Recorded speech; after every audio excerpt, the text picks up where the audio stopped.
This is Sky News Today with Wilfred Frost. It's 10 o'clock. Your headlines. Budget day decision time. The Chancellor out early, ready to reveal his latest moves for the country's finances. Jeremy Hunt is expected to announce another 2p cut in the national insurance rate and a further fuel duty freeze this lunchtime. We'll be live in Downing Street as the Chancellor prepares to leave number 11 for the Commons, where he'll deliver the budget at 12:30. I'm live in Grimsby throughout the day. It's one of our Sky News target towns, exactly the sort of place Labour needs to take back and the Conservatives need to hold. I'll be asking voters what they want to hear from today's budget. And I'm at a plant and equipment hire company just outside Ipswich as businesses up and down the land watch and wait to see what the budget will mean for them. Also, this morning, a Biden versus Trump rematch looks increasingly likely as the pair dominate Super Tuesday in America's race for the White House.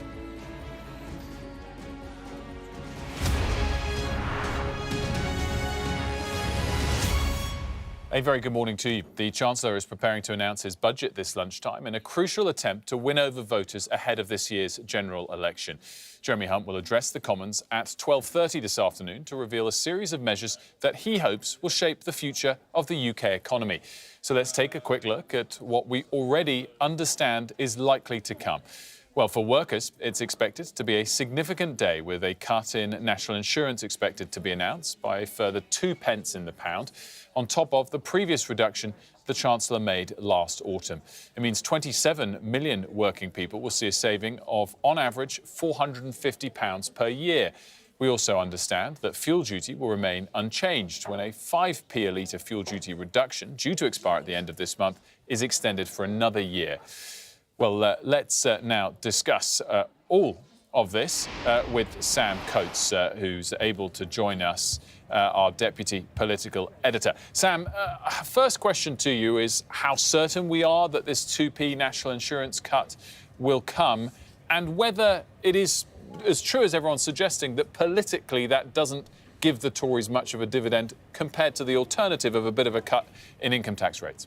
It's a massive moment for this government. It's a massive moment for Rishi Sunak and for Jeremy Hunt. Very, very unusually, Wilf, the Treasury is confirming the move on national insurance, a 2p cut today, mirroring the 2p cut that we saw in the autumn statement. Very rare that you get a tax issue confirmed before the budget itself. For years, chancellors have wanted to do that on the floor of the House of Commons. There'll probably be some complaints to the Speaker because that is their big moment. Yet now we are in a situation where Jeremy Hunt appears to have confirmed publicly perhaps the biggest measure in his budget, alongside that fuel duty freeze, rolling over the very expensive 5p cut in fuel duty that was announced a year ago. But that raises the question, is that it? A question at the heart of this budget, a question being asked by Tory MPs, is whether or not we already know all the main measures in this budget, whether they've pitched rolled so much there's almost nothing left,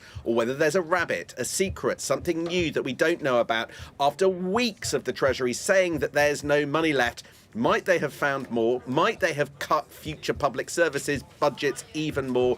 Could they have raised some revenue and some tax from something else? There's a mystery. And if there's no mystery, Wilf, the question then is, how does the Tory party react?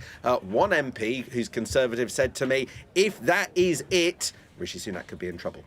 Fascinating, Sam. So if it's not it, if a genuine rabbit comes out of the hat and we're all looking at it and analysing the economic side of this big surprise that might come, what will be your political interpretation of that? And is this talk that has bubbled up over the last week or two of a possible May general election more likely if there's a big populist surprise in this budget? This is the may or may not question that's been ricocheting around political circles. It's hard to say, Wilf, because the facts remain the facts. The tax burden will almost certainly be at an all-time high at the end of this budget. Britain will continue to be in a recession, or if you're Conservative, what's known as a technical recession, at the end of this budget. Both of those things make it very hard to go to the polls. But there's lots of evidence on the other side that it might be the smarter thing to do. With local elections looming, would you really want to have those? And the risk to Rishi Sunak's premiership if they they go badly in May. There are more by-elections likely in the offing. The question about whether or not boats are going to be able to go, they're going to be able to stop the boats. Flights will take off to Rwanda, the unhappiness in the Conservative Party more generally. There are risks to going sooner, there are risks to going later. Let's see what the package is. There will be signals, I think, from this budget as to what's going on, but right now it's very hard to tell. Sam, great stuff. Thanks so much. I know Sam and the team will be across it all day. We're going to have all the build-up for you, including the analysis of what this all means where you are. And Sky News will be focusing attention on the Lincolnshire town of Grimsby as we test the mood of voters in some of the areas that really matter to everyday voters and to politicians. Well, my colleague Sarah J. Mee is there for us this morning. Sarah, SJ, over to you. Thanks very much, Wilf. Yes, we are here in Grimsby. We're going to be spending a lot of time in this part of the world as Sky News builds up to a general election.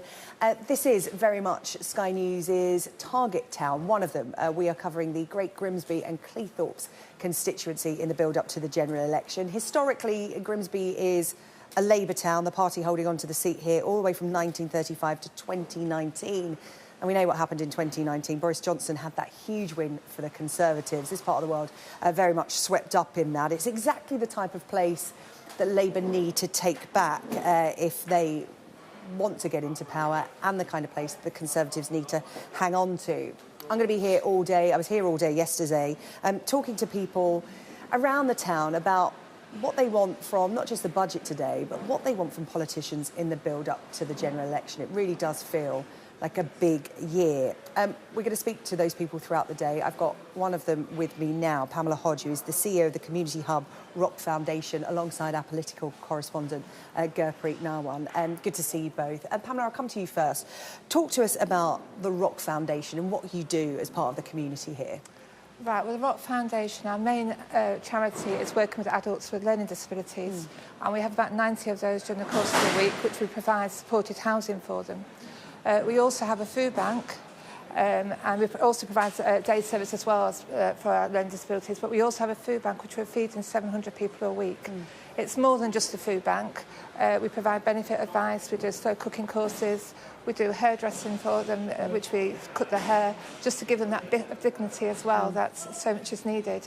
And we do a warm space as well. So it's a lot goes on at Rock Foundation. Yeah, a lot goes on, and a lot more goes on in recent years, because you've seen the number of people needing the services go up quite significantly. You get a real snapshot of what is going on in Grimsby and the surrounding area.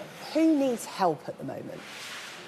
There's a lot of people need help. I would say that all of our people need help. I said we're working right with all the disadvantaged. And, you know, funding has been cut, for the care packages have all been cut. We're seeing people on the streets. Again, I think a lot of times we're putting sticking plasters on things instead of really getting to the real issues. And I think we need to start addressing some of those real issues. You know, we noticed that a lot of our people who are living on the streets or coming into food banks, a lot of them have come from foster care. Or there's been no real male role model in the home, and I think that is affecting. And you know, they're not teaching in schools, budgeting and things like this. And I think we need to start to readdress some of these real issues which are causing these problems. We're talking about a large cross-section of society.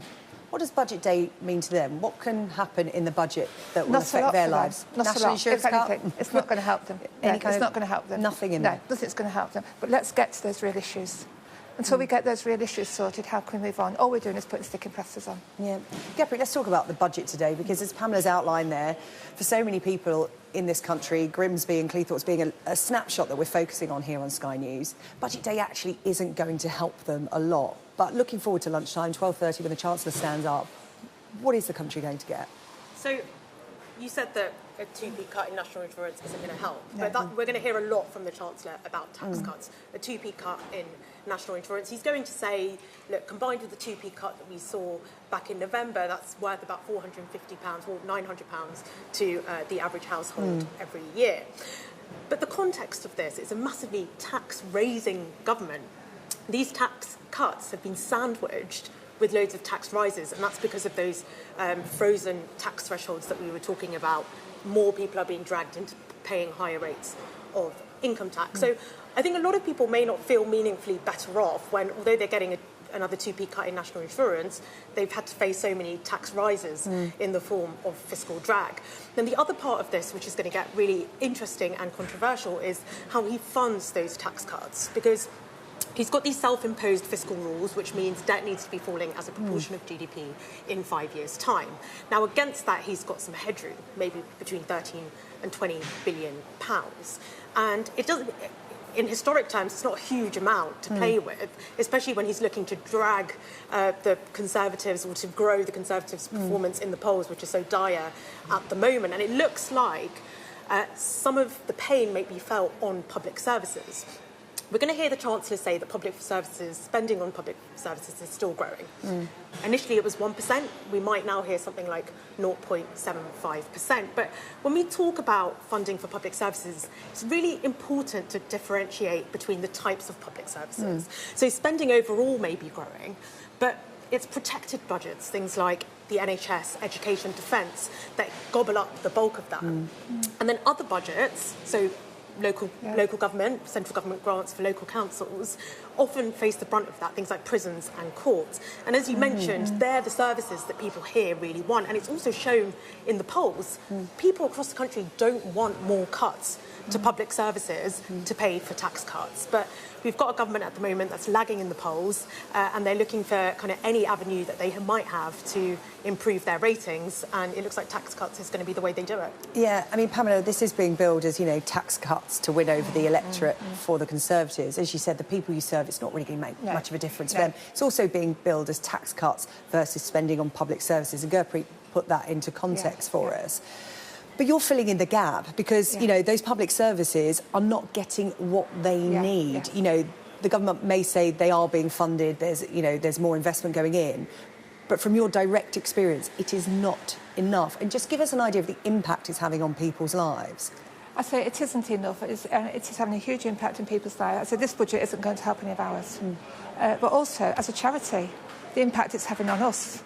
And, you know, again, what we're doing, we are filling that gap.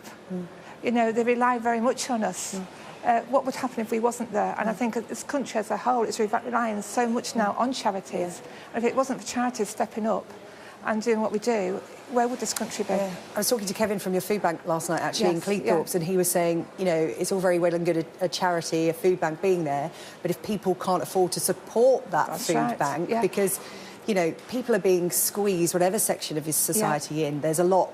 You know, there's some that have a lot and there's a lot that really don't have much. Looking forward to a general election, the divide between those that have a lot and those that really don't have very much seems massive. And like you said, the budget doesn't really factor the divide is so big. What do you want to see from a general election in terms of what party can come in? What do they need to say to convince you that it's not just sticking plasters, they're really going to get a handle on this problem? Let's see some funding coming through to local people like ourselves, so where we can get on the ground and do the jobs that need to be done and provide to those people that really do need provision. And let's get some of those, you know, stop putting sticking plasters on, and let's get to the real issue and get to the real heart of it, and let's start to tackle it. And give us the funding so we can tackle it. Well, Pamela Hodge from Rock Foundation, thank you so much for talking to us. Gurpreet, we'll be talking throughout the day as we build up to the budget at 12:30 and dissect what comes out in it as well here in Grimsby. As part of that, I'm going to host a live Q&A session from here in Grimsby, along with a panel of experts. You can submit your questions to that panel via this QR code. As I said, it's taking place at 3:30, so have a listen to what the Chancellor has to say. If you don't understand any of it or you want any more detail, what does it mean for you? Get your questions to us and join us at 3:30. In the meantime, it's back to Wilf.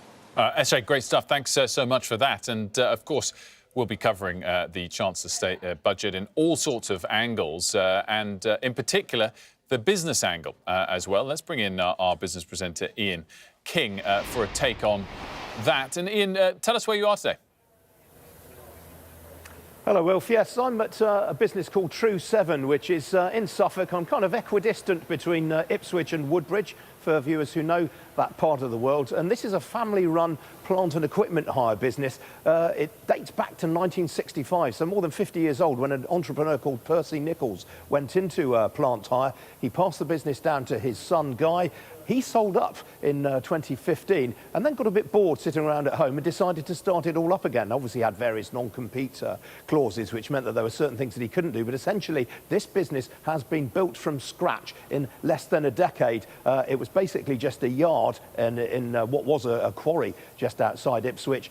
They now employ more than 250 people, and there are more than 2,000 pieces of kit, which you can see just behind me, some of them here. There are some diggers. I mean, a colleague of mine described this as Disneyland for diggers. It's quite an extraordinary place. Some of the kit here just takes your breath away. It's really, really impressive. They do all sorts of things from plant and equipment hire, as I say, but they also do ground clearing, basically every need that the construction industry has. A business like this will service them, and as I say, it's a family-run business. And so being exposed to the construction sector, I mean, it will have had some quite tough times. The construction industry has not exactly been firing on all four cylinders over recent years, and this is a business that's very, very exposed to it. And obviously, having been set up only a few years ago, they had to navigate COVID, which was a particularly difficult situation for the construction sector as well. Very, very exposed to all manner of construction and house building. So they will be very interested to see in particular whether the Chancellor comes up with measures aimed at stimulating house building, which has obviously been something of a bête noire for the government in recent years. By the way, not that a tight shot on you is ever a bad thing. I hope we get to pan out during the course of the day and see some of the Disneyland for diggers, because I'm sure it'll be quite captivating to see. But in terms of the questions, clearly we're expecting, whether it's a national insurance tax cut, which is almost nailed on at this point, or an income tax cut, measures that are focused on individuals as opposed to businesses. How are business owners kind of interpreting that, particularly from a Chancellor who, let's not forget, when he was running for the leadership himself, talked all about cutting corporate taxes, which he hasn't done? Yes, that's right, Wolf. I think the point to make here is that the big ticket items to stimulate business activity and to encourage entrepreneurs, well, we really got those in the autumn statement in November, when, of course, one of the big measures introduced by Jeremy Hunt was full expensing. In other words, you were able to write off investment and R&D against your corporation tax bill. And that was the key measure really aimed at businesses. I kind of sense that the budget that we're going to get today is far more aimed at specific voters. Not really any surprise there when we're this close to a general election. But there are still other tweaks that the Chancellor could introduce to encourage more business activity. And one of those would actually be a tweak to full expensing, which only applied to bought equipment. It didn't necessarily apply to leased equipment. And that would be a relatively modest tweak. I think I've seen costings of only £190 million or so, which in the overall scheme of the tax and spend envelope is really quite small for the Chancellor. So that is one thing that he might do. Obviously, there's been a lot of commentary about stamp duty and the pressure that has on the housing market. I mean, if you talk to any economists, they will tell you that stamp duty on housing transactions is one of the very worst taxes that exists in the current code, because, of course, it's a drag on labour mobility, it's a drag on housing activity. The old saying, Wilf, as you very well know, if you want less of something, then you tax it more. So any reduction to stamp duty would certainly stimulate activity in the housing market. And we already know, I know from the conversations I've been having in recent weeks with some of the house builders, and also yesterday on Sky News I was talking to Guy Gittins. He's the chief executive of Foxtons, the estate agency, and he was making the point that there is a good deal more housing activity in the first couple of months of this year than there has been in terms of transactions than we saw in 2023. He was making the point that at the end of February, there were some 31% more properties under offer on his books than at the same point last year. That partly speaks to the fact that there's been a price war among some of the mortgage lenders in the first couple of months of this year, and you really want to keep that going. So I think any tweaks to stamp duty would definitely stimulate activity, and for a business like this one here in Suffolk, I think it would be a major boost. Anything that really encourages more house building activity and more construction activity is going to be very well received indeed.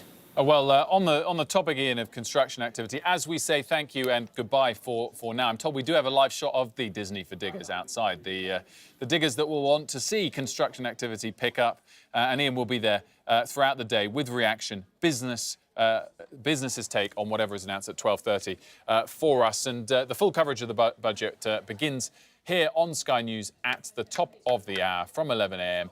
with Sophy Ridge. Sophy will be joined by all sorts of experts from internal and external of the Sky team. PMQs, of course, at 12 as well. You're watching Sky News today. Still to come, we'll be discussing Super Tuesday. We'll be right back.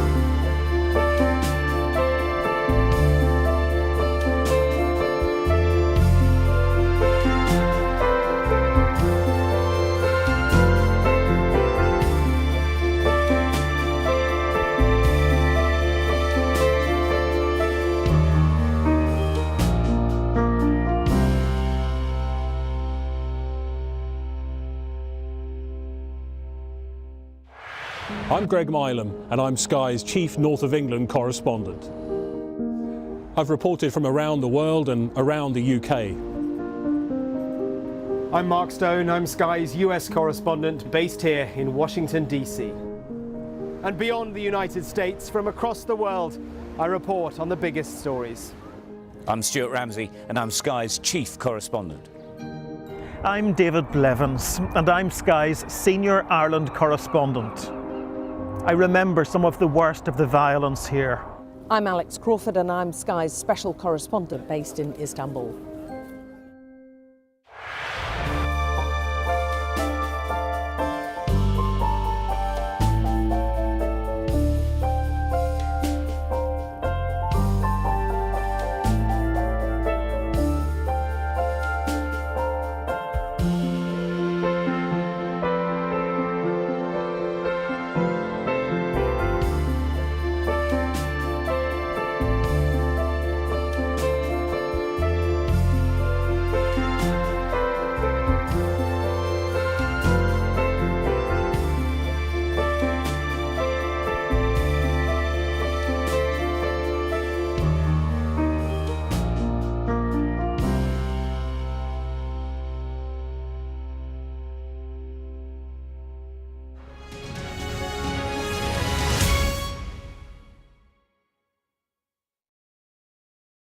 Welcome back. We're going to talk now about Super Tuesday. Of course, the votes have been rolling in overnight, and a political rematch between Joe Biden and Donald Trump now looks all but certain in the upcoming race for the White House. Well, yesterday's vote, when many US states were choosing who they think should be the respective parties' candidates, saw the two men virtually secure the nomination for their parties. Former President Trump enjoyed a strong night, winning in at least 12 states, while his Republican opponent, Nikki Haley, may do with a single win in Vermont. The results from the states of Utah and Alaska yet to be announced. Well, they have been rolling in the last few hours. US correspondent James Matthews has this report. And so the bandwagon rolls on. In the swing state of North Carolina, Super Tuesday didn't have them on the edge of their seats. Donald Trump's advance was no surprise, however significant. Close the borders, fix the economy, give us back some law and order, some respect. He doesn't represent what I would stand for. Not things I would stand for, no. I did vote for him 8 years ago, but I really don't know that he is what we need in this country right now again. Donald Trump could clinch the Republican nomination as early as next week. In a speech last night, he presented as a presidential candidate, less combative. I've been saying lately, success will bring unity to our country, and it happened before. We had the best economy our country's ever had. In a statement, Nikki Haley said, in state after state, there remains a large bloc of Republican primary voters who are expressing deep concerns about Donald Trump. That is not the unity our party needs for success. And so the United States contemplates a presidential rematch of the pensioners, both showing signs of age, with polls showing Democrat concerns over Joe Biden. That age is a grandpa's age. Not the future president's age? No. When you're bringing up one age, you've got to bring up both ages. So is it a concern? Yes. But it's also a concern that the other party is also of age. Numbers were important last night to Donald Trump in terms of votes he got, but also those he didn't. It measures a resistance to Trump amongst Republican-leaning voters. The very voters he'll need to carry with him if they're to carry him to the White House. James Matthews, Sky News in Greensboro, North Carolina. We have some breaking news. You might remember on Monday the news that a 10-year-old girl, Shay Kang, had been found dead in the West Midlands. Well, we've just got news that Jaskarat Kaur, also known as Jasmine Kang, has been charged with the murder of Shay, her daughter. The news coming across that Jasmine Kang has been charged with the murder of her 10-year-old daughter, Shay Kang, who was found on Monday in Rowley Regis in the West Midlands area. We're going to have a quick look at the weather now.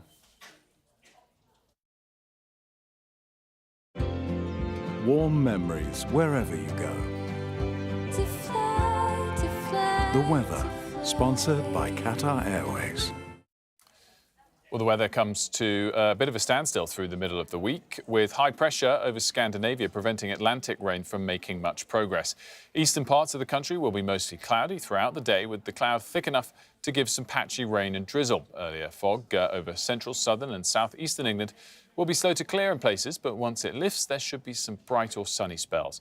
However, the best of the sunshine will be over western parts of the UK mainland, where temperatures will reach a high of 12 or 13 Celsius. The rain belt in the west will bring showery outbreaks of rain to Southern Ireland and the southwest at times. The weather, sponsored by Qatar Airways. You're watching Sky News, and still to come, the Chancellor set to leave Downing Street ahead of delivering his budget this afternoon. We'll be live next.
Welcome back. The Chancellor will take to his feet in the Commons at 12:30 to deliver his budget today. Plenty of decisions in the mix for him, both financial and political.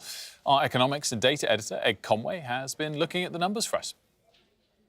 It's the budget. And what does that mean? It means we're going to have lots of figures, lots of data. We're going to guide you through it all, though, including some important data. This is gross domestic product, the rate at which the economy is growing. These are the forecasts last time around. They'll probably have to be downgraded a little bit in the short run because, why? Well, we're in recession right now. But they might be upgraded off into the future. I'm afraid that's not necessarily because the economy is doing brilliantly right now. It's because you've got really strong population growth, mainly because of immigration, which pushes those bars up. Another chart that's worth just focusing on, this is the tax burden, as some people call it. The amount of taxes we have as a percentage of GDP going all the way back many decades. And if you look at that line, that's the latest projection, you can see it's getting up to the highest level since the aftermath of World War II, an extraordinary statistic there. And the Chancellor says he wants to bring the tax burden down, but he says he's hemmed in by headroom, by the amount of headroom he has. And it's worth just focusing on what is this headroom everyone's going on about? Well, it largely comes back down to the fact that the Chancellor's got 3 fiscal rules, and the most binding of them is that he needs to get the national debt falling. This is their current projection for the national debt, and you can see it's not falling immediately. In fact, it's higher in a few years than it is at the start. But that's the key thing about the rule. The rule says you need to get it down falling between year 4 and year 5. And is that happening? Well, zoom in. Yes, just about. Down from 93.2% of GDP to 92.8% of GDP. And the gap between those two things, that's fiscal headroom. But if you take that bar and kind of work out what that is in cash terms, that's about £13 billion. So when the Chancellor's saying I've got this fiscal headroom to play with, it's because of that. But a couple of things to note. First of all, take the £13 billion. By historical standards, that's not an enormous amount of headroom versus the kind of rules that different chancellors have had. So there's that £13 billion. Sunak, Hammond, Osborne in the coalition, they tended to have more room to play with against their fiscal rules.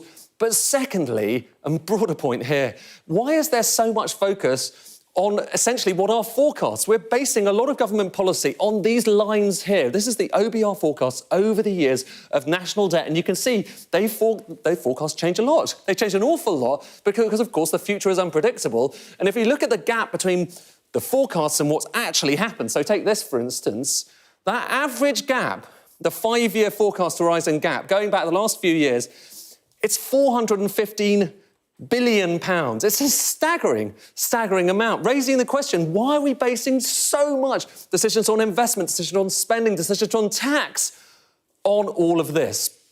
One of those questions we may have answered, along with many others, in the budget.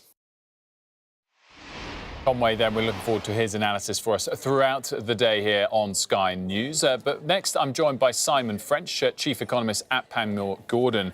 Simon, great to see you. So my first big question off the back of that scene setter from Ed is, what would happen if the Chancellor, put these rules aside, spends more than people are expecting? If the forecast today is he's going to spend about £10 billion, what if he spent double that or triple that? How does that compare to the amount that Liz Truss and Kwasi Kwarteng spent that created the mayhem in markets that we saw in the days afterwards? Yes, so if you put an extra 10 billion into context of what was under the mini budget in September 2022, about 45 billion pounds, it's relatively small beer. But I think it's all about when you are doing something the market is not anticipating, and that is the debt market specifically. If you're doing something that is unanticipated, you always run the risk that the investors for whom you rely in terms of funding what is a 2.5 trillion pound deficit, or debt burden, and a deficit of around 100 billion pounds a year, you always worry that there will be some indigestion, quite significant indigestion, as was seen back in September. That's not a reason not to do it, but I do think it's a reason, if you're going to take a very different path to what the market expects, to warm them up, to expect that rather than surprise them on the day. And would you say, particularly given his repeated rhetoric over the medium term, but also the very recent short term, that he doesn't think tax cuts should be funded by borrowing, that the chances of him spending more than the sort of mooted 10 billion or so is very unlikely? I think it's very unlikely. If you look at the political lens through which this budget is delivered, there is still a long shadow being cast by the mini budget. And if you have, both as Prime Minister Rishi Sunak and as Chancellor Jeremy Hunt, if you owe your position in number 10 and number 11 Downing Street to the fallout from the mini budget, you're unlikely to take what would look like an intellectual cousin to those decisions taken back in September 2022. But, one of the problems that not just the UK economy, but the global economies are currently grappling with at the moment is that a major economic neighbour, the biggest economy in the world, the United States, is pursuing a much looser fiscal stance with much more borrowing and is growing at a very rapid rate, and on new energy and on technology is leading that growth race. There will be some jealous looks from the Treasury across those growth figures, and just wondering perhaps again whether that is a gamble worth taking given the success of the US economy over the last few years. Well, it's a really interesting question, Simon. I wasn't going to go here, but I guess you'd have to bring up the fact that most of this borrowing began when interest rates were lower in the US, and so maybe we don't know whether or not long-term it will be successful or not. We've had the sort of easy part for the US, and we're still to see if the hard part takes them down a notch or two. The other part to consider there is we're all very depressed about the outlook that our national debt's crossed 100% of GDP. But actually, I guess it's a bit lower than the US and a lot lower than some others, which might speak to your point that maybe there's a bit more flexibility than currently being utilised. I think that's absolutely right. If you benchmark the G7, so the seven largest developed economies around the world, actually the UK, second only to Germany, has the lowest debt to GDP rate, just under 100% of GDP, compared to Japan, north of 200%, the US, 120%, parts of Europe, 120, 140%. So yes, on that metric, supportive. And then also in terms of the way in which the government funds that debt, we have about a quarter of our debt on RPI or inflation-linked debt. Now, when inflation was very, very high, that was very, very penal for the Treasury. But now as inflation is coming down, and there's every chance in the second quarter of the year that it'll undershoot the government's or the Bank of England's 2% inflation target, that debt becomes somewhat cheaper. And one of the reasons why we're even talking about any headroom, and I agree with Ed, it's a strange conversation to be having about headroom given the scale of errors. But the fact we're talking about that is partly because inflation has come down far faster than many people had anticipated. Let's touch on the specifics. What's the difference economically between a 2% cut to national insurance versus to one of the income tax bands? It's very significant for work incentives. So national insurance is a levy on employment income, on gross employment income, whereas income tax across all sources of income, including non-labour income. So I have little doubt that the Chancellor, if he announces, as is widely trailed, a 2p cut of national insurance, will say we are trying to incentivise work, because the big number, at least the big number for labour economists such as myself, is we have 9.3 million people of working age who are inactive. They're not in work, they're not actively seeking work. And trying to increase work incentives, the amount of net pay that households get, and comparing that against the net benefits they may get out of work, either in retirement or inactivity, is a crucial metric for the Chancellor as he tries to get people back into work, which actually is the easiest form of getting growth back into the economy. In terms of some of the other potential surprise measures, of course, it's sort of been trailed, potentially the abolition of the non-dom status. It's certainly been discussed on the Labour side as well. Would that hurt the economy? I think in the grand scheme of things, some of the smaller items, in the context of a £2.5 trillion economy, we're talking the odd billion here or there, either in tax levies or tax cuts. It's not going to change the outlook for the UK economy. Sometimes we focus on days like today on relatively small changes in a policy path that actually, unfortunately, has delivered pretty stagnant growth for 18 months. Changing the non-dom arrangement is not going to fundamentally alter that. I would argue with the the margin, it's just adding another level of policy uncertainty. And what the UK is crying out for is policy stability. I think that's the type of thing you want as a premium right now, almost agnostic of which part of the policy environment you're looking at. Simon, great stuff. As always, much appreciated. Simon French there from Pamela Gordon. Well, you're watching Sky News today, and of course, coming up, we'll have all of the coverage of the Chancellor's budget. That's from 12:30, but he is expected to leave number 11 Downing Street momentarily to make his journey to the House of Commons. We'll have it live for you when we come back.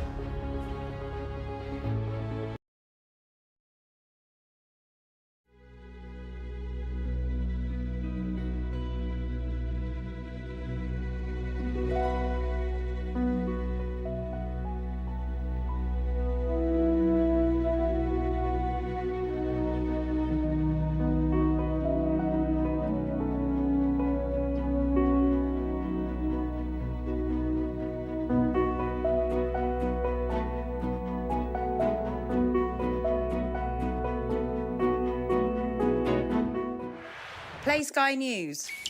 From the Sky News Centre at 7. Now that you're up to date, we can go into a bit more detail. Things can change incredibly quickly. Taken by surprise. Have you ever known a moment like this in British politics before?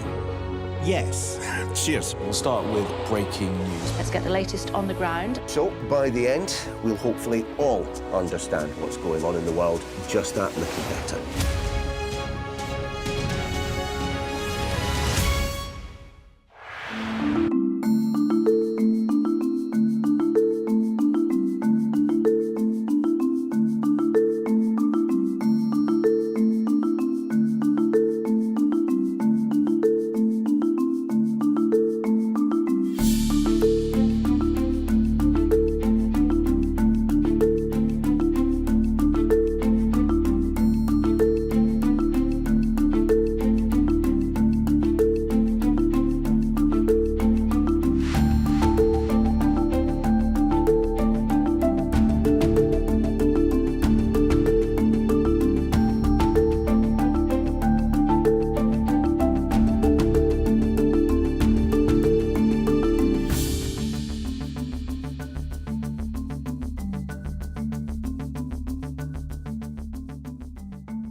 I just took a shower above the clouds. You know why? Because this is the Emirates A380.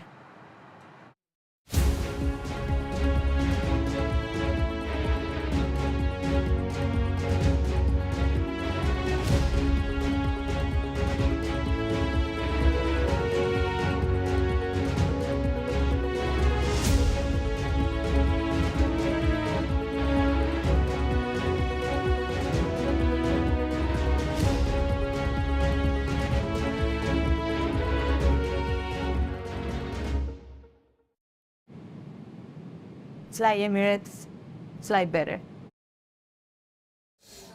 Welcome back. A little bit of breaking news for you. And the murderer of Emma Caldwell in Glasgow 20 years ago, as convicted late last week, Ian Packer, who's 51 and was jailed for 36 years last week, has said that he will appeal that conviction. So Ian Packer is appealing the conviction of raping and murdering Emma Caldwell 20 years ago, as we learnt last week. That news just crossing momentarily ago. Right, let's pivot back to the news of the day. We're awaiting the budget from the Chancellor due at 12:30 in Parliament. Of course, he has to make the short journey across from number 11 Downing Street to Parliament to do that, and he's expected to step out momentarily. And our Deputy Political Editor, Sam Coates, is standing by for us. And Sam, I was thinking as we were just waiting for this, of course, he'll be hoping the Tories win the election, and he's got a long future as a minister ahead of him. But up until this point, is this the most significant moment of Jeremy Hunt's political career, do we think? mean, Jeremy Hunt has had an extraordinary latest act in his political career. If you remember, Wilf, he was brought in at a moment of proper national crisis to stabilise the economy, to spend less, to borrow less, to basically unpick some of Liz Truss's tax cuts. Here we are, fast forward, what is it, 18 months, and the same Jeremy Hunt is preparing to walk out of that door in order to announce more tax cuts that the Conservative Party will hope saves their skin in the forthcoming general election. 2 more p off national insurance. Will that work? Well, Jeremy Hunt will be putting an optimistic and brave face coming out of that door, smiling, probably with his ministerial team around him, at a moment of huge significance for him and the bloke next door, Rishi Sunak, both of whose credibility in Tory eyes does depend on what Jeremy Hunt says in the Commons, which is just across the road, over the next 2 or so hours. For the Conservatives are in a panic. There's no doubt about it. Wilf, the Conservative Party knows it's facing a dire prospect politically, possibly an existential prospect politically. And here is a big moment. It's one of the very, very few big moments of 2024. So much hope had been pinned on this moment. I was so fascinated. Some dialing down of expectation. Sam, let's just listen in as we hear some questions thrown at the Chancellor.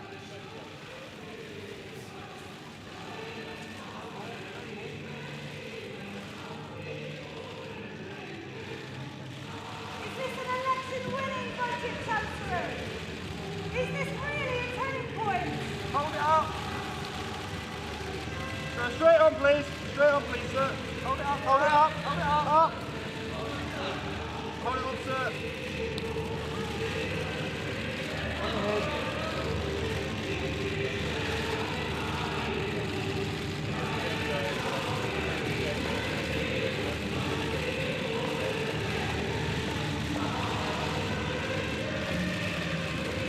Could you hold it up again, please, Chancellor? Is this an election-winning budget, Chancellor? Is this really This way, please. Sir,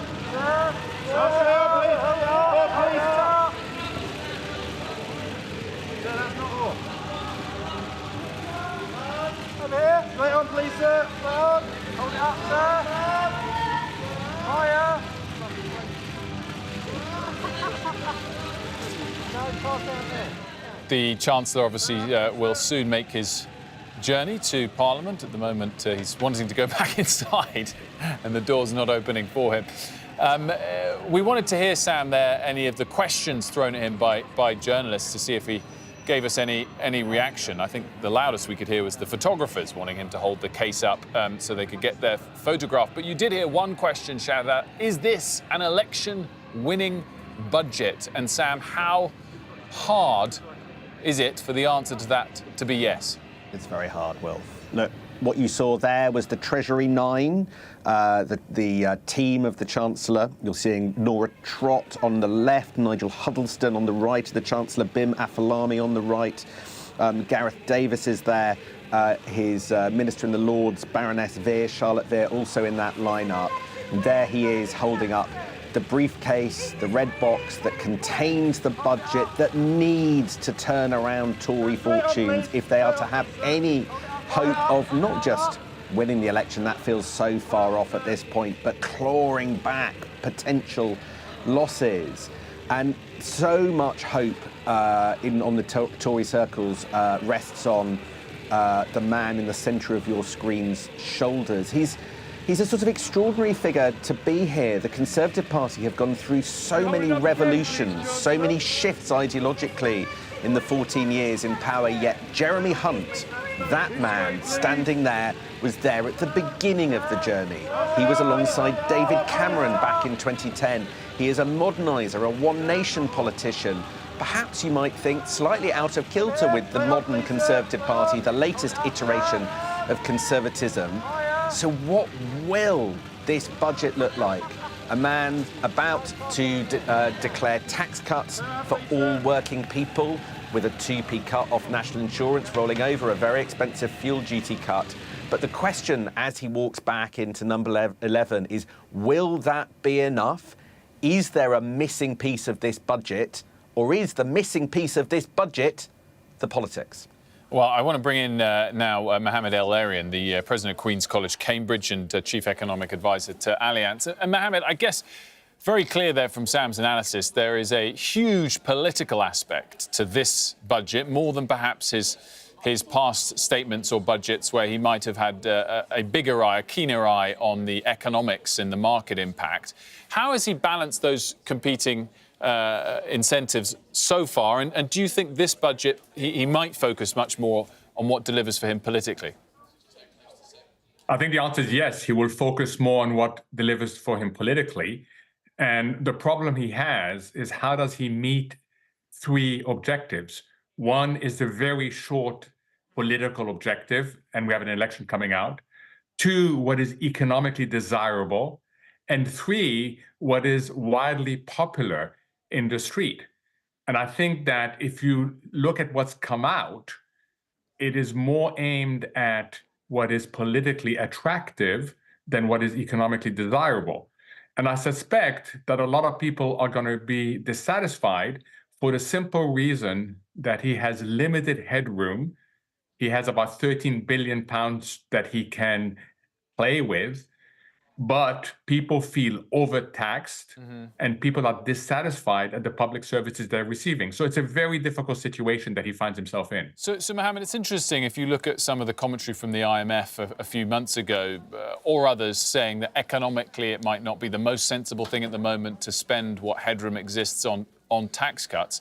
Offset that for me to the other thing we hear all about, which is that the overall tax burden is incredibly high relative to recent couple of decades.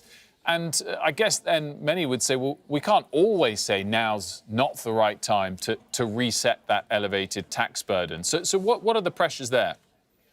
Yeah, I mean, you're absolutely right. The initial conditions aren't favorable. And we could have added two other things. Debt is high and growth is low. The problem the UK has is not generating enough economic growth. That is the fundamental problem. And if you are stuck in this low growth equilibrium, then you will find that your tax burden will go up and you'll find your public services get worse. So the reason why the IMF and many others have said, don't use your limited headroom just to cut taxes, is because there's a recognition that we need to do more to promote the drivers of economic growth. And you have a choice. You can either give the money away and it will have, at best, a short-term positive impact, or alternatively, you can build a stronger and longer runway for future growth. And the economists say, do the latter, because that will bring you benefits for much longer and that are sizably bigger. Sam, how certain are you of the 2% cut in national insurance? And are you expecting something else that we'll all be talking about in a few hours' time? Will there be a surprise? Maybe we've lost Sam, I'm not sure, but... Treasury have confirmed the 2p cut in national insurance, so it would be very, very weird for them not to go ahead with it and for Jeremy Hunt not to announce that right now. I do feel like if it's just that, in terms of personal taxation, Tory MPs, who in many ways are the biggest, most important audience for Rishi Sunak and Jeremy Hunt right now, might just be quite disappointed. But I am told repeatedly that there isn't something coming on income tax. We will find out whether that's 100% true in the next few hours, but I've got no reason to disbelieve the people I've been in touch with. So the question is that it? Or is there something else that we've just missed that is coming along? Because it's such an important moment politically in an election year where Number 10 needs a game changer, even if they're messaging that this might now not be it, despite expectations being raised for weeks. It's one of the few big things that's happened in 2024 that the government has had control over. So the importance of this moment is hard to overstate. And bluntly, there is a missing piece. The missing piece might be politics, or the missing piece might be something that we just haven't spotted is coming and is in the red box, being held by the Chancellor, known to his team and to the cabinet that Jeremy Hunt briefed just a few hours ago, who heard the main measures, but not known to us yet. How big is it? What is it? And will it work? I'm genuinely excited. That was a great tease. We should have used that for the final words of the hour, Sam. But Mohammed's going to top you with something very fascinating, I'm sure. And Mohammed, my question to you is whether any of these measures that may or may not come will make a big difference to the economy in the short term. By that I mean the rest of calendar year 2024, because there's a lot of debate around this about what it means for a possible election date. But even waiting till January, will these measures have taken effect to possibly boost the economy by then or not? It is unlikely. Think of this budget as having 3 tiers. The headline, which is a 2% cut in national insurance. Then the middle tier will be a whole host of small tax measures and tax giveaways. Taxing on vaping, maybe a change in the non-dom status, against maybe allowing people to use the apprenticeship levy better. And then the bottom will be on the expenditure side, where they will try to do 2 things: allocate more to councils and increase efficiency. So if you think of it as the 3 tiers, there'll be a lot of discussions on all 3, but the net terms, Wilfred, is that it is likely to have a marginal impact at best on growth. It is not going to change our growth trajectory in any major way. Mohammed and Sam, thank you both so much for that analysis. Of course, we'll be back live for all of the necessary analysis on the Chancellor's statement at 11. But first, a very quick look at the weather. Warm memories wherever you go. The weather, sponsored by Qatar Airways. The weather comes to a bit of a standstill through the middle of the week, with high pressure over Scandinavia preventing Atlantic rain from making much progress. Eastern parts of the country will be mostly cloudy throughout today, with the cloud thick enough to give some patchy rain and drizzle. That's your weather.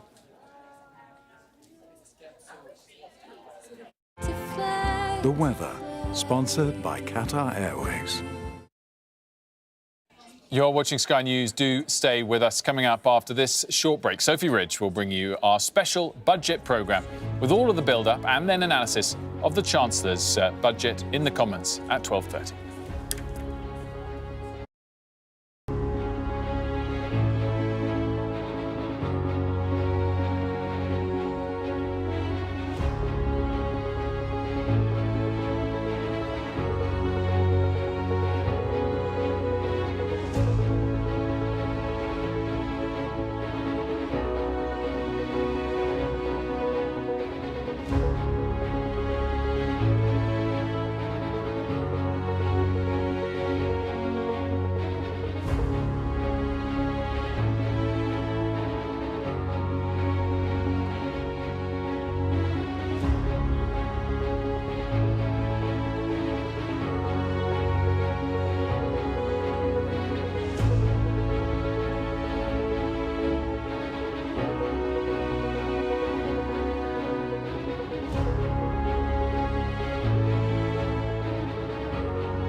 It's 11 o'clock. I'm Sophy Ridge, and this is a Budget Day special on Sky News.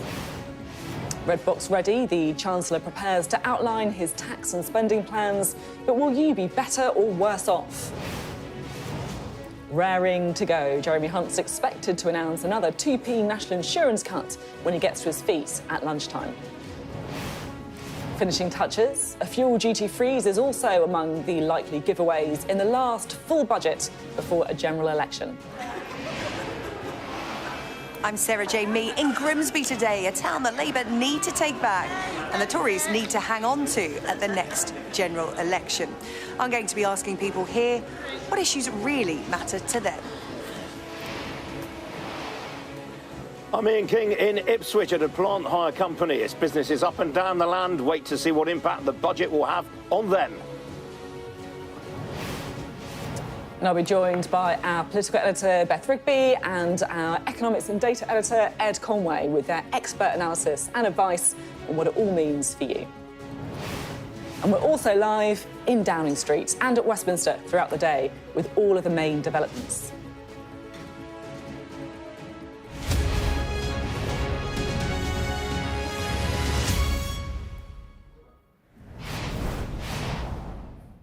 Hello, good morning. Well, it is a crucial day for the Chancellor as he prepares to deliver the last full budget before a general election.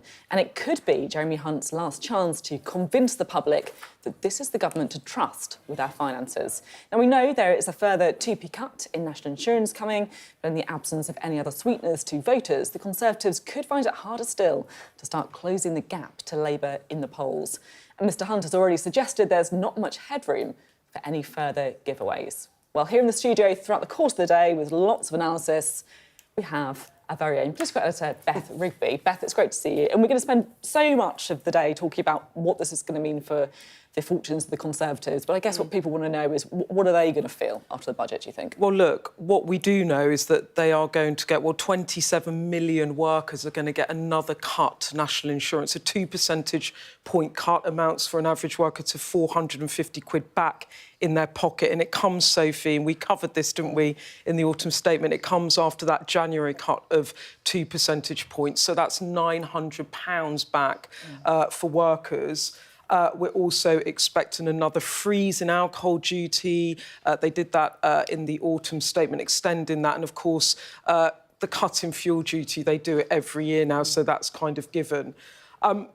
But I think the message from the Chancellor is going to be our economic plan is on track. We want to reward work. Stick with us. We're turning a corner.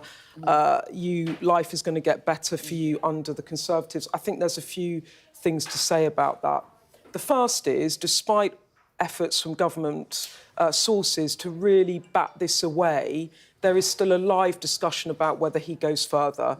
One Treasury brain, former Treasury brain, messaged me this morning saying they think that there will be a 3 pence cut in national insurance, 3 percentage points, or maybe 2 percentage points and a penny off income tax. And why are they saying it? Well, last budget, we had ahead of the statement, the autumn statement, we had a 1 pence cut in national insurance, and then the Chancellor did 2. So, look, people are expecting more, despite government sources trying to damp down expectations. And Labour are sending this around this morning, and this is Rishi Sunak, when he was Chancellor in May 22, saying the basic rate of income tax will be cut from 20 to 19 pence in the pound before the end of this Parliament in 2024. So I think there's more questions around that. Look, the questions I think you and I are going to be asking once this statement is out with Ed as he appears on our screen there. I can't wait to get the hologram the up. Virtual Ed. Is how are they going to pay for it? There he is. Hi, Ed. I wish he was here. Well, he's with us. We're missing him slightly, aren't we, Beth? Like, how are I think there's going to be lots of questions about how is this going to be funded? What is the headroom, which Ed will talk about? How is this going to be funded? Household incomes, are you better or worse off? I've already got stuff out from Labour saying that you're going to still be worse off under a Tory government. And I also think there will be a discussion about, is it what the public wants? Because this is a poll in YouGov earlier this week, and it suggests that the public overall want spare cash to go on public services, 55% of it in a poll in the Times, against only 30% wanting tax cuts. So I think that's a live discussion as well. I'm sure we will be chewing it over all afternoon. Yeah, we certainly will. I mean, it's so interesting, isn't it? You know, I've never seen a budget where they've briefed the whole lot out before. Yeah, which makes me think there's got to be something else. There's got to be something Surely, more. there's going to be something else. There's got to be something more. But yeah, not much money around to do it. Beth, thank you very much indeed. We'll have lots more from Beth. But let's cross to Sky Studios, shall we? Where Sky's economics editor, Ed Conway, is going to be taking us through the detail and the data. Beth mentioned that magic word, didn't she? Headroom. What is headroom and how much does the Chancellor have? Am I allowed to rant about the headroom? Because I mean, we'll deal with all the analysis of what's in this budget later on, the growth numbers, the borrowing numbers. But this whole headroom topic, I just find incredibly frustrating. And I'll show you what. By the way, I wish I was there as well in person with you, but I do. The consolation prizes, we've got a very big screen here, a mighty screen, which we can show you some of the detail of what we're going to have today. But that point about headroom, like I said, we'll talk about the other stuff in a sec. What does it mean? The Chancellor goes on about it, the opposition go on about it, everyone within Westminster is going on about how much headroom there is to kind of do the giveaways that he might well have room for in this budget. So what is headroom? Well, basically, the Chancellor's got various different fiscal rules, 3 of them, OK? And the most binding, the toughest of them, is that he needs to get the national debt falling. OK, but here's the small print. This is the forecast for the national debt in the coming years. And actually, what you can see is it's rising, isn't it? It's rising. But the small print is, this rule says you need to get the national debt falling at the end of the forecast horizon. So basically between year 4 and year 5. And if we just zoom in on that line there, OK, let's zoom in, pull it across here, you can see it is just about falling. It's just falling down from 93.2% of GDP to 92.8% of GDP. The gap between those two lines is, believe it or not, that's headroom. That's the headroom everyone is going on about at the moment. And right now, that gap amounts to about £13 billion. So if we kind of pull that over there, that's about £13 billion in cash terms. But here's the thing, because it is just about the difference between two lines, and these are forecasts that go way off into the future, and they are dependent on so many different variables, what's going on in the economy, whether there's going to be a shock in the future. They're not necessarily very reliable. We can talk about that as well. Because it's all dependent on those two lines and what's going on with them and what's going on with the forecast, this goes up and down like anyone's business. So it looked not long ago like the Chancellor might not just have £13 billion, but he might have a bit more. It looked like maybe he was going to have up to £20 billion. And that's what the briefing we were getting from Treasury sources, and indeed it's what it looked like. Then the Treasury started to brief and they said, oh, it looks like maybe actually there's not as much headroom as they thought there was before. So it was down to £13 billion again. And now it might well be, according to some sources, at least Labour is saying this, there's all the way up to £30 billion. It's ridiculous. And it's all because of the difference between these forecasts a long way off in the future. And by the way, those forecasts change an awful lot. This is showing you the national debt going back over the last few years. And each of these different faint lines is the forecast that we've got each time around from the Office of Budget Responsibility. And you can probably see a pattern. Those faint lines kind of go all over the place, don't they? And it's not because the OBR is a bad forecaster. It's because no one knows the future. And the gap between these two lines, OK, what was forecast and what actually happened in the past, when you take the average of that gap, it amounts to about £415 billion, OK? £415 billion. That is equivalent to, I worked it out last night, it's equivalent to 70 aircraft carriers. That's the forecasting error. And the point is not to say forecasting is bad, but it's to say, why would you hinge everything, like the decisions on taxes, decisions on policy we're going to hear about today, are hinged on the basis of those forecasts off into the future. So listen, that's my rant over, and we don't need to talk about that anymore. There's going to be lots to come in the budget. We're going to hear more about the state of the economy. We'll get growth numbers, so growth forecasts. That's going to be interesting to look at, the growth numbers. We'll have new bars to show you what's happening on growth. We'll have borrowing as well. We will get all of those details about what the tax cuts are going to be. It sounds like we're going to hear a lot about tax cuts, but the final thing to say is, does that mean that the tax burden is actually going down? We'll have more on all of the analysis, Sophie, as the day goes on. Great, looking forward to that. And I'm glad you've got that off your chest on headroom. It does seem mad, though, when you think about the figures that it's all based on. Ed, thank you very much indeed. Lots more from Ed Conway throughout the day, but let's leave Westminster for a moment, shall we? We can cross to the Lincolnshire town of Grimsby, a place you're going to see us broadcast from a lot this year in the run-up to the general election. And my colleague Sarah J. Mee is there. SJ. Hello, good morning, Sophie. Welcome to Grimsby. As you say, this is one of Sky's target towns for 2024. Historically, a Labour town, with the party holding on to the seat here from 1935 to 2019. That is, of course, when Boris Johnson had that huge win for the Conservatives. Grimsby is exactly the type of place that Labour needs to take back and the Tories need to hang on to. I'm going to be here all day today talking to the people that make up this town, the voters who will ultimately help decide the outcome of the next general election. I'm going to speak to a couple of them now. With me, Gary Burke and Brian Wostrak here with me outside Gary's business, Gary's Meat, and Brian, of course, owns the Hebung restaurant, the oldest fish and chip restaurant here in Grimsby. So two owners of local businesses, so lots to talk to you about, Gary and Brian. Gary, I'm going to start with you first. Give me a snapshot of what it's like to run Gary's Meat at the moment in the current climate in Grimsby. Well, it takes a lot of hard work, a lot of hours, a lot of commitment, and at the moment it's paying off. It's, like I say, there's a lot of overheads that have gone up, and it's tough. But it's tough to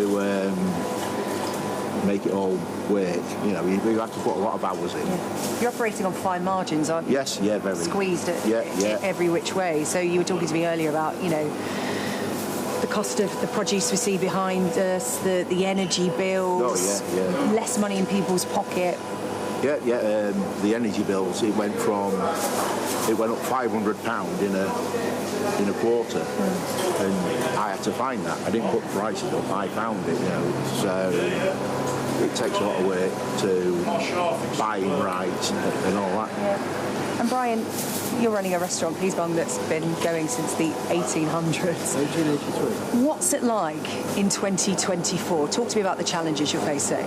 The challenge we're facing is the increase in the fuel, increase in products such as fish, potatoes, all meat, fats and every other bits I have to buy. They've increased solely from the increase in fuel prices. They've dropped back, they've shot up again, so the cost is coming back to me. And we have good weeks and we have not so good weeks.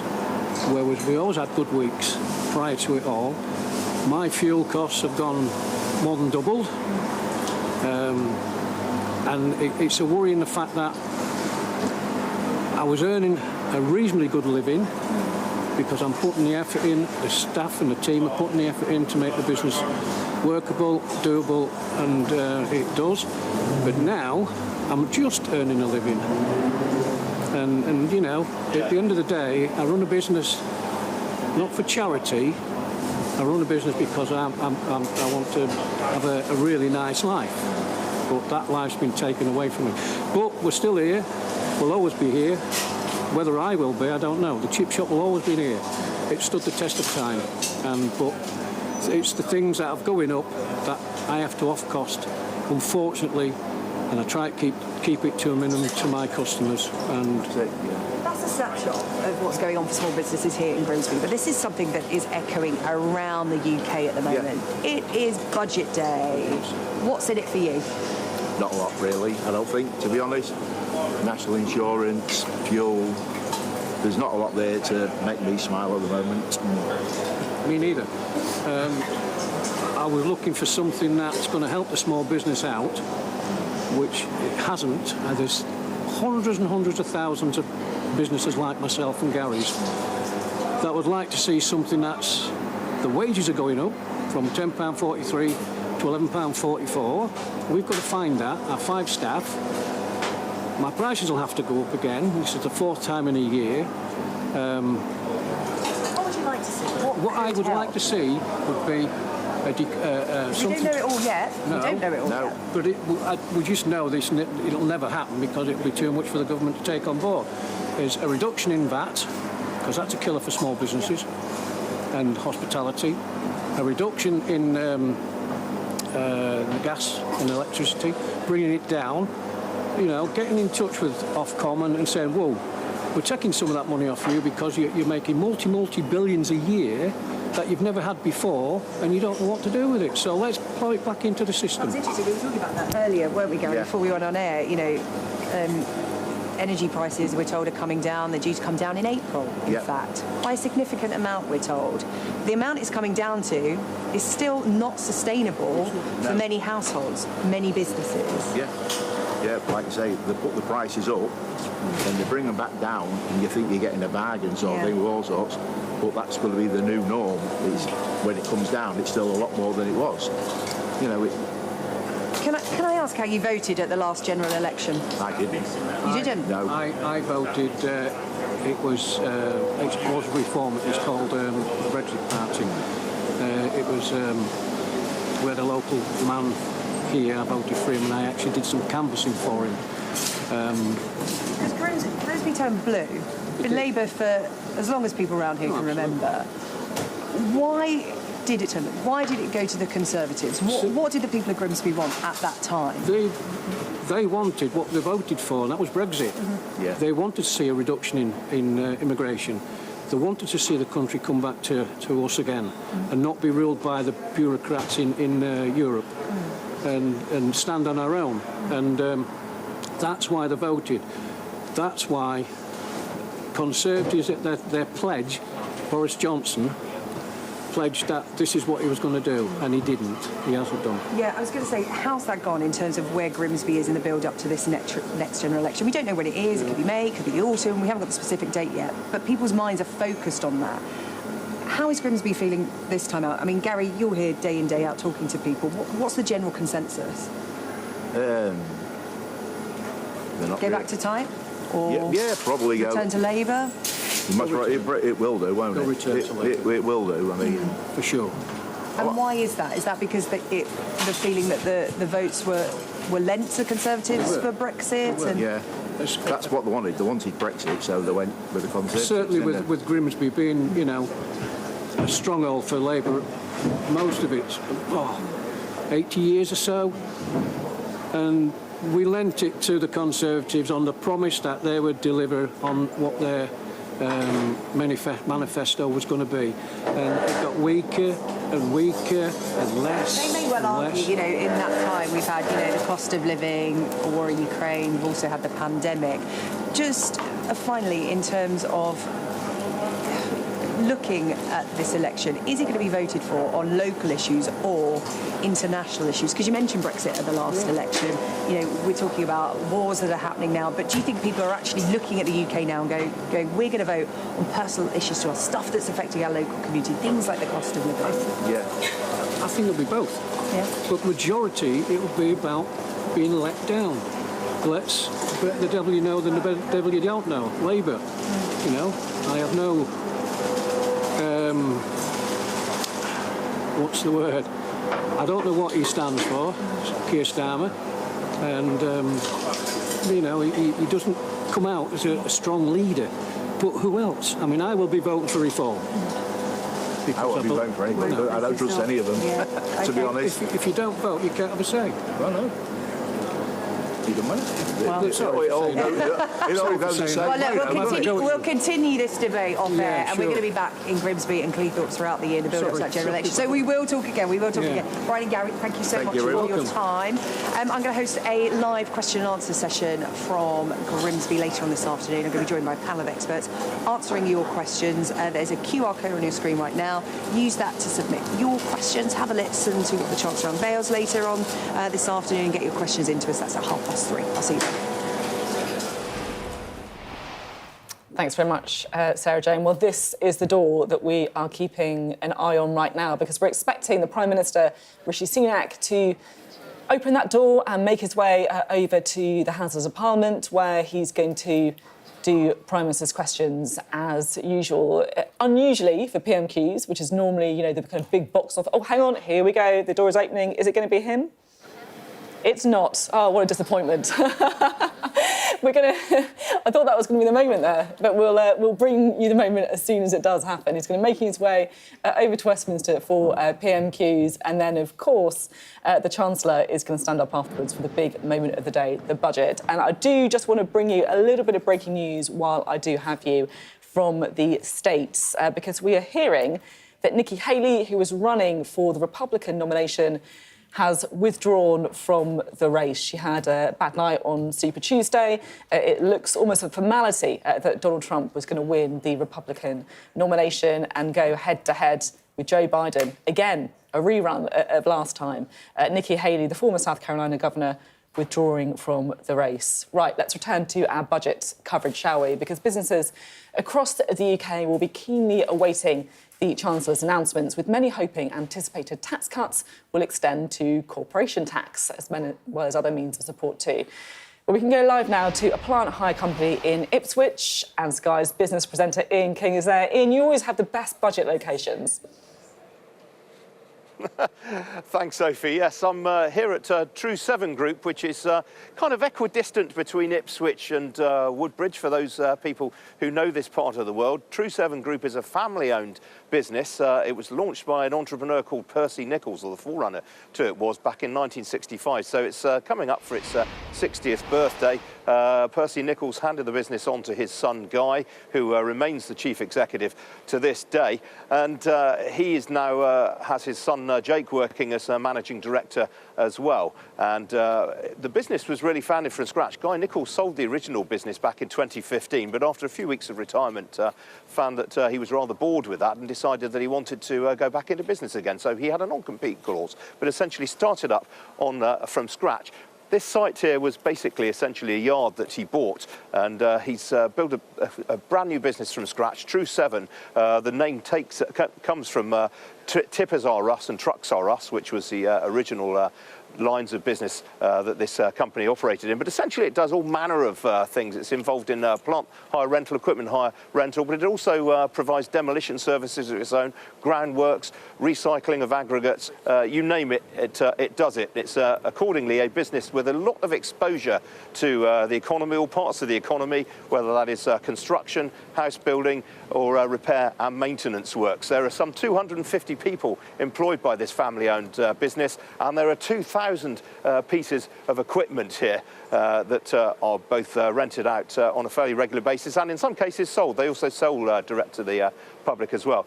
Well, joining me now are two local businesses. I'm joined firstly by Alec Bird. He's Chief Financial Officer here at True 7 Group, and also by Malcolm Moore. He is the Managing Director of a company called Frugal Pack, which we featured a couple of times on Sky News in the past. Gentlemen, welcome to you both. Alec, let me start with you. Obviously, it's been quite a tough time for the construction industry, to which you have a lot of exposure. How has business been lately? So it's been mixed, Ian. I think we've benefited from government investment in local infrastructure. I think the Sizewell C project's been very important, and that transition to a low-carbon future is important for all of us, as is energy security, and we're delighted to have been involved in that. But on the other hand, house building's been very difficult, and I think today it'd be lovely if we could see some support for that sector, some support for people who want to buy and own their own homes. So we'll see what we see later. I know you also had exposure to HS2. Were you disappointed when the Prime Minister cancelled the northern leg of that? I don't think the government over the last few years has covered itself in glory in how they've handled that project, but I respect the fact that the costs have escalated. I think we all need to ask ourselves how it's got to that position and the procurement decisions that lie behind that. I think there is still investment going into HS2. The project is continuing, and we're really pleased to be part of the project today. What about house building then in particular? I mean, there's been a lot of speculation about stamp duty. Would Yes. that really move the needle for you in terms of activity? I think it's really important to support people with their first purchase, and I think stamp duty stands in the way of that. Unless action's taken today, I believe the thresholds are going to come down, so it's important that that's looked at carefully. I think that's in the context of interest rates being very high compared to where they have been recently, if not by historic standards. So yes, stamp duty would be good. I think there's been some chat as well about government support for mortgages. There's a danger there, isn't there, with the financial crisis experience? We don't want to go back to the bad old days. But if people can afford to pay rent, then they can afford to pay mortgage. So I think there's a bridge there for the government to cross. Now, the big ticket item in the autumn statement in November was full expensing. I mean, that was aimed fairly and squarely at businesses. I mean, this feels more a budget that's aimed at taxpayers rather than business owners. Has full expensing, will it make a difference to this business? So full expensing largely excludes hire businesses and tends to be for those who operate on their own. Now, as you mentioned earlier, we do run a lot of our own jobs and a lot of our own projects, and that has allowed us to take advantage of that. But we would, and I think the industry would, welcome that definition being widened for hire business as well. I think it supports the business and the industry where people haven't got the confidence to buy their own equipment, but they need the use of it to complete a project. And we're also told that actually that wouldn't be that costly to the Exchequer. I mean, I've seen a sum of 190 million being bandied around on extending it to leasing. I'll take your word for that. But I think business investment isn't at the level at which the government wants to see. You can see that we invest heavily and we'd like every incentive to carry on doing so. Excellent. Well, Malcolm, let me bring you in. Obviously, Frugal Pack, a company we've featured on Sky News in the past, you essentially make wine bottles out of cardboard. Yes, indeed we do. Just around the corner from True 7, so we're proud to be here today. Thank you. We're big innovators, and that's where a lot of our expenditure is going. We're a young business. We're effectively 16 years old, and we constantly push to create new solutions for the packaging industry to reduce the carbon. That's the focal point of what we do. So what we're looking for from the budget really is ideally a reversal of the decision that was made last year in the R&D tax credit, which really affects small businesses, SMEs. To us, that change has cost us around 54% of what we would have normally got. To put that into context, 150, 200,000 pounds, which is a lot for a company like ours. So that's primarily what we would like to see from the budget today. We're also very keen to see help for investors. We rely on investment more than anything else at the moment. We're not breaking even yet. Should happen in 2025. So we need investors, and we need to encourage investors, and the UK needs to do that. So something along the lines of an EIS, we would be very pleased for the Enterprise Investment Scheme. We'd back the CBI's call. Currently it's a £20 million threshold. We'd back the 30 million threshold that they're calling for. Would be great for us. And that will get more capital into the business for entrepreneurs like you. Which is what we need. Yeah. I mean, your end users ultimately are consumers. Do you take any encouragement from the fact that we are likely to see this national insurance cut today? I mean, in theory, that puts £790 a year extra into the average person's pockets. Yes, I think. I mean, in this day, in this current situation, every family and person needs some help at the moment. So definitely a lot of encouragement from that.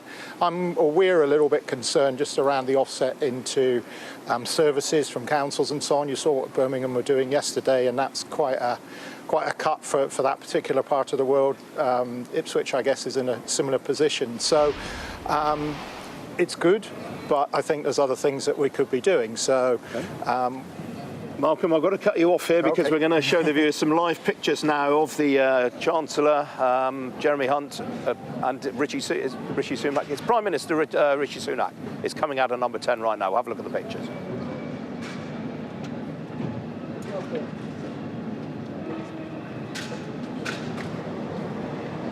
There he goes. So that's the Prime Minister Rishi Sunak leaving number 10 for the House of Commons. Obviously, before we get the budget at 12:30 from the Chancellor Jeremy Hunt, we have Prime Minister's questions beforehand. We will, of course, be bringing you that live here on Sky News.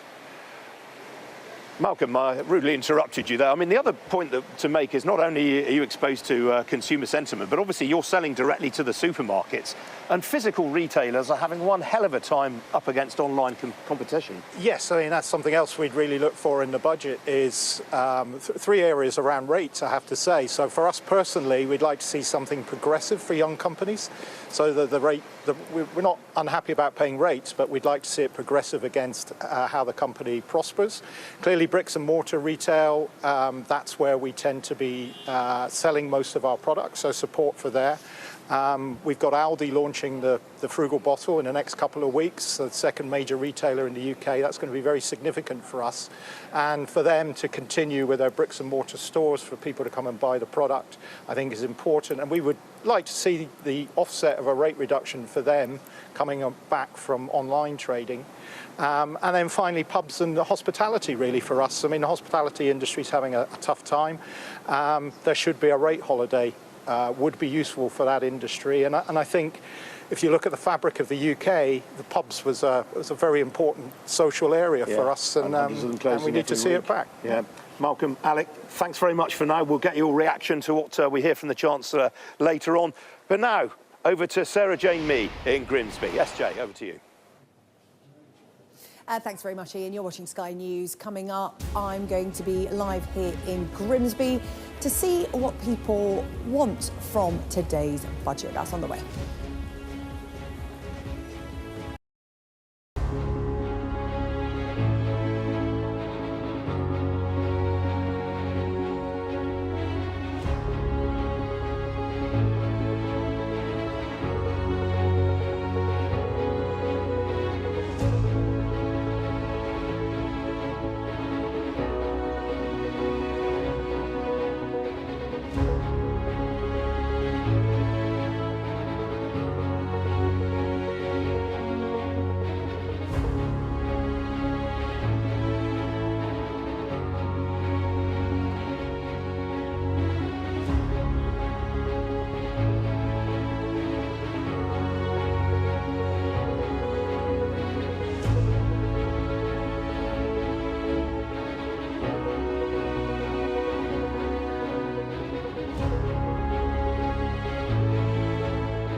Hello and welcome back to our special coverage of today's budgets. It's the last one before the next general election. There's just around an hour to go now until the Chancellor, Jeremy Hunt, gets to his feet straight after PMQs. So that'll be around 12:30, if they keep to time. Right, Sky's political editor, Beth Rigby, is with us now. Still here, standing by. We've got the notes out. Can't wait. So, look, it's a tax-cutting budget. We know that that is how the Chancellor is going to want to frame it politically. We've talked a lot about the 2p cut we're expecting national insurance, but you're picking up a few rumours around child benefit, right? Yeah, this is something that's been pushed by the chair of the Treasury Select Committee, Harriet Baldwin, a former Conservative minister, still a Conservative MP, I should add. And this is about, it fits in with the narrative Jeremy Hunt's doing about making work pay. This is about child benefit. Now, you might remember quite a long time ago, universal child benefit was scrapped under the austerity plans of George Osborne. And then basically they reformed it so if you earned over £50,000, there would be a taper where your child benefit was gradually taken away from you. Now, the effect of this has been that people earning between 50, 60 up to £70,000, they are facing higher marginal tax rates because the more they earn, the more of the child benefit they have to repay in this taper. And there's some chat about whether or not he has listened to Harriet and he's going to reform this. Now, if he ended the withdrawal of child benefit for those middle-income earners completely, it would cost about £4 billion a year. If they change it, that the tapers only kick in when you earn £70,000 or more, when one parent does, it would cost about £2 billion a year. The policy, the tax, if you like, at the moment, affects, I think it's about 2 million families. So this has been put forward. There has been some chat about it. And it does fit in to the narrative that he wants to make about making work pay, which is why those around him would say that the Chancellor was more minded to move on national insurance than income tax. But, Sophie, I have to say still, there are many Conservative MPs out there who are looking at the polls. They're staring into what they see as an electoral abyss. A poll out, it's only one poll this week, though, put the Conservatives on the lowest polling since polls began, really, in 1978, on 20 points. So they are really nervous and they want something big in this budget to try and shift the dial. So I think that when it comes to, say, what we were talking about earlier, income tax cuts, even if it isn't done now, that story is not going away. That pressure will continue. But let's look out now for the child benefit, see if he moves on that. Because, as I said, it hits the zeitgeist, if you like, of middle earners, working families who are being penalised by this taper, which has had this perverse effect. Because basically you think, I don't want to take another job on, or I don't want a pay rise, or I don't want a promotion, because effectively you get your child benefit taken off you, so it's not worth your while to do that. That's exactly the sort of perverse sort of tax effects that the government would want to knock out. Yeah, interesting to see. One to watch out for, definitely. But as you say, is it going to be the big blockbuster budget? They did national insurance last time, didn't they? Didn't exactly move the polls. Beth, thank you very much indeed. Right, let's bring in Ed Conway, shall we? So we talk a bit about child benefit there. We've been talking about national insurance. How kind of wide and deep do you expect this budget to go, Ed? Well, it's a good question. It's worth kind of remembering also that, like, the choreography of what we're about to go through. So, we'll get the Chancellor, obviously there'll be Prime Minister's questions, then we'll get the Chancellor standing up and giving his speech. But it takes quite a while between the announcements we get from the Chancellor and the following hours to work out what's actually going on. That is what we're going to try and bring you here, because we're going to be taking, one of the things he tends to do, every Chancellor since Gordon Brown has done, is they rattle through all of these numbers faster than you can possibly follow them. We'll be trying to follow them as quickly as we can so we can update some of our figures. For instance, economic growth. This is the forecast last time around. What we're going to do is we're going to have these big red bars that come up and show you this time around. They should actually, those red bars might be higher in the longer run, but they might be a bit lower in the shorter run, because let's not forget, we are in recession at the moment, shallow recession, but nonetheless a recession. We'll do the same thing as well for everything else. So I'm going to rattle through this really quickly now, but we'll do the same thing too for CPI, for inflation as well. So consumer price index inflation, those numbers as well, coming down a bit faster than previously expected. We'll do the same for government borrowing as well. So government borrowing too, and we'll just underline for you whether things are improving or whether things are deteriorating. And finally, I talked a little bit earlier about net debt, so the total amount of debt that the government has. That's where the headroom thing comes in. I mentioned these two bars and the difference between them. That's kind of, determining how much room the Chancellor might well have to spend if he's kind of keeping to the letter of those laws. And so we'll bring you that as well. We'll update all of that. But I think, as I say, the big question is not just about each of those different things. It's not just about the measures. It's also about, what is the state of the UK economy right now? Are we still very much heading towards being a high-tax economy? And when you look at total taxation in the UK, and that's what this chart is basically showing you, is the tax burden, some people call it, taxes as a percentage of GDP. This goes all the way back to the 1940s. That line starts in 1948. And what you can probably just make out there, that line shows you last time around, is that's now going up to the highest level since the 1940s, since World War II. So these are really kind of the crucial statistics. We'll bring you more of this as the day goes on. But as I say, the key thing is going to be kind of reading through the lines. We're going to hear a lot of politics in the next hour or so. What's going to be interesting is after that hour, does this really add up and what does it mean for you? Yeah, we're going to be having a look at all of that. And I imagine a lot of Conservative MPs very interested in that final graph that you showed on taxes as well. The politics of that really at the centre of everything. Ed, thank you very much indeed. Well, there's only so many levers the government has got to pull until the next general election, and they need to pull them pretty hard if they're going to close that whopping great gap in the polls with Labour. So, of course, one of the big things about the budget is it going to make any difference? Is it going to make any difference in places like Grimsby, the Lincolnshire town, where you're going to see us at Sky News broadcast from an awful lot this year in the run-up to that general election. It's exactly the kind of place that Labour needs to snatch back and the Conservatives need to hang on to. Well, my colleague Sarah Jane Mee is there. SJ, what kind of thing are you hearing about? Thanks very much, Sophie. Well, we were here in Grimsby and Cleethorpes yesterday. We're going to be here today, and as you said, throughout the year. It's been really interesting talking to people here about a forthcoming general election this year, and particularly about the budget today, because the people we've spoken to have said this budget really isn't going to do that much for people in Grimsby and Cleethorpes who are struggling. And with that in mind, they then look at the general election and they're looking for big changes, big, meaningful changes. Let's bring in our political correspondent, Gurpreet Narwan. He's with me here in Grimsby. And Gurpreet, you've really been digging into the data as to why we're here in Grimsby and Cleethorpes. And for those who are just tuning in, it's worth reminding them why we're picking these two towns to target.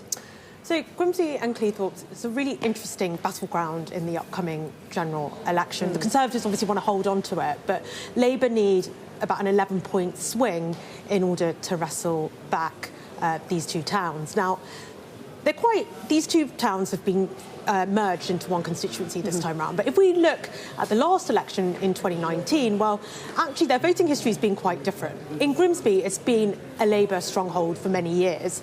I think it voted Conservative for the first time since the end of the Second World War back in 2019. Cleethorpes is more of a bellwether in the sense that it often mimics the result in Westminster. It was Labour until 2010, and since then it's voted Conservative. So it's shaping up to be a really interesting battleground. But if we consider the kind of things that people in Grimsby and Cleethorpes want, well, we were speaking to Pamela earlier, there's huge appetite for increases in public spending. People don't want to cut public spending in order to fund tax cuts. It's something that we're seeing across the country. Polling shows us that people don't want further reductions in public spending. And I think that's why the promises of levelling up really cut through here back in 2019. People really were really seduced by this promise, Boris Johnson's promise that he would level up poorer parts of the country, and part and parcel of that was increases in public investment and public spending. The promise of Brexit also cut through here massively. It was a huge pro-Brexit vote. So this time round, looking at the budget today, one of the big stories is going to be around public spending, because the Chancellor, as we know, has got this 2p cut in national insurance. He's got quite limited headroom to fund these kind of tax cuts. And we're pretty confident that reductions in public spending are going to be one of his targets. The problem is the plans he's already got in place have been described by many economists, including the Office of Budget Responsibility, as a work of fiction. They're saying these plans that you've got for public spending already in place are completely implausible. And we're going to hear a lot from the Treasury, a lot from the Chancellor about the fact that spending on public services is growing in real terms. He's saying, well, I'm just going to trim it from 1% to 0.75% increase. Now, the problem with that is it disguises quite varying experiences across the public sector. Because although overall public spending might be increasing still, even though it might be trimmed to pay for these tax cuts, it's things like those protected budgets. So education, health, defence that are gobbling up the majority of that. And unprotected budgets, things like spending on local authorities, central spending on local authorities, prisons, courts, are going to face the brunt of that. And if the plans aren't changed and if they're trimmed further, it looks like they're in store for an 18% cut in real terms over the next 6 years. Yeah, public services really at the forefront of people's minds in Grimsby and Cleethorpes. We'll be talking to people affected throughout the day to get their reaction to the budget and their thoughts ahead of a general election. We keep hearing about sticking plasters for problems. What people want here is a real change and real solutions. Plenty more of that to come throughout the day. Sophie, over to you. Thanks very much. We'll have to see how it all goes down with those all-important voters in Grimsby and other places across the UK. Still to come on Sky News. The Warm-Up Act, Rishi Sunak prepares to face PMQs at midday ahead of the budget. We're going to be speaking to today's PMQs panel. That's James Daly MP, Labour's Catherine McKinnell and the Lib Dem Helen Morgan.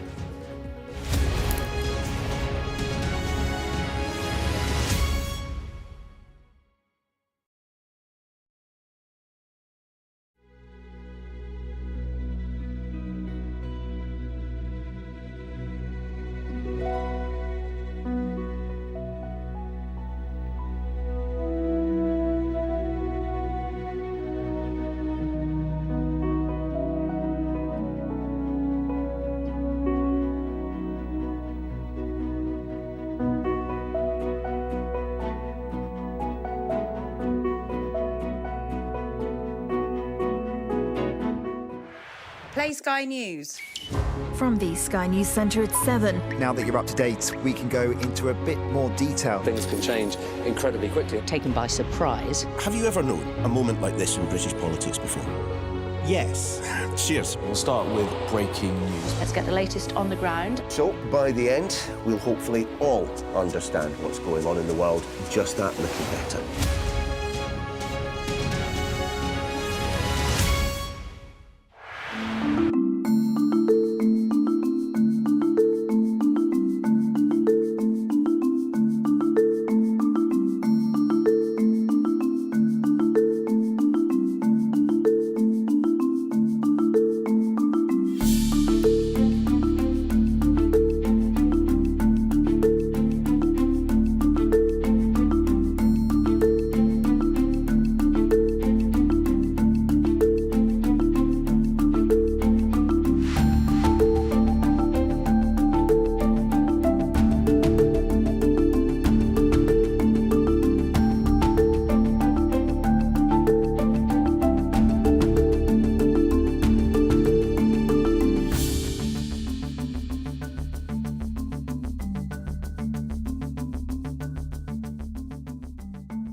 Hello, it is almost time for Prime Minister's Questions, which, to be honest, is the warm-up act to today's budget. As always, though, we are going to get the thoughts of our PMQs panel, and joining us here in the studio are James Daly, who is the Deputy Chair of the Conservative Party, plus the Labour MP and Shadow Education Minister, Catherine McKinnell, and from Central Lobby, Helen Morgan, who is the Lib Dem MP for North Shropshire. Thanks to all of you for being in today. Right, James, to you first. I mean, it's always a bit of a weird one, PMQs, isn't it, the day before, just before a budget. You know, normally it's the main event, and really it's kind of the warm-up act, isn't it? And what are you expecting? And PMQs, I have absolutely no idea. Oh, that's helpful. But I suspect it will be full of positive news on what the government are doing to increase life chances, putting record sums into the health service, into police, and to everything else. So I think it's going to be a very positive story to tell by the Prime Minister. Okay. Positive story to tell. Well, obviously, I would say the absolute opposite. I think there's a huge amount to go at in terms of the government's failure on the economy, the failure to grow the economy, failure to invest in public services. But also, I think the Secretary of State for Science is in somewhat of a tricky spot in making accusations against one of the scientists in the sector and having to apologise publicly. And there are definitely questions to answer about who's footing the bill for the legal costs in relation to that. So that may well be something that requires answers. Yeah, it's one of those things where it's quite hard to get much on the economy, which is the kind of big story of the day. So it may be other things that people try. Well, I'll tell you what I think is a good stat, and your viewers will like this: 800 jobs a day for 14 years. Do you not think that's a great thing to say? We've created 800 jobs a day, the Conservative government, for 14 years. That's what a government about opportunity, about creating, life chances is all about. So why is the economy in recession, you would have to wonder? Right. Let's bring in Helen Morgan, shall we? I've got a feeling that you two could have a ding-dong on your own for the rest of the programme, but let's bring in Helen, shall we? Helen, we'll be talking a bit about PMQs, but of course, really everyone's thinking about the budget as well, aren't they? What are you hoping for today? I think we'd really like to see this £2 billion cut, this real terms cut to the NHS budget for next year to be reversed, because my inbox is certainly full of people who are really feeling the strain of not being able to get a G appointment, horrendous time at A&E, and that £2 billion real terms cut to the NHS budget, I think, is something that people are going to be really concerned about if the Chancellor doesn't address it today. Well, let's go to James Daly, shall we? I'm going to get your thoughts in a minute as well, Beth, on this. There is a genuine debate to be had about spending and tax cuts. It feels like it's going to be a tax-cutting budget, but YouGov polling shows that's not actually what people want. People are worried about investment in public services. I think we had a chat about this when I was last on here, and I think one of the things is that if we just have a debate based on figures, so me and Catherine and anybody on this panel could say, let's have 2 billion, let's have 3 billion, let's have 4 billion, but there's a real also conversation that has to go on at the same time about how we get bang for our buck, how that money is going to be used, because then the public can see we're going to invest whatever the figure is, and it's going to get more doctors or more nurses or quicker GP appointments. And I think we sometimes simplify the debate too much in respect of just numbers, and it's about outcomes. I think the Chancellor's been talking about that in the run-up to the budget today. What's your take on all this? It does feel like there is a genuine argument going on about tax cuts versus public spending. Well, it's interesting because, as we were talking earlier, some polling suggests actually people would prefer investments in public services. I mean, James, your Chancellor and your PM are under huge pressure, aren't they, from your benches, not just on NI cuts, but actually to cut income tax. If the Chancellor doesn't do that, do you want another fiscal event later in the year in which that would happen? Well, first of all, in terms of polling, I mean, pick your pollers and then choose your outcomes in respect of that, because I think if you had a poll of people who previously voted Conservative, I think they would be very supportive of tax cuts. They are, but they are. No, but that's not the position we're talking about the general public here. And the general public, 57% say YouGov, so they want more investment in public services, 27% say tax cuts. So that's general public. I accept that former Conservative voters 2019 want tax cuts. Yeah, indeed, and I think that's why I became an MP, so that working people had more money in the pocket to use that money in the way that benefits them and their families. And that, I don't know what's going to happen, I'm not going to speculate, but if that does happen, that's a really good thing. What do you think on income tax? He's under pressure on it, isn't he, from his own benches? Beth, I wish I knew the answers to what's going to happen. You must know the answer. I can say... In terms of the pressure, you know the answer because you talk to your colleagues. Well, my colleagues, the ones that I speak to, you may speak to different ones to me, but they are supportive of the Chancellor and the Prime Minister in terms of making sure that more working people have more money in the pocket to use that money to support them and their families. Catherine, it feels to me like there's not that much difference between Labour and the Conservatives when you're talking about personal taxation. I spoke to Wes Streeting last night, for example, who said, yeah, Labour is in favour of cutting personal taxes as well. I haven't heard any suggestion that if there is that 2p cut in national insurance that Labour would do anything other than back it. Well, I mean, I think in terms of parties and our approach, we are worlds apart.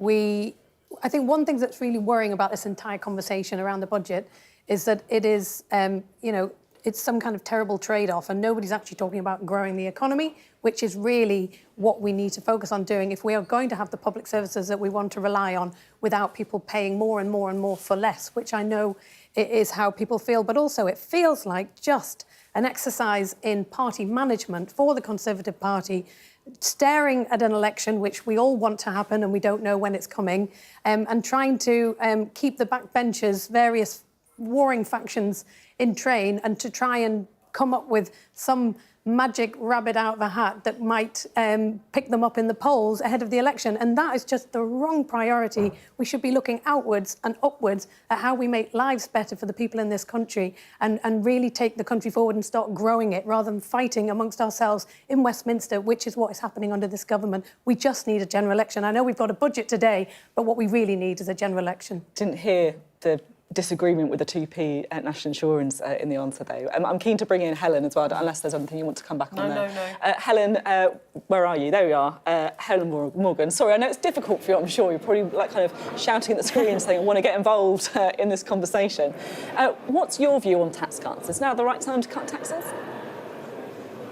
Well, I think the problem is we're seeing the worst world of both problems at the moment, aren't we? We've got the highest tax burden ever. We've got an average household £1,500 a year worse off because of the frozen tax threshold, and we're seeing crumbling public services. And I think to frame it as an either-or is the wrong thing to do. I think there are other ways you could raise tax. You could increase the bank levy, the bank surcharge, which the government have been very keen to cut over the last few years, and find other ways to raise money to pay for public services, which don't make life much harder for hard-working families who have seen the biggest fall in living standards since the 1950s. But let's get real, though. You know, if you want to cut taxes, bring the tax burden down, if you want to invest in public services, you know, there's got to be some difficult decisions made, right? You know, this is a reality. What are the difficult decisions? Like, what were you facing up and admitting this is difficult, but we need to do it?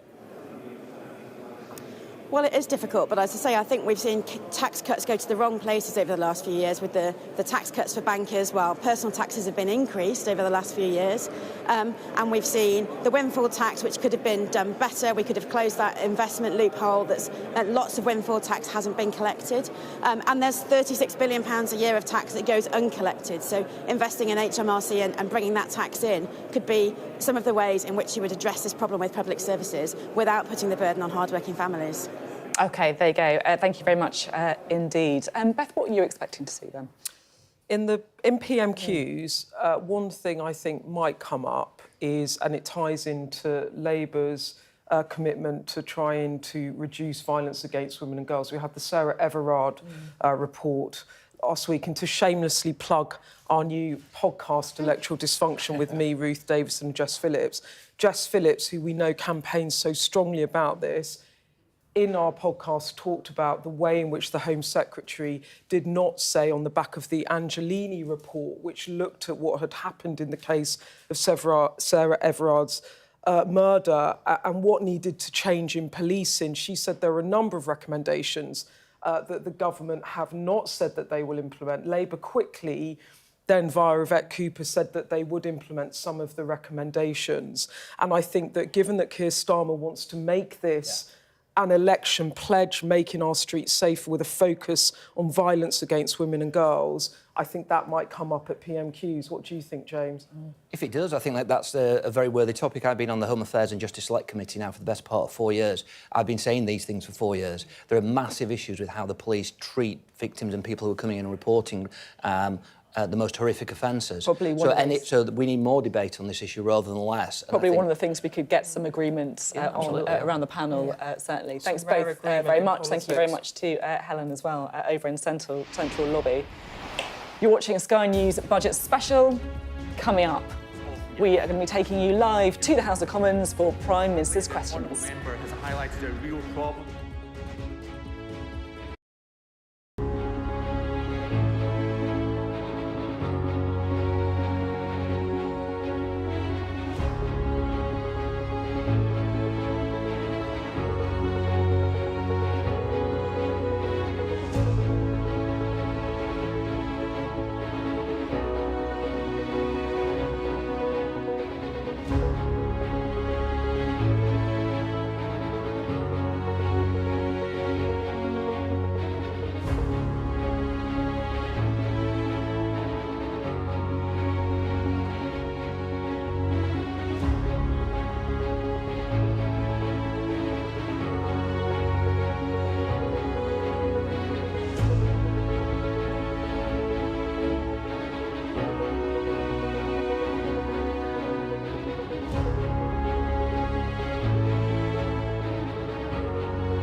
Hello, welcome back. We can go live now to the House of Commons, where Prime Minister's Questions is just getting going.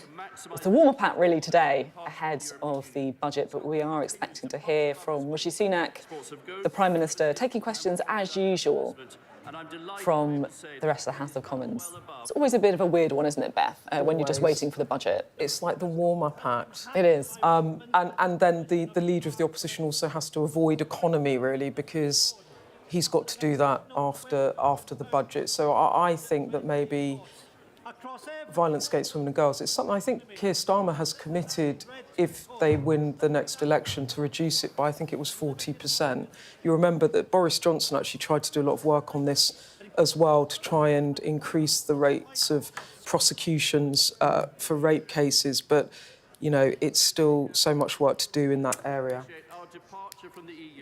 Yes, exactly. I think, to be honest, it is something. It's something that I think so many MPs would feel very, very strongly with, particularly, of course, with the recent report on the murder of Sarah Everard and the role of the police in that as well, something to certainly be talking about. And as you say, they want to avoid the economy today, don't they? You want to avoid the Prime Minister having to say, well, why don't you just wait for the budget in response to the questions? Although, you know, clue from James Daly there, I think that the Prime Minister will probably try and get some economic good vibes in before his Chancellor stands up. And from Labour, the line that we've been hearing this week is, we've been winning the battle of ideas. So I kind of think I'll be playing that bingo as well to see if how many times we could draw up some PMQs bingo, couldn't we? Should we do it? Back to square one. Yeah. Turn in the corner. Should we actually do? I think that's what. Let's scribble some down. I think that would be a good one to do. Here we go. The Prime Minister. Let's listen. Colleagues and others, in addition to my duties in this House, including listening to the Chancellor's budget statement, I shall have further such meetings later today. Charlotte Nettles. Thank you, Mr. Speaker. The UK used to be a world leader in psilocybin research, but despite the calls from the Home Affairs Select Committee, leading researchers, charities and veterans organisations and the Royal College of Psychiatrists, we've shamefully fallen behind on breakthrough treatment for conditions like PTSD and depression, causing misery to millions of people in our country. Can the Prime Minister explain why this policy remains the responsibility of a Home Office that can't give it the attention it deserves, and why it's OK that American, Canadian and Australian patients can access treatment British patients can't? Prime Minister. Mr. Speaker, I completely sympathise and understand why people suffering from distressing conditions will want to seek the best possible treatment available, and I thank the Honourable Lady for raising the issue. We are committed to ensuring that the UK is a world-leading jurisdiction for pharmaceutical, clinical and other medical research, and we have, in fact, asked the Advisory Council on the Misuse of Drugs to review barriers to legitimate medical research involving controlled drugs such as psilocybin. Our response to the Council's recommendations, I'm pleased to tell the Honourable Lady, will be published as soon as possible. Dr. Kiranda. Thank you, Mr. Speaker. My constituency has a long and proud history of farming, with generations of the same family helping to feed our nation. And not since World War II have we been so aware of how important food security is to our national security. So will the Prime Minister update the House on what his government is doing to support our fantastic farmers? Mr. Speaker, as I set out at the NFU conference just a couple of weeks ago, we will always back British farmers to continue to produce fantastic food. We're accelerating that plan with the largest package of grants ever, and indeed one of those new schemes opens just today, supporting farmers with up to £125,000 towards the purchase of new equipment and technology. Our schemes in England are all about more choice, Mr. Speaker, not less, and unlike Labour in Wales, we will never introduce top-down arbitrary targets that damage farm incomes, damage our food security and take farmers back to square one. We now come to the Leader of the Opposition, Keir Starmer. Thank you, Mr. Speaker. 3 years ago, Sarah Everard was walking home when she was abducted and murdered by a serving police officer who should have been trusted to keep her safe. As a father, I can't imagine the pain her parents, her family and her friends are going through in this difficult anniversary week. Lady Angelina's report exposes the appalling failure in police vetting and in misconduct processes. And I'm very troubled by its conclusion that there is, and I'm going to quote it, nothing to stop another cousin's operating in plain sight.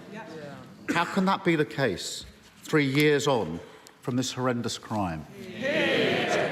Well, Mr. Speaker, can I firstly say that I'm sure all members of the House will have been thinking about Sarah Everard in recent weeks. It was, as the honourable gentleman said, an absolutely shocking case, and the abuse of power in particular was appalling. That's why we took action quickly, Mr. Speaker, to strengthen police vetting, strengthen the rules for rooting out officers who are not fit to serve, and conducted the largest ever screening of all serving officers and staff. We're now ensuring that any officer who has been charged for a crime will be suspended from duty automatically until their case is concluded, and we will thoroughly consider all of the report's recommendations and respond in full.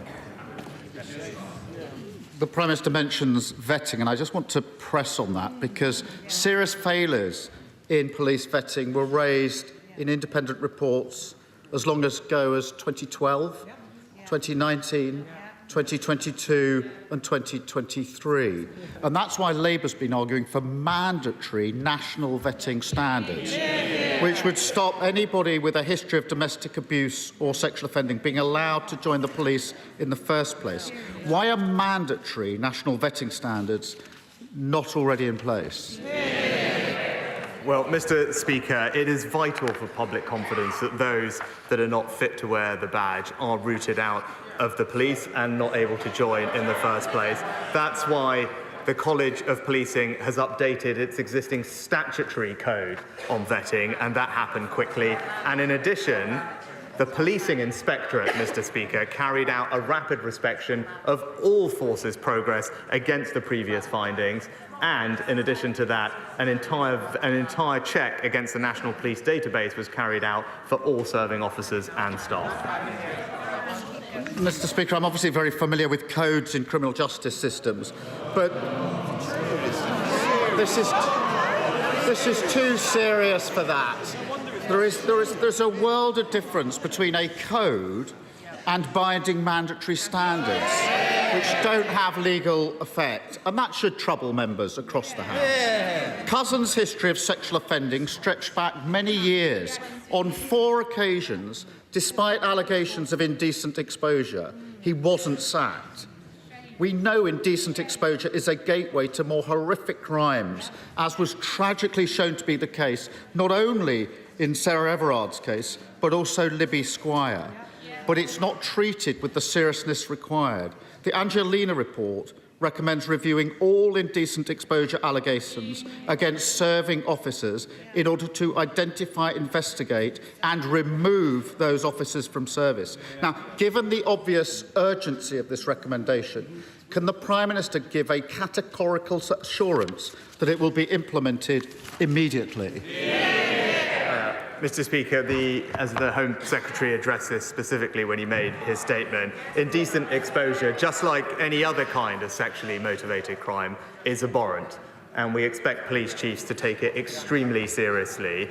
We fully expect police chiefs to suspend an officer charged with any kind of sexually motivated crime. And it's worth pointing out, in addition to the new powers that the Home Secretary outlined about automatic suspension, Chief Constables already do have existing powers to suspend any officer in their force when allegations are made, and we fully expect them to use those powers.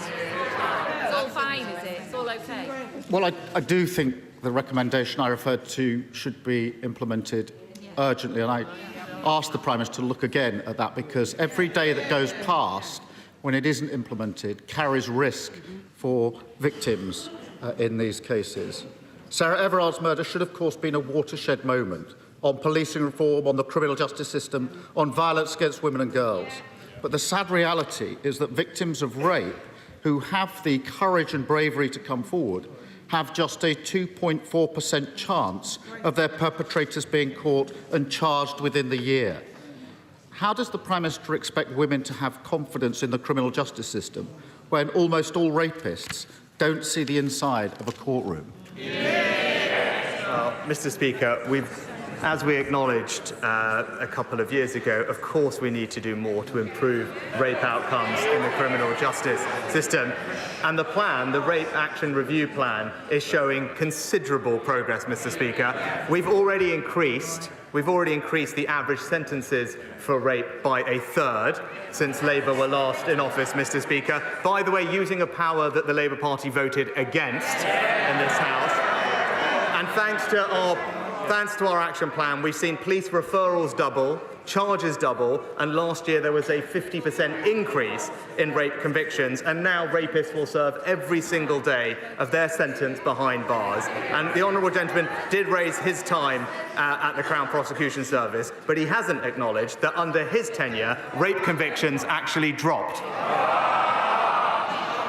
Well, the Prime Minister knows that is going to be fact-checked. He also knows I support tough sentences. I really do think that the victims of violence against women and girls deserve better than this nonsense. It needs to be taken seriously. It's not games, Prime Minister. We all want more victims to come forward, but we have to be honest. Unless things change, the criminal justice system will continue to fail them. That's why we're committed to introducing specialist rape and sexual offences teams in every force to give victims specialist support and confidence that their experience will be investigated properly. When will the Prime Minister commit to doing the same? Mr. Speaker, we've already implemented a Rape Action Review Plan. He says about taking this seriously. Here are the things that we have done, Mr. Speaker. We have ended the appalling digital strip search that victims had to go through with their mobile phones. We've ensured that there's better use of pre-recorded cross-examination. We've rolled out Operation Sorteria with incredible success across all national police forces, and we have increased significantly the number of independent sexual domestic violence and abuse advisors to up to 1,000, and there is more specialist training in all police forces for these prosecutions. That is a plan that we've already put in place. It's a plan that is working to ensure that we can keep women and girls in our country safe. Mr. Speaker, the problem is the rosy picture the Prime Minister tries to paint of the current criminal justice system is completely at odds with the confidence many women currently have in it. And with the publication of the Angelina report, the country deserves to know that we're doing all we can to make our country safe for women. That starts with what should be the most basic task, creating a safe workplace here in Westminster. And at the moment, as everyone in this House knows, we are failing in that endeavour, and we all have a duty to change this. So when will he make time for the vote on banning from Parliament MPs who face allegations of sex offences? Prime Minister. Mr. Speaker, it is absolutely right that we ensure our communities are safe for women and girls. That's why we passed the landmark Domestic Abuse Act. That's why we set up a new 24/7 victim support line. It's why we've quadrupled funding for victim support, and why we are investing in practical things like CCTV and better street lighting in safer communities up and down the country. Now, of course, there is always more we can do, but this government has a strong track record in ensuring that women across this country will feel safe. Mr. Speaker, sir, I want the Prime Minister to know that the people of Romford are struggling with ever-increasing energy prices, yet providers are making huge profits, running into hundreds of millions. So, does the Prime Minister agree with me that reductions in wholesale prices should be passed on to the consumers and standing charges brought down? And will the government hold utility companies to account for their actions? Well, Mr. Speaker, my honourable friend is right to highlight the challenge that high energy bills have posed, not just to his constituents in Romford, but across the country. That's why we stepped in with a significant package of support, paying for around half of a typical household energy bill when prices were at their highest. My honourable friend, I know, will join me in welcoming the fact that the energy price cap is set to fall by almost £250 in April, which will bring relief to many families, but we must hold companies to account. account, and that's why we introduced the energy profits levy on the windfall profits caused by an unexpected increase in energy prices, and we are going further to cut costs for people by cutting their taxes and putting more money in their family bank accounts. SNP leader Stephen Flynn. Mr. Speaker, much to my surprise this morning, it's been widely reported that the Conservative Party in Scotland are absolutely furious that Westminster is about to tax Scotland's natural resources in order to pay for a tax cut in England. Mr. Speaker, is the Prime Minister in danger of turning his colleagues into nationalists? Mr. Speaker, obviously I wouldn't comment on the budget, but what I would say is, when I was in Scotland last week, it was crystal clear. There has only ever been one party consistently standing up for the North Sea energy industry, and it's the Scottish Conservatives. The Prime Minister knows that not to be the case, but there's a serious point to be made here, Mr. Speaker. The Conservative Party want to use Scotland's natural resources to pay for tax cuts in England. The Labour Party want to use Scotland's natural resources to pay for nuclear power stations in England, and the cost of that up to 100,000 jobs. Scotland's wealth, Scotland's resources, Scotland's jobs, all a game to Westminster. But with the Tories on just 15% in the polls in Scotland now, will the Prime Minister do us all a favour and call a general election? Mr. Speaker, the honourable gentleman claims to be supportive of the North Sea energy industry. Why is it that he's opposed all the measures that we have taken to protect those jobs in Scotland over the past couple of years? He talks about tax in Scotland and England. I'll just gently point out to him that thanks to the actions of the Chancellor and this UK government, everyone in Scotland has received a significant tax cut from January this year. And in contrast to the Chancellor's last budget, the SNP's budget put taxes up for working Scots. Scotland is now the high tax capital of the UK, but this Conservative government is going to keep cutting taxes for hard-working Scots. Mr. Speaker, the government is rightly acting to properly compensate the Horizon victims who are highlighted by Alan Bates's legal challenge. However, there are thousands more sub-postmasters across the country who are not actually prosecuted, but who faced financial penalties for bogus shortfalls, causing enormous financial and personal distress to them. Does the Prime Minister agree with me that we should now be doing everything possible to do right by all victims of gross miscarriage of justice, clear their names, and at last properly financially compensate? My right honourable friend is absolutely right to highlight the appalling impact this miscarriage of justice has had on people's mental health. As he acknowledged, our focus is on delivering justice for the postmasters, and that's why we will introduce legislation to overturn convictions and pave the way for the swift payment of compensation, which he acknowledged. But I thank my honourable friend for his long-standing campaign on this issue about mental health, and I can assure him that the Postal Minister is closely examining the issues he raises. He's considering next steps and will keep the right honourable gentleman closely informed. Sir Geoffrey Donalds. Thank you, Mr. Speaker. The Prime Minister will be aware that the government's proposals to deal with the legacy of our troubled past in Northern Ireland continue to be the subject of scrutiny, most recently in the High Court ruling in relation to compatibility with our human rights obligations. And yet, many families of victims in Northern Ireland are deeply disappointed with the lack of cooperation by the Irish government in relation to murders committed in their jurisdiction or from their jurisdiction. In relation to the Omagh bomb inquiry, for example, the Irish government has declined to conduct a public inquiry on this worst atrocity in our troubled past, despite the courts urging it to do so.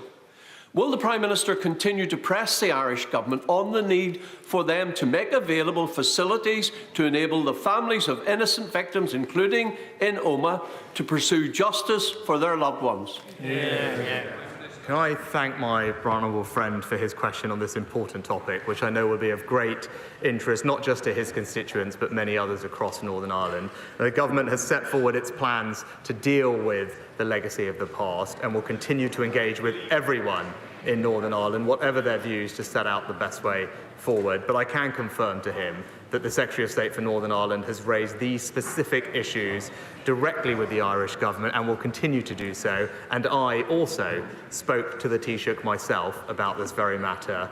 We would hope to see further cooperation on Omagh and many other outstanding cases that involve Irish jurisdiction, because like him, I want to give families as much information as possible. Hello, Plesty. Thank you, Mr. Speaker. Putin's put the Russian economy on a total war footing. He has increased military spending by 68% to 7.5% of GDP. He claimed this month that over 520,000 new jobs have been created in their arms industry, which now employs an estimated 3.5 million Russians. On my recent visits to Ukraine, I've met with government ministers and senior military figures who have expressed great frustration to me about the length of time it is taking to develop collaboration in building a defence manufacturing capability jointly with UK defence companies in Ukraine. So will my honourable friend meet with me to discuss how we can unblock the bureaucracy and, as our Ukrainian friends say, build the arsenal of the free world together? Well, I can reassure my honourable friend that we remain steadfast in our support for Ukraine, and we will not allow Putin to achieve his aim of eradicating Ukrainian freedom and democracy. Our cross-government task force is working diligently to support both the armed forces of Ukraine and lead UK and Ukrainian defence industrial cooperation. I'm pleased to say in December last year we conducted our first successful trade mission to Ukraine alongside the UK defence industry, but I can tell him that the government and UK industry will continue to work hand in glove with our Ukrainian allies, seizing the opportunities for collaboration and bolstering our joint defence industries. Stringer. Mr. Speaker, last week the IPPR published a paper, The State of the North. That paper predicted that wealth inequalities, already too large between the North and the South East, would increase to nearly £250,000 per head by the end of this decade. Does the Prime Minister accept that his levelling up agenda has failed, or did he never want it to succeed? Prime Minister. Mr. Speaker, on the contrary, inequality in our country has actually declined under this Conservative government. And when it comes to levelling up in the North, it's actually the North that has received some of the highest amounts of per capita levelling up funding of any region in the country. And I know when he last popped up to ask me a question about our investment in the North, I was wondering if he's managed to get an answer as to what exactly the Labour Party's position on HS2 is. Because I'd still like to know, because what we're doing is taking that money and reinvesting every penny of it across the North in forms of transportation that people use every day, delivering benefits quicker to communities not just in his constituency but across the entire North, and it's been warmly welcomed everywhere that I've been. Thank you, Mr. Speaker. Would my right honourable friend agree that the performance of the Labour Party in voting down our Rwanda bill in the House of Lords is a disgrace? It is only the Conservative government and the Conservatives who have a plan for dealing with illegal immigration and the people's vote. Action on illegal immigration is a top priority in my constituency, and Labour has no policy or plan on this at all. Well, Mr. Speaker, my honourable friend makes an excellent point. He knows, like I know, that if you want to fully stop the boats, you need to have a working deterrent. That means if someone comes here illegally, you must be able to remove them to a safe third country alternative. That's why the Rwanda scheme is so important, and that's why we're determined to see it through. But it was just in the last week an independent report was published talking about the Labour Party's policies in this area, which made it crystal clear that they don't have a plan to stop the boats, and in fact their idea would see the UK accept hundreds of thousands more migrants. Thank you very much, Mr. Speaker. Which part of his economic legacy is the Prime Minister most proud of? Is it presiding over the highest tax burden since the Second World War? Or is it delivering the slowest real wage growth since the Napoleonic War? Mr. Speaker, saving 10 million jobs in the pandemic with the furlough scheme. The Prime Minister will know that there is consensus across this House on the need to build new houses. Where that consensus breaks down is where those houses should be built. Does the Prime Minister agree with me that wherever possible, new houses should be built on brownfield sites, not on green spaces, not on greenfield, and certainly not on prime farmland? My honourable friend is absolutely right. It's sustainable planning that must be at the heart of our planning system, and that's why we're committed to meeting the needs of communities by building homes in the right places and, as he says, making best use of brownfield land. We've made it clear that that's what should be the priority. We've put extra funding aside to unlock those sites, and our recent changes to the MPPF provide clearer protection for the Greenbelt, making it clear how future housing supply should be assessed. And that is the clear difference between our two parties. On this side of the House, we will protect the Greenbelt, and the Labour Party will concrete right all over it. Thank you. Mr. Speaker, in some jurisdictions, ministers routinely publish their tax returns. The Prime Minister voluntarily published his UK tax returns last year. Does the Prime Minister agree that ministers of the Crown should publish their tax returns as a matter of course? And has he ever filed any returns in the USA that have not been published?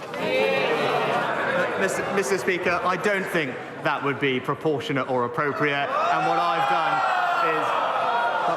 No, I don't think it would be proportionate for all ministers to publish their tax returns. In keeping with a long-standing tradition, I voluntarily published my tax return, as did the Chancellor. I think that is the right balance, and I've been completely transparent about that as I've done it. Thank you, Mr. Speaker. Last year, a number of us were on the first transatlantic flight powered by sustainable aviation fuel. This week, IAG made its first major purchase of that fuel. But that fuel is coming from the United States. And it's really important that we have a SAF industry in this country. So will the Prime Minister tell the Treasury and the Department of Transport to accelerate the work they're doing, to put in place the right framework and the right support mechanisms to ensure we have a SAF industry for our aviation sector for the future? Can I, first of all, thank my honourable friend for his championing of this cause, which I think is absolutely right, and reassure him that we are committed to ensuring that the SAF mandate is in place in 2025. That will require about 10% of jet fuel to be made from sustainable feedstock by 2030. And to get there, we've provided, I'm pleased to tell him, £135 million to 13 different UK sustainable aviation fuel projects to kickstart our domestic industry. And, which he also knows is important, we've committed to introducing a revenue certainty mechanism to support SAF production in the UK as soon as practically possible. Sam Dixon. Thank you.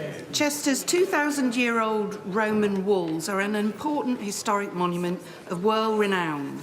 Will the PM join me in Chester to walk the walls and explore how the government can support the upkeep of these important structures, which, unlike the Conservative Party, are stable, solid, and in no danger of imminent collapse? Well, Mr. Speaker, I join the honourable lady in paying tribute to the history of her local community, and I'm pleased that the City of Chester is benefiting from so much investment from the Conservative government so that it can maintain its local infrastructure. Thank you, Mr. Speaker. 5 weeks ago, Conservative MPs from across South East London and Kent wrote to Transport for London and the Labour Mayor of London, calling on them to do the right thing following the botched implementation of a temporary 40-mile-an-hour speed limit on the A20 near Sidcup, which has seen thousands of drivers unfairly issued fines and points on their licence. This has left many drivers, including carers, emergency service workers and teachers, at risk of losing their licences and jobs. This is despite travelling less than 50-mile-an-hour zones. Does the Prime Minister agree with me that TfL, the Met Police and Sadiq Khan must come clean about the number of fines and cancel these issued points? Can I thank my honourable friend for this question, and I do understand the concerns that local drivers have over this ongoing TfL issue. Whilst we're doing everything we can to back motorists across the country, it is disappointing that the Labour Mayor and indeed Labour-run Wales are hammering drivers at every opportunity, whether that's temporary speed limits or blanket 20-mile-an-hour zones or the ULEZ expansion. But I will make sure that my honourable friend has a meeting with a responsible minister to discuss his concerns. Mr. Speaker, to strengthen current spiking legislation, forensic evidence is essential. The NHS does not have uniform policy for the screening of suspected victims of spiking at A&E. We can pass all the laws we want in this place, but to achieve justice, this forensic evidence is vital. Will the Prime Minister commit to ensuring that hospital emergency departments have a statutory obligation to take forensic samples from these victims? I agree with the honourable lady that spiking is an appalling, violating crime which seriously undermines public safety, particularly the safety of women and girls, and we want to make sure that the existing laws recognise the threat that spiking poses, and that's why at the end of last year we announced a raft of new measures to confront spiking and support victims, including changing the law to make it clear without any doubt that spiking is illegal, as well as other measures like an online reporting tool, investing in research and rapid testing kits, and training for bar staff. But I'll ensure that we look into the issue that she raises and write back to her. Final question, Ben Bradley. This winter, flood and storm damage has caused significant damage to the infrastructure in and around my Mansfield constituency. That's our roads, it's our drains, it's flood infrastructure, and this is among the highest concern that residents raise with me on a regular basis. I'm really grateful that from next year in particular, there's very significant infrastructure funding coming our way. But what can my right honourable friend do to help fix this for my constituents now? Well, Mr. Speaker, I'm pleased that in 2020 we announced that we would double our flood investment to a record £5.2 billion, and in Nottinghamshire since 2010 we've invested over £50 million to protect 15,000 properties, and I know currently there is a programme in Mansfield which is looking at surface water and drainage improvements, but I will make sure that I talk to the Chancellor that we have a strong economy to keep investing in local infrastructure in his area, and that's exactly what we're about to hear from my right honourable friend in just a second. Completes Prime Minister's questions. There you go. Well, that is the end of Prime Minister's questions, and now we really are on the countdown to the budget, when the Chancellor, Jeremy Hunt, is expected to stand up at the lectern and deliver what is likely to be the final budget before a general election. It's going to be a tax-cutting budget. That's what we're expecting. 2p off national insurance, but I've got a feeling, Beth Rigby, haven't you, that that might not be the only rabbit out the hat? Well, we're talking about this a lot now. I have to say, there's been lots of talk about income tax, especially pushed by Labour. I am being told that is not happening. Rishi Sunak, as Chancellor, did promise a 1 pence cut in the basic rate back in March 2022, and he said it would happen this Parliament. I am being steered very far away from that, but will there be a bigger than expected cut in national insurance? That's what they did back in November. Will there be some movement on child benefit that, you know, taper rates that hit middle earners? Well, let's find out. The Chancellor's getting to his feet. Madam Deputy Speaker, as we mourn the tragic loss of life in Israel and Gaza, the Prime Minister reminded us last week of the need to fight extremism and heal divisions. So I start today by remembering the Muslims who died in 2 world wars in the service of freedom and democracy. We need a memorial to honour them, so following representations from the Right Honourable Member for Bromsgrove and others, I've decided to allocate £1 million towards the cost of building one. Whatever your faith or colour or class, this country will never forget the sacrifices made for our future. Madam Deputy Speaker, in recent times the UK and the UK economy has dealt with a financial crisis, a pandemic and an energy shock caused by war in Europe. Yet despite the most challenging economic headwinds in modern history, under Conservative governments since 2010, growth has been higher than every large European economy. Unemployment has halved Absolute poverty has gone down, and there are 800 more people in jobs for every single day that we've been in office.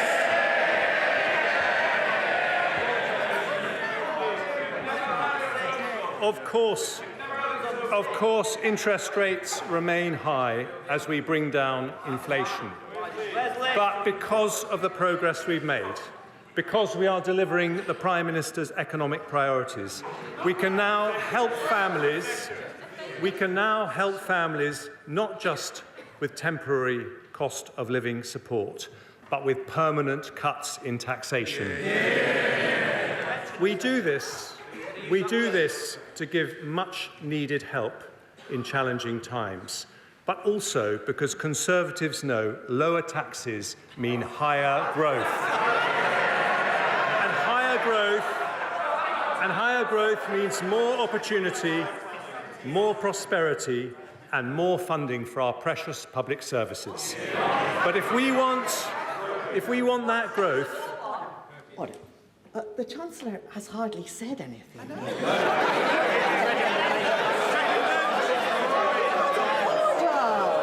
Order! You can't get excited yet. Now, other people want to hear what the Chancellor has to say, and it's matters. So we'll have a bit of good behaviour, please. Chancellor. Thank you, Madam Deputy Speaker. If we want that growth to lead to higher wages and higher living standards for every family in every corner of the country, it cannot come from unlimited migration. It can only come by building a high-wage, high-skill economy, not just higher GDP, but higher GDP per head. And that is the difference with the party opposite. Their plans destroy jobs, reduce opportunities, and risk family finances with spending that pushes up taxes. Instead of going back to square one, the policies I announced today mean more investment, more jobs, better public services and lower taxes in a budget for long-term growth. And Madam Deputy Speaker, I start with the updated forecast from the OBR, for which I thank Richard Hughes and his team. First, inflation. When the Prime Minister and I came to office, it was 11%. The latest figures show...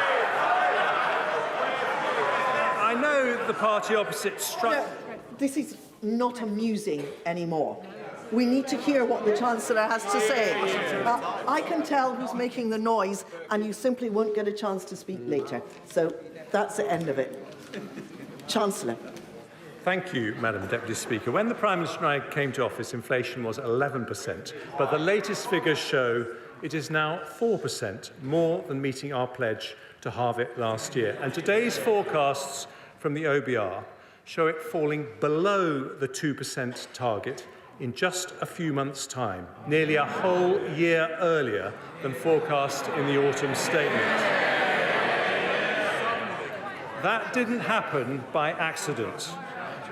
Whatever the pressures and whatever the politics, a Conservative government working with the Bank of England will always put sound money first. But we also understand that tackling inflation, while necessary, is painful. It means higher interest rates and a period of lower growth. So we've given the average household £3,400 in cost of living support over the last 2 years. Doing so makes economic as well as moral sense. The OBR predicted real household disposable income per person would fall by 2% in the last year. Instead, after this support, it is on track to rise by 0.8%. And today I take further steps to help families with cost of living pressures, starting with measures to help the poorest families. We've already abolished higher charges for electricity paid by those on prepayment meters, increased the local housing allowance, and raised benefits by double expected inflation. Today I focus on those falling into debt. Nearly 1 million households on universal credit take out budgeting advance loans to pay for more expensive emergencies like boiler repairs or help getting a job. To help make such loans more affordable, I've today decided to increase the repayment period for new loans from 12 months to 24 months. For some people, I thought they cared about people on the lowest incomes.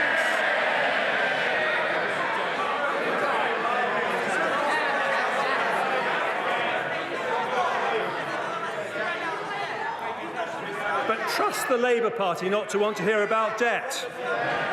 For some people, the best way to resolve debt is through a debt relief order. But getting one costs £90, which can deter the very people who need them the most. So having listened carefully to representations from citizens' advice, I today relieve pressure on around 40,000 families every year by abolishing the £90 charge completely. Next, the Household Support Fund. It was set up on a temporary basis and due to conclude at the end of this month. Having listened carefully to representations from the Joseph Rowntree Foundation, the Trussell Trust, and honourable members from East Ham, Colchester, Ruislip, Northwood and Pinner, and Suffolk Coastal, amongst others, I've decided that with the battle against inflation still not over, now is not the time to stop the targeted help it offers. We will therefore continue it at current levels for another 6 months. Next, I turn to a measure that will help businesses and households more broadly. In the autumn statement, I froze alcohol duty until August of this year. Without any action today, it would have been due to rise by 3%. But I've listened carefully to my right honourable friends from Altrincham and Sale West, the Vale of Glamorgan, and my right honourable friend from Murray, who is a formidable champion of the Scottish whisky industry.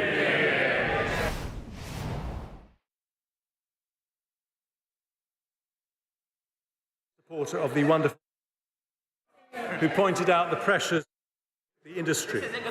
So today I've decided to extend the alcohol duty freeze until February 2025.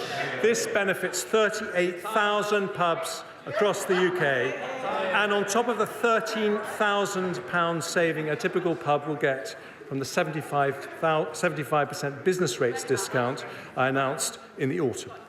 We value our hospitality industry and are backing the great British pub.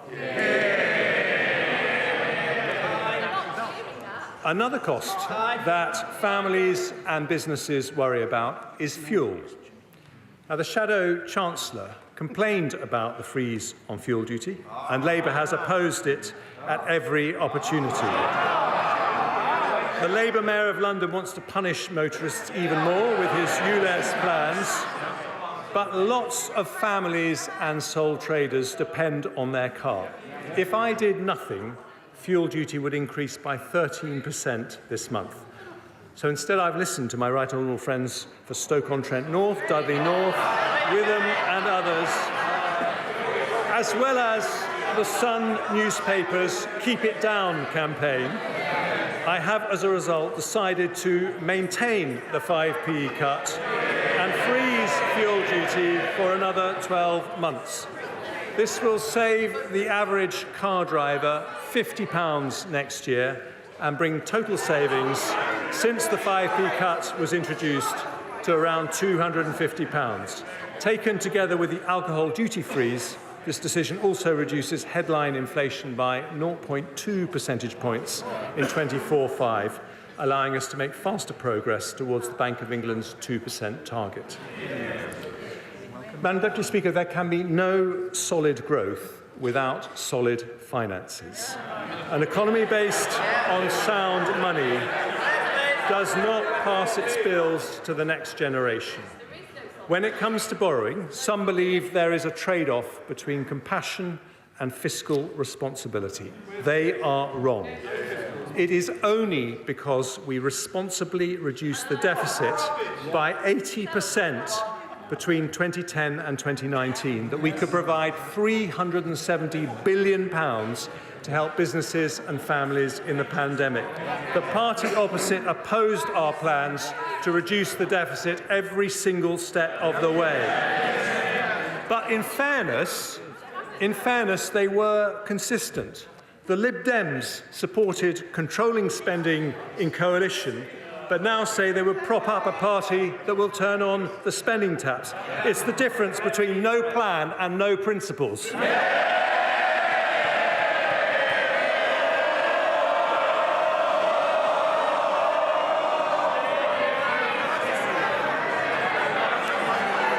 I'm delighted the right honourable gentleman from the Lib Dems was here to hear it for once.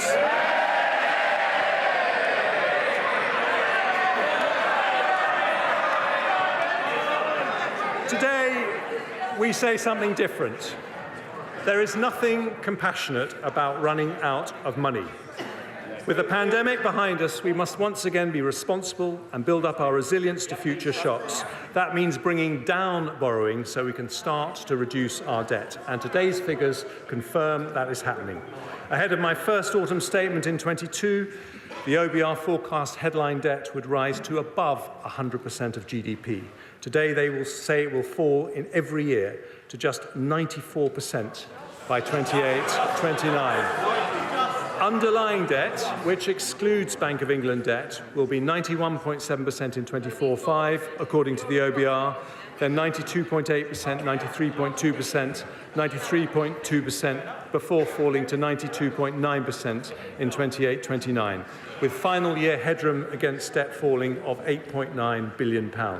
Our underlying debt is therefore on track to fall as a share of GDP, meeting our fiscal rule. And we continue to have the second lowest level of government debt in the G7, lower than Japan, France, or the United States.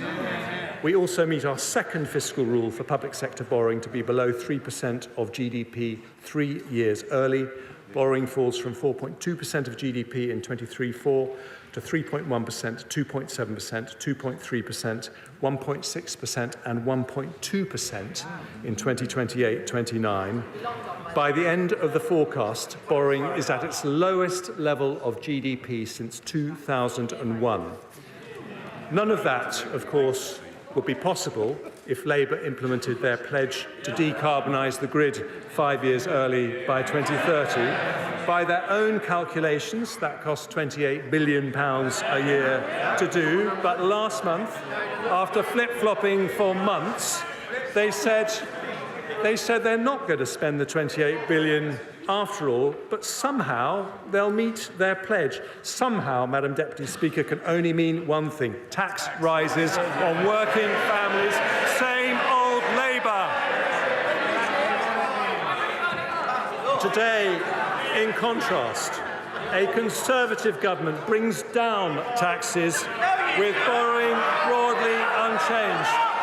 In fact, borrowing is slightly lower than the autumn statement. And the fact that we are bringing borrowing down is something of particular importance to one very special person. Sir Robert Stamen is the outgoing Chief Executive of the Government's Debt Management Office. And after 20 years of exceptional public service, he is in the gallery. Thank you, Sir Robert. I now turn to growth. Just after I became Chancellor, the OBR expected GDP to fall by 1.4% in the following year. In fact, it grew, albeit slowly. Now the OBR expects the economy to grow by 0.8% this year and 1.9% next year, 0.5% higher than their autumn forecast. After that, growth rises to 2.2%, 1.8% and 1.7% in 2028. Since 2010, they don't want to hear this, but these are the facts. Since 2010, we have grown faster than Germany, France or Italy, the three largest European economies. And according to the IMF, we will continue to grow faster than all three of them in the 5 years ahead. Surveys by Lloyds and Deloitte show business confidence is returning. In other words, because we have turned the corner on inflation, we will soon turn the corner on growth. And today's OBR forecasts also show that we have made good progress on the Prime Minister's 3 economic priorities. Compared to when the 3 pledges were made, inflation has halved, debt is falling in line with our fiscal rules, and growth is fully 1.5 percentage points higher than predicted. And as growth returns, they don't have a growth plan, so they might as well listen to ours. As growth returns, our plan is for economic growth not sustained through migration, but one that raises wages and living standards for families. Not just higher GDP, but higher GDP per head, and that means sticking to our plan with a budget for long-term growth, more investment, more jobs, better public services and lower taxes. And I start with investment. Economists say that stimulating investment is the most effective way to raise productivity and therefore wages and living standards. Since 2010, we've been doing just that. Business, well, you might want to listen to what I'm about to say because business investment has risen from an average of 9.3% of GDP under Labour to 9.9% under the Conservatives. And this year it will be 10.6% of GDP. That is £30 billion more business investment than if it had continued at Labour levels. And it's still going up. In the short period since the autumn statement, Nissan have announced they'll build 2 new electric car models in the UK. Microsoft and Google have announced data centres worth over £3 billion. Thanks to my right honourable friend, the Business Secretary, the Global Investment Summit unlocked £30 billion of investment. In fact, since 2010, greenfield foreign direct investment has been higher than anywhere else in Europe. And for the last 3 years, we have been the 3rd highest in the world after the United States and China. And we're not stopping there. In the autumn statement, I announced we would introduce permanent full expensing, a £10 billion tax cut for businesses that gives the UK the most attractive investment tax regime of any large European or G7 country. It was welcomed by over 200 business leaders, with the CBI saying it was a game changer and the single most transformational thing we could do to fire up the British economy. And today I take further steps to boost investment. Having listened to calls from the CBI, Make UK and the BCC, we'll shortly publish draft legislation for full expensing to apply to leased assets, a change I intend to bring in as soon as it's affordable. We'll also help small businesses, something close to my own heart, as well as the business rate support and work on prompt payments I announced in the autumn. I'll provide £200 million of funding to extend the recovery loan scheme as it transitions to the growth guarantee scheme, helping 11,000 SMEs access the finance they need. And following representations from the Federation of Small Business, as well as honourable members for Loughborough, Southend West and Rother Valley, I will reduce the administrative and financial impact of VAT by increasing the VAT registration threshold from £85,000 to £90,000 from April the 1st, the first increase in 7 years. That will bring tens of thousands of businesses out of paying VAT altogether and encourage many more to invest and grow. I now move to measures to address historic underinvestment in our nations and regions. Since we started levelling up in 2019, 2/3 of all new salaried jobs have been created outside London and the South East. We've announced 13 investment zones and 12 free ports, which continue to attract investment, including recently, thanks to the efforts of Mayor Ben Houchen from the Numa Group, who are investing £15 million into the Tees Valley investment zone. Today, working with the Levelling Up Secretary, I devolve further power to local leaders who are best placed to promote growth in their areas. I can announce the North East Trailblazer devolution deal, providing a package of support for the region potentially worth over £100 million. I'll devolve powers to Buckinghamshire, Warwickshire, and to the most beautiful county in England, Surrey. I see the Leader of the Opposition smiling because, like me, he is a Surrey boy. I know he's been taking advice from Lord Mandelson, who yesterday rather uncharitably said he needed to shed a few pounds. Ordinary families will shed more than a few pounds if that lot get in.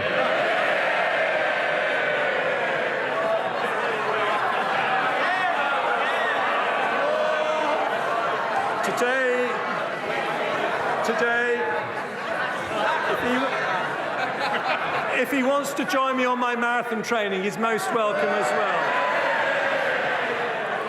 Today, we continue to spread opportunity throughout the country by allocating £100 million of levelling up funding to areas including High Peak, Dundee, Conway, Erewash, Redditch and Coventry to support cultural projects in these communities, alongside support for capital projects across the country, including in Bingley.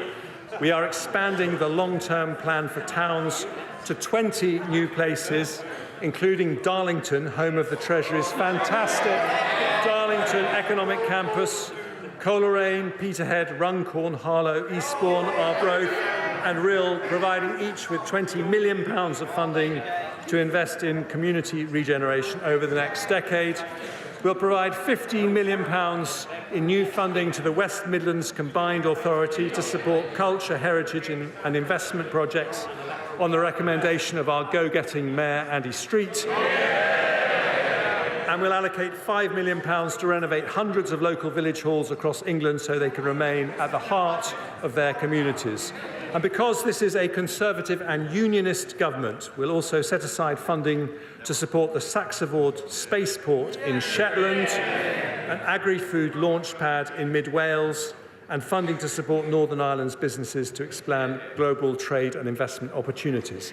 As a result of the decisions we take today, the Scottish Government will receive nearly £300 million in Barnet consequentials, with nearly £170 million for the Welsh Government and £100 million for the Northern Ireland Executive.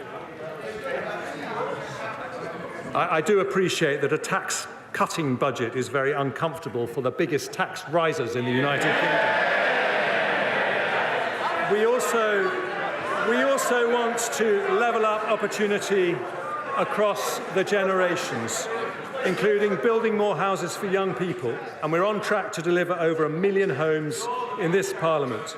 Last week, the Levelling Up Secretary allocated £188 million to support projects in Sheffield, Blackpool and Liverpool, and today I go further, allocating £242 million of investments in Barking Riverside and Canary Wharf, which together will build nearly 8,000 houses, as well as transforming Canary Wharf into a new hub for life science companies. We're launching a new £20 million community-led housing scheme supporting local communities to deliver the developments they want and need, and I'm pleased to announce the next steps for Cambridge to reach its potential to be the world's leading scientific powerhouse. I confirm there will be a long-term funding settlement for the Future Development Corporation in Cambridge at the next spending review, with over £10 million invested in the coming year to unlock delivery of crucial local transport and health infrastructure. The final levelling up measures I announced today support North Wales, where I have many happy childhood memories, in mould, following representations from the Honourable Member for the Vale of Clwyd. We will help fund the renovation of Theatre Clwyd. And I can announce this week the Government has reached agreement on a £160 million deal with Hitachi to purchase the Wilfer site in Innismarn and the Oldbury site in South Gloucestershire. Innismarn has a vital role in delivering our nuclear ambitions, and no one should take more credit for today's announcement than my tireless, tenacious and turbocharged honourable friend Innismarn. More investment by large businesses, more support for small businesses, promoting investment in our nations and regions, all part of a budget for long-term growth that sticks to our plan to deliver more jobs, better public services and lower taxes. Any more? now turn to one of the most powerful ways to attract investment, namely supporting our most innovative industries. Outside the US, we have the most respected universities, the biggest financial services sector, and the largest tech ecosystem in Europe. We have double the AI startups of anywhere in Europe, double the venture capital investment, and a tech economy now double the size of Germany and 3 times the size of France. We're on track to become the world's next Silicon Valley.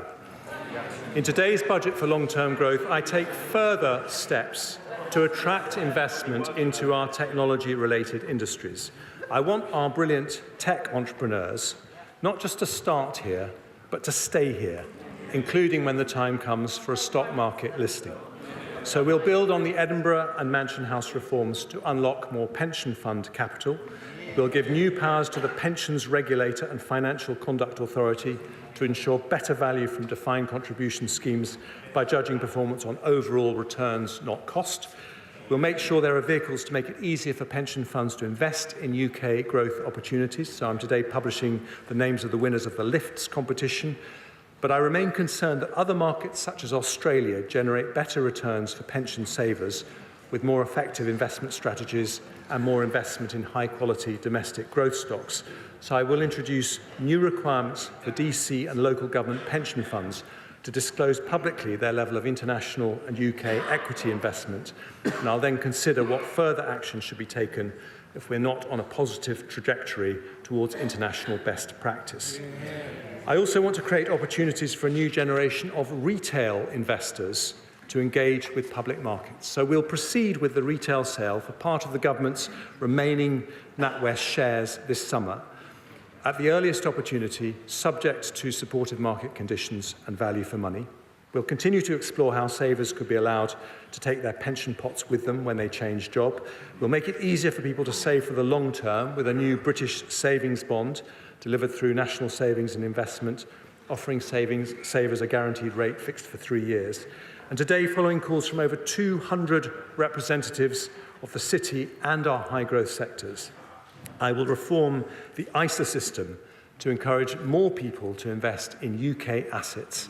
After a consultation on its implementation, I will introduce a brand new British ISA, which will allow an additional £5,000 annual investment for investments in UK equity with all the tax advantages of other ISAs. And this will be on top of the existing ISA allowances, ensure British savers can benefit from the growth of the most promising UK businesses, as well as supporting those businesses with the capital to expand.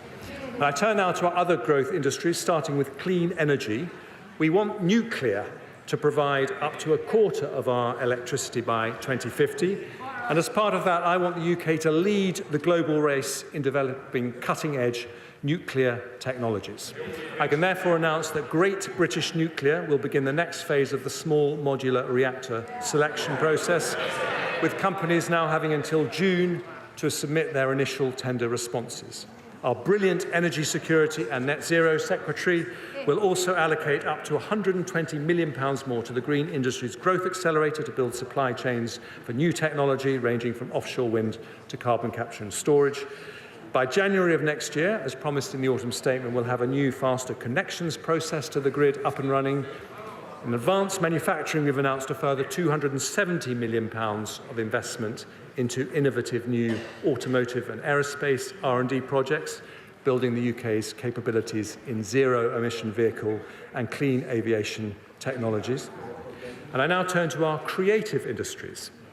We have become Europe's largest film and TV production centre, with Idris Elba, Keira Knightley and Orlando Bloom all filming their latest productions here.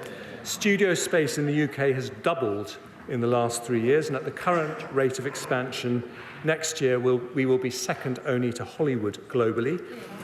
In the autumn statement, I committed to providing more tax relief for visual effects in film and high-end TV. I can today confirm that we will increase the rate of tax credit by 5% and remove the 80% cap for visual effects costs in the audiovisual expenditure credit. Having worked closely with the Culture Secretary and listened carefully to representations from companies like Pinewood, Warner Brothers and Sky Studios, We'll provide eligible film studios in England with a 40% relief on their gross business rates until 2034. And having heard representations from the British film industry, PACT, and indeed the Prime Minister, we will introduce a new tax credit for UK independent films with a budget of less than £15 million. For our creative industries more broadly, we will provide £26 million of funding to our preeminent theatre, the National Theatre, to upgrade its stages.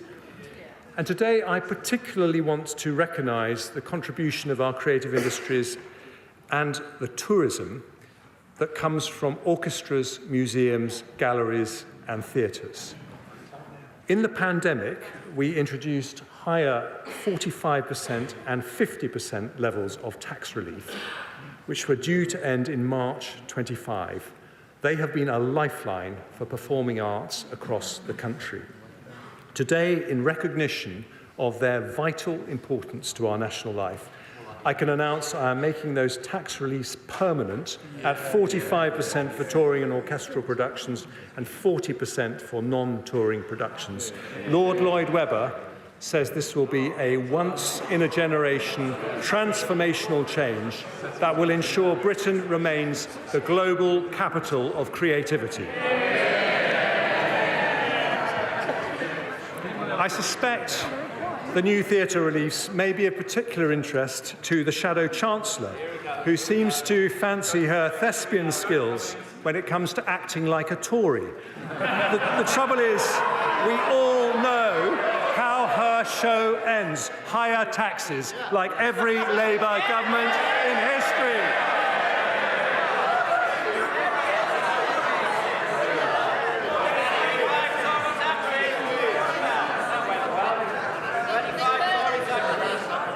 I'm delighted they are cheering the fact that Labour governments always put up taxes. They're right. And I also want to mention our life sciences sector, where we will support research by medical charities into diseases such as cancer, dementia and epilepsy, with an additional £45 million, including £3 million for Cancer Research UK. But I have long believed we should be manufacturing medicines as well as developing them. So I can today also announce a brand new investment by one of our greatest life science companies, AstraZeneca, led by mon ami, the irrepressible Sir Pascal Soriot.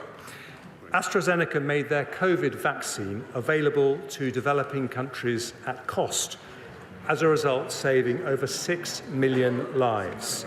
And today, because of the government's support for the life sciences sector, they announced plans to invest £650 million in the UK to expand their footprint on the Cambridge Biomedical Campus and fund the building of a vaccine manufacturing hub in Speke in Liverpool. More investment, better jobs in every corner of the country in a long-term budget for growth from a Conservative government.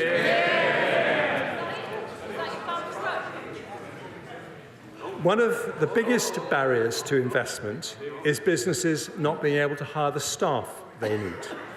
The economy today has around 900,000 vacancies. It would be easy to fill them with higher migration, but with over 10 million adults of working age who are not in work, that would be economically and morally wrong. Those who can work should. And this is an issue that I have tackled in every budget and autumn statement I've delivered.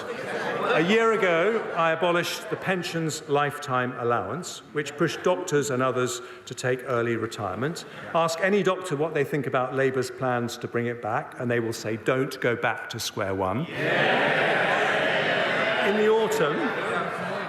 the autumn, with the help of our superb Work and Pensions Secretary, we announced the Back to Work plan, which will support 1 million adults with medical conditions and reduce the number of people assessed as not needing to work by 2/3.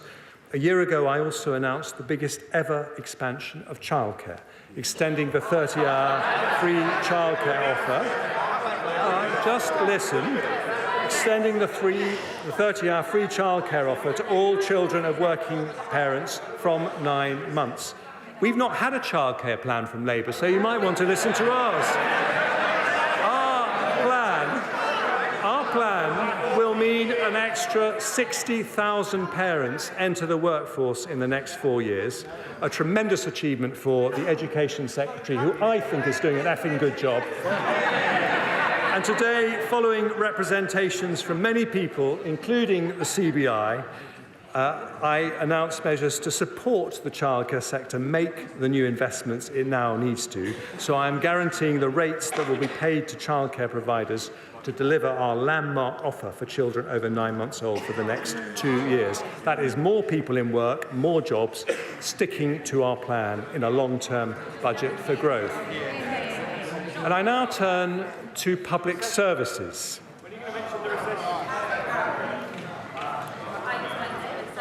I thought they were supposed to be interested in public services.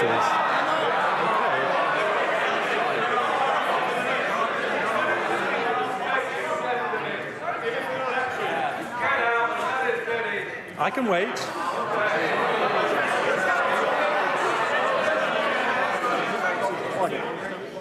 Order. A little bit of murmuring is normal. I shouldn't be able to hear what you're saying over there. That is clearly out of order. Now, let's have some courtesy. Chancellor. Thank you, Madam Deputy Speaker. Good public services need a strong economy to pay for them. But a strong economy also needs good public services. In 2010, schools in the UK were behind Germany, France and Sweden in the OECD's PISA education rankings for reading and maths. Now, after Conservative reforms, we are ahead of them. Burglaries and violent crime have halved in the last 14 years after we invested in 20,000 more police officers. Our armed forces remain the most professional and best funded in Europe, with defence spending already more than 2% of GDP. We're providing more military support to Ukraine than nearly any other country, and our spending will rise to 2.5% as soon as economic conditions allow. The NHS is still recovering from the pandemic, but has 42,000 more doctors and 71,000 more nurses than it did under Labour. That is 250 more doctors and 400 more nurses for every single month that we've been in office. Now, resources matter, of course, which is why, despite all the economic shocks we have faced, overall spending on public services has gone up since 2010, in the case of the NHS by more than a third in real terms. But although spending has continued to rise every year, public sector productivity still remains below pre-pandemic levels by nearly 6%. This demonstrates that the way to improve public services is not always more money or more people. We also need to run them more efficiently. We need a more productive state, not a bigger state. In autumn 2022, I set day-to-day spending to increase by 1% a year in real terms over the next Parliament. Some say that's not enough and we should raise spending by more. Others say it's too much and we should cut it to improve efficiency. Neither are right. It's not fair to ask taxpayers to pay for more when public service productivity has fallen. Nor would it be wise to reduce that funding given the pressures public services face. So I'm keeping the planned growth in day-to-day spending at 1% in real terms, but we are going to spend it better. So today, they don't have a plan for public services, like everything else. So why not listen to ours? Today I am announcing a landmark public sector productivity plan that restarts public service reform and changes the Treasury's traditional approach to public spending. And I start with our biggest and most important public service, the NHS. One of my greatest privileges was to be Health Secretary. Thanks to the NHS, I have 3 gorgeous children, the oldest of whom has been patiently listening in the gallery. The NHS is rightly the biggest reason most of us are proud to be British. But the systems that support its staff are often antiquated. Doctors, nurses and ward staff spend hours every day filling out forms when they could be... Mr. Streeting. When patients don't show up... I don't like to interrupt the Chancellor. You're too close to me to be shouting that loudly. If you want to shout that loudly, you should concentrate away up there. I apologise for interrupting the Chancellor.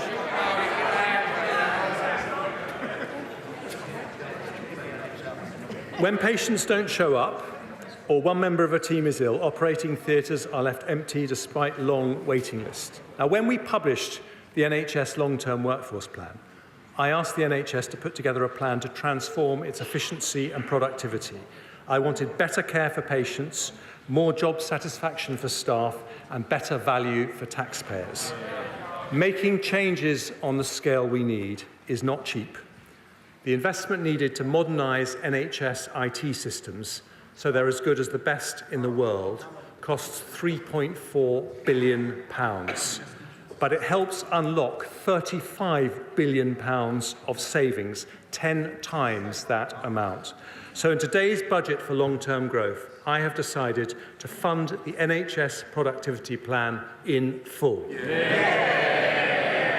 With that new investment, we will slash the 13 million hours lost by doctors and nurses every year to outdated IT systems. We will cut down and potentially halve form filling by doctors using AI. We will digitise operating theatre processes, allowing the same number of consultants to do an extra 200,000 operations a year. We'll fund improvements to help doctors read MRI and CT scans more accurately and quickly, speeding up results for 130,000 patients every year and saving thousands of lives, something I know would have delighted my brother Charlie, who I recently lost to cancer. We'll improve the NHS app so it can be used to confirm and modify all appointments, reducing up to half 500,000 missed appointments annually and improving patient choice. We'll set up a new NHS staff app to make it easier to roster electronically and end the use of expensive off-framework agencies. And as a result of this funding, all hospitals will use electronic patient records, making the NHS the largest digitally integrated healthcare system in the world. Today's announcement doubles the amount the NHS is investing on digital transformation over 3 years. And on top of this longer-term transformation, we'll also help the NHS meet pressures in the coming year with an additional £2.5 billion. This will allow the NHS to continue its focus on reducing waiting times and brings the total increase in NHS funding since the start of the Parliament to 13% in real terms. The NHS was there for us in the pandemic, and today, with nearly £6 billion of additional funding, a Conservative government is there for the NHS. The head of the NHS, Amanda Pritchard, today says that this investment shows the government continues to back the NHS. She says that as a result of it, the NHS can commit to delivering 1.9% annual productivity growth over the next Parliament, more than double the average productivity growth in public services between 2010 and 2019. But today is not just about the NHS. I want this groundbreaking agreement with the NHS to be a model for all our public services. Across education, the police, the courts and local government, I want to see more efficient, better value and higher quality public services. So today I can announce that in the next spending review, the Treasury will do things differently. We will prioritise proposals that deliver annual savings within 5 years, equivalent to the total cost of the investment required. And today we make a start with some excellent proposals. Violence reduction units and hotspot policing have prevented an estimated 136,000 knife crimes and other violent offences as well as over 3,000 hospital admissions. Every crime costs money, so we will provide £75 million to roll that model out in England and Wales. Police officers waste around 8 hours a week on unnecessary admin. With higher productivity, we could free the equivalent of 20,000 police officers over a year. So we will spend £230 million rolling out time and money-saving technology, which speeds up police response times by allowing people to report crimes by video call and, where appropriate, use drones as first responders. Too many legal cases, particularly in family law, should never go to court, and it would cost us less if they didn't. So we'll spend £170 million to fund non-court resolution, reduce reoffending and digitise the court process. Too many children in care end up being looked after by unregistered providers that are much more expensive. So we'll invest £165 million over the next 4 years to reduce that cost by increasing the capacity of the Children's Homes estate. Special education need provision can be excellent when outsourced to independent sector schools, but also expensive. So we'll invest £105 million over the next 4 years to build 50 new special free schools to create additional high-quality places and increase choice for parents. And we'll also put in place a plan to realise the tens of billions of savings recommended in an excellent speech by the head of the National Audit Office. The OBR say a 5% increase in public sector productivity will be the equivalent of around £20 billion in extra funding. With these plans, we can deliver that and more. And if we ensure they are cash-releasing savings, as we are committed to doing, it will be possible to live with more constrained spending growth without cutting services valued by the public. So with the energy and drive of my talented Chief Secretary to the Treasury, we launch our public sector productivity plan in today's budget for long-term growth, more investment, more jobs, better public services, and one more thing, lower taxes.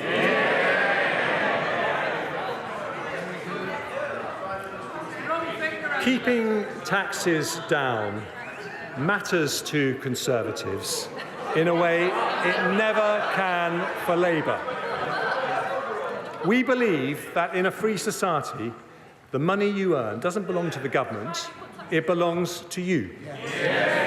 And if we want to encourage hard work, we should let people keep as much of their own money as possible. Conservatives look around the world at economies in North America and Asia and notice that countries with lower taxes generally have higher growth. Now, economists argue about cause and correlation, but we know that lower taxed economies have more energy, more dynamism and more innovation, and we know that's Britain's future too. Before I explain how we will bring down taxes, I start with some measures to make our system simpler and fairer. To discourage non-smokers from taking up vaping, we're today confirming the introduction of an excise duty on vaping products from October 26 and publishing a consultation on its design. Because vapes can also play a positive role in helping people quit smoking, we'll introduce a one-off increase in tobacco duty at the same time to maintain the financial incentive to choose vaping over smoking. I'll make a one-off adjustment to rates of air passenger duty on non-economy flights only to account for high inflation in recent years, and I'll provide HMRC with the resources they need to ensure everyone pays the tax they owe, leading to an increase in revenue collected of over £4.5 billion across the forecast period. Next, I turn to property taxation. In recent months, following tenacious representation from the honourable members for St Austell and Newquay, North Devon, cities of London and Westminster, Torbay and Truro and Falmouth, I have been looking closely at our furnished holiday lettings tax regime. I am concerned that this tax regime is creating a distortion, meaning there are not enough properties available for long-term rental by local people. So to make the tax system work better for local communities, I'm going to abolish the furnished holiday lettings regime. I've also been looking at stamp duty relief for people who purchase more than one dwelling in a single transaction, known as multiple dwellings relief. I see the Deputy Leader of the Labour Party paying close attention, given her multiple dwellings.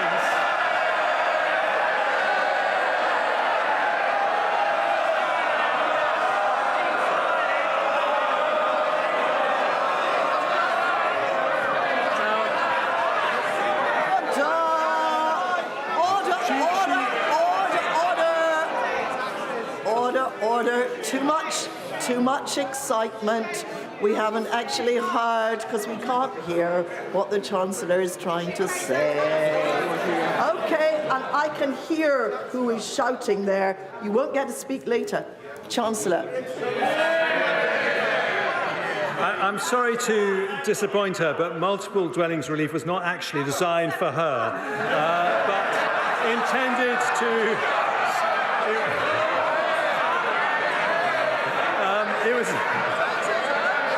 It was intended to support investment in the private rented sector, but an external evaluation found no strong evidence that it had done so and that it was being regularly abused, so I'm going to abolish it. And finally, as part of this budget, both the Treasury, a part of our look on property taxation, both the Treasury and the OBR have looked at the costs associated with our current levels of capital gains tax on property. They have concluded that if we reduced the higher 28% rate that exists for residential property, we would in fact increase revenues because there would be more transactions. For the first time in history, both the Treasury and the OBR have discovered their inner Laffer curve. So today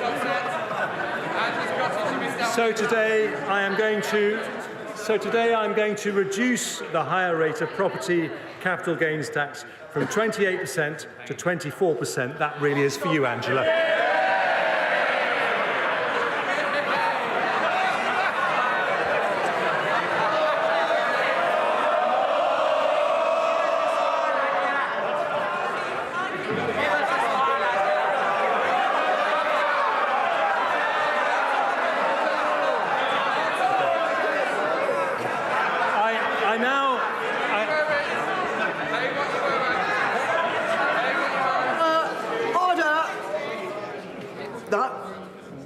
Enough from over there, definitely not having it from here. Chancellor. I now turn to oil and gas. Unlike the party opposite, we want to encourage investment in the North Sea, so we will retain generous investment allowances for the sector. We'll also legislate in the Finance Bill to abolish the energy profits levy should market prices fall to their historic norm for a sustained period of time, after representations from the Honourable Member for Banff and Buchan. But because the increase in energy prices caused by the Ukraine war is expected to last longer, so too will the sector's windfall profits. So I will extend the sunset on the energy profits levy for an additional year to 2029, raising £1.5 billion. Next, I turn to the taxes paid by those who are resident in the UK but not domiciled here for tax purposes.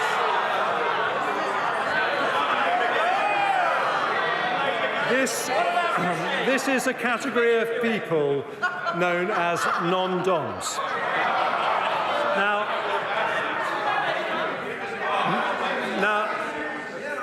Now, Nigel Lawson wanted to end the non-dom regime in his great tax reforming budget of 1988, which is where I suspect the Labour Party got the idea from. But I, too, have always believed that provided we protect the UK's attractiveness to international investors, those with the broadest shoulders should pay their fair share. After looking at the issue over many months, I've concluded that we can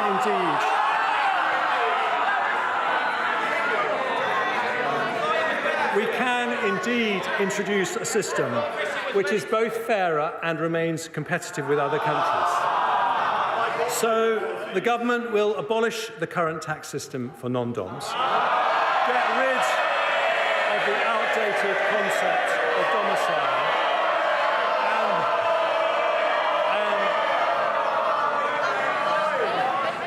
I aim to please all sides of the House in all my budgets.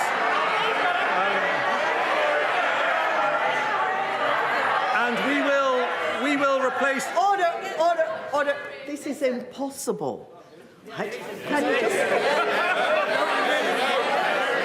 Order!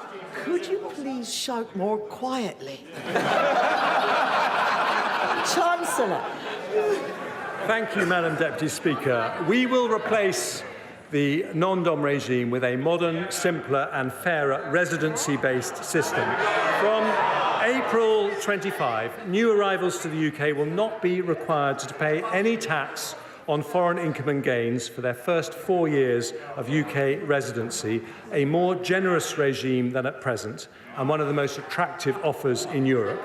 But after 4 years, those who continue to live in the UK will pay the same tax as other UK residents. Recognising the contribution of many of these individuals to our economy, we will put in place transitional arrangements for those benefiting from the current regime. That will include a 2-year period in which individuals will be encouraged to bring wealth earned overseas to the UK, where it can be spent and invested here, a measure that will attract onshore an additional £15 billion of foreign income and generate more than £1 billion of extra tax. Overall, abolishing non-dom status will raise £2.7 billion a year by the end of the forecast period. That is money the party opposite planned to use for spending increases, but today a Conservative government makes a different choice. We use that revenue to help cut taxes on working families.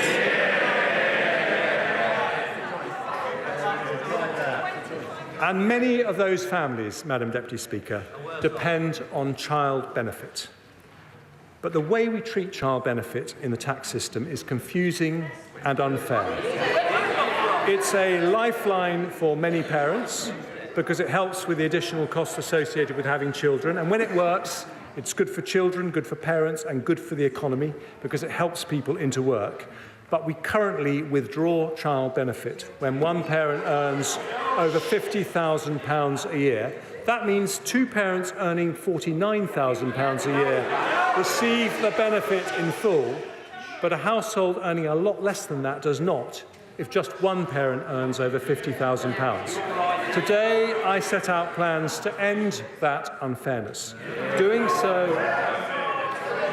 so requires significant reform to the tax system, including allowing HMRC to collect household-level information. We'll therefore consult on moving the high-income child benefit charge to a household-based system to be introduced by April 2026. But because that is not a quick fix, I make two changes today to make the current system fairer. Following representations from my right honourable friends from Penistone and Stocksbridge, Carshalton and Wallington, Basset Law and West Worcestershire, along with many others, I confirm that from this April, the high-income child benefit charge threshold will be raised from £50,000 to £60,000. We will raise the top of the taper, at which it's withdrawn, to £80,000. That means no one earning under £60,000 will pay the charge, taking 170,000 families out of paying it altogether.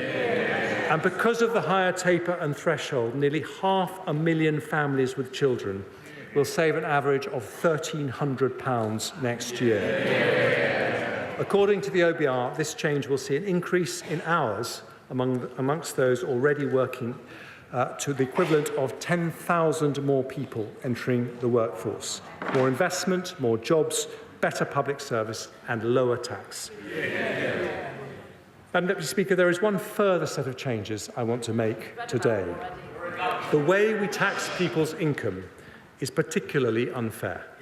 If you get your income from having a job, you pay two types of tax: national insurance contributions and income tax. If you get it from other sources, you pay only one. This double taxation of work is unfair. The result is a complicated system that penalises work instead of encouraging it.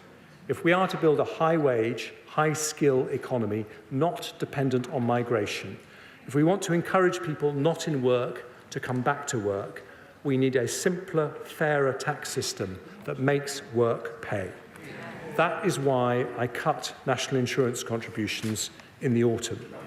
By reducing the penalty on work, the OBR said that tax cut would lead to the equivalent of 94,000 more people in work. In other words, it would fill more than 1 in 10 vacancies throughout the economy. Lower taxes, more jobs, and higher growth.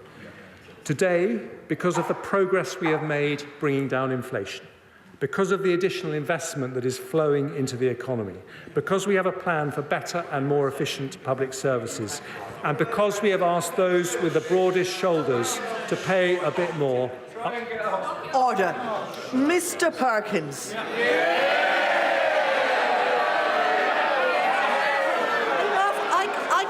I can manage, thank you very much. 5 times I've heard what you said. I let you away with it. Now that's enough. One more strike and you're out.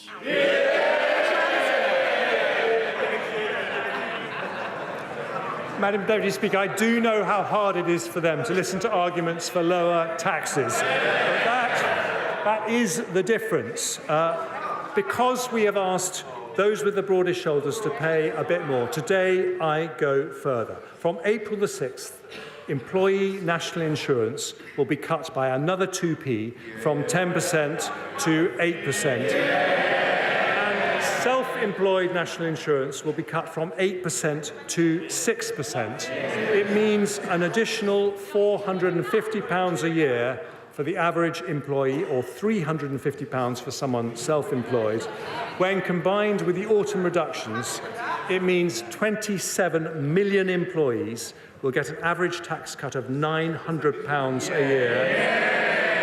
2 million self-employed will get a tax cut averaging £650.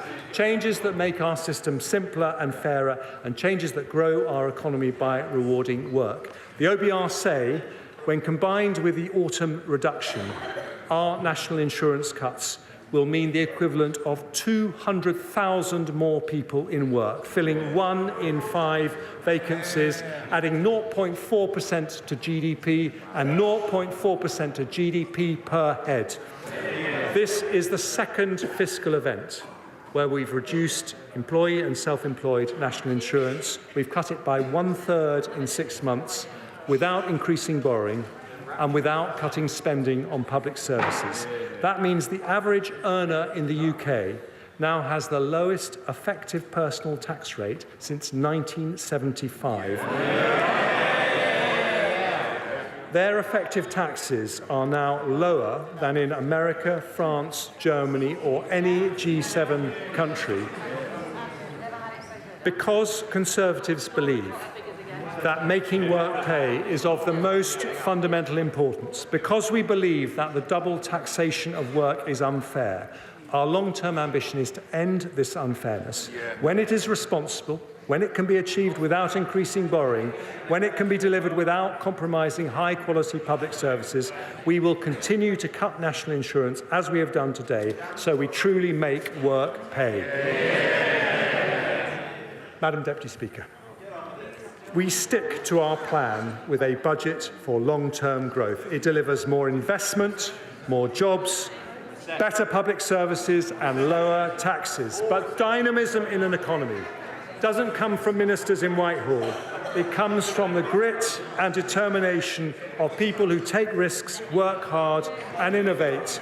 Not government policies, but people power. It is to unleash people power that we today put this country back on the path to lower taxes. A plan to grow the economy versus no plan. A plan for better public services versus no plan.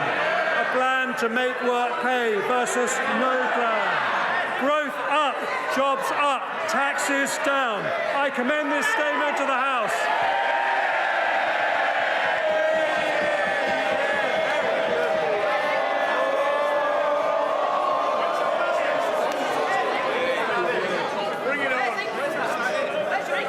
Order. Order. Understanding order now. number 51. The first motion, entitled Provisional Collection of Taxes, must be decided without debate. Will the Chancellor of the Exchequer please move formally? The question is that, pursuant to Section 5 of the Provisional Collection of Taxes Act 1968, provisional statutory effect shall be given to the following motions: stamp duty, land tax, first-time buyers relief, new leases acquired on bare trust, motion number 8. Stamp duty, land tax, registered providers of social housing, motion number 9. Stamp duty, land tax, purchases by public bodies, motion number 10. Value added tax, late payment interest and repayment interest, motion number 22. As members of that opinion say aye. Aye. Of the contrary, no. Well, that was the budget.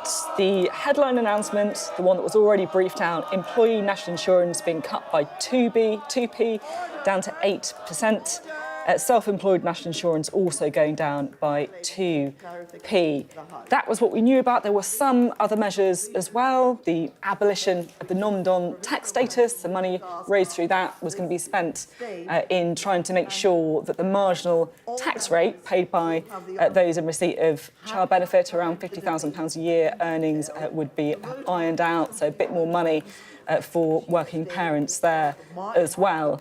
But overall, it felt to me like perhaps the main lesson we learned from this budget, and I don't know if you would agree with me on this, Beth Rigby, is it didn't feel like a May election budget to me. Look, it didn't, and there has been expectation around Westminster that what was briefed out was only part of what the Chancellor was going to do. Now, to be fair to those within government, we kept being told that this is a proof point budget. It's not going to be a pole shifter, that this is to show the plan is on track. But we never believe them normally when they say that, do we? Well, at this point in an electoral cycle, when you are 20 points behind in the polls and your party is staring down the abyss of potentially losing their seats, they are looking to their Chancellor and their Prime Minister to give them something, and that everything was pre-briefed out. It is a bit of a surprise, I have to say, that the biggest thing in that budget that was new was the changes to the child benefit regime for mid-learners, so their families earning each about £50,000 a year, they get squeezed because there's a taper while child benefit gets taken away. So there was some reforms there, and it will hit certain amounts of family, but it will no way touch millions of voters that the Tories are looking at. And I have to say, one former cabinet minister in the middle of all of that, as the Chancellor was going through quite micro measures, sent me a message saying this is it's a shame, really.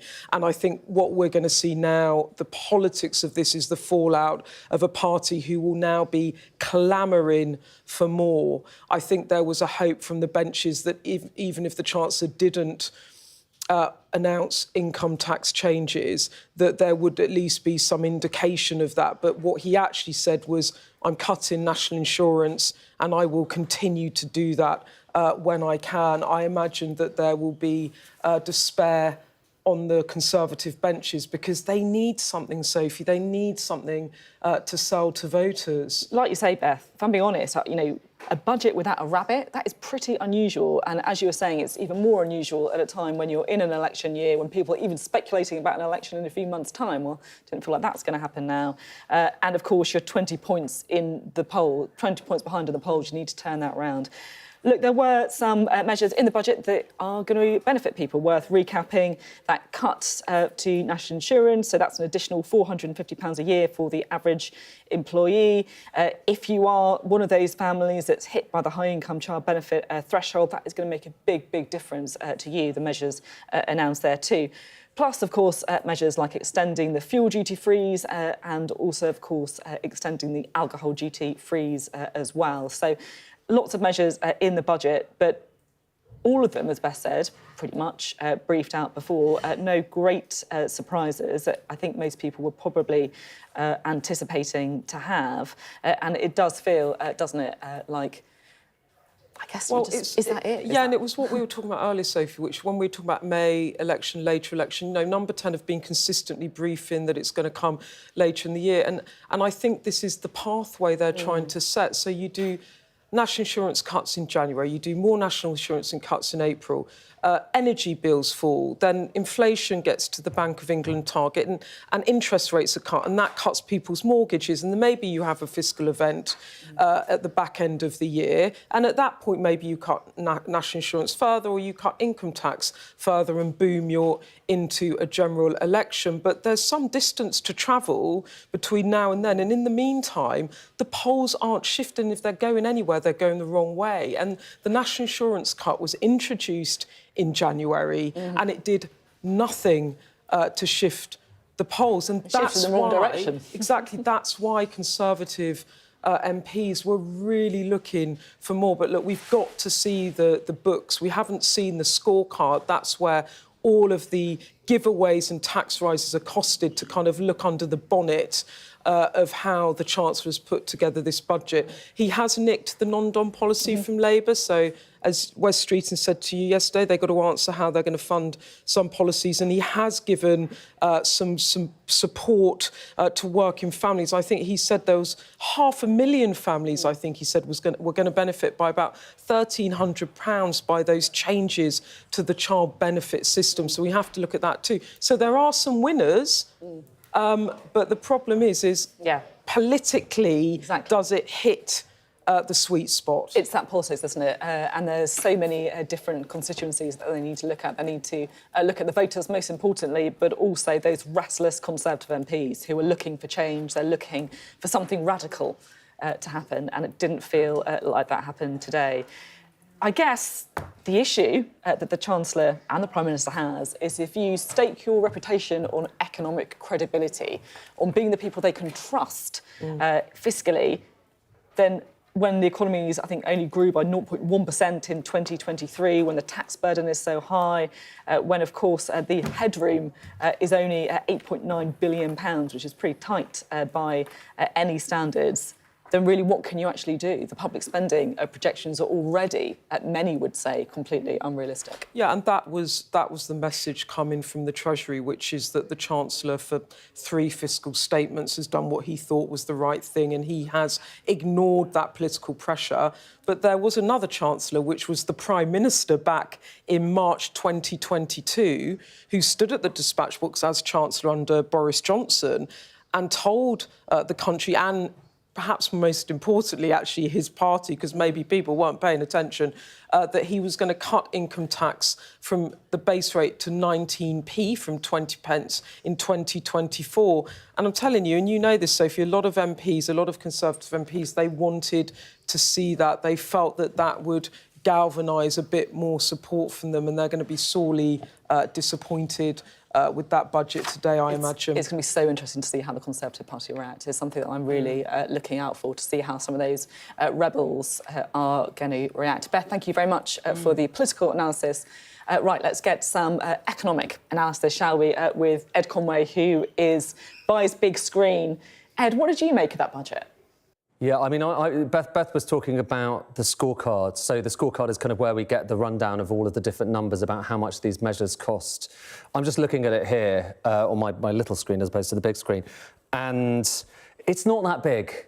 I think that's the main takeaway from this. The national insurance contributions is basically about £10 billion. But when you look at the rest of the stuff, so you've got the child benefit and a few other bits and pieces, non-doms as well, it kind of adds up to a giveaway of about £6 billion a year, which is small compared with some of the previous giveaways we've had. It's small compared, by memory, with what we had in the autumn statement. So this is a smaller event than the autumn statement in terms of its impact on households around the country. Like I say, I'm going to go through these numbers now, and we'll bring you that kind of on the screen in a second. I'm going to stick this laptop down here and just show you the main kind of figures that we've got so far, because we did obviously get those updates to how the economy is doing within this budget. So we can update this chart. Remember, what this chart is showing you what the forecast was for growth last time around. We can now show you what the forecast is this time around, OK? So look at the red bars. That's the latest numbers we just got through from the Office of Budget Responsibility. So slight upgrades for the growth forecast. Actually, a pretty decent upgrade there in 2025, and then decent upgrade in 2026. I'm going to be quite interested to see How much of that is down to population growth? I think quite a bit of that is down to population growth because basically they've upgraded their forecast for the size of the population because of immigration. So those bars are a lot higher, partly I think because of that rather than because the economy is going gangbusters right now. Well, it's not gangbusters, frankly, by any stretch. Borrowing as well, I'll just skip through this pretty quickly. Borrowing a little bit lower in the first year, but slightly higher in the following years, OK? So borrowing more or less unchanged, and that goes along with this point that this wasn't a massive shift in terms of the big numbers for the UK economy. And so too is the story with net debt. So this is the total national debt. OK, and you'll remember we talk about this quite a lot because those fiscal rules are dependent on this. And again, look at those red bars. This is the latest numbers we got through. Basically more or less the same. The Chancellor is saying that he wants to be prudent here, but have a look at this. Actually, in the final year of the forecast, OK, so 2028-29, you've got slightly higher national debt than we did before, net debt. So the UK is going to be more indebted as a result of what we've just seen than it was before. And final thing to note, OK, and like I say, we'll have much more on this state of the tax burden, what's actually going on beneath the surface, how much he was playing with when it comes to Headroom. But he mentioned, you know, he's talking about his Headroom. Everyone's going on about Headroom. As you know, I find it a little bit boring, but nonetheless, that's what determines, he says, whether he's going to have money to spend in the future. He mentioned that he's got Headroom. It's not that much Headroom. This is the headroom he's got left compared with last time around, 8.9 billion. So not that much, but like I say, Sophie, we'll have more on this in the coming hours. Ed, can I ask you something? You know how, you know, with the budget, it feels like it was perhaps a smaller event than we were anticipating. Do you think that's because politically they're trying to, you know, say something back to have a better pre-election package? Or do you think it's just because the economic situation is so bad, he is boxed in that he literally cannot offer any more? I mean, listen, you've got these fiscal rules, and that's basically your kind of constraint against how much, you know, whether you're going to break this fiscal rule. And frankly, a lot of these fiscal rules, it's quite easy to fiddle them. OK, so to be honest with you, I think if they had wanted to do more of a giveaway, they could have found a way to do it. You kind of change your spending assumptions for the final year of the forecast horizon. So to me, you know, you're more of a political expert than I am, but to me, this didn't feel like a pre-election budget at all. It felt really, like I say, it was small. And looking at those numbers I was, you know, going through on the scorecard, this is not a big moment fiscally. Yes, 2p on national insurance is a lot of money compared with previous kind of tax cuts, but take the whole thing, it's sum total, and it's not a massive shift in government policy. It doesn't massively shift the dial in terms of the nature and shape of the economy. It does reduce taxes, but like I say, that's taxes, the national insurance taxes. The question, and we'll show you the chart in a moment when we have it, the question is what's actually happening to the tax burden. And my strong assumption is it's basically going to look pretty similar to what we had last time around, which is taxes as a percent of GDP still really high. You can't shift that very easily. And so, you know, frankly, there's only so much you can do as a Chancellor at this point. But I would have thought if he wanted to do more, then he could have. Because looking at that scorecard, it's quite thin, to be honest with you. And, I mean, you know, that's a first glance at it, so who knows, there might be some stuff underneath the surface that really kind of shows this is a really dynamic, economy-changing moment.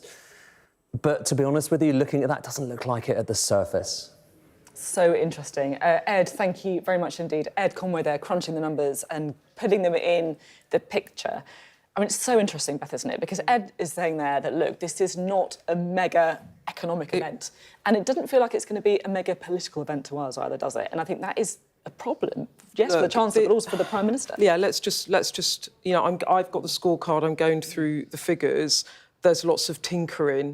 The biggest announcement by far, the cut in national insurance, that cost £10 billion. And those words by the Chancellor at the end talking about reform in the tax system. I mean, Conservative MPs already messaged me saying that they're not shifting on income tax, but the national insurance changes look like they are trying to pave the way to abolishing national insurance in its entirety.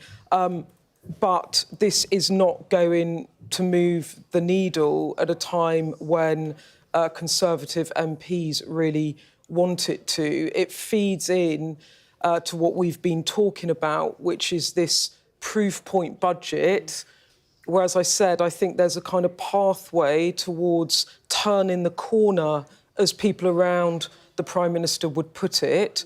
to get them into shape for an election later in the year. And if you just stand back from all the frenzy about is it now, is it later, they are 20 points behind in the polls. You know, who would rationally think it's a good idea to go now? And that budget is a signal to me that they have decided that they're not going to make this a big election giveaway. Now, I looked back at how we talked about the autumn statement back in November, and those cuts to national insurance after, you know, months and months of saying we can't cut taxes felt like a big moment, like they were getting onto election footing. It didn't shift the polls in January. And then Conservative MPs are saying, well, look, can we have a bit more? And they've chosen not to do that. And I think, as you were saying, one of the big things will be how Tory MPs will take it. And just from the huddle, this is from Sam Coates, who's listening afterwards. On the 2022 promise to reduce income tax from 20 pence to 19 by the end of this Parliament, the Chancellor's spokesperson said they are now in a different period, and the Chancellor's setting out which tax he wants to cut, and it's national insurance. It's so interesting, isn't it? I agree with everything you said, Beth.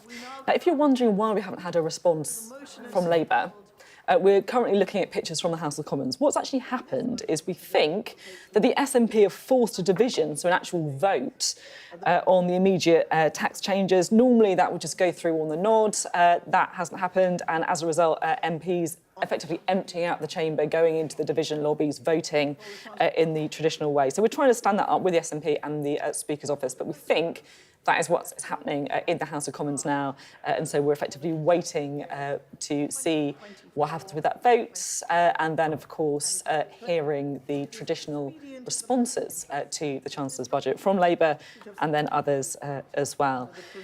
Yeah, we were talking, weren't we, about how this is going to go down, and I just want to pick up on your point about the sort of Conservatives and the Conservative reaction. You're saying that you're already getting messages from MPs unhappy with what they've heard. I'm kind of thinking back to an interview I did last night as well with, oh, here we go, here is Keir Starmer. Should we have a little listen in? Of a party that has failed. Britain in recession, the national credit card maxed out, and despite the measures today, the highest tax burden for 70 years. The first Parliament since records began to see living standards fall, confirmed by this budget today. That is their record. It is still their record. Give with one hand and take even more with the other. And nothing they do between now and the election will change that. I mean, over 14 years, we've seen our fair share of delusion from the party opposite. A Prime Minister who thinks the cost of living crisis is starting to ease. An Education Secretary who thinks concrete crumbling on our children deserves her gratitude. A former Prime Minister who still believes crashing the pound was the right path for Britain. Where is she? And today, a new entry in this hall of infamy, the Chancellor, who breezes into this chamber in a recession and tells the working people of this country that everything's on track. Crisis? What crisis? Or, as the captain of the Titanic and the former Prime Minister herself might have said, iceberg? What iceberg? Smiling as the ship goes down, the Chuckle Brothers of decline, dreaming of Santa Monica, or maybe just a quiet life in Surrey, not having to self-fund his election. Whilst the crew behind them scrabble for GB News If only it weren't so serious, because, Madam Deputy Speaker, the story of this Parliament is devastatingly simple. A Conservative party stubbornly clinging to the failed ideas of the past, completely unable to generate the growth working people need, and forced by that failure to ask them to pay more and more for less and less. And as the desperation grows, they torch not only their reputation for fiscal responsibility, but any notion that they can serve the country, not themselves. Party first, country second, while working people pay the price. Food prices still 25% higher than they were 2 years ago. Rents up 10%. An extra £240 a month for a typical family remortgaging this year because they lost control of the economy. They sent interest rates through the roof. They made working people pay. They should be under no illusion. That record is how the British people will judge today's cuts, because the whole country can see exactly what is happening here. They recognise a Tory con when they see it, just as they did in November. Give with one hand, take even more with the other.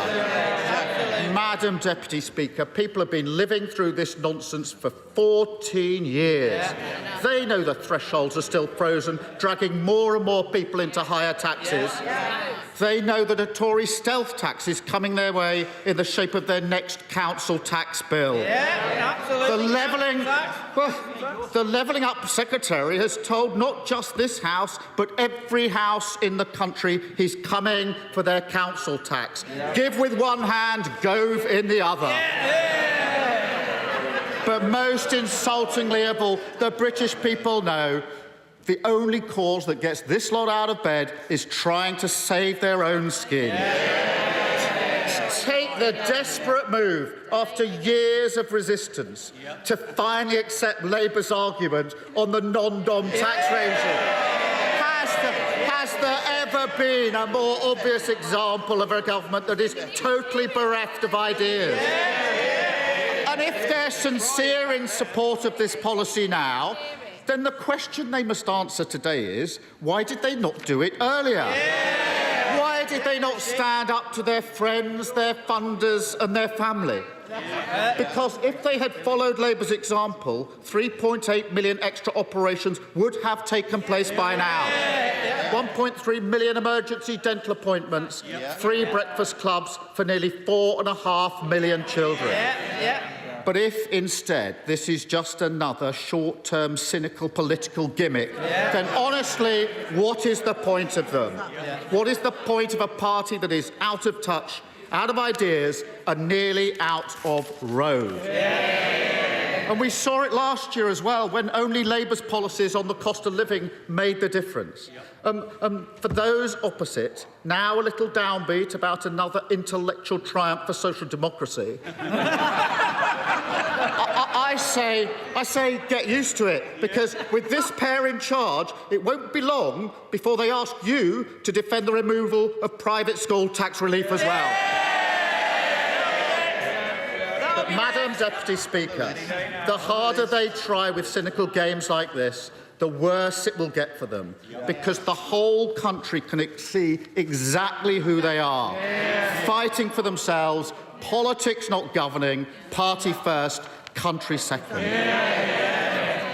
Madam Deputy Speaker, because we have campaigned to lower the tax burden on working people for the whole Parliament, and we won't stop now, we will support the cuts to national insurance today. But I noticed this. In 2022, when the Prime Minister was Chancellor, he made this promise. I can confirm in 2024, for the first time, the basic rate of income tax will be cut from 20 to 19 pence. Having briefed that all week that an income tax was coming, that promise is in tatters today. And of course, we support the fresh investment in our NHS, although I have to note that the Chancellor, when he was Health Secretary 10 years ago, promised to make the NHS paperless by 2018.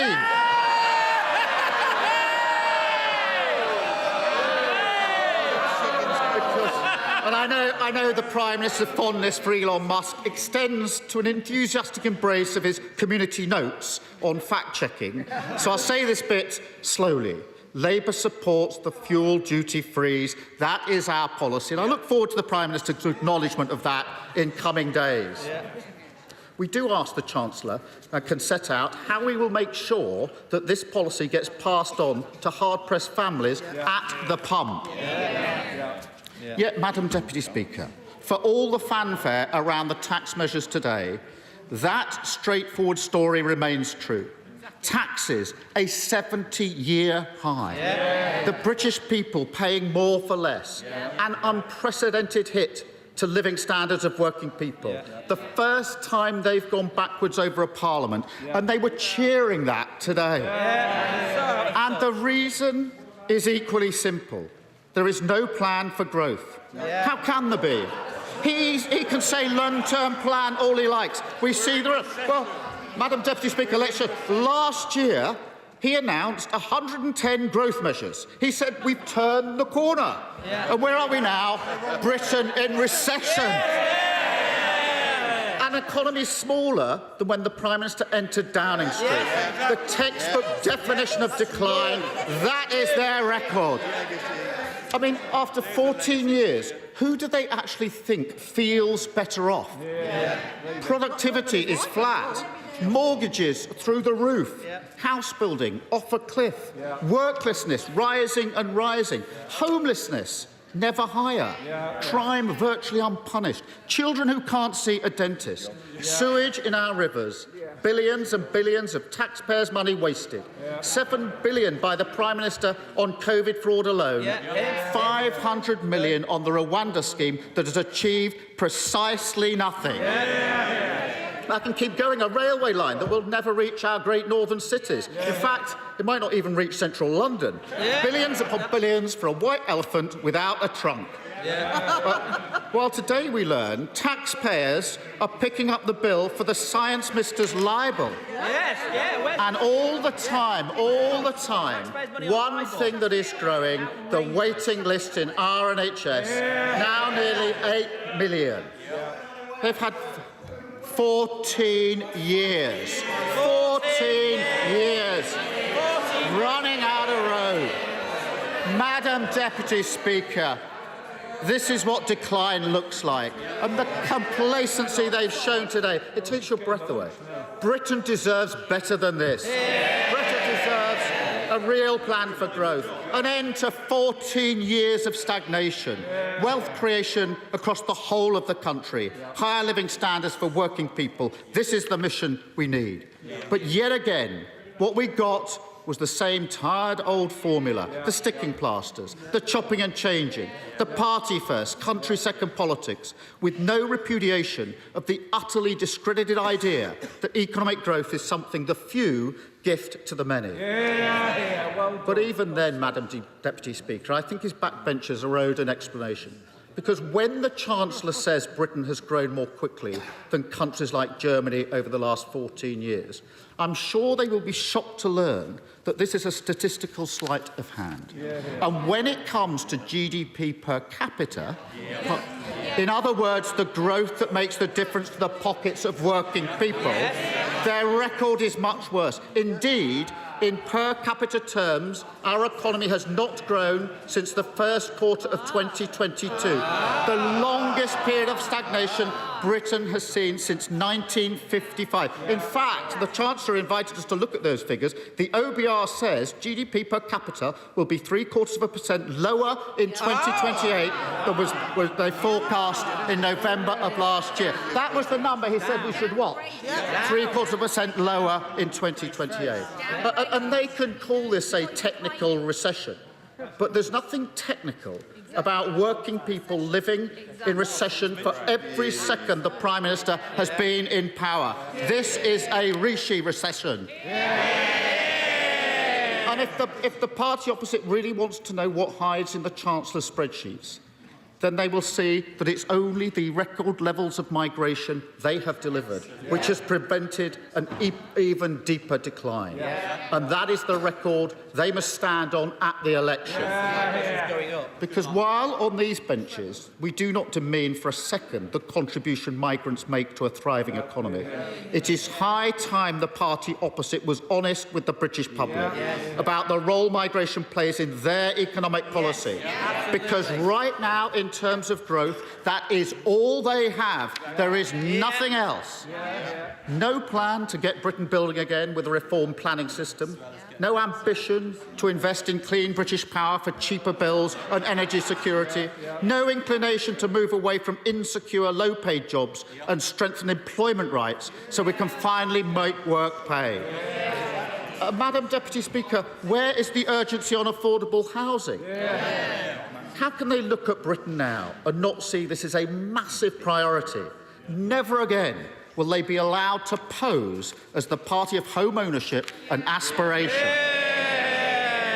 I have to say, given the disaster that's befallen his childcare plans, perhaps that's for the best. Because, Madam Deputy Speaker, the cost of childcare is a huge challenge for millions. Parents need him to deliver on his promise. And it seems the Chancellor's been taking lessons on marketing from the Willy Wonka experience in Glasgow. All is not as it seems. And with just over 3 weeks to go, he has to come clean. Because up and down the country, parents need to know, will they get their entitlement in April, or is it just another of their reckless promises on governing? Headlines over delivery, promises without plans. Policies that unravel at the first contact with reality.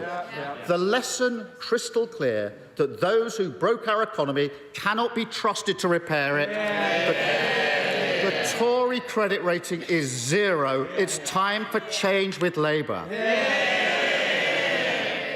And that's what today's budget should have been about. A last chance for the government to show it understands the economic reality of our volatile world, that global supply chains can be weaponised by tyrants like Putin, that a sticking plaster approach to public investment will cost Britain more in the long run, and that trickle-down nonsense means working people pay the price. It could even have been a moment of contrition, a reflection on their fiscal recklessness, an apology, perhaps, for the ridiculous chaos they've inflicted on businesses, communities and investors in this country. And yet still no sustainable industrial strategy, still no national wealth fund to crowd in private investment, still no urgency on speeding up critical infrastructure projects, and no recognition that they have left our standing as a country that always keeps its promises in tatters. And if they don't like that accusation, then look no further than the grotesque spectacle of ducking their responsibility to the victims of infected blood and Horizon scandal. One of the greatest miscarriages of justice in our nation history. Those were the Prime Minister's words just 2 months ago. Today, justice kicked beyond the general election. No, Madam Deputy Speaker, Britain can see exactly who they are. And the reality is there is no path to economic stability, no way to a calmer, less chaotic politics with the party opposite in power. Because chaos is now their worldview, a mindset that sees Britain's problems as opportunities they can exploit. Whether, like the Chancellor, that's out of desperation because they can't solve them, or whether, like the members for Fareham or South West Norfolk, they have no intention of solving them whatsoever. For a party this weak and divided, the end result is always the same. A vicious downward spiral. Chaos feeding off decline, decline feeding off chaos, while working people pay the price. The British people know this will not stop. 5 more years and it will only get worse. There will be no change of direction without a change of government. And that leaves Britain a nation in limbo, unable to shake off the Tory chaos that dragged us into recession and loaded the tax burden onto the backs of working people and maxed out the nation's credit card. Britain deserves a government ready to take tough decisions, give our public services an immediate cash injection, stick to fiscal rules without complaint, fight for the living standards of working people and deliver a sustainable plan for growth. So we say to the Chancellor and Prime Minister, it's time to break the habit of 14 years, stop the dithering, stop the delay, stop the uncertainty and confirm May the 2nd as the date of the next general election. Because Britain deserves better and Labour are ready.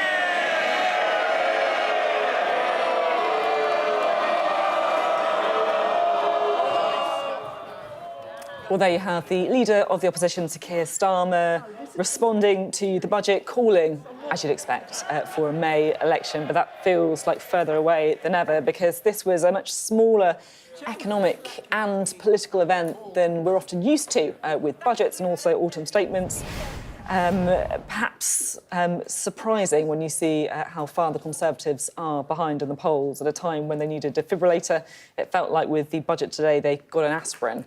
Let's take a look now, shall we, at some of the main measures that were announced this afternoon. The headline measure, national insurance, will be cut by 2p from April. It will reduce to 8% for employees and reduce to 6% for those who are self-employed. The high-income child benefit charge threshold will be raised from £50,000 to £60,000, and the government will get rid of the current system for non-DOMs. The VAT registration threshold for businesses will also increase by £5,000 to £90,000, and the government will invest almost £6 billion in the NHS, including £3.4 billion in modernising its IT systems. The government will launch a British ISA, allowing an investment of up to £5,000 more in UK equity per year. A new duty on vaping products will also be introduced in 2026, and there will be a one-off increase in tobacco duty. The government will maintain the 5p cut to fuel duty for another year, and the alcohol duty freeze will continue until February 2025. Well, let's just look now at how the Chancellor made some of those announcements. From April the 6th, employee national insurance will be cut by another 2p from 10% to 8%. And self-employed national insurance will be cut from 8% to 6%. It means an additional £450 a year for the average employee, or £350 for someone self-employed. When combined with the autumn reductions, it means 27 million employees will get an average tax cut of £900 a year. 2 million self-employed will get a tax cut averaging £650, changes that make our system simpler and fairer, and changes that grow our economy by rewarding work. I confirm that from this April, the high-income child benefit charge threshold will be raised from £50,000 to £60,000. We will raise the top of the taper, at which it's withdrawn, to £80,000. That means no one earning under £60,000 will pay the charge, taking 170,000 families out of paying it altogether. And because of the higher taper and threshold, nearly 500,000 families with children will save an average of £1,300 next year. According to the OBR, this change will see an increase in hours amongst those already working to the equivalent of 10,000 more people entering the workforce. More investment, more jobs, better public service and lower tax. To discourage non-smokers from taking up vaping, we're today confirming the introduction of an excise duty on vaping products from October 26 and publishing a consultation on its design. Because vapes can also play a positive role in helping people quit smoking, we'll introduce a one-off increase in tobacco duty at the same time to maintain the financial incentive to choose vaping over smoking. I'll make a one-off adjustment to rates of air passenger duty on non-economy flights only to account for high inflation in recent years, and I'll provide HMRC with the resources they need to ensure everyone pays the tax they owe, leading to an increase in revenue collected of over £4.5 billion across the forecast period.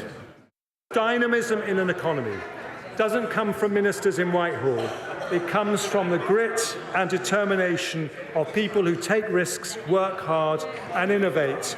Not government policies, but people power. It is to unleash people power that we today put this country back on the path to lower taxes. A plan to grow the economy versus no plan. A plan for better public services versus no plan. A plan to make work pay versus no plan. Growth up, jobs up, taxes down. I commend this statement to the House. The Chancellor speaking there, and Sir Keir Starmer, though, in response said the budget didn't go far enough to help those struggling. He described it as a sign of a desperate government on its last legs. Thank you, Madam Deputy Speaker. There we have it, the last desperate act of a party that has failed.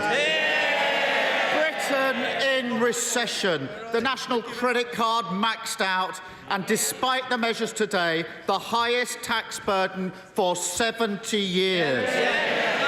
The first Parliament since records began to see living standards fall, confirmed by this budget today. That is their record. It is still their record. Give with one hand and take even more with the other. And nothing they do between now and the election will change that. There you go. We've had Jeremy Hunt there. We've had Keir Starmer. Let's now listen to the analysis of our political editor, Beth Rigby. Beth, we've sat here, haven't we, covering a few different fiscal events, budgets, autumn statements, Liz Truss, Jeremy Hunt before. We've done a few. What's your immediate reaction to that one?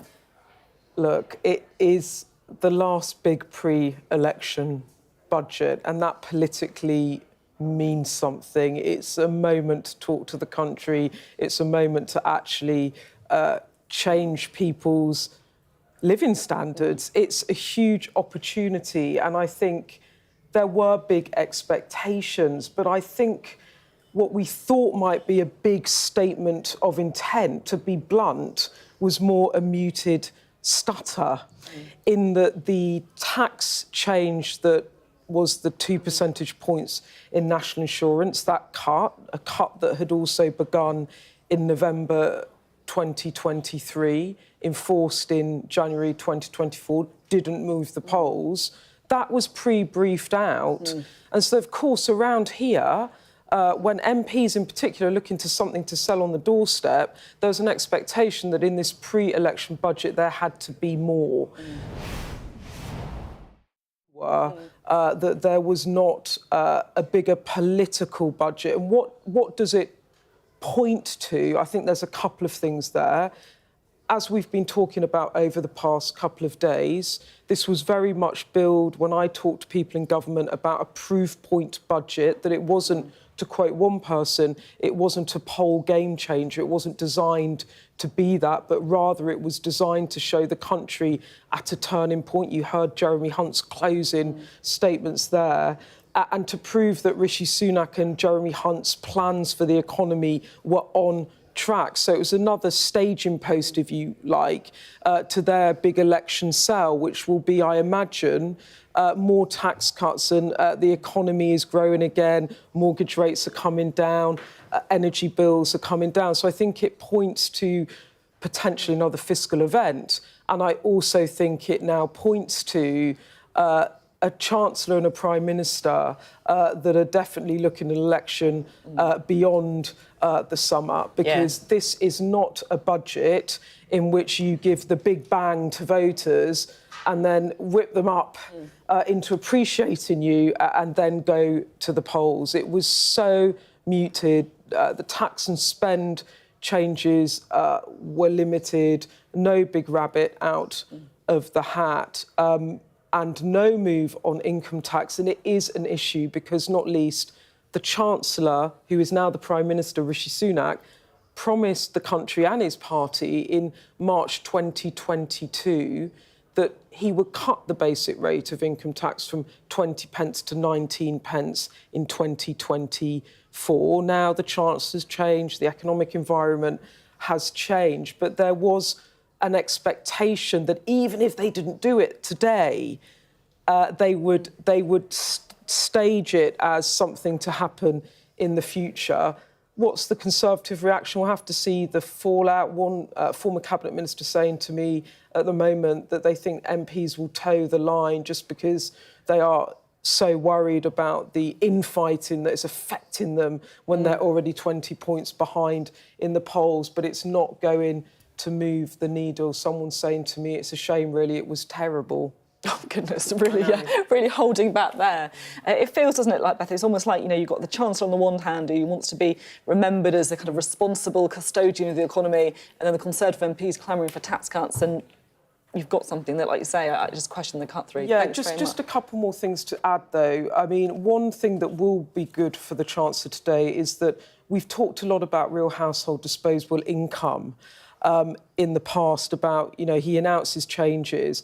In the OBR, it looks like real household disposable incomes are beginning to track up, so doing better than they were in the November 2023 forecast. So that will be something I imagine that they will want to talk about. But in terms of the tax burden, they keep at the dispatch box talking about tax cuts and cutting taxes, the OBR also says that under their new forecast, the tax burden by the end of this forecast, so 2028 to 2029, will still be the highest since the Second World War, actually during the Second World War, since 1948. So that's quite difficult to square off when you say you're a tax-cutting Chancellor. Yeah, tricky needle to thread, that one. Beth, thank you very much indeed. Beth Rigby there, our political editor. Well, Beth was touching about it now, but let's talk to Ed Conway, shall we, our economics and data editor, who's standing by the big screen. Ed, we've been talking a lot about the politics, because it felt like didn't feel like a huge political event, I'll be honest, not something that is going to close the polls dramatically or move the dial. How did you feel it was in economic terms? Well, I mean, broadly speaking, it's still, it's barely an hour since the Chancellor sat down, so we're still kind of going through some of the data as it comes through, but already there's quite a few charts I can show you that the Chancellor didn't refer to in his speech. And perhaps the most striking of all is this one. Let me show this to you. Beth was talking about this a second ago. This is taxes as a percentage of GDP. Economists call it the tax burden. It's your kind of overall measure of just how highly taxed the economy is. And this goes all the way back to 1948, so the post-war period. You can see it was very high back then. Obviously, you had very high spending in that military period. But last time around, look at that line there, the slightly blue bit at the end. That was what was forecast last time around, getting up to the highest level since, 1948. This time, look at the red line. So that's the latest forecast we've just had from the Office of Budget Responsibility. And that line it's a little bit lower than last time around, so certainly there is a change, but still heading up to the highest level since 1948. And that is, the big picture here. Despite the fact that there are these tax changes, have been many tax rises that are starting to wear down and to weigh on people. Let's just go through a few more of the figures, because obviously it wasn't just about taxes. We also got an update to the economic growth forecasts. And on these growth forecasts, kind of interesting, I was saying earlier, wasn't I, that we've got to look out and see how much of the upgrade, because let me bring on the latest numbers, they have been slightly upgraded, particularly for 2025, 2026. I was saying how much of that is likely to be down to migration as opposed to the economy doing better. Well, here's something interesting, OK? I've just dug through the numbers, and in the OBR's latest assessment for how the economy is doing, they've got this updated figure for what they think is going to happen to net migration. So the higher that line is, the more net migration is. So that's immigration minus emigration, people coming in minus those leaving the country. You can see that enormous rise, and we've reported on this quite a lot. That big rise, this is legal migration of people coming into the UK. The last time around, the OBR thought that was going to come down pretty quickly. In fact, they kind of understated how much it would be this year. Just look at what's happened to that line. So we've got a latest update to that, and it's been raised basically for pretty much every period of the forecast horizon. OK, so that's part of the explanation for why growth looks like it's a bit stronger. The growth is being shared out amongst more people. And you get a vivid sense of this when you look at what's known as gross domestic product per head. So this is dividing that growth that we just saw. And this is so important. This is the amount of national income among the population. This is dividing it by everyone in the country. And this time around, look at this red line I'm going to bring up. This time around, it's been downgraded. So actually, the outlook per head of the population when it comes to your income growth is actually worse than it was last time around, considerably worse. And in fact, actually, it's not until the start of 2025 that GDP per head levels, which, like I say, that's a really good measure of just how well off everyone is feeling. It's not until 2025 that they recover to where they were at the start of 2023. So that's not particularly positive for the state of the economy. When it comes to borrowing, so we've got latest numbers on government borrowing, OK, and we've just plugged these into the spreadsheet. And what you can probably see here is the government's borrowing more, actually, less in the first year, because that's partly because the economy was, bringing in, inflation was higher, that was bringing in a bit more tax revenue, but slightly more borrowing in each of the following years. The government is borrowing more, not less. More, not less. Not an enormous amount more, but it's worth just kind of noting that. And it's a similar story too for net debt. And the upshot of all of this is that there's been so much talk recently about headroom, the amount of room the Chancellor has against his fiscal rules. This is kind of a measure of, I guess, how sensible he's being. And here, it's quite interesting, OK? The higher these bars are, the more headroom you've got. Basically, the more sensible you're being if you're kind of measuring against fiscal rules. So the higher the bars are, the more sensible you are. This is the Jeremy Hunt era here, over here, these dark blue bars. And this time around, the amount of headroom, we'll bring it up there, is 8.9 billion. It's actually it's lower than last time around, not quite as low as it was this time last year. But what you can probably make out there is it's less sensible. It's less cautious versus the fiscal rules than many previous budgets. And that, I guess, is part of the story here. Bound in by this, there's not so much for the Chancellor to do, which explains why this wasn't a massive event changing the nature of the UK economy. Yeah, it all suddenly starts to make a bit more sense, doesn't it, Ed? I love this moment when, you get the stats and the Chancellor wants to highlight, and now we're actually starting to get that. Yeah, the real story's coming out now, Sophie. Oh, the real story, exactly. Ed, thank you very much indeed. Ed Conway there. Well, let's leave behind the reaction here in Westminster for a moment. We can cross to the Lincolnshire town of Grimsby, a place you're going to see us broadcast from a lot this year in the run-up to the next general election. Sky's Sarah Jane Mee is there. We've been talking about the politics here and the economics, but I guess the key thing, SJ, is how are things going down with voters? Yeah, thank you, Sophie. I'll bring you the real story of what Grimsby thinks of the budget today. As you say, we're here in one of Sky's target towns for 2024. This is historically a Labour town, the party holding on to the seat here all the way from 1935 to 2019. We know what happened then, Boris Johnson getting that huge win for the Conservatives. It's exactly the type of place that Labour needs to snatch back, and the Tories need to hang on to. I'm going to be here all day talking to the people that make up this town, the voters who will ultimately help decide the outcome of the next general election. Well, let's speak to some of them now. Joining me, Sean Willis, who lives here in Grimsby and is unable to work at the moment due to his arthritis. That's his background that he's bringing into this conversation. We've also got alongside us our youth voice, our first-time voter, Callum Smith. Big ear for you. Thank you. And thank you both for joining us. Just listening to our political editor, Beth Rigby, there a moment ago, she was saying, this was the Conservatives' big opportunity, the last big set-piece event, the fiscal event before the general election. High hopes, high expectations. We watched it together, didn't we? Over a little picnic table over there on the laptop. Your reaction, Sean, to what you heard? 2 words, damp squib. OK.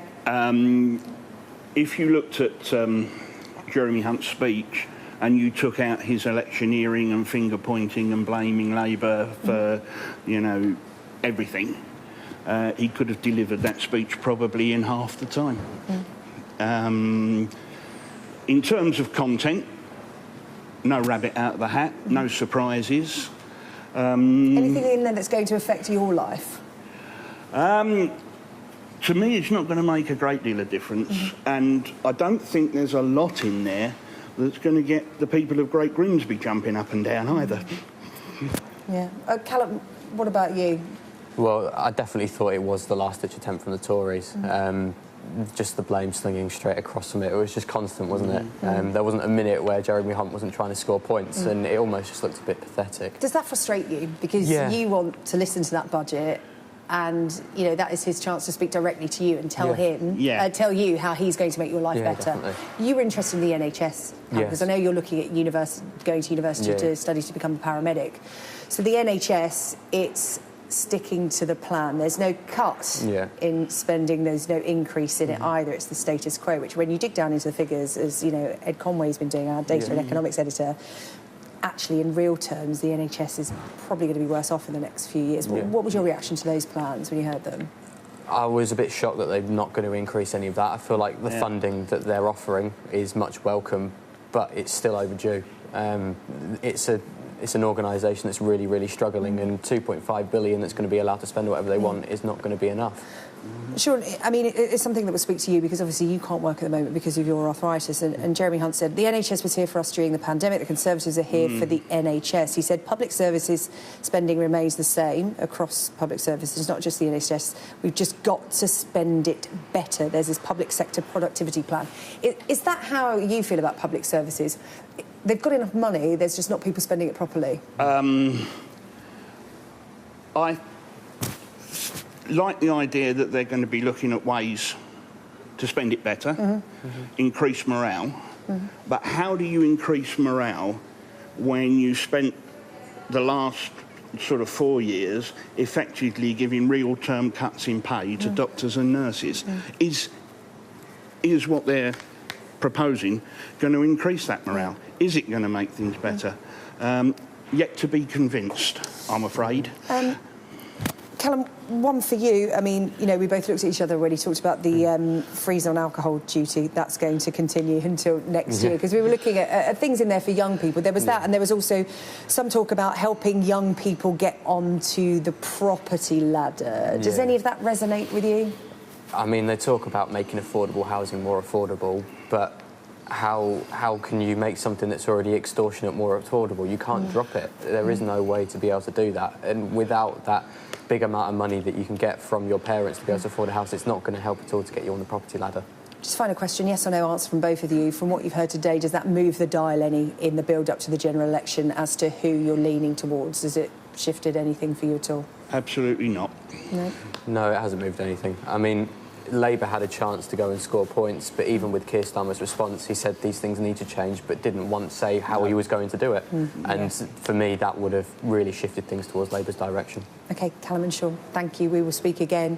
As I said, Grimsby, one of our target towns for Sky News in the build-up to a general election, whenever it may be, May, the autumn. We'll keep you posted, but we'll talk again. Thank you both very much indeed. Let's return now to Sophie. Thank you very much indeed, SJ. They're in Grimsby, the all-important town we are focusing on at Sky News. But let's take you now live to central London, where the Office for Budget Responsibility is giving a news conference on the contents of the budget. Informed by the latest ONS projections and changes in the visa regime announced late last year, we now expect net migration to fall back sharply over the next few years before settling at 315,000 per year in 5 years' time. Compared to our November forecast, this adds an extra 350,000 people to the overall size of the UK population by the 5th year of our forecast. But given considerable uncertainty about the level of future migration flows and the impact of recent policy changes, we also explore the economic and fiscal implications of cumulative net migration being 1 million people higher or lower over the next 5 years. The second thing we learned from the ONS over the past 3 months is that levels of economic inactivity amongst the resident population are also higher than we previously assumed and are expected to rise further. The latest ONS labour force data from February suggests that the demographic composition of the labour force was more heavily weighted toward groups with lower participation rates. And rather than continuing to decline from its post-pandemic peak, the number of inactive working-age adults has rebounded over the last 6 months to 9.3 million, 700,000 more than before the pandemic. And long-term illness is both the most common and fastest growing reason for being outside the labour force, accounting for 1 in 3 people in this group. These worrying trends suggest that the overall labour participation rate is likely to continue to fall over the next 5 years, rather than making a partial recovery, as we assumed in November. As you can see from the chart on the right, by the end of the forecast period, labour participation is now expected to be 1.5 percentage points lower than at its pre-pandemic peak, and 0.5 percentage point lower than we forecast in November. Turning to what all that means for our GDP forecast, as you can see from this chart on the left, latest outturn data suggests that the economy has largely stagnated since the pandemic. And output contracted slightly over the second half of last year, rather than growing by 0.1% as we expected. This means that the level of real GDP at the start of this year is slightly lower than we anticipated in November. But our forecast for economic growth thereafter is largely unchanged. This is because the positive effect on GDP of a larger population, lower energy prices, lower interest rates, and a small boost from the measures in the Chancellor's spring budget is almost fully offset by the negative effects of lower labour participation, average hours and productivity, both in outturn and over the forecast. So by the end, the overall level of GDP is just 0.1% higher than we forecast in November. But as you can see from the chart on the right, GDP per person continues to fall to a trough of 1.25% below its pre-pandemic peak in the middle of this year, and ends the forecast almost a full percentage point lower than we expected in November. And varying the level of net migration over this period by 200,000 per year has a meaningful effect on the level of aggregate GDP, but makes much less difference to GDP per person. Turning to what these economic developments imply for the public finances relative to our November forecast, lower bank rate and gilt yields reduce debt interest costs, shown in dark blue, by around £14 billion per year over the forecast. And lower inflation reduces welfare costs, shown in light blue, by a few £billion a year. But it also reduces nominal earnings, and therefore tax receipts, shown in yellow, by amounts rising to £15 billion by 2028-29. the Office for Budget Responsibility press conference there. Well, we are chewing over the contents of the budget. Politically, it's going to be interesting to see how it goes down with both MPs, but also, of course, the voters as well. But it's that time when we're starting to get the business reaction as well. And really, this is what this is all about, in a way. We can take you live to a plant hire company in Ipswich, and Sky's business presenter, Ian King, is there. Ian. Thanks, Sophie. Yes, I'm here at True 7, just outside Woodbridge in Suffolk. It's equidistant between Ipswich and Woodbridge. This is a family-run business employing 250 people, supplying the construction industry and providing a panoply of services, from everything from demolition to plant hire. Well, it wasn't exactly a massive budget in terms of business measures. You had an increase in VAT thresholds that will lift some small businesses out of paying VAT. There were other measures aimed at stimulating investments in part of the economy, for example, extra tax reliefs for the film industry. And of course, there was that big announcement from the Chancellor about enhancing investment in the NHS and improving productivity in the NHS, for example, by boosting the use of artificial intelligence, which is obviously a very hot topic right now. Well, joining me now, I'm joined by Peter Brady. He is an entrepreneur based here in East Anglia. He has two businesses, which employ 35 people in Stowmarket and Sudbury, as well as in Ipswich itself. And he's here to give me his reaction. Peter, you're also involved in Tech East, which is the local industry body. What was your reaction, essentially, to what you've heard today? Yeah, I think it's obviously a very difficult economic backdrop. So I think the government's done what it can in the circumstances. But I would have liked to have seen a lot more attention to developing, improving innovation, helping to scale businesses, innovative businesses. There is some investment in AI, and I believe that AI is a really important technology for this country and for the future of the world. And I think more support and growth around that would have been helpful, albeit there is some investment there through the Tiering Institute, I believe, of 100 million, which is going to be helpful. But absolutely. I mean, your business is involved in healthcare technology and in the implementation of AI solutions. How far does the NHS have to go in this? I think the NHS has a huge job on its hands to digitally transform itself, integrate AI systems to make efficiencies, and I think the Chancellor has recognised that. There's a long way to go. I mean, central patient records and storage of those records digitally is a really critical issue. Automation of certain performance roles within the NHS, I think, is something we're going to have to work very hard on. Diagnostics, I mean, there's some amazing AI technologies that can really outperform human beings, save time, and can produce better accurate results and diagnostic results for patients. So if we can make that happen, the productivity gains are enormous for the NHS and also for other industries in the UK. I mean, the Chancellor is very keen to stimulate more business investment. Did you hear anything specifically in today's budget that will make you, as an employer, as an entrepreneur, want to take on more people? I think we as a business and as an innovative business, we're seeking support in the tax system, grants, and also the ability to employ people. So I didn't hear any specifics that would be enormously helpful in that respect. I'm sure there may be the devil in the detail, and there hopefully will be some things there. But certainly things like research and development tax credits, which we've been hugely benefiting from in terms of our innovation programme over the last 15 years. I've not heard much about that being developed and progressed. In fact, it seems to be going the opposite way. So I think if we are to grow and scale as a business, we really need these mechanisms activated and pushed on in the years to come. I mean, you were telling me earlier on your average employee is in their mid-20s. They're probably going to be a graduate. They've come to a part of the country where, in theory, house prices are lower than they are in a place like London. But there wasn't an awful lot today in terms of getting first-time buyers onto the housing ladder. Apart from stripping away some tax privileges of people with holiday lets, there didn't seem to be much on housing.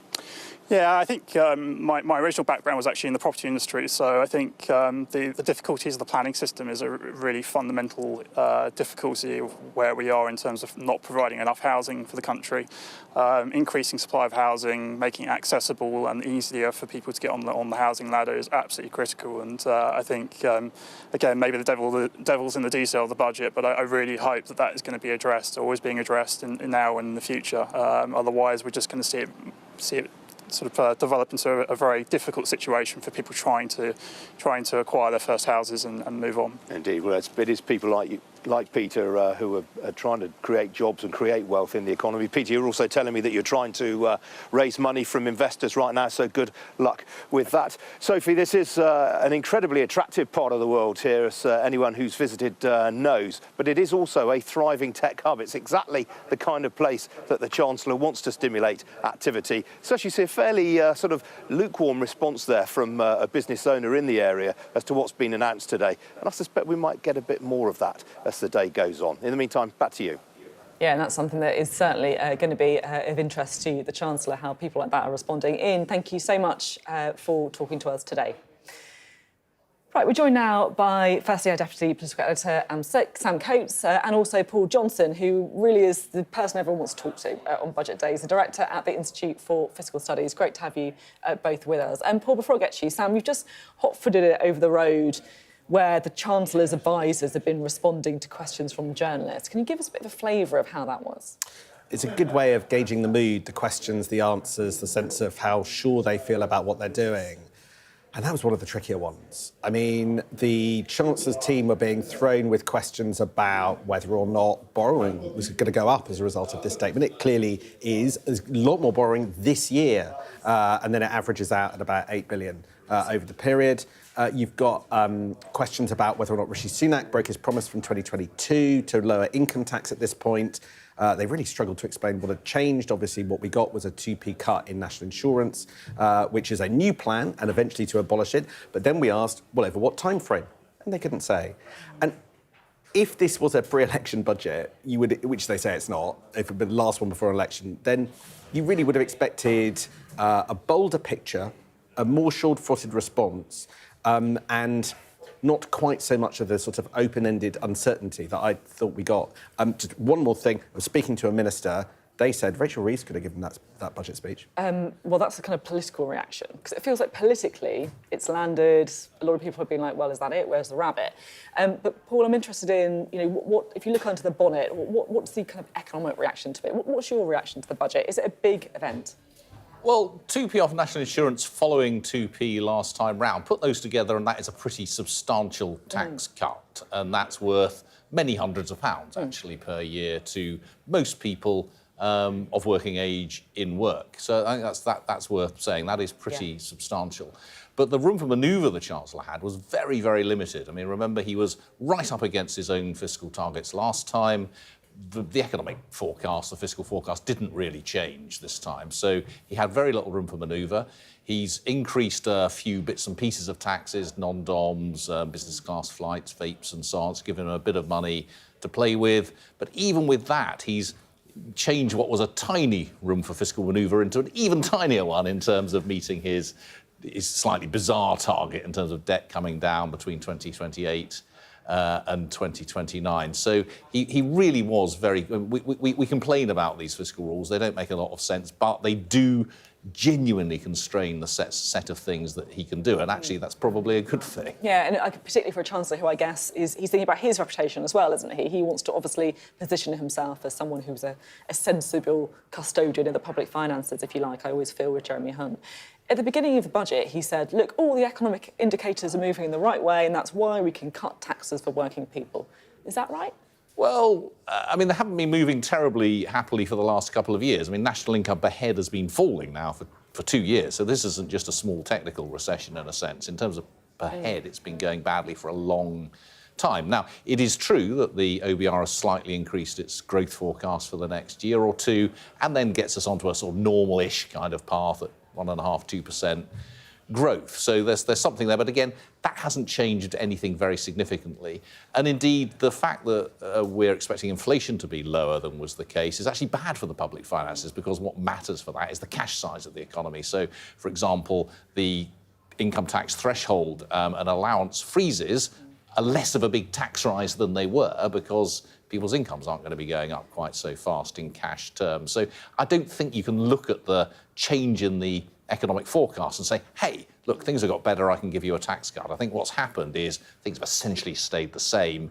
I had a little tiny bit of room for manoeuvre, and I found some other areas where I can increase taxes, and that just about gives me enough space for this 2p off national insurance. My other kind of thought when I was listening to both Keir Starmer and Jeremy Hunt, I should say, today, was it the way they talk about each other? It's like, these guys would ruin everything, it's going to be terrible, if they're in charge. But then it doesn't feel like they're actually that different in what they're doing. Is that fair? Well, we still don't really, in all truth, know what the Labour Party would do if they were in office. And of course, Jeremy Hunt keeps taking things from them in the sense of, doing the non-dom change and so on. So, which gives them less room for manoeuvre. I think I didn't hear Keir Starmer's speech, but I assume he said that he wasn't going to undo the cut to national insurance contributions. Well, the background to all of this is that the Chancellor says he's going to increase public spending by 1% a year over the next Parliament. Well, once you take account of what's going to have to happen to health and what's going to have to happen to defence and so on, that almost certainly means cuts to a range of other public services. So, the question for both sides is, well, are you serious? Are you really going to make those cuts? And if so, where? And if you're not serious, are you going to borrow significantly more?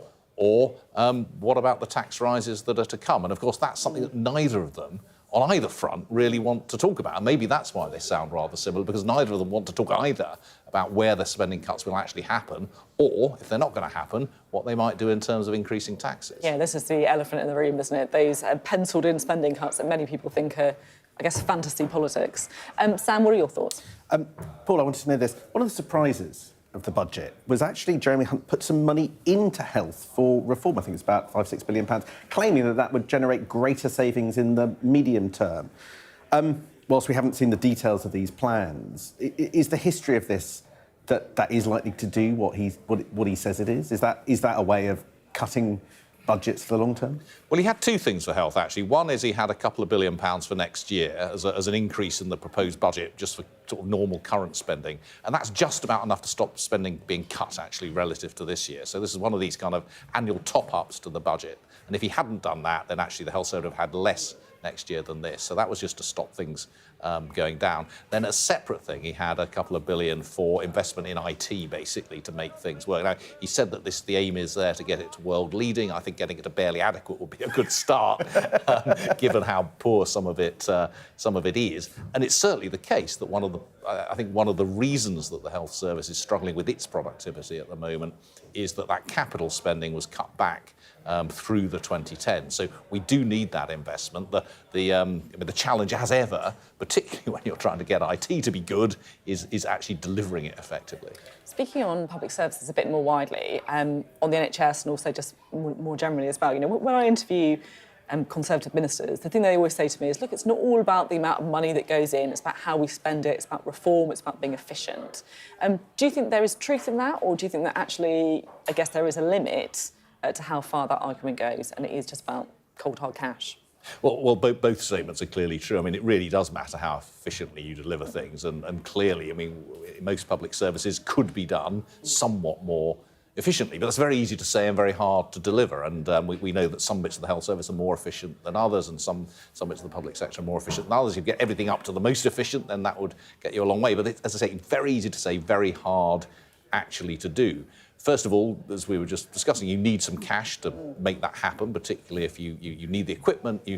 One of the reasons, again, in the health service that it's struggling at the moment is it doesn't have the machinery, the scanners and so on to make things happen. So you need to invest to make everything else work. There's no point having more doctors if they don't have the equipment to work with. But also, after in the justice system, in local government, in social care and so on, after a long period of cuts and increasing demand, it is going to need more cash. There's not that much you can do in social care, for example, that's going to massively increase efficiency. And in the justice system, where the backlogs are terrible, and they have invested in all sorts of IT systems and so on, and maybe you can increase the efficiency, but without more resource, they're going to struggle to deal with those backlogs. And what about tax? Because this is the thing that so many Conservative MPs are going to judge us on, right? We've seen Ed Conway this chart showing the tax burden going up and up and up. Yet the Chancellor is positioning himself as a tax-cutting Chancellor in a tax-cutting government. What's true? Well, in one sense, both are true. This was a tax-cutting budget, as was the one that the autumn statement back in November. But absolutely, over this Parliament, taxes as a fraction of national income will have risen by a lot. Now, it's not because this is a Chancellor and Prime Minister who love increasing taxes, they've got a series of really big challenges. They've got a massive increase in their debt interest bill, which is really causing them a lot of trouble. They've obviously had to pay for COVID and the cost of living crisis and all those things, and the population's ageing, and we're spending more on health and other public services. So all of that has forced the tax burden up, increase in corporation tax, increases in income tax.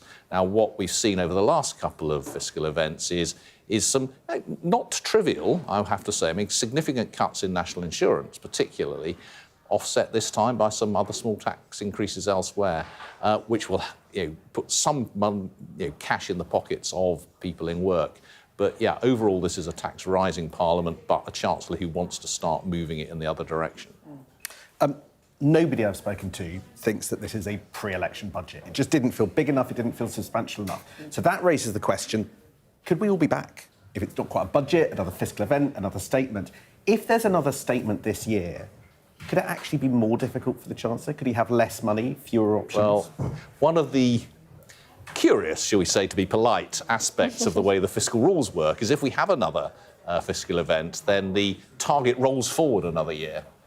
And if it rolls forward another year, he can pencil in another year of tight spending, and that probably gives him more space to do things. That's very interesting. This all suddenly makes a lot more sense, Sam. I'm glad it makes sense to you, because it doesn't make any sense at all, Political really. sense rather than economic sense, I hasten to add. How much does that help? I mean, it could be reasonably rolling it forward a year, and if things, as they might, get a bit better, he could end up with a reasonably significant amount of space to do maybe another 2p off national insurance. But of course, it's in his gift. If things start going wrong and it looks like the forecasts get worse, he probably won't do it. Which is one of the problems with this whole system, that if you keep giving money away when the forecasts get better and then not doing stuff when they get worse, that's partly why debt has ratcheted up and up and up over the last long period. We talked about 2p. Is there anything else in the budget you think, actually, you know what, genuinely, that was pretty significant, that's going to make a difference? Well, the non-dom changes, I mean, they're very technical, obviously don't affect very many people, but it's quite a radical change when he said, we're just going to get rid of that regime altogether. We're going to base the system on residence, not on this sense of this kind of very old-fashioned idea of domicile. He's going to try and tax people when they bring the money in, which is the give people not tax people when they bring money in rather than the other way around.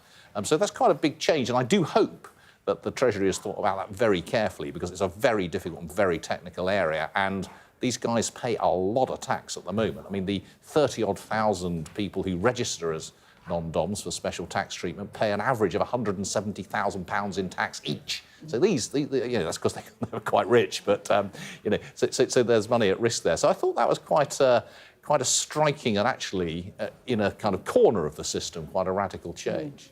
And politically as well, it sets a trap for Labour, right? Absolutely. It leaves a hole in their budget. As Wes Streeting was saying to you yesterday, if that money pot has gone, they've got to find something else. Anything that struck you from the budget then, Sam?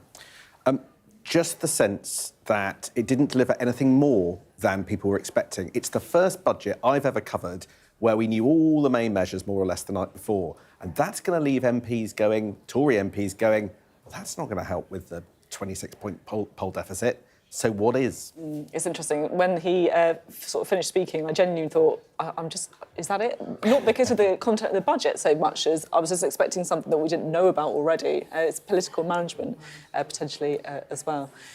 Thank you both very much indeed. It's always great to have you on these days to kind of guide us through the significance of everything that's happened. So we appreciate it. Thank you. Thank you. Have more from Sam later on, of course. You're watching Sky News for our budget special. The Chancellor cutting 2p off national insurance. And we're going to have much more reaction to the Chancellor's budget as well.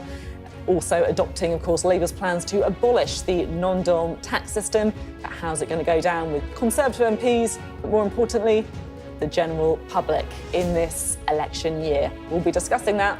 That's next.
It's 3 o'clock. I'm Sophy Ridge, and this is the Budget Day special on Sky News.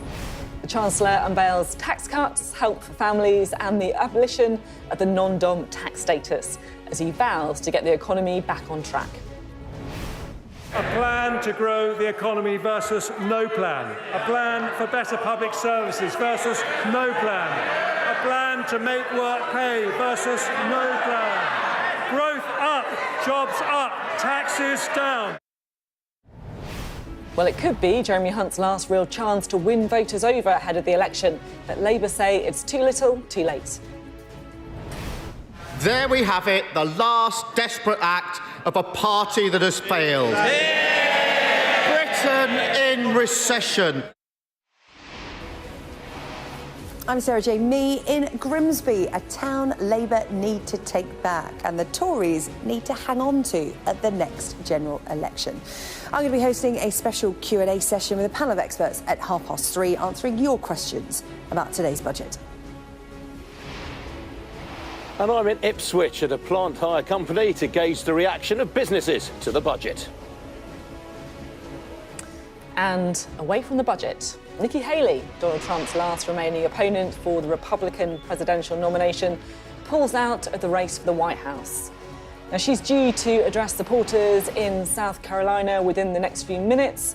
When she does get onto that platform, we will bring you what she has to say live.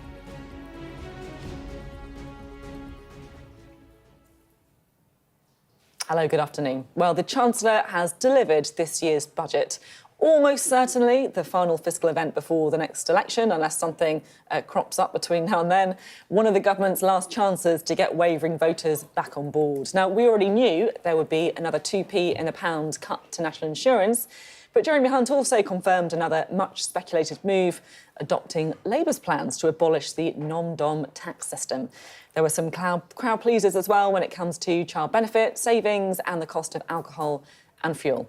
Turning to the economy, Jeremy Hunt said that current forecasts indicated inflation would fall below the 2% target in just 2 months' time, and growth forecasts are now higher for this year and next than they were in last year's autumn statement.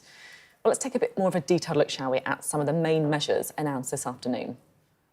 National insurance will be cut by 2p from April. It will reduce to 8% for employees and 6% for the self-employed. The high-income child benefit charge threshold will be raised from £50,000 to £60,000, and the government will get rid of the current system for non-doms. The VAT registration threshold for businesses will increase by £5,000 to £90,000. And the government will invest almost £6 billion in the NHS, including £3.4 billion in modernising its IT systems. The government will launch a British ISA, allowing an investment of up to £5,000 more in UK equity per year. An excise duty on vaping products will be introduced in 2026, and there'll also be a one-off increase in tobacco duty. The government will keep the 5p cut to fuel duty for another year, and the alcohol duty freeze will continue until February 2025. We're going to go straight to South Carolina because Nikki Haley is about to speak in Charleston, in South Carolina, I should say, after she pulls out of the race for the Republican nomination. Good morning. Just over a year ago, I launched my campaign for president. When I began, I said the campaign was grounded in my love for our country. Just last week, my mother, a first-generation immigrant, got to vote for her daughter for president. Only in America. I am filled with the gratitude for the outpouring of support we've received from all across our great country. But the time has now come to suspend my campaign. I said I wanted Americans to have their voices heard. I have done that. I have no regrets. And although I will no longer be a candidate, I will not stop using my voice for the things I believe in. Our national debt will eventually crush our economy. A smaller federal government is not only necessary for our freedom, it is necessary for our survival. The road to socialism is the road to ruin for America. Our Congress is dysfunctional and only getting worse. It is filled with followers, not leaders. Term limits for Washington politicians are needed now more than ever. Our world is on fire because of America's retreat. Standing by our allies in Ukraine, Israel, and Taiwan is a moral imperative. But it's also more than that. If we retreat further, there will be more war, not less. As important, while we stand strong for the cause of freedom, we must bind together as Americans. We must turn away from the darkness of hatred and division. I will continue to promote all those values, as is the right of every American. I sought the honor of being your president. But in our great country, being a private citizen is privilege enough in itself.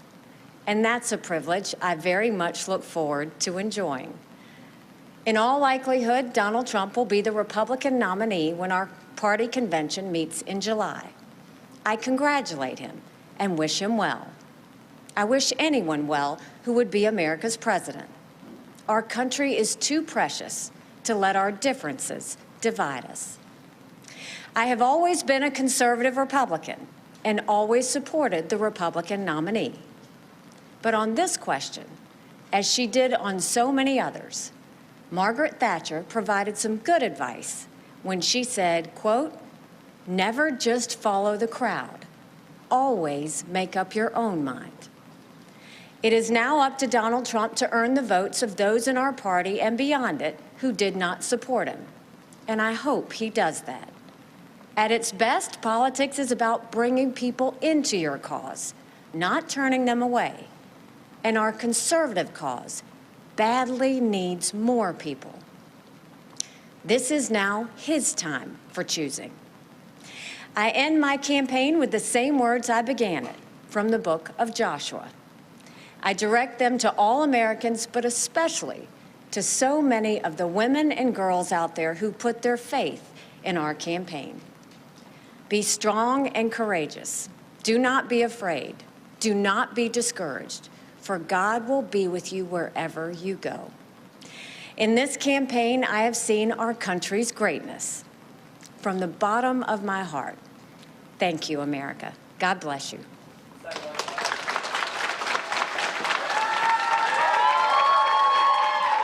Nikki Haley there after withdrawing from the race for the Republican nomination for the next president of the US, speaking there in South Carolina. Well, we can bring in our US correspondent, James Matthews, who joins us from Greensboro in North Carolina. What do you make of the race? It's going to be a rerun, right?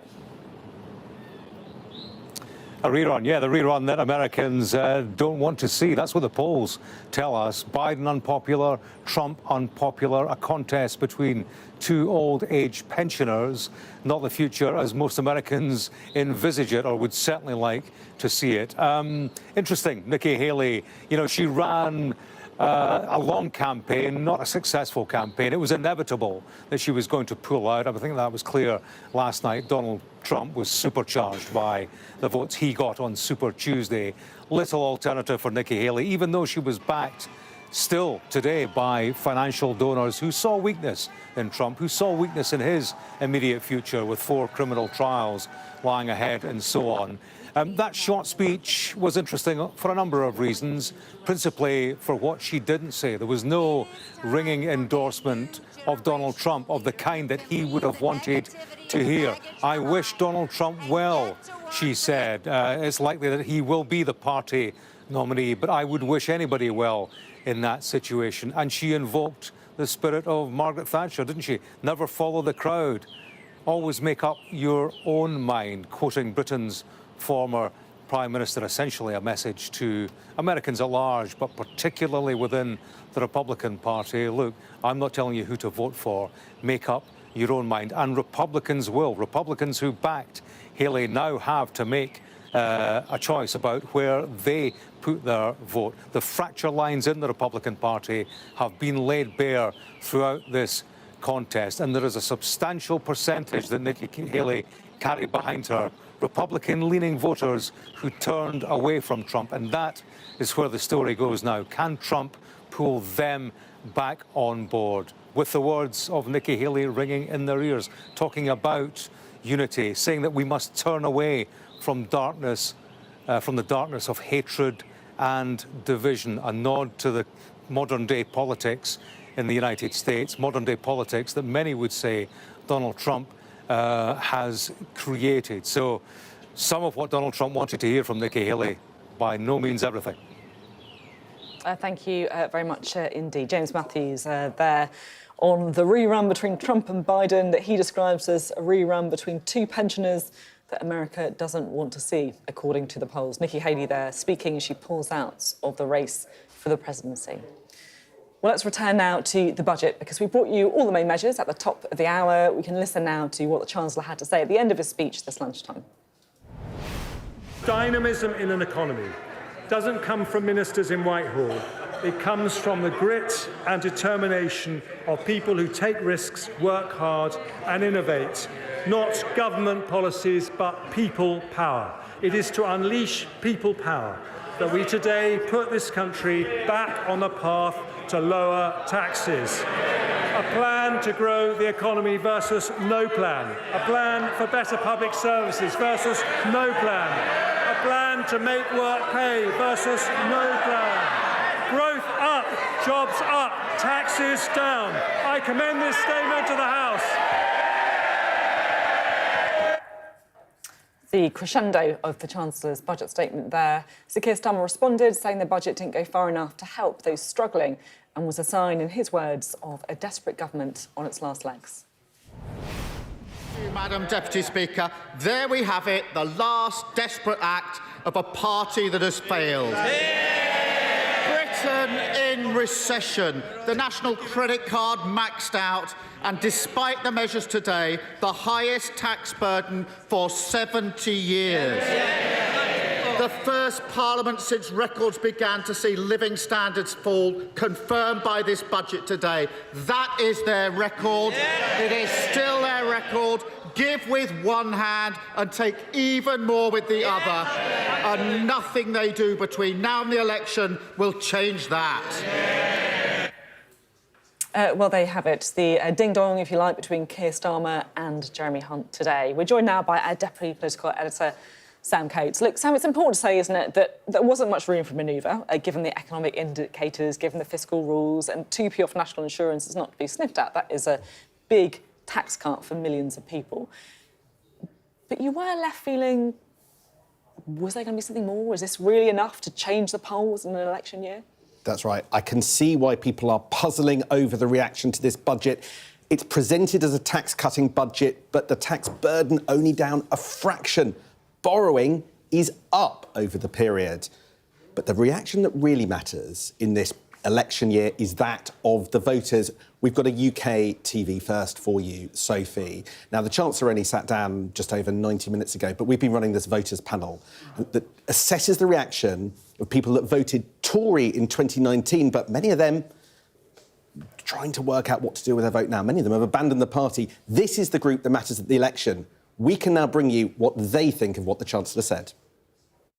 Sorry, that was absolutely farcical. It will have absolutely no impact on me whatsoever. The national insurance reduction was so well trailed anyway. No plans, nothing for pensioners, nothing for low-income families. A great vote loser, I'm afraid.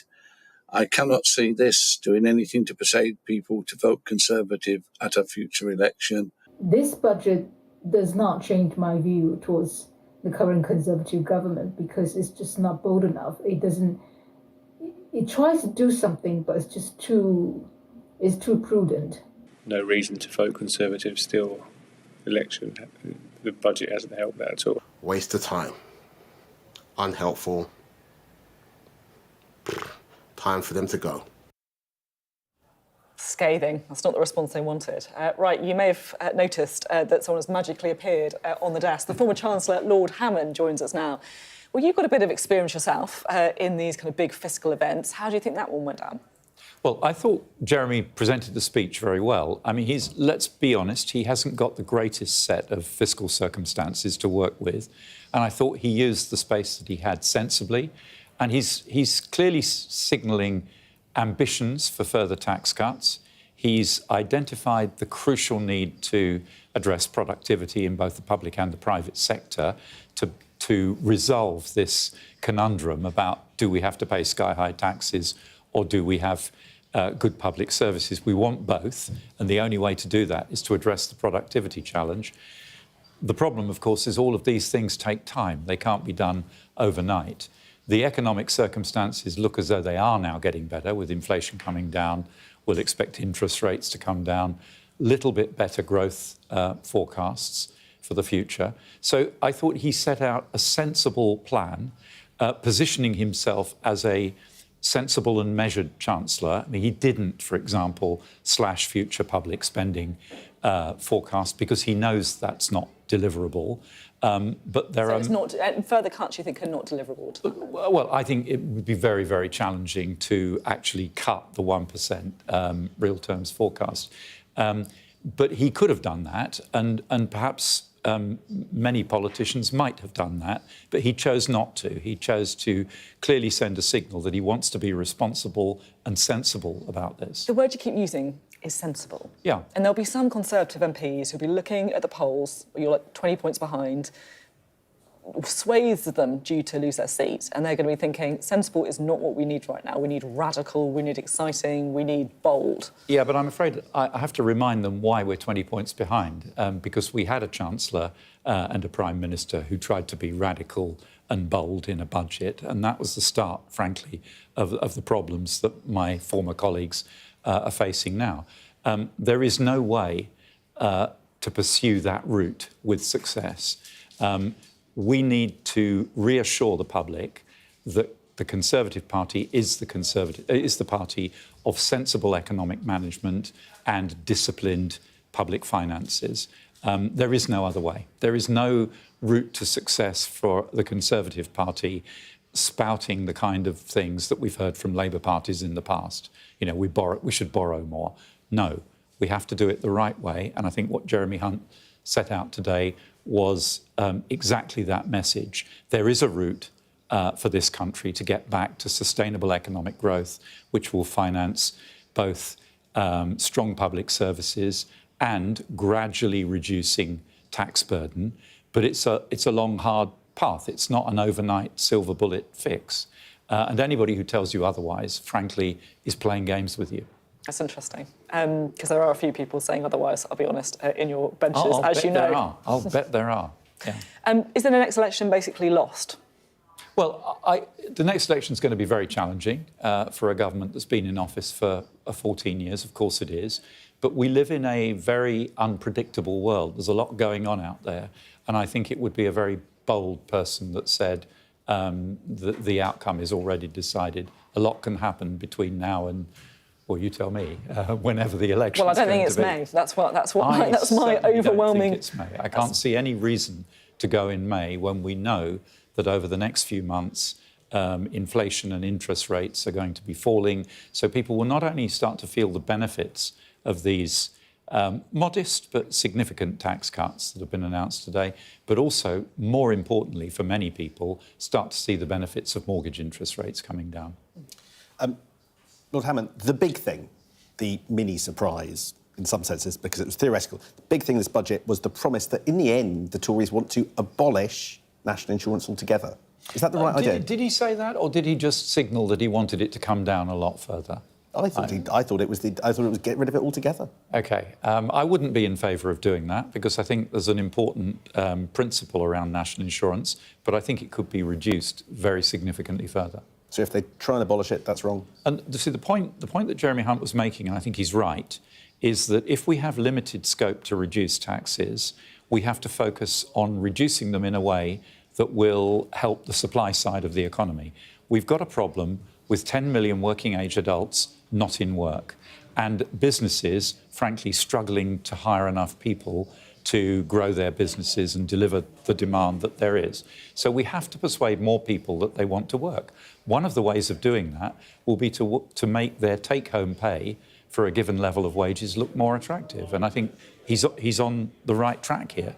Reducing the tax burden on people in work is the key to a supply-side change in the economy, which will help enhance economic growth.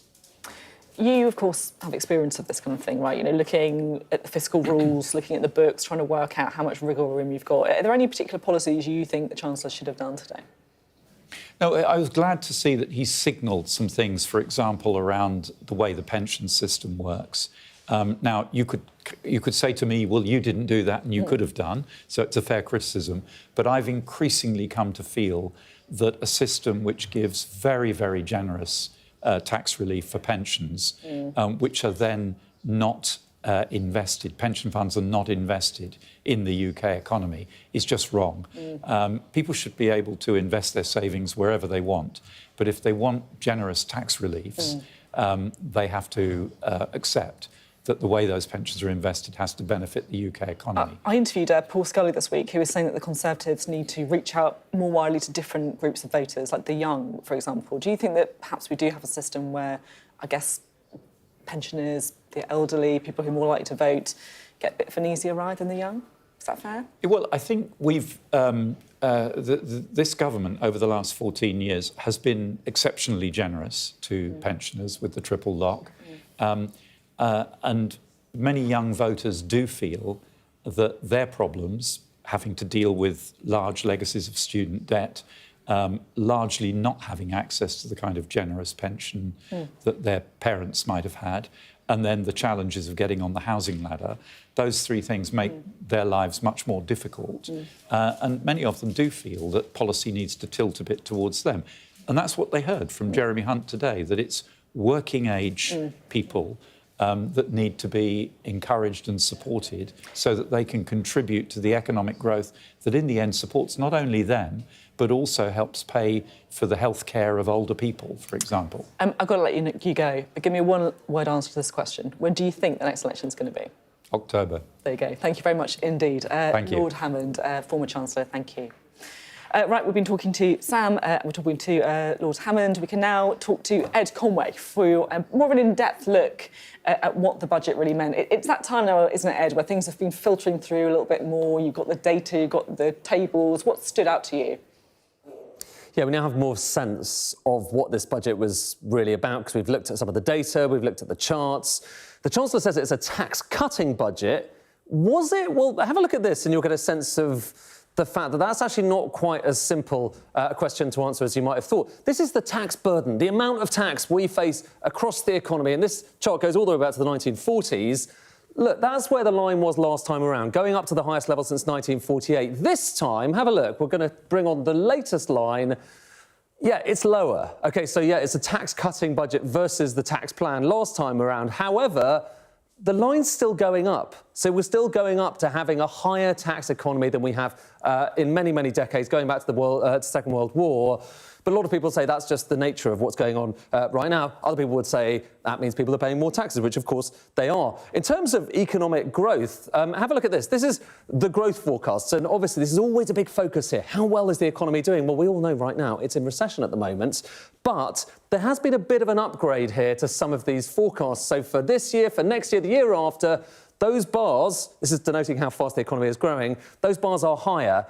But part of the issue is that's partly, it's not because the economy is doing much better, it's because you've got higher migration, higher immigration, more people, that just generates more growth. But when you divide it up by the population, it's not necessarily all that strong. Now, this chart, OK, this is going to look a little bit big and a little bit scary, but this is quite important because this is telling you the big story here about where the giveaways actually were, OK? So this is, over here, this red area here is showing you the money that's going out of the exchequer, rather the money coming into the exchequer, so that's the money they're generating. So that's, for instance, you've got the non-DOMs, you've got, for instance, over here, national insurance as well. All of these things are raising money for the exchequer. So in the final year of the forecast horizon, they're raising £7 billion.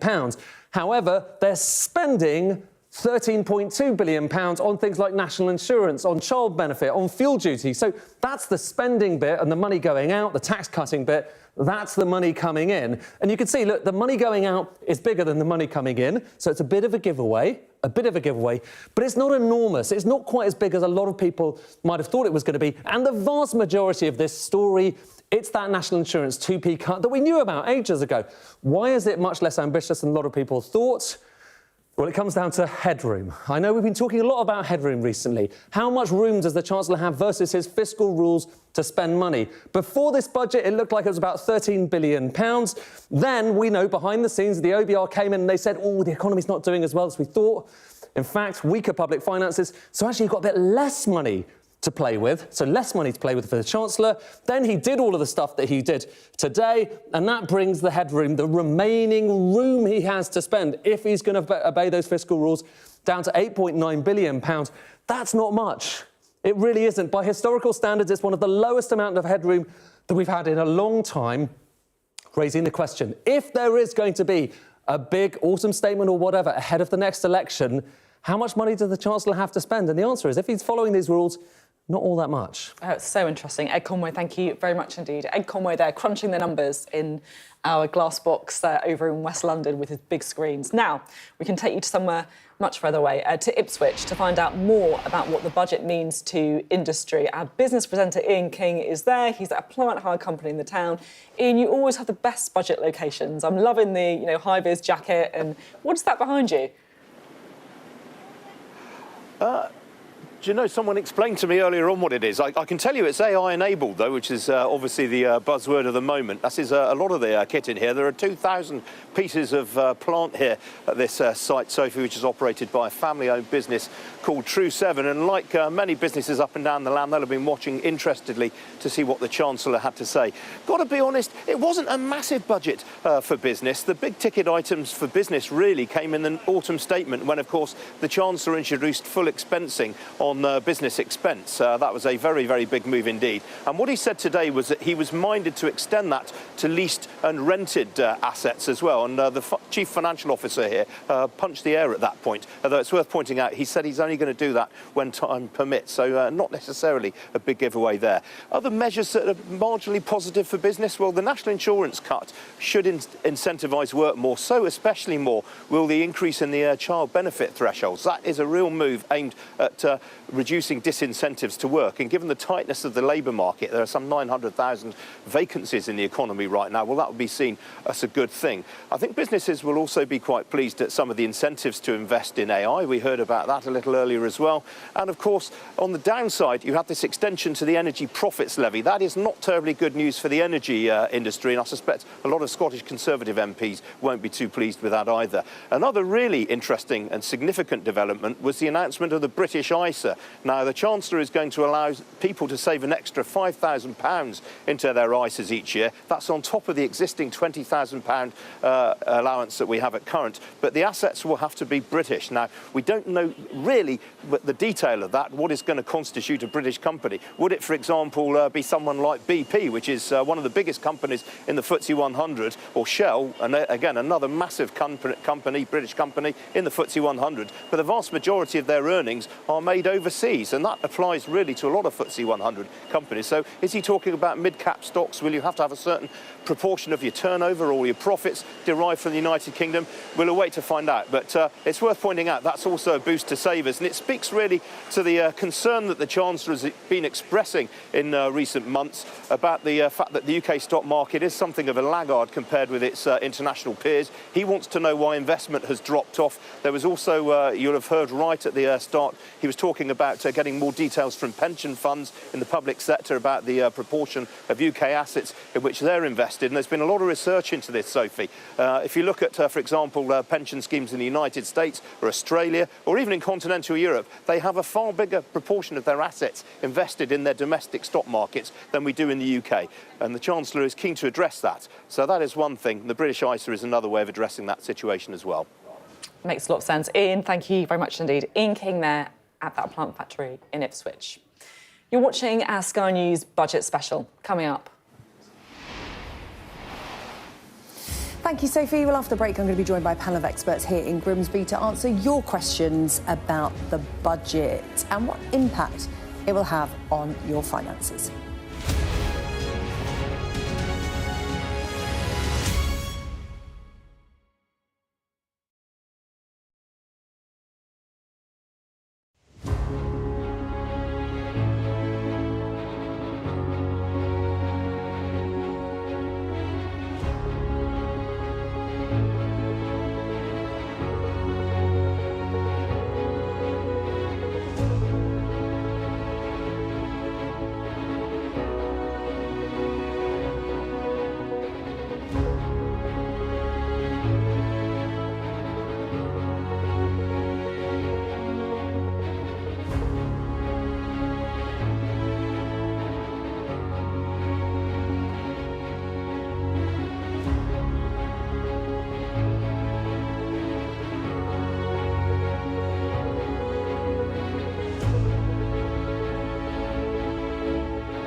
Hello, welcome back to Grimsby, one of Sky's target towns, a town that the Tories really need to hang on to at the next general election, and the town that Labour will be hoping to win back.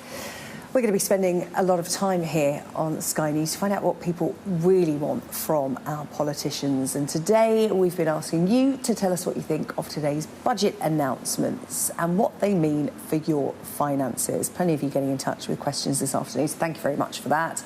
Joining me to answer some of them, we have here in Grimsby with us Greg Marsh, the founder and CEO of the cost of living tool Nous. Alongside Greg, Iona Bain, founder of Young Money blog, and we've also got our political correspondent Gurpreet Narwan with us as well. Hello to all of you. Hi. So, the big trail in the build-up to the budget was the cut in national insurance. It ended up being the big headline grabber. There wasn't much else to surprise us from the budget, no massive moves. So let's talk about that cut first. A lot of questions about it. I'll pick one from Emily. Iona, I'll come to you first on this. She asks, is the national insurance cut effectively offset by the freeze to income tax thresholds until 2028? We have heard a bit of that, haven't we? Look over here, look over here, so you don't look over there. Quite. Emily has picked up on this piece of smoke and mirrors from the Treasury because in recent times, frozen tax thresholds have meant that actually more and more people have been dragged into higher tax bands. And so if you have previously not been paying tax, once your earnings get above that level of the personal tax allowance, which is £12,570, then that is going to make a big difference to your take-home pay. And so today, yes, we had this 2 percentage point cut in national insurance. That comes on the back of a previous NI cut in last year's autumn statement, and the Treasury's been putting out figures around how much that would save the average worker, someone who's on £35,000. The Treasury says would save about £450 a year, but that does not take into account the tax issues that they face as a result of being dragged into those higher tax bands. I think Greg's probably got some hard stats on how that actually affects people. You've been taking a look at the figures, haven't you, Greg? How many people are affected and, you know, how much money they could effectively keep in their pockets? Well, if you're an MP earning quite nicely, you've done very well out of this, probably up about £500 a year net of those stealth taxes that Iona describes. If you're on less, someone on a £20,000 income, actually you might even find yourself less well off after today's budget, despite that national insurance rate cut. So it does really vary. In general, people on middle and upper middle incomes benefited more from today's announcement because of that 2p cut from the 1st of April, whereas those on much lower incomes, unfortunately, have still really faced, as we all have, the rising costs of living and the effects that have on our wallet. Gurpreet, why did the Chancellor go for this move? There are probably a few levers he could have pulled when it came to tax cuts.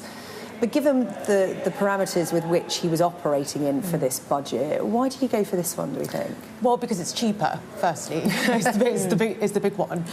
You'll hear today that the headroom that he had to play with was £8.9 billion. And when we're talking about headroom, what we mean is how much money does he have to play with? So he's set himself these self-imposed fiscal rules, which means that he has to get debt falling as a proportion of GDP in 5 years' time. And the OBR's forecasts really inform whether that will be achievable with the decisions he makes. Now, I think what he would like to have done in an ideal world, and I think what many of his own MPs wanted, was a cut in income tax, because fiscal drag is really weighing on how much money people are taking home. And we call it a stealth tax because when it was initially implemented, people didn't really know much about it. It was a tax you could sort of introduce through the back door. Politically, it was quite good because people don't really notice that it's happening. However, I don't think it's that stealthy anymore. We've been talking about it so much that people are very aware that this is going on, and that's why we're getting questions in about it, because people know that these tax cuts that they're being promised, the national insurance cut, which the 4p, when you combine November and the one announced today, is worth about £900 to the average household. They're very aware of the fact that in many cases it's being offset by those frozen tax thresholds. Thank you to everyone who got in touch on social media today with questions about the budget. I did get quite a few comments on X saying there wasn't anything to help people with disabilities. There was no help for social care. This one comes from Debs. She says, you know, I might have missed it, but was there anything for pensioners in the budget? Greg, did you spot anything?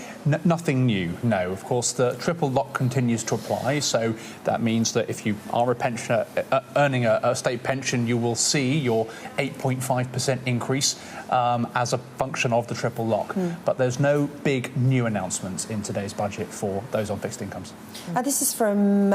Who's this from? This is from Pete. His is the next question. He asks, is it not better to stop tax cuts and redirect funds to the NHS? I know this was a debate building up to this budget. You know, when we got an indication that the Chancellor could stand up there and cut taxes, a lot of people we spoke to on Sky News, Gurpreet, I know you've been gauging opinion, is that real people don't necessarily want tax cuts. They want funding for public services, and it was billed as one or the other. What did we get today? That is true, that I think in the abstract, people, if they see public services looking frayed around the edges, that they would prefer to see the money going into public services maybe than just having a tax cut straight into their pockets, although actually when they start to feel the effects of those tax cuts, then perhaps their opinion would change. I think when it comes to national insurance, there's a bit of a debate as to whether or not the Treasury has slightly goofed in talking up tax cuts so much in the run-up to this budget. I think for lots of people, that expectation now has been baked in. They don't necessarily feel that it's a generous giveaway that's going to leave them better off, not just because of the realities of fiscal drag, but also because at this time people are looking around at their public services and wondering, actually, could that money be better used? It's worth reminding people, Gurpreet, what the Chancellor actually said about public services. No increase in spending, no cuts. It's as you were. But he talked about using the money better. What did he mean by that? Yeah, so the information that we got around public spending is really interesting because he said, I'm not going to cut public spending. And the plan that he had already baked in was a 1% increase in real terms spending. However, most of that is being gobbled up by protected budgets, things like NHS, education and defence. Now, the Chancellor, if we put this question to him, would probably turn around and say, well, NHS spending is being protected. I am spending on the NHS. But I think that question touches on a really important point, which is, even though in real terms spending on the NHS might be protected, even though it's keeping up with inflation, is it keeping up with the demand for the NHS? We are a sicker, older population than we've ever been before. And it's not just about keeping up with inflation. Spending on NHS has to also keep up with demand. And there are real question marks over whether it's doing that. And at the same time, that 1% doesn't account for the fact that spending on unprotected budgets in real terms is being cut by about 18% on things like local government, prisons and defence. And that is, sorry, not defence, on prisons and courts. Yes. And that's the thing that people really see every day in their town centres and in their local communities. I'm just hearing from Westminster, this has been said in lobby, we're hearing that the government's long-term plan is to abolish national insurance. I'm just getting that from my producer, so we'll get a bit more detail about that, but that's just been said in the lobby that is the government's long-term plan to abolish national insurance. You mentioned inflation there, Gurpreet. When the Chancellor stood up at the start of the budget, he mentioned inflation. He said, you know, when the Prime Minister took office, it was at 11%, it's now 4%. It's predicted to fall below that. The question is, are people feeling the benefit? That's, you know, when we talk to people, particularly here in Grimsby and Cleethorpes in recent times, they've said they're not actually feeling the benefit of that. This question has come from Howard. Greg, I'll put it to you. He says, what will the national insurance tax cut mean for inflation? Is there a risk that it could actually go up as a result? Well, as soon as the government puts more money into people's pockets, the danger is, other things being equal, we spend more. And if we spend more, that could in turn fuel inflation. That's been this tension. We've heard this very loud and clear over the last, well, the entirety of Rishi Sunak's time in office. We have to get inflation under control. Well, inflation has come down, as you say. Headline inflation now 4%, core inflation still a bit higher than that. Bear in mind, that's still twice the Bank of England's inflation target. And until inflation's really under control, the sorts of things that inflation does aren't seen. It's a sort of silent killer, but it does huge harm to people's finances. It harms people's finances because, as you were saying, it has a huge impact on things like public service spending. You can freeze public service spending levels, but if you have protected budgets, it basically means actually some public services get cut. It has an impact on household budgets too, because if inflation goes up and tax thresholds don't change, then we end up costing more to live. And it has an effect on boring things like broadband bills and energy prices and all the stuff we have to pay. It's a bit like we have protected budgets in our own lives. So I think there is real argument that you do have to get inflation under control. Will today's budget announcement fuel inflation?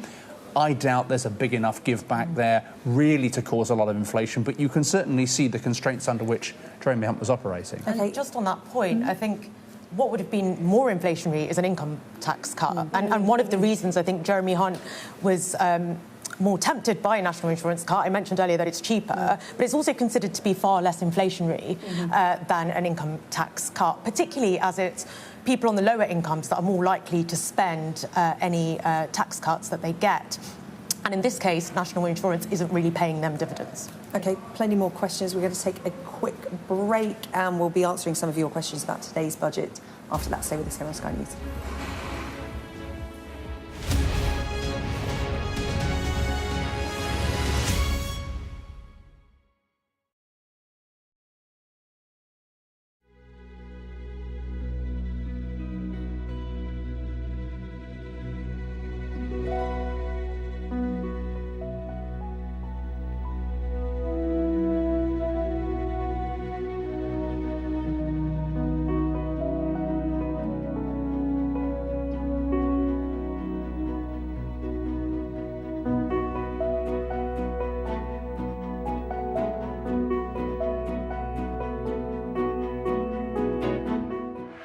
Play Sky News.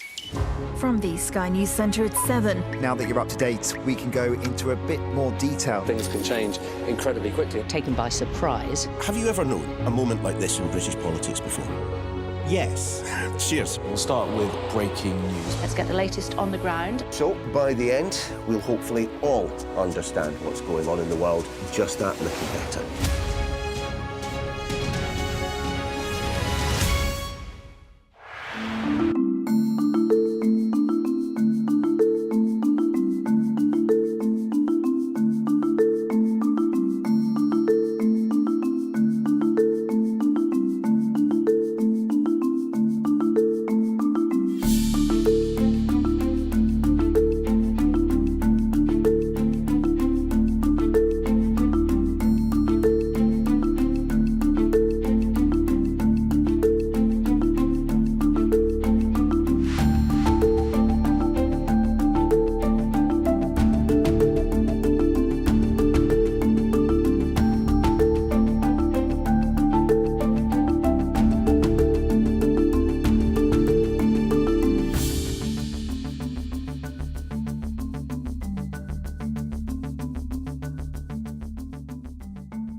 Slightly minutes, slight better.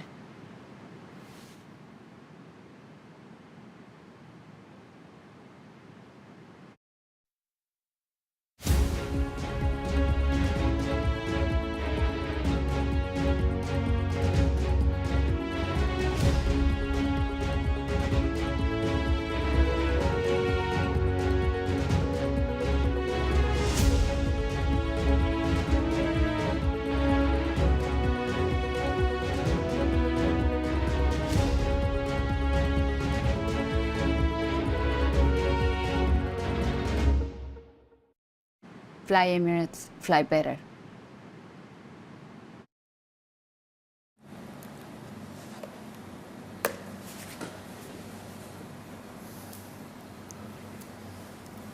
Hello, welcome back to Grimsby. We're in one of Sky's target towns ahead of this year's general election, where we're answering your questions about the budget today. Still with me, my expert panel, Greg Marsh, founder and CEO of cost of living tool Nous, Iona Bain, financial expert and founder of Young Money blog, and our political correspondent Gurpreet Narwan. Right, where should we pick up? Should we pick up with Diane's question? We've had lots of people asking various forms of this question, but essentially it is how are we going to help people with the cost of living if there is no cost of living payment for people who are really struggling? And we've been talking to a lot of them in Grimsby for the last few days and weeks. Iona, do you want to take this one first? Yes, so Diane has mentioned there the cost of living payments that were issued to people who claimed benefits over the past year or so. On top of that, we had payments for those who were struggling with their energy bills. And I think that there's a sense that whilst inflation might be coming down and whilst this tax cut might somewhat help to put more money back in people's pockets, if you're right at the low end of the income scale, you're not necessarily going to feel the benefits of that, as we've discussed.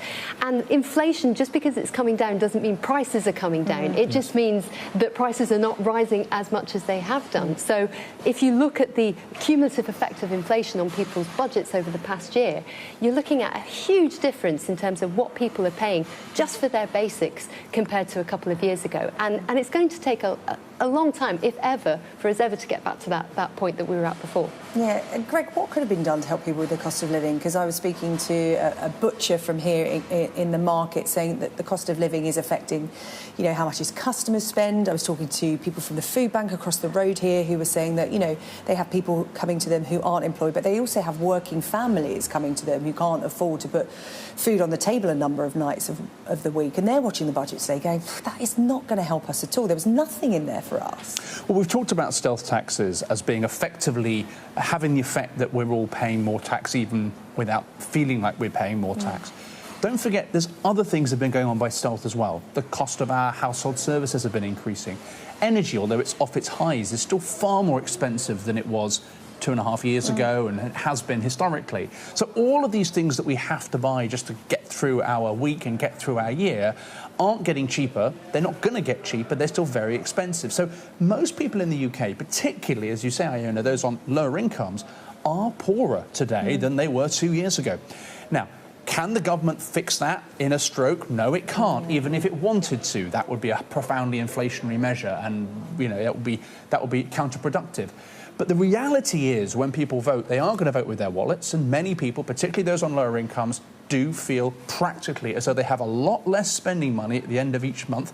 And on top of that, even if inflation continues to fall at the rate the government hopes that it will, even if people feel a bit richer, they're coming out of the cost of living crisis with big debt. Not just debt from credit cards, but also debt to suppliers. People are debt to their energy suppliers in record numbers, which not only means they can't change suppliers, they can't shop around, they can't get better deals, but they feel anxious about money. I want to talk about debt in just a moment. Yes. Sorry. I want to talk about that, but I just want to pick up on energy there, because Gurpreet, a lot of people here in Grimsby and Cleethorpes have been saying to me, we want help with our energy bills. Yes, we know they're going to come down in April. In fact, emails have been dropping into inboxes saying, good news, your energy bills are going to start coming down in April.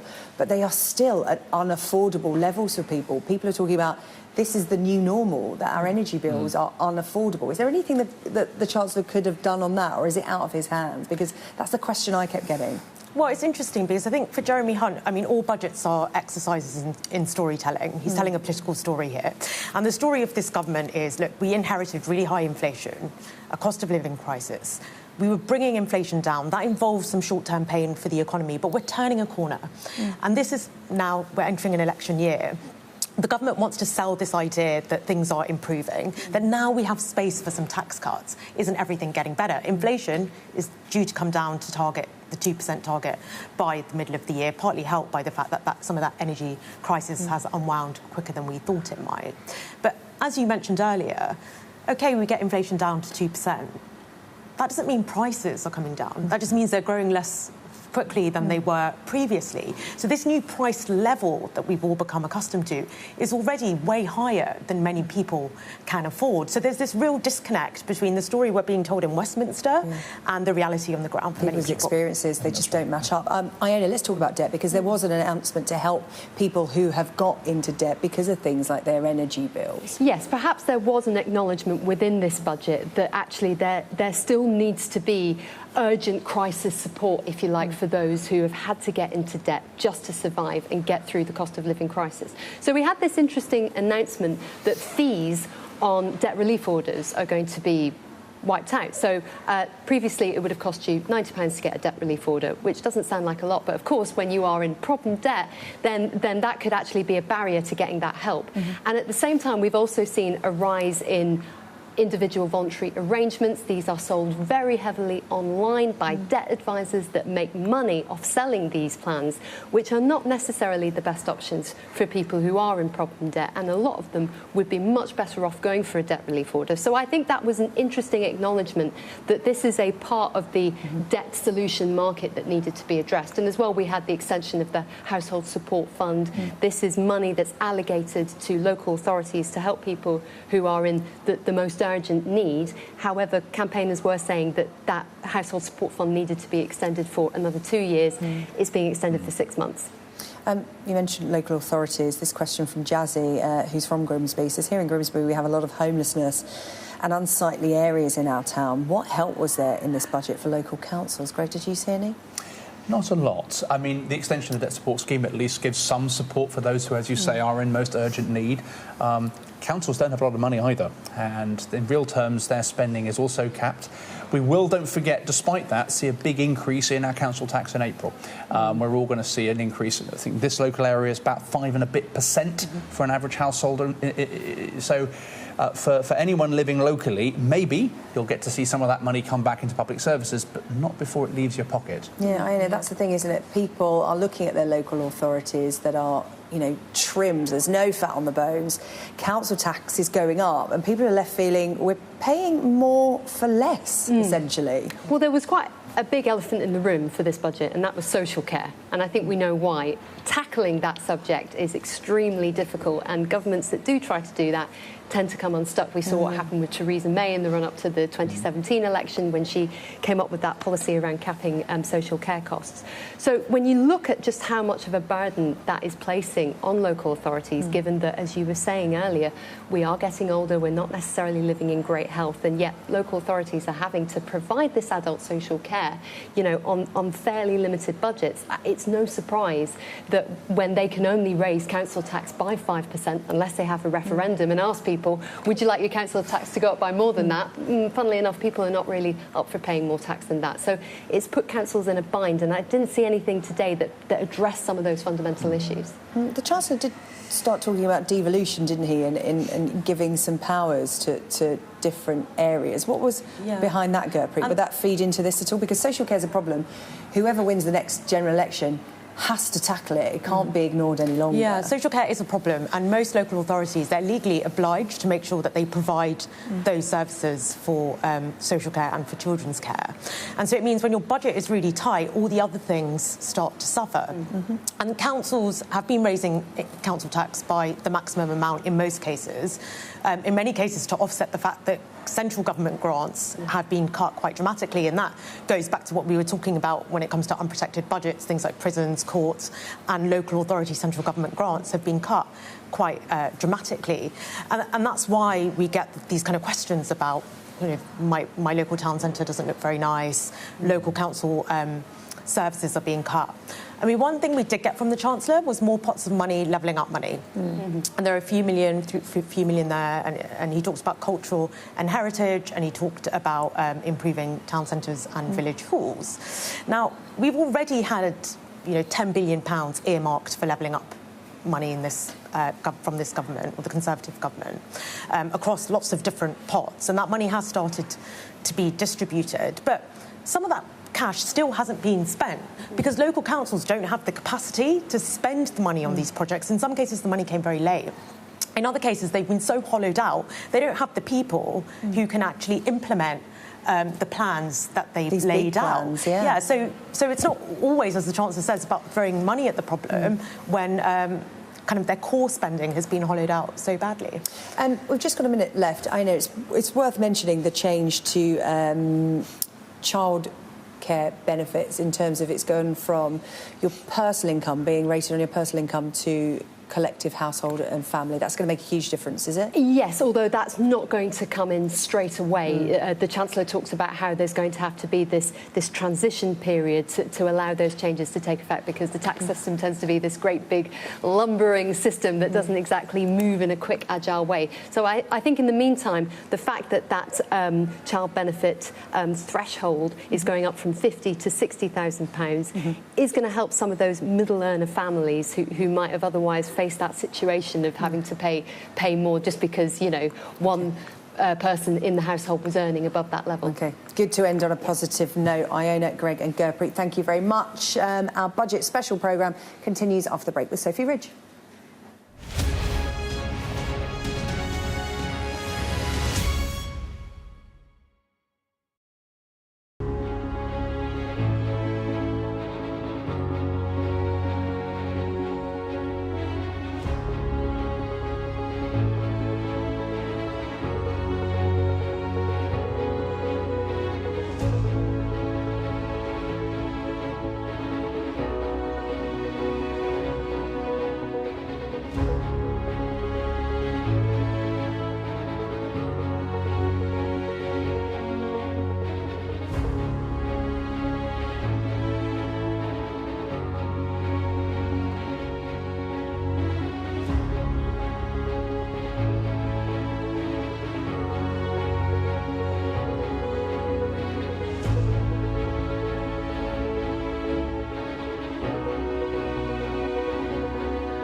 It's 4 o'clock. I'm Sophy Ridge, and this is a Budget Day special on Sky News.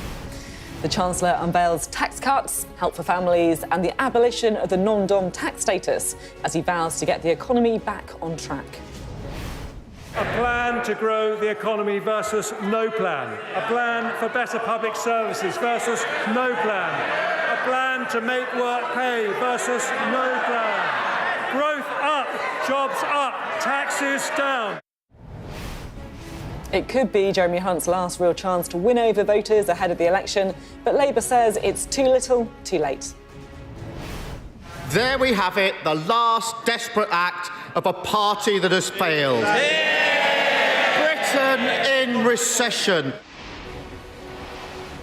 And coming up at past on Business Live with me, Ian King. I'm live in Ipswich at a family-owned plant hire company to gauge business reaction to the budget.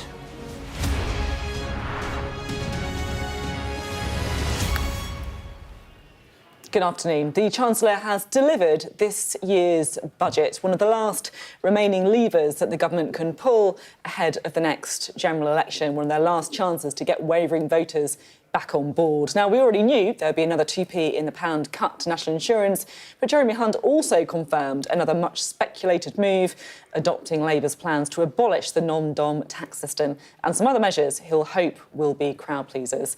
But let's take a more detailed look, shall we, at some of the main measures announced this afternoon. Well, national insurance will be cut by 2p from April. That's going to reduce to 8% for employees and 6% for the self-employed. The high-income child benefit charge threshold will be raised from £50,000 to £60,000, and the government will get rid of the current system for non-doms. The VAT registration threshold for businesses will increase by £5,000 to £90,000, and the government will invest almost £6 billion in the NHS, including £3.4 billion in modernising its IT systems. The government will launch a British ISA, allowing an investment of up to £5,000 more in UK equity per year. An excise duty on vaping products will also be introduced in 2026, and there'll be a one-off increase in tobacco duty. The government will maintain the 5p cut to fuel duty for another year, and the alcohol duty freeze will also continue until February 2025. Dynamism in an economy doesn't come from ministers in Whitehall.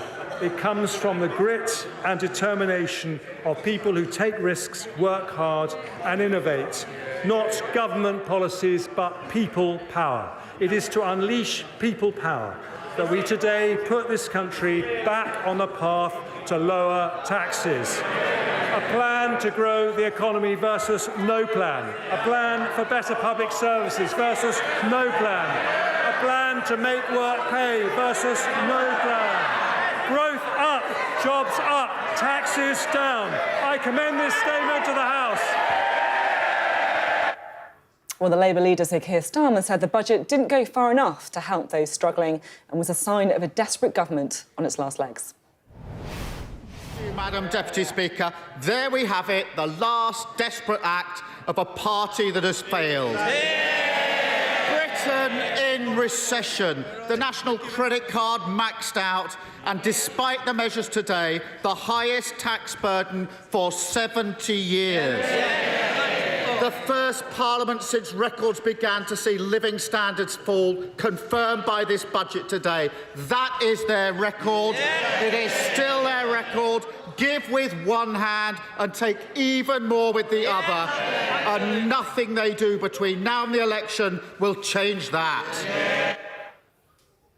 We're joined now by our Deputy Political Editor, Sam Coates. Sam, lots to chew over, and some of the headline announcements, the cut to national insurance, that will be felt in voters' pockets. It's important to say that. But I guess my kind of overwhelming impression is that this is a kind of budget that's going to be welcomed by economists. It's a sensible budget, according to Lord Hammond, the former Chancellor.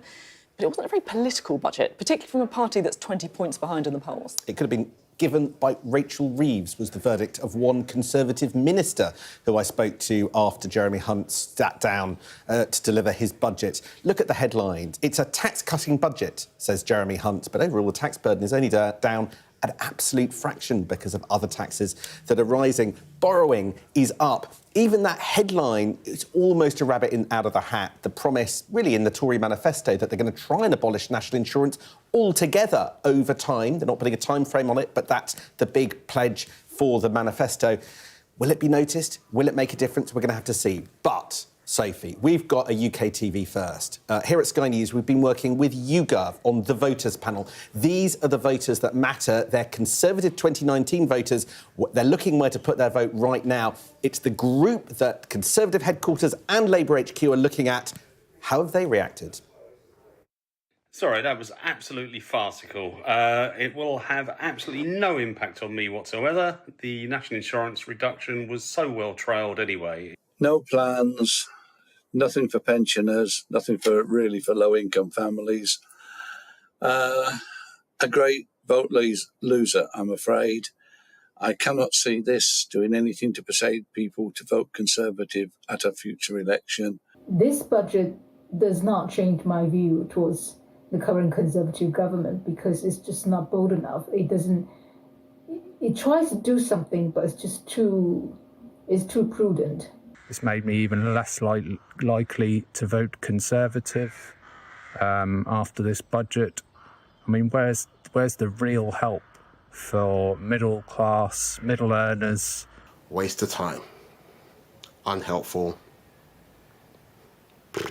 Time for them to go.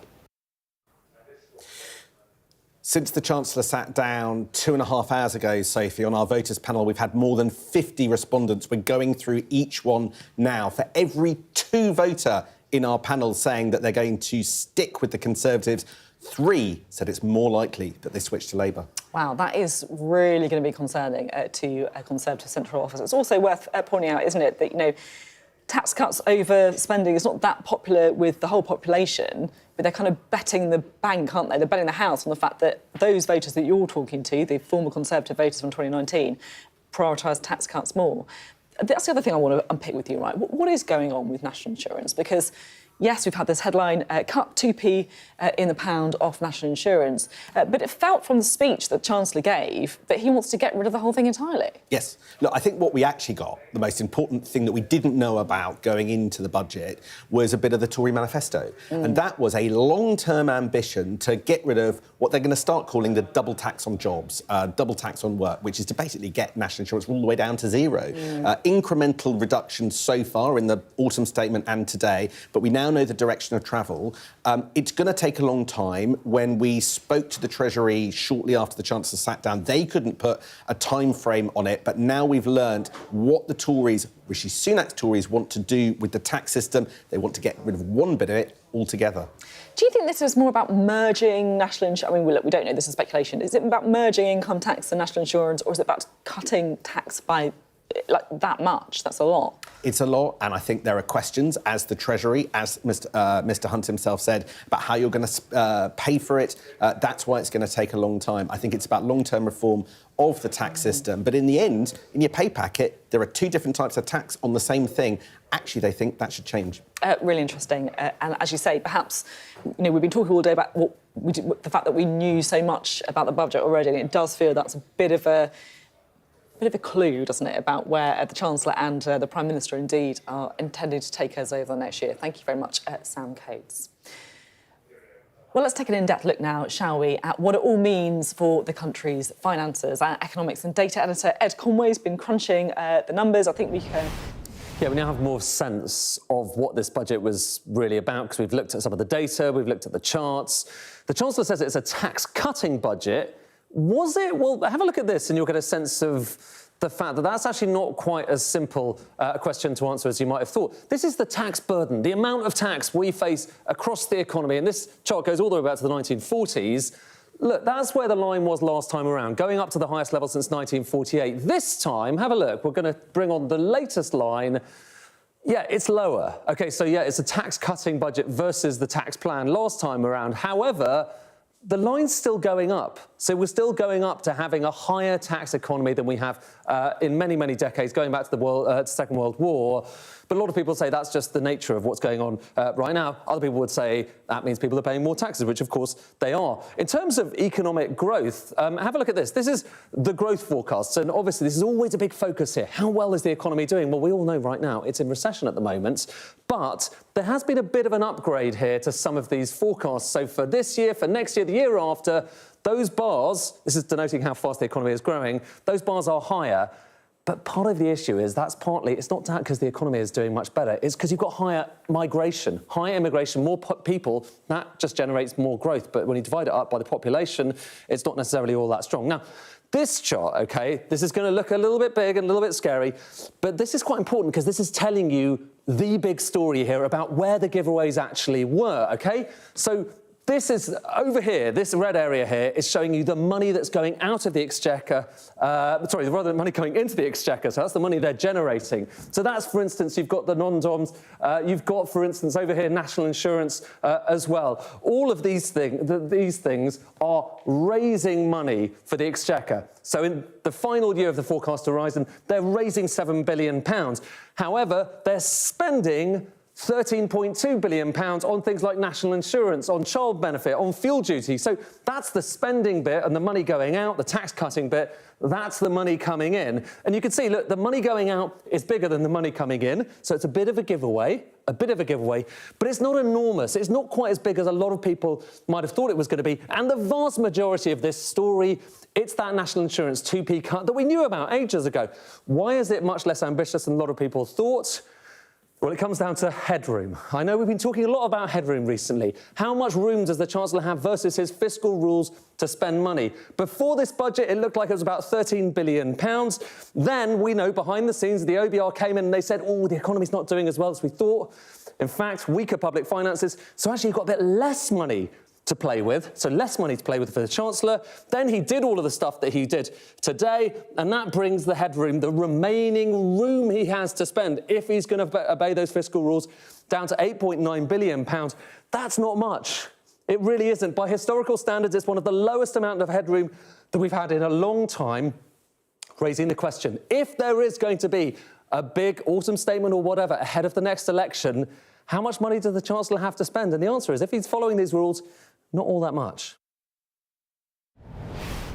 Explaining the numbers there. Well, joining us now for more reaction, we have the Liberal Democrat Treasury and Business spokesperson, Sarah Olney, and the SNP's economy spokesperson, Drew Hendry. We're also, just to warn you, potentially waiting for the Conservative MP for Ashford, Damien Green. He might just kind of whiz in next to Sarah at some point during the chat, but we'll keep you posted on that. Anyway, right, what did you make of the budget?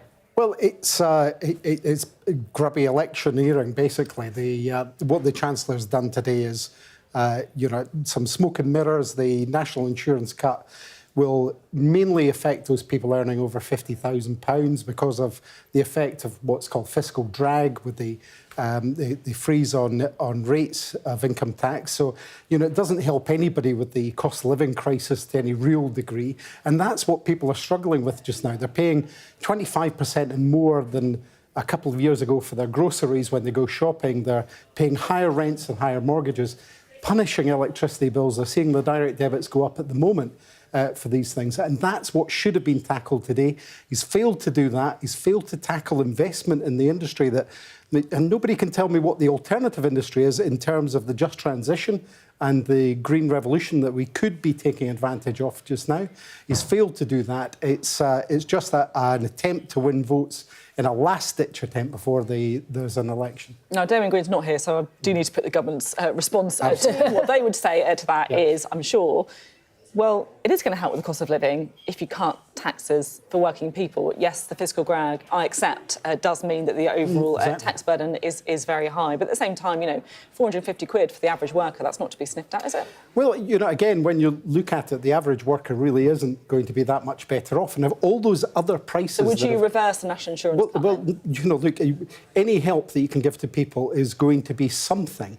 But it's what he should have done today, his opportunity today was take real action on the cost of living crisis.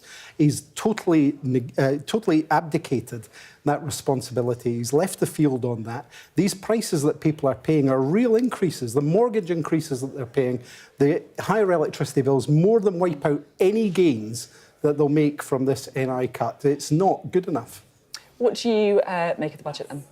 Well, I thought it was pretty desperate, to be honest. There'll be people up and down the country who will have been watching today, looking for, some real help with the cost of living. And in particular, the thing that voters speak to the Liberal Democrats about more than anything else is their worries about the NHS, particularly about waits to see the GP or to get registered. There was more money for the NHS, though, wasn't there? But, there was a planned £2 billion cut in real terms to the NHS, which is all that's happened is that's been reversed. It's not actually an increase in spending. What the Liberal Democrats would have liked to have seen was a real focus on getting waiting lists down. We know that there are 2.8 million people currently unable to work because they're waiting for treatment, and a real help for those people, real targeted investment, would have got those people back into work, and that could have been like the biggest short-term impact we could make on improving the economy. So more investment for the NHS. I'm sure lots of people think that's a great thing, but how would you pay for it then? Would you, reverse the kind of tax cuts that they've penciled in? Would you put borrowing up? Well, I mean, we've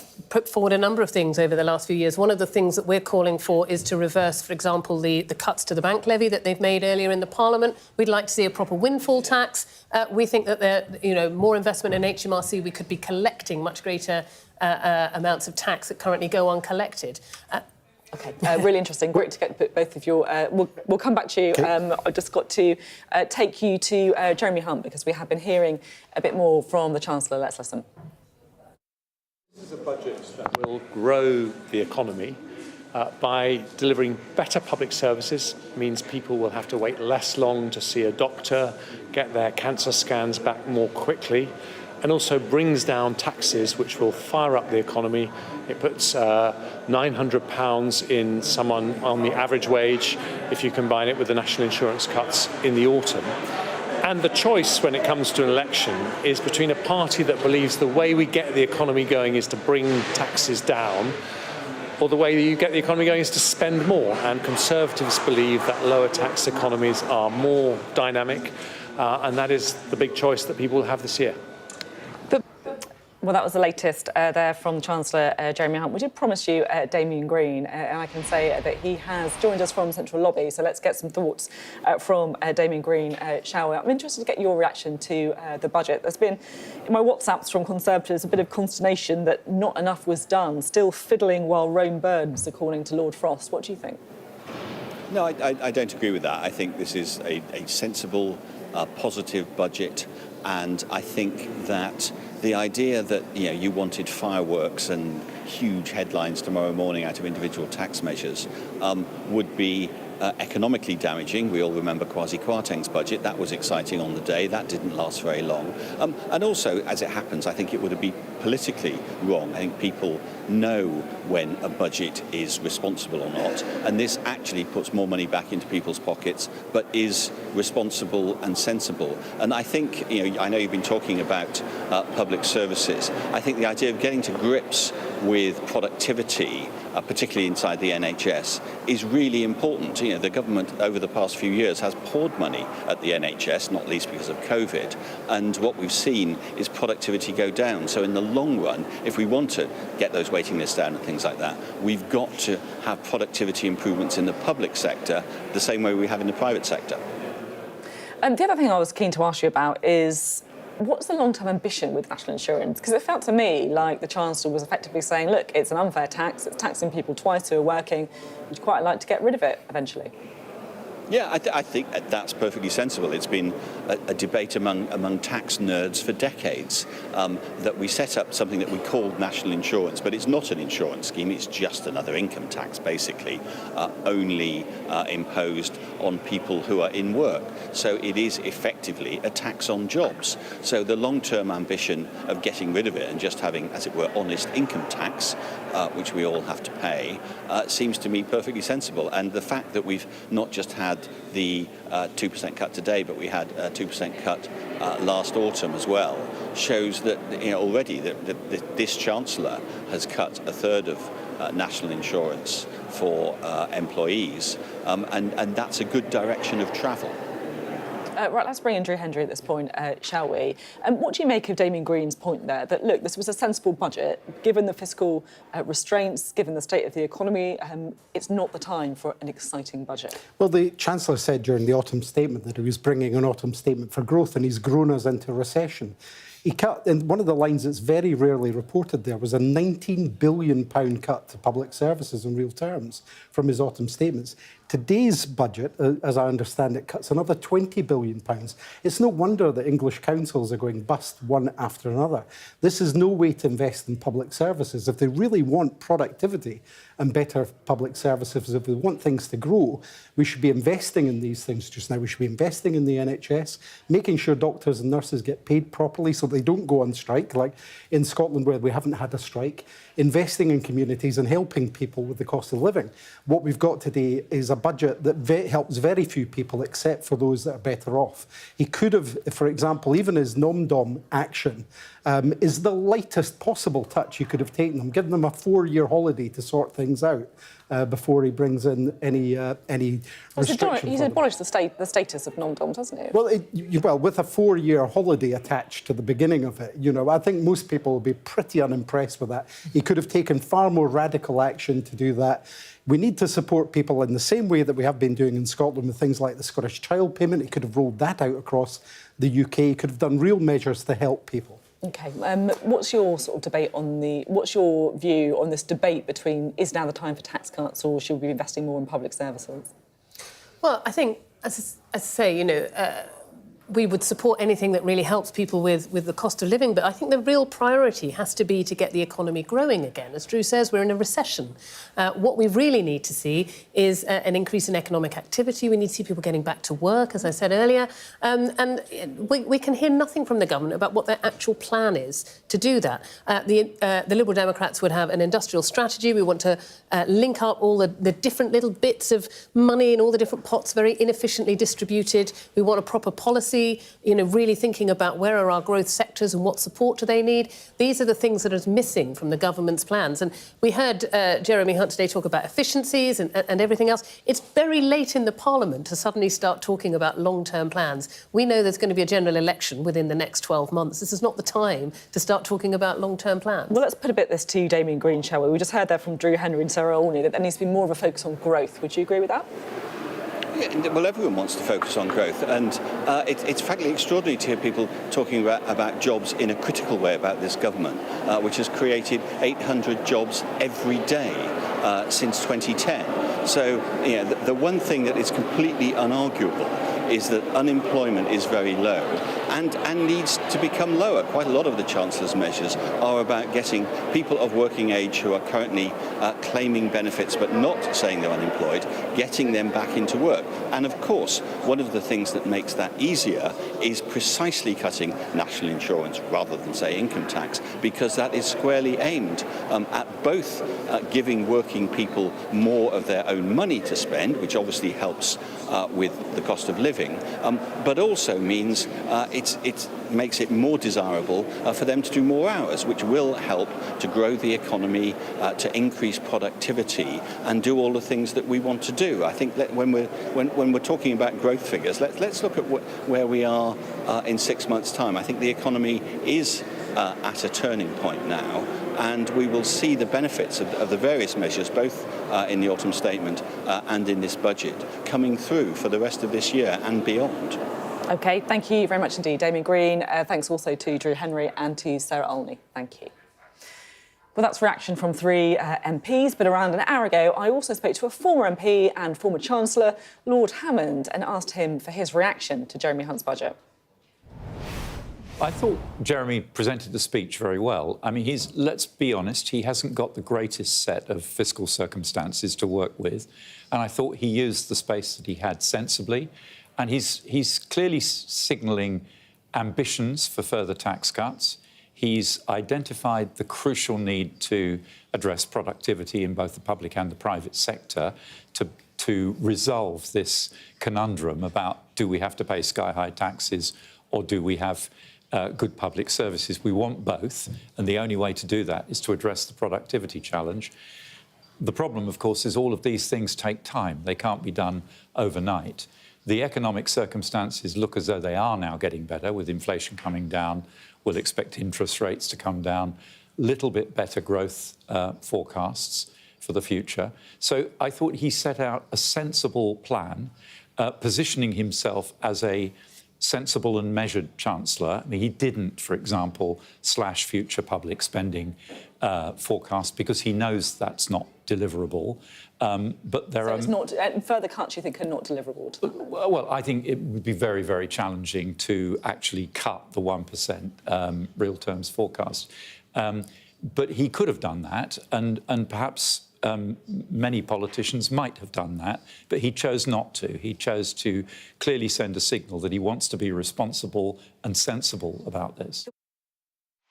Philip Hammond there, but I do just want to break away from our budget coverage momentarily because a major fire has broken out in Southampton. You can see it there.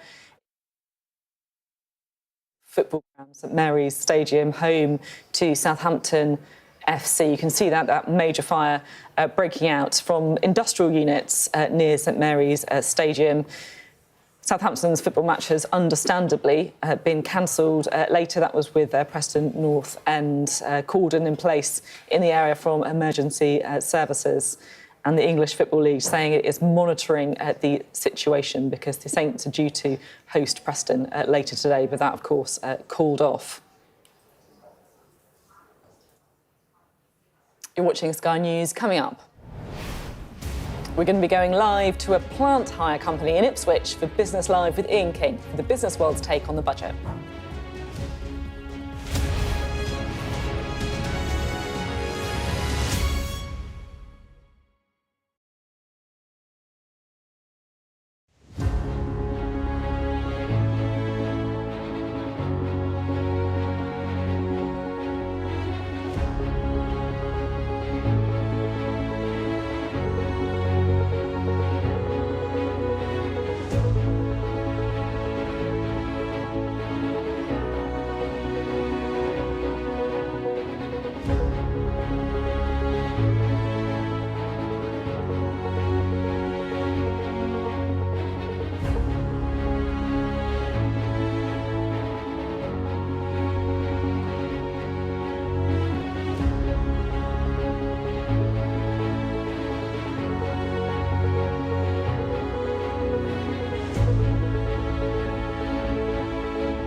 The top business stories from Sky News on Budget Day. A budget for growth. The Chancellor says his tax cuts will get the economy back on track. I'm at a family-owned company which hires out construction equipment to assess the budget's impact on business and the economy. Plus, did the budget move the financial markets? I'll be finding out.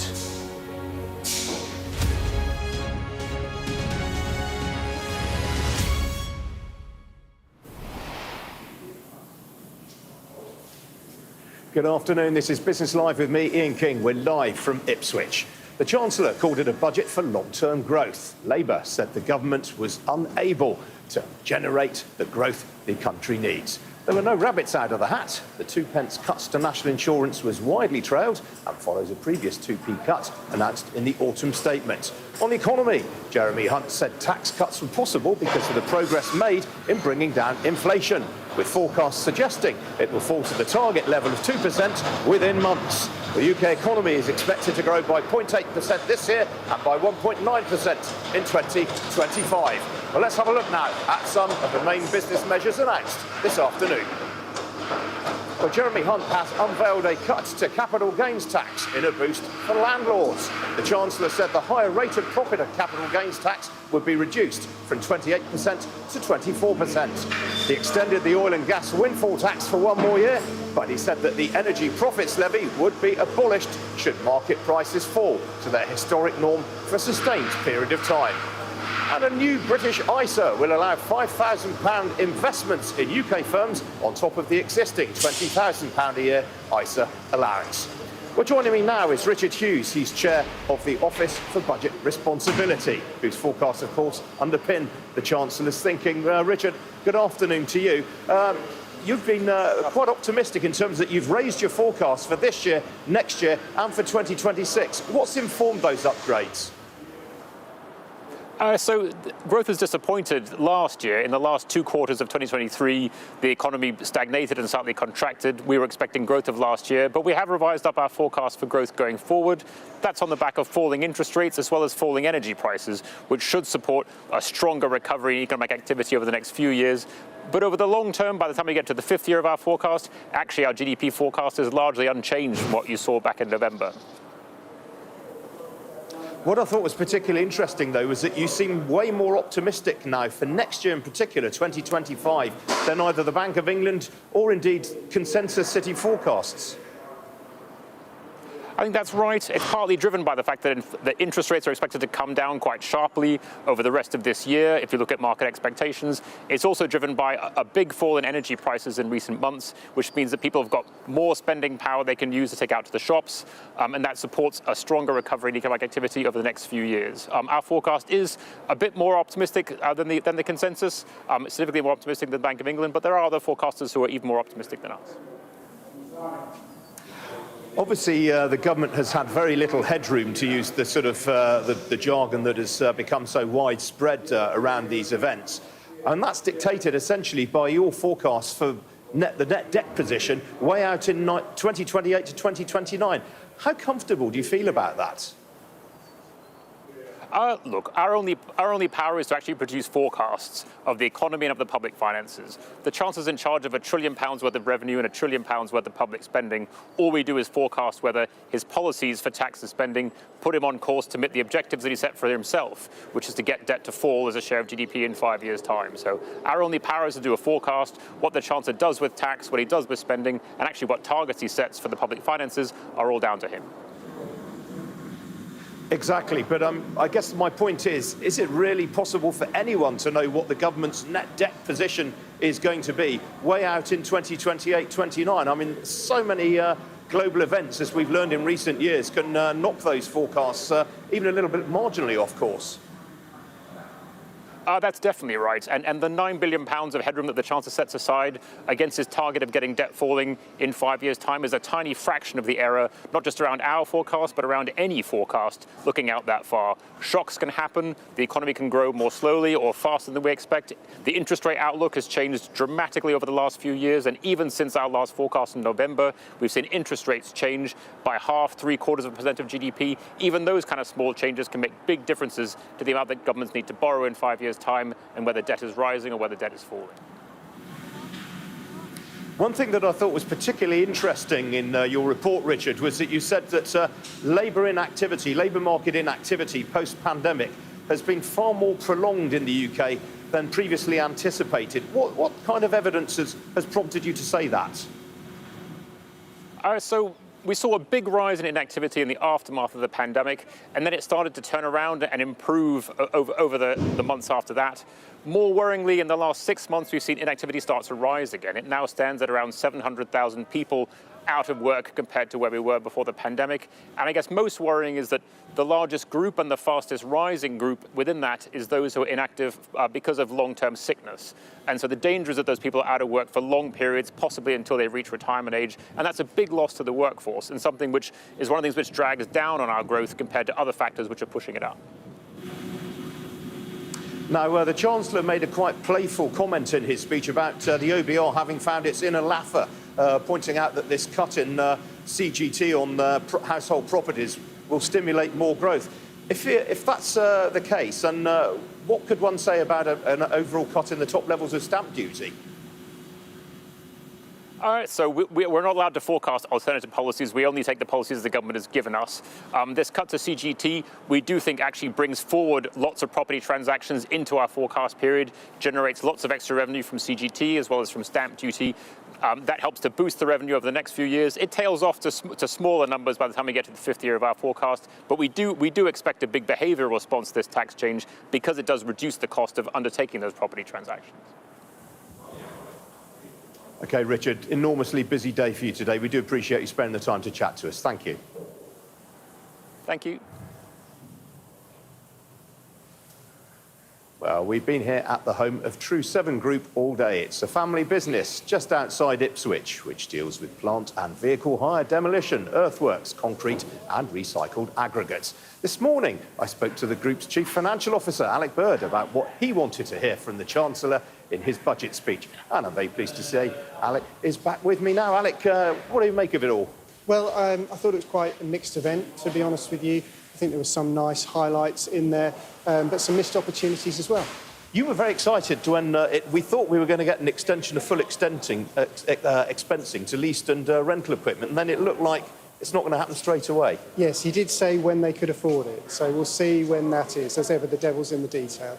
But it's nice to see that the industry's managed to make its point. Yeah, I mean, Alec, that would make a big difference for your business were that to come to pass, wouldn't it? I think so, and as we mentioned this morning, there are a lot of construction businesses out there who rely on people like us to provide them with their machinery, and the more that we can invest in it, the better it is for UK construction. What did you make about things that were missing? I mean, there was very little about the housing market, for example. Not that much on skills. No, so we're really proud of what we do here on skills with our apprenticeship scheme. We've got over 5% of our workforce in that formal training, and we'd like to do more. And there are sections of the population who need to change roles, whether they be ex-forces or they be former sports people that we'd like to attract to our business. And I heard nothing to support us in doing that today. Yeah, I mean, there wasn't anything really on getting first-time buyers onto the housing ladder, which presumably is something that would drive business for you. I agree. I think it's well known within the sector that if you can get that first move underway, it helps everything down the chain. Heard very little about stamp duty. Concerned that the thresholds may be reverting. We'll have to see what the detail says.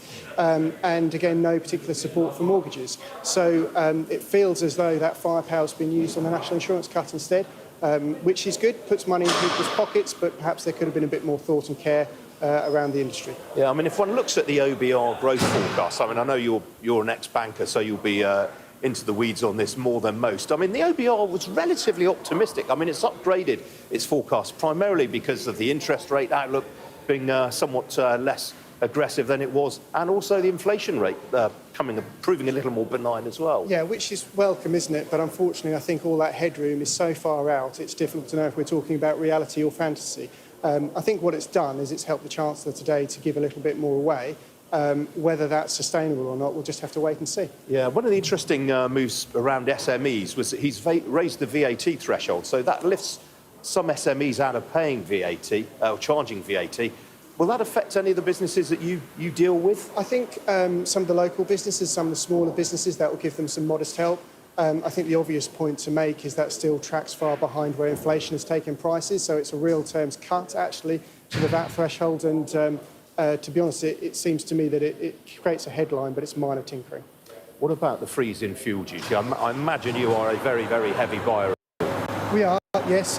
We do our best to minimise that. We run a number of hybrid machines. We work really hard on those travel distances to make sure that they're short.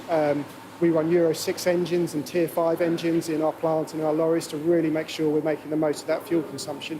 Not to say about driver training, but yeah, we're a big buyer of fuel, and that freeze is very welcome. Very briefly, Alec, we were talking earlier off camera about grid connectivity, and you were saying that that was a real issue here. I mean, the Chancellor did refer to it at one point. Did you take any optimism from that? I think there is billions of pounds to spend across the country in order to upgrade the network, and particularly in locations such as ours, in order to deliver that power efficiently to that next generation of vehicles and machines that are coming. And I think, unfortunately, as things stand, that money's not available, so we'll have to see what happens there. All right, Alec, great to see you this afternoon, and thank you to you and all your colleagues for hosting us today. It's much appreciated. Thank you. Well, Alec was one of the local business people that I was speaking to earlier on this morning. Another was Malcolm Moore. He runs a business called Frugal Pack, a business that we featured a couple of times in the past on Sky News, and they make recyclable packaging. And Malcolm rejoins me now. Malcolm, good to see you again. So your marks out of 10 for the Chancellor? A little bit of a non-event for us as a smaller business, I'm afraid to say. I think it's great to see the child benefit come through for families that are needing that. Confirmation of the national insurance for everybody is great, puts money in people's pockets. We did say this morning, I hope it's not at the cost of services and various things. But when it comes to smaller businesses, it was a little bit lacklustre for us. We mentioned this morning R&D tax credits, nothing about that. Yeah. I've got to say, we're politically agnostic, but we had Rachel Reeves in Ipswich last week, talking to her, and she had an answer to that question, I have to say. So, really? Quite encouraging. So, I mean, that's clear blue water between Labour and the Conservatives. Then. Well, what's she offering you? To be fair to the Chancellor, he hasn't spoken to me, so it's what you see in the budget. But frankly, there was nothing in the budget that dealt with innovation for small businesses. There was nothing in the budget that dealt with investment to allow our investors to be a little bit more proactive, if you like. We're a young business, we're post-revenue, but we rely on investment in the company. I sound a little bit whiny. I mean, there were some good things in there, and it's all longer term, but trying to keep the ship afloat in a difficult environment. We could be profitable tomorrow and take some advantages of the tax, but then we'd stop innovating, and therefore, you know what happens. Yeah, you've got to innovate or die, as I believe a former Prime Minister once said. I mean, obviously, you supply the drinks industry. I mean, you must have taken some satisfaction from the fact that there's been a freeze on alcohol duty. Most certainly. It's a welcome respite for the industry. Again, we talked this morning about could have done a little bit more on rates for hospitality. Clearly, there has been something done, but a full holiday could benefit that part of the industry. But from a retail perspective, again, good respite for them. And we've seen Aldi just come out and announce today the launch of Frugal Bottle. First time own label Frugal Bottle's been launched in the world, actually. So very encouraged by that, and nice to see it's going to be at the same price that it was due to be. So encouraging. I mean, there's an awful lot of speculation that there may be yet another fiscal event between now and the election, whenever it is. I mean, what would your message be to the Chancellor were he sort of taking a 5-minute cup of tea break and tuning into Sky News now? I'd play back his message. Take risk, work hard and innovate. That's what we do. But in order to do those things, we do need some support from the government, whoever that may be. Yeah, I mean, that was the thing. He talked an awful lot today about the need for businesses to invest more, but you were really saying you didn't get anything in this that would encourage you to do so. No, we will carry on. We know how it works, but for companies like us that are trying to create something new, and frustratingly in the green space. So whilst there was talk of green initiatives, it is at the higher big business, nuclear power. We're not quite there yet. Which is massive for this region because, of course, Sizewell C. Yeah. Very important, but we're driving low carbon into in everything that we do. But to access some of these grants for younger companies is difficult because clearly they're always looking for the returns. And that's right, but we can deliver that. So we just look for a little bit more broader thinking. Take risk. Yeah. Very briefly, Malcolm, what are your hiring intentions for the rest of the year? Will what you've heard today encourage you to hire more people? Certainly, we've got to. I mean, we're growing, we're expanding significantly. We've just announced a machine sale into Australia. So most of our business is abroad, and we need people to come in and support. So We're currently looking for engineers if anybody's listening and wants to join Frugal Pack. Great stuff. Well, hopefully someone's heard that. Malcolm, great to see you again, and on your home turf as well. Lovely to catch up. Thank you. Just going to break into the business news momentarily to bring you some breaking news now, and we can tell you that the government has suffered another defeat in the House of Lords on its Rwanda bill. That is the sixth defeat for the government so far on its Rwanda bill. My colleague John Craig, our political correspondent, was saying the other day he still thinks this bill will pass through the Houses of Parliament, but clearly there are many a slip between cup and lip. So that's breaking news. The government just been defeated for the sixth time on its Rwanda bill. Well, still to come here on Business live from Ipswich. We'll be taking a look at how the markets have reacted this afternoon to the budgets. Don't go away.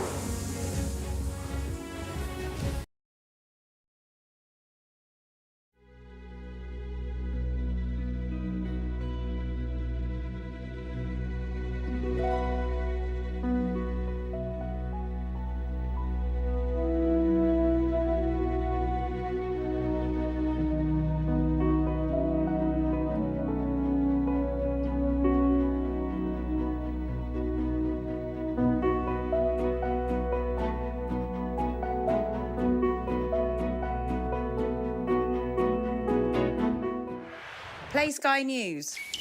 From the Sky News Centre at 7. Now that you're up to date, we can go into a bit more detail. Things can change incredibly quickly. Taken by surprise. Have you ever known a moment like this in British politics before? Yes. Cheers. We'll start with breaking news. Let's get the latest on the ground. So, by the end, we'll hopefully all understand what's going on in the world just that little better.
I just took a shower above the clouds.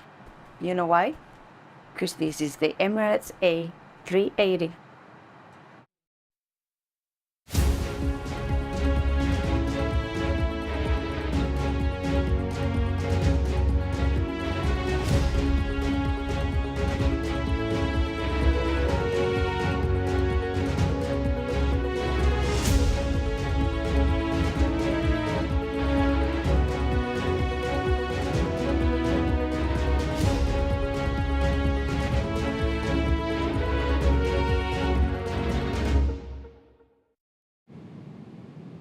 It's like Emirates, it's like better.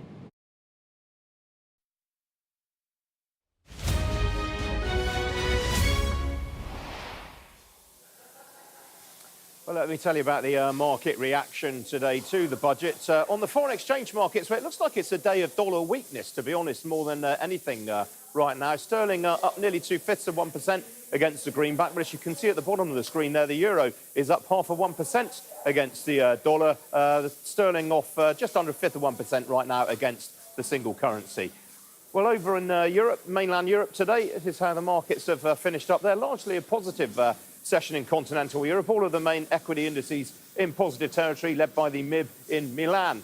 Over on Wall Street, similar story there. All of the main equity indices have opened to the upside this afternoon. I think we can show you the Nasdaq. Yeah, that's up nearly 0.9 of 1% just now. And that's partly because one of the main gainers today is Palantir Technologies. That has risen by more than 4% on a contract win from the US Army. To the downside, a couple of the retailers are in the wars. Foot Locker is off some 24%, while Nordstrom is currently some 13% lower. It warned of falling sales this year. But of course, the main event as far as UK viewers will be concerned, of course, today will be what happened in the London markets. I mean, the FTSE often pretty oblivious to what happens on budget day, to be honest, but the FTSE nonetheless finished up just over 2/5 of 1% higher. Among the gainers today in the main index were airlines. Surprising that, given what the Chancellor said on APD, perhaps house builders and energy companies. IAG, the owner of British Airways and Aer Lingus, that finished up reasonably strongly, up nearly 4.75%. I don't think that was anything to do with APD. I think that was more supportive broker comments at play there. Among the house builders, Taylor Wimpey, the UK's leading house builder by stock market value. I think that finished up really in the end only 0.1 of 1% high. It was up a bit earlier on. Some interesting moves outside the FTSE. A lot of action there of late, a lot of takeover action in particular. Premier Foods has risen by 11.5%. That follows a trading update. Well, somewhat appropriately, given that I'm at a plant and construction hire business this afternoon, the building materials group Breedon, company whose founder we've had on this programme many times in the past, that has risen quite sharply on news of a US acquisition. Among the fallers, well, the big event in terms of corporate updates today in the FTSE 100 was Legal & General. Full year profits came in below market expectations, the shares finishing nearly 0.9 of 1% lower just now. Over on the oil markets, I can show you where a barrel of Brent crude has been doing this afternoon. Currently trading 2% higher. I think that's the best level for about a week for Brent crude. Currently changing hands at $83.67 a barrel. Well, joining me this afternoon is Lucy Coates, Investment Director at JM Fin. Lucy, good to see you as ever this afternoon. Let's start with Legal & General. I mean, that was the main corporate update today. Numbers a bit shy of expectations. Not an easy first outing for the new CEO. No, it isn't, and they've just sort of slightly missed. So it seems a bit harsh. Actually, the shares fell much further initially when the market opened, so they've actually made up some ground. So I think we're absorbing, the detail in the statement, and it's not a bad statement, but perhaps weaker than we had expected. Yeah. Now, obviously, the Chancellor, it's quite rare for a Chancellor to give a name check to a corporate in the budget speech, but yet he did so with AstraZeneca, and it was to do with quite a major investment in this country. Yes, and I mean, it's a real positive. So they're investing 650 million to expand their footprint in Cambridgeshire at the Life Sciences Park, but also setting up a manufacturing hub in Liverpool. And we have to remember it was one of the leading companies for the vaccine rollout for COVID. And so this is very welcome news. Indeed it is. And I should say to viewers, service announcement, we have AstraZeneca on our morning edition tomorrow morning, so do make sure you tune in for that. I mean, to the downside, Lucy, we obviously, as expected, got this tax on vapes. What's that done to the tobacco stocks this afternoon? Well, very little. I mean, I think much of the budget, I mean, there have been no rabbits and there have been no surprises. So gilt markets are responding. They're slightly stronger, so we expect interest rates to come down. And, the response of the tobacco companies, it really is fairly muted. We've seen that the FTSE's up a little bit today. And I think it's just because a lot of the information that the Chancellor revealed was really well flagged in advance. And, you know, there's good news out there with a sort of British ISA that's still in consultation. So we must await the detail, really. Indeed, Lucy. I mean, what on earth consequences constitutes a British company that qualifies for this British ISA? Well, exactly. Most of the FTSE 100 companies they're largely overseas earners. So I think there's much to be gained by the detail. Now, whether they look further down the pecking order at the FTSE 250, which is much more domestic, that could be the answer. But it's really how it's monitoring and, you know, what qualifies for a British company. But also, interestingly, he's looking at pension funds and looking at their UK asset allocation from the perspective of how they look in Australia. But again, if they don't respond, Lucy, I'm afraid I've got to cut you off. We're out of time, Lucy. I'm so sorry. I'll see you very soon, I hope. Thank you. That's it from me. I'm back with Business Live tomorrow in the studio. Hope you can see me then. Coming up next, it's Mark Austin with the News Hour. Thanks to everyone here at True 7 in Ipswich. See you tomorrow. Cheerio.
It's 5 o'clock. I'm Mark Austin. This is the News Hour, 60 minutes of news, analysis and interviews. We begin right now with the top stories this hour.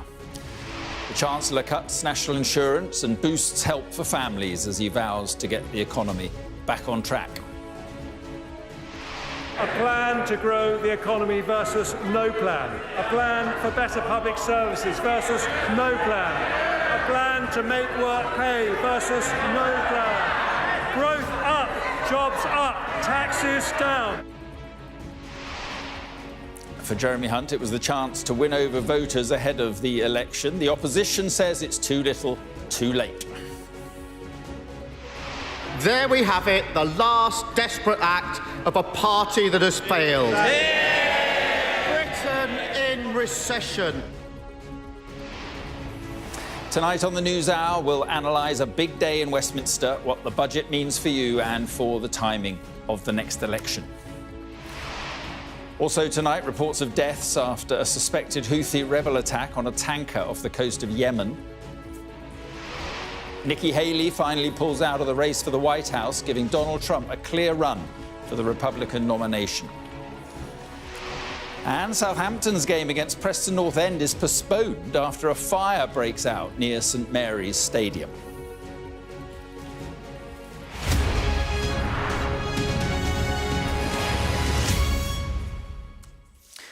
Good evening. If you thought there was an early general election coming, you might have to think again. The Chancellor today delivered a low-key budget containing few surprises and certainly no unexpected giveaways to entice voters.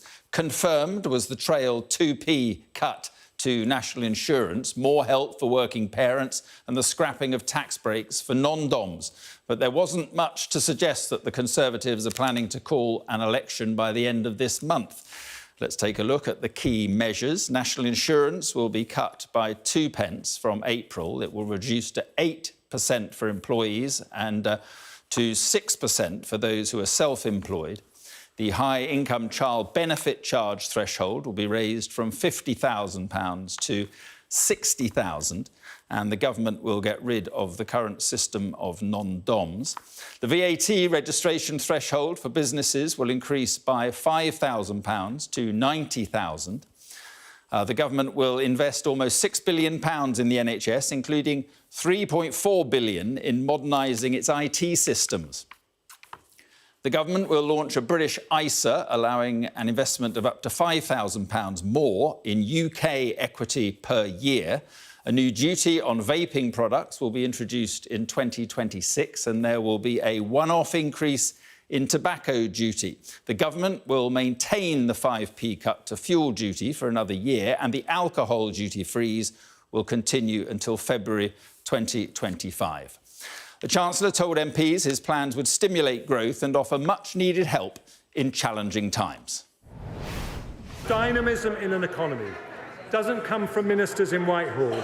It comes from the grit and determination of people who take risks, work hard and innovate.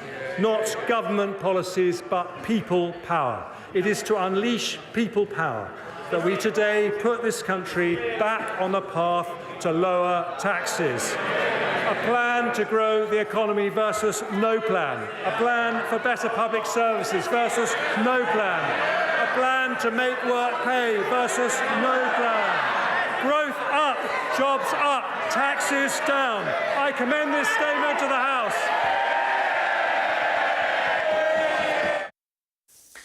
But the Labour leader, Sir Keir Starmer, accused the Conservatives of stubbornly clinging to the failed ideas of the past and failing to deliver the growth that working people need.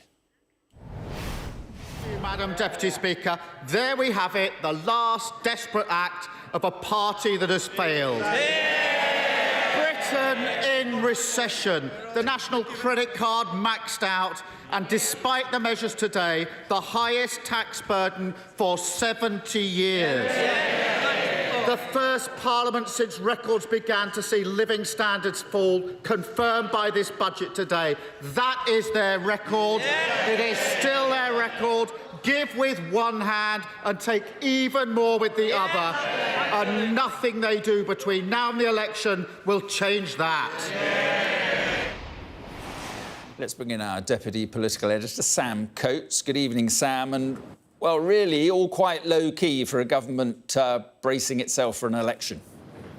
Expectations around this budget, Mark, have been raised and raised and raised by this government ever since the last time the Chancellor stood up and addressed the House of Commons last November. It's one of the few very big moments in the first half of this year yet. When Jeremy Hunt stood up just after 12:30, he delivered what people were expecting, but almost nothing more. Tax cuts, yes, another 2p off national insurance was the big headline move. We knew it was coming. Unusually, the biggest thing in the budget was briefed, confirmed the day before, floated for many days before that. Yes, there was a rollover of last year's 5p cut to fuel duty. Doesn't mean fuel duty comes down anymore. We already knew it was coming. No surprises there. And on and on. So much of this budget known in advance, unlikely to excite either the Conservative backbenchers, and the fear of some of them is it doesn't excite the country as well. There was one surprise, which is a pledge essentially for the Conservative manifesto that over time, probably many, many years, should the Conservatives get back into power, they would seek to reduce national insurance to zero, abolish it altogether. A big long-term pledge, but will they be in office in order to deliver something so expensive that's been looked at before and tried and thought about, very difficult to do? The Chancellor doing lots of prudent economic things and creating some dividing lines with the Labour Party. Look at the abolition of non-doms and replacement with a completely different scheme. Lots of detail to look at on that over time. But was it the moment that you thought, yes, this government is going for an election? Absolutely not. And Sam, we've been hearing quite a lot from your voters panel. What did they make of this? OK, Mark. The point is that this budget was designed for a very particular slice of the electorate. People who voted Conservative in 2019 when Boris Johnson was the Conservative leader, well, they've scattered to the four winds electorally, some staying with the Tories, but some not sure what they'll do, some backing reform, some going to Labour. And the Conservatives desperate to reunite that group. It's a group that tends to like tax cuts a bit more than the rest. But did it go well? Well, more than 40 responses have flooded in, and by a ratio of 3 to 2, while for every 2 that say they are more likely to vote for the Tories, 3 say that they're less likely to vote for the Conservatives. Let's hear some of their responses. Sorry, that was absolutely farcical. It will have absolutely no impact on me whatsoever. The national insurance reduction was so well trailed anyway. No plans, nothing for pensioners, nothing for low-income families. A great vote loser, I'm afraid. I cannot see this doing anything to persuade people to vote Conservative at a future election. This budget does not change my view towards the current Conservative government because it's just not bold enough. It tries to do something, but it's too prudent. It's made me even less likely to vote Conservative after this budget. I mean, where's the real help for middle class, middle earners? Waste of time. Unhelpful. Time for them to go. So those are the voters that matter to the Tories responding to the budget in the Sky News YouGov voters panel. What do Tory MPs think? Well, there's not all outright hostility that I'm picking up. There's resignation, a shrug of the shoulders. One minister said that budget could have been given by Rachel Reeves, Jeremy Hunt's Labour opponent. Others say, well, it gives us a little bit to work with. A third just called it dull. Jeremy Hunt unlikely to have changed the dial. Maybe he'll get another chance before an election to do it all over again. OK, Sam, thank you very much indeed. Well, let's just drill a little deeper then into the detail of the budget. Our economics and data editor, Ed Conway, is here. It wasn't an enormous budget, but there's still quite a lot of detail to go through. First of all, on the state of the economy, gross domestic product, these numbers here, they got a bit of an upgrade. So that's what was forecast last time around. And the higher these bars are, the better the economy is doing. You can see, look, these bars are a little bit higher. So stronger economic growth, even though there is a recession that we're going through right now. But partly that's down to higher migration. So it's down to a higher population. But really, the big story the Chancellor wanted to talk about was the fact that he said this is a tax-cutting budget. Is it a tax-cutting budget? Well, in one sense it is. This is showing you the tax burden, so the amount, the extent to which the UK is a high-tax economy, going all the way back to the 1940s. Last time around, look at that line. It was going up to the highest level since 1948. This time, the line, well, it's going up less quickly, but it's still at that very high level that we haven't seen since World War II. And why is that happening? Well, think about it, OK? These bars are basically showing you the impact of all of those tax rises that we've had recently. And the main kind of force of those tax rises is what they call fiscal drag. Basically, more people being dragged into higher tax brackets. So those bars going down means people are paying more in taxation. Then you had last autumn's statement, the cut in NICs. So the first cut in national insurance, that meant those bars were less far down. But you can see they're still in this kind of pink area that constitutes people getting less well off. It wasn't a giveaway in net terms. Same thing again this time around. So the bars go a little bit higher, but it's still in negative territory. People still paying more in taxation, and that's why that line is still going up. It's worth saying, if we just look at the breakdown of this budget as well, there were quite a lot of measures here in terms of money coming in there. So you had that non-dom reform, about £6.8 billion worth of measures bringing money into the exchequer, mostly non-doms, and you also had the energy tax levy as well. So both two kind of Labour policies people would point out. But by far and away, the biggest thing bringing in money was this national insurance, bringing in rather a lot of money and dwarfing pretty much everything else. It wasn't quite as wide, as deep a budget as a lot of people had expected. And part of the reason for that, for the lack of ambition, is the fact the government didn't have that much room to play with. It's got these fiscal rules. On the basis of the fiscal rules, these rules constraining how much they can borrow, they had about £13 billion to start with until they would break the rules. The OBR came along, the Office of Budget Responsibility, said, actually, the economy, public finances doing get worse, so they downgraded them. So they had less room to work with before they came to the actual sums. Then they did their spending, so what you've just seen there, national insurance and all of that, and now they only have £8.9 billion to play with. And if we just look at that in context, in historical context, that amount of headroom against the fiscal rules is one of the lowest we've seen for any Chancellor in a long time, raising the question, even if Jeremy Hunt did want to spend more in a pre-election event, how much more could he actually spend? Ed Conway there. Let's talk now to the Conservative MP, former Lord Chancellor and former Justice Secretary, Sir Robert Buckland. Good evening. Thank you very much indeed for being with us. So 2p off national insurance didn't really move the polls much in the autumn. Why would they move the polls this time? Well, look, I think this time we're seeing an even more concerted attempt to simplify and clarify the tax system. I think the reduction for both employers and employees' contributions is the curtain raiser to the phasing out of this tax. And I think the sense that people are being taxed twice is one that's very strong out there, and the government are going to do something about it. Particularly important today that there was action on child benefit as well. That raising of the threshold and the taper is really good news for working families, and the household calculation of that income again is going to help a lot of people who are being caught by those thresholds and who are losing child benefits. So I think some really significant changes today. But I'm sure you'll agree the key is growth, and the truth is this budget will have only a marginal impact at best on growth.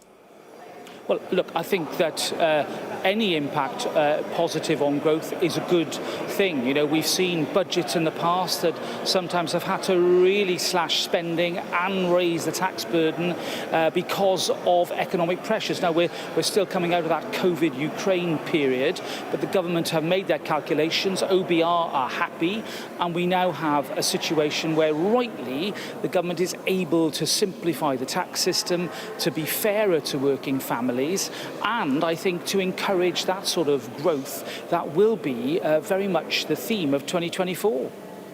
But isn't the problem we've had Tory budget after Tory budget, which have been called budgets for growth, but we've just had two successive quarters of decline?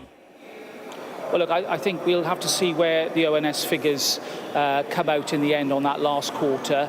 I think the reality is that the economy is in a better position. Yes, growth isn't where it was before that economic crisis in 2008, but that's common to the Western world, and compared to other European countries, we are growing in a better way. I think what we need to do now is offer real hope to working families by being straight with them about the tax system, by making it easier for them, less complicated and fairer, and that's what I'm seeing from today's budget. I think that sense that things are being simplified is as important as the headlines about the figures themselves. Well, answer me this. I thought the plan was to increase national insurance by 1.25%. That was the plan to pay for social care. Whatever happened to that idea? Yeah, well, look, that was, I think, going back a few years, an attempt to try and deal with a problem that still is with us, and it's affected governments of both colours. I think what's important now is that we focus not just on the drive to cut inflation, which is working, but on the need to make sure that at this time where families are facing pressures, that we do as much as we can to make sure that their pay packets are as full as possible, so that they can make the choices about their lives. Sorry to interrupt you, but you say going back a few years, it was Boris Johnson. He said, we'll fix the crisis in social care once and for all with a clear plan. We are prepared to give every older person, the dignity and security they deserve. Now, my point is that that was going to be paid for by an increase in national insurance. Isn't there a chance that you'd be doing better in the polls now if you had actually gone through and produced a plan for social care, which is what you said you would do? Well, look, I think the issue with social care is that that is the sort of problem that it doesn't just last for a parliament. It's a generational issue. And whilst, Mark, I agree with you, I share your frustration that we haven't been able to nail that issue, to provide certainty for families who are doing often the right thing by their loved ones. But at the same time, we are still investing heavily in adult social care with precepts and supports for local authorities in order to deal with the current challenge. Look, I'm not pretending the situation is in any way resolved. It needs resolving. But I think the task for the Chancellor today was not just to seek to balance the books, which I think he has done in a way that OBR is happy with, but to actually offer support for workers. And that surely is key if we're going to grow this economy and grow tax revenues to pay for issues like social care. Yeah, I mean, but if you're, when was it, September 21, you were talking about putting up national insurance by 1.25% for social care. Now you're talking about, well, you are cutting national insurance, 2% last time, 2% this time. Wouldn't the voter be forgiven for thinking, what are they doing? What is the plan? Well, the plan is very clear. It's to cut inflation, which is happening. It's to grow the economy. It's to balance the books and to make sure that everything that we are doing is responsible and is credible. And I think that that's what this Chancellor is providing. There's no doubt the market reaction today, I think everything is pointing towards a better 2024 for Britain than perhaps some of the doomsayers are imagining. I'm not going to pretend that suddenly we're going to hit, developing world levels of growth, but I do think that with a steady growth in the economy, increasing those tax revenues, helping to pay for public services like social care, the Conservative plan is a stark contrast to an opposition that really doesn't have a plan and would take us back to square one. OK, is the Chancellor keeping his powder dry on income tax cuts with some sort of budgetary event before the election? Well, look, I don't know. I don't know what his plans are. I think, personally, Mark, the election will be later rather than sooner. I think all this May speculation is just a bit of political froth here being got up by the opposition. He may well have time to do more. But what will guide Jeremy Hunt is the need to be responsible and financially responsible. He's not going to let rip with tax cuts if the sums don't add up. And that's what he showed today, and that's why this budget is a sound one. It's in the best traditions of Conservative budgets, and it's evidence that we have a plan in contrast to Labour's blank page. Yeah, but isn't the reality that, I mean, it's all over in terms of the election? Is it now just a question of the kind of margin of defeat? oh, I don't accept that for a second. You know, Mark, I'm older than I look. I was around as a candidate in the 1990s, and I knew what defeat felt and smelt like then. We're not in that position. Keir Starmer is no Tony Blair. There is no clearly worked up, detailed policy platform that New Labour presented to us that quarter of a century ago. They've only just learned how to do opposition. They're certainly not ready for government, and the British people, I think, would be wise not to gamble with an unproven, untested and unready Labour alternative. Right. OK, Robert Buckland, appreciate your time. Thank you very much. Thank you. Just some breaking news now. And the British Embassy in Yemen says 2 sailors have died in an attack on a bulk carrier in the Gulf of Aden. Houthi rebels have said they carried out the attack. The attack was on a vessel known as True Confidence. It appears to be the first fatal attack by the Houthis in their campaign against shipping in protest against Israeli military operations in Gaza. I think we can join Dominic Waghorn. And Dominic, well, on the face of it, this would appear to be a very serious attack. Yeah, this is a significant and grave development, Mark, in what the Houthis have been doing in the Red Sea. They've been attacking shipping there for some months now, but this is the first time that they have killed people, it seems, and that has been confirmed by both the Americans and the British now. British Embassy in Sana'a in Yemen saying that 2 people have died, 2 members of the crew on board. We don't know their nationality. And the Americans, unnamed US officials, are telling other news agencies that they believe at least 3 members of the crew died and a number have been injured. So this was a missile attack on the True Confidence, as you say, a cargo ship that was sailing through the Red Sea. It was attacked, like many others have been, by the Houthis.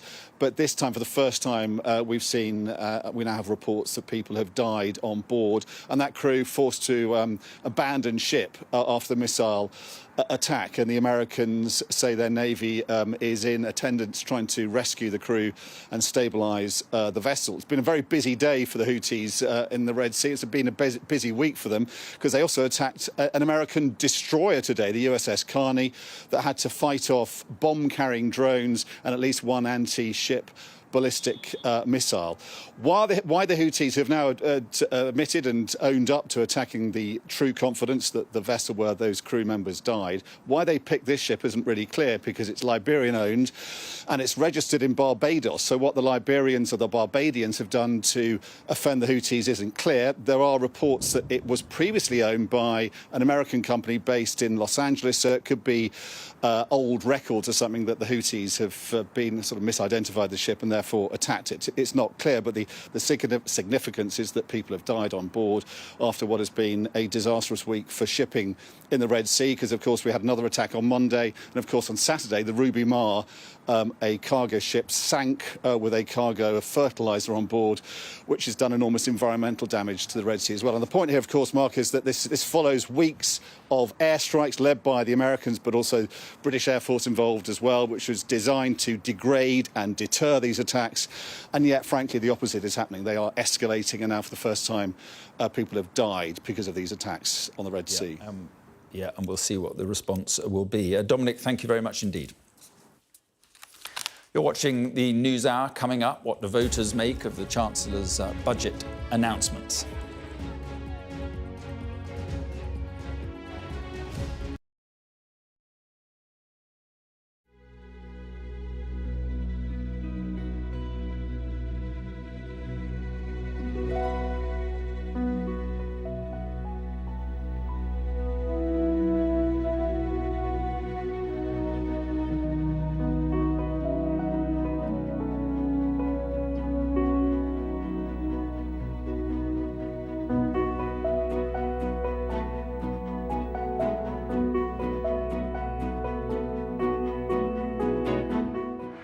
Play Sky News.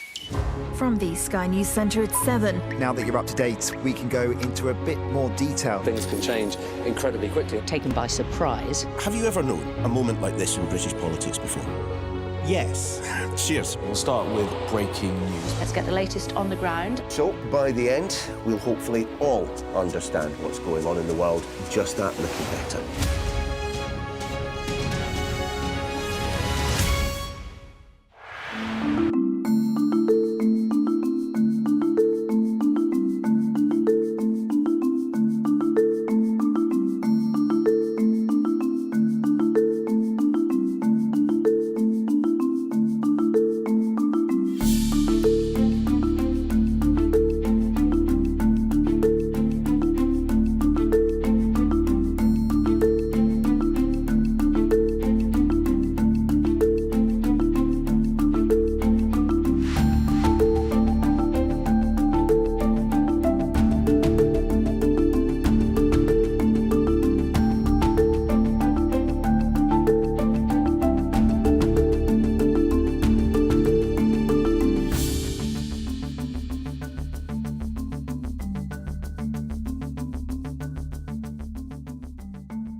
Now, Sky's Sarah Jane Mee has been spending the day in Grimsby. It's one of the towns that Labour needs to target and the Tories need to hang on to. She's been speaking to voters to find out what they made of the budget.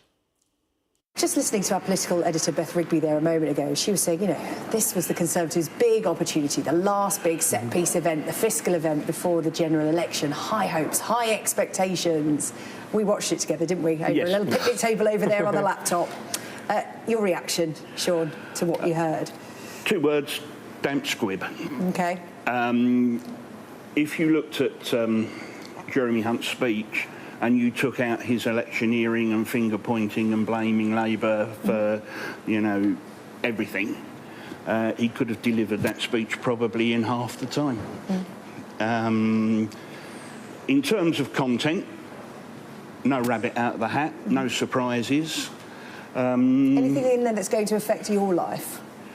To me, it's not going to make a great deal of difference, and I don't think there's a lot in there that's going to get the people of Great Grimsby jumping up and down either.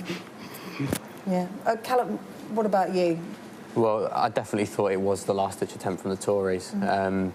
Just the blame slinging straight across from it. It was just constant, wasn't it? There wasn't a minute where Jeremy Hunt wasn't trying to score points, and it almost just looked a bit pathetic. Does that frustrate you? Because you want to listen to that budget, and you know that is his chance to speak directly to you and tell him, tell you how he's going to make your life better. Definitely. You were interested in the NHS because I know you're looking at going to university to study to become a paramedic. So the NHS, it's sticking to the plan. There's no cut in spending. There's no increase in it either. It's the status quo, which when you dig down into the figures, as you know, Ed Conway's been doing, our data and economics editor, actually in real terms, the NHS is probably going to be worse off in the next few years. What was your reaction to those plans when you heard them? I was a bit shocked that they're not going to increase any of that. I feel like the funding that they're offering is much welcome, but it's still overdue. It's an organisation that's really, really struggling, and 2.5 billion that's going to be allowed to spend whatever they want is not going to be enough. I was just telling you a few moments ago that another defeat had occurred in the Lords on the Rwanda bill, the government's Rwanda bill, so that was a 6th defeat. Well, there's now been a 7th on another amendment, so 5 defeats on Monday night, 2 more tonight on the Rwanda bill. Right, time now for a look at some of the day's other top stories. And a mother has been charged with the murder of her 10-year-old daughter in the West Midlands. Jaskirat Kaur, who's 33, has been remanded in custody after Shay Kang was found dead on Rowley Regis, on Monday. 5 serving SAS soldiers are being investigated for potential war crimes over the death of a suspected militant in Syria 2 years ago. It's alleged they used excessive force and should have arrested the man instead. The troops reportedly believed the suspected militant had intended to carry out a suicide attack. And Southampton's match at home to Preston North End this evening has been postponed because of a fire near St Mary's Stadium. Fire crews are still in attendance at the blaze, which is affecting 4 industrial units. A number of roads have been shut and people have been asked to avoid the area.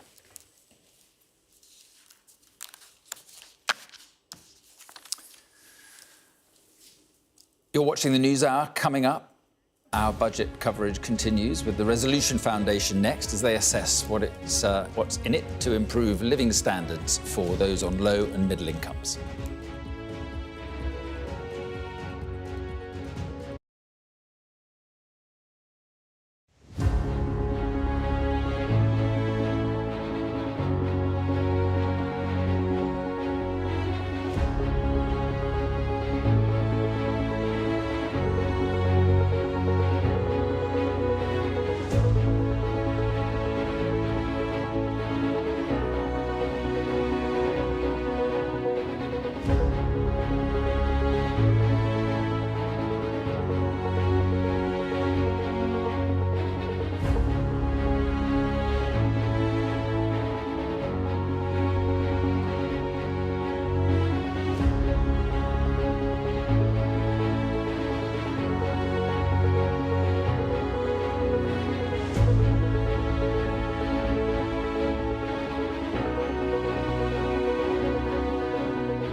Let's get more now on the budget. Let's bring in Torsten Bell, Chief Executive of the Resolution Foundation, a think tank which says it aims to improve the living standards of people on low to middle incomes. Good evening, Torsten. Thank you very much. Well, does it do that? Do you think it does improve the living standards on those on low to middle incomes? Well, the big picture is the Chancellor's chosen to borrow quite a bit of extra money over the next few years to provide this large tax cut, the 2p off the main rate of national insurance. And the main winners from this are going to be those who are on middle earners. Earning employees in particular are going to see the biggest benefit. Lower earners and indeed higher earners plus pensioners are the ones that are going to miss out. Right, I mean, but he's specifically chosen to reduce national insurance, which specifically helps working people. Yeah, absolutely. It helps people who are earning their wage from doing a normal job, or if they're self-employed. It doesn't help those like landlords who get their income from other sources, and it doesn't help those who are over the state pension age because they're already exempt from paying national insurance. So you might say, fair enough, and what he's actually doing is reducing the gap in the tax paid by employees, which is higher, and those other groups who get their income from other sources who pay less tax. Right, but I mean, the average worker will save, what is it, £450 from April, and then also the £450 from, I think it was January when it actually came in. So £900, not inconsiderable. No, not at all. No, these are really big tax cuts. We're talking about £20 billion overall over the course of those 4 pence off national insurance that you have mentioned. Obviously, they're in the context of much larger, say, £40 billion worth of tax rises that are coming through the threshold freezes that we've seen over the last few years, and actually that will stretch on into the next Parliament. But you're completely right. Look, these are very big, chunky tax cuts that are happening just in the context of some much bigger tax rises. Yeah, and is your point about middle-income families associated with these moves on child benefit, you know, this raising of the threshold at which, well, it starts to be withdrawn, doesn't it? And it was 50,000, I think I'm right in saying, and is now going to be 60? You are spot on. So, no, that's not what's driving the effect I was talking about earlier. The reason that middle earners are benefiting the most is because they get most of the benefit from the tax rate cuts we are seeing, but they don't lose as much as higher earners from the threshold freezes. Because remember, if you pay over the higher rate threshold into the 40 pence tax rate, then you're losing more from the threshold freeze. But as you say, there's quite a big change coming on the child benefit taper. As you say, people who are earning between 50 and 60 grand at the moment are seeing really quite high marginal tax rates. If they earn an extra pound, they could lose 70-80% of that in higher tax payments or lower child benefits. So he's made a big change there as well. Yeah, and do you think it's important? He seems to want to end this anomaly where if one parent earns 50,000, well, 60, it's going to be 60,000, they'd lose it. But if both parents were earning 49,000, as it was, they don't lose it. That does seem an anomaly. It seems odd. Yeah, I mean, look, the whole way we've been treating child benefits since 2010 is a complete dog's dinner. We've got these really high marginal rates, and as you say, we've got unfairnesses between families that have 2 earners earning the same amount and 1 earner. So he's completely right to try and address that. I have to say, he hasn't actually set out exactly how he will go about addressing that. He's left that to the next Chancellor, but he said it would be a very good idea to deal with it. Right, and just a quick word, if you've got time, for the government fund for people struggling with cost of living pressures will continue for another 6 months, and the 90p admin fee to obtain the debt relief order is going to be scrapped. What do you make of those? Those are both good measures. They're relatively small, but the household support fund that local authorities have to help people in real trouble if they're not getting the support they need from the benefit system has made a big difference over the last few years. It's probably helped keep down the otherwise already quite large rise in homelessness we've been seeing. So that is very welcome. And as you say, people being able to resolve their debts if they are in an unsustainable situation is also a good thing. So it's good the Chancellor's focused on those 2 measures. Right, and just finally, would you support further cuts in national insurance? Well, I think the headline problem that we haven't discussed at all here is that all of these tax cuts are predicated in terms of being affordable on really, fictitious cuts in public spending that are penciled in after the next general election. And if you look at the weeds of what the Treasury's documents say today, they confirm what we'd all thought was the case, which is there won't be a spending review until after the next election. So they're not going to tell us how those big spending cuts, we're talking about £19 billion from day-to-day public service spending, would be allocated. So the underlying picture right now is that you can't afford to improve public services and have tax cuts on the scale that we're seeing announced today. Right, but that would be true for Labour as well. Look, absolutely. Look, what the big picture is, this isn't an economy that is growing as fast as we like, and we're having to deal with higher interest payments, and the two together is making this very difficult. OK, Torsten Bell, thanks very much indeed. Appreciate your time. Thank you. Now, Donald Trump will be the Republican Party's presidential nominee. The former president's only remaining Republican rival, Nikki Haley, has bowed out of the race, setting up a Trump-Biden rematch in November's election. I am filled with the gratitude for the outpouring of support we've received from all across our great country. But the time has now come to suspend my campaign. I said I wanted Americans to have their voices heard. I have done that. I have no regrets. And although I will no longer be a candidate, I will not stop using my voice for the things I believe in. Let's go live to Washington, our US correspondent Mark Stone. And Mark, noticeably no ringing endorsement of Trump on her way out. No, it was really rather a interesting night. No massive surprises in the sense that the headline is that Donald Trump on the Republican side of this race, he swept the country. That much is clear. Look, people are trying to spin this different ways, but it is clear, if it wasn't before, that Donald Trump owns the Republican Party now, and he owns many, or he garners the support of many voters across this country. So, surprising as that may be for some, he is the person that they would like to see return to the White House. I say he owns the Republican Party, underlined today by the fact that the outgoing minority leader on Capitol Hill, Mitch McConnell, from the old guard of the Republican Party, he too has now endorsed President Trump.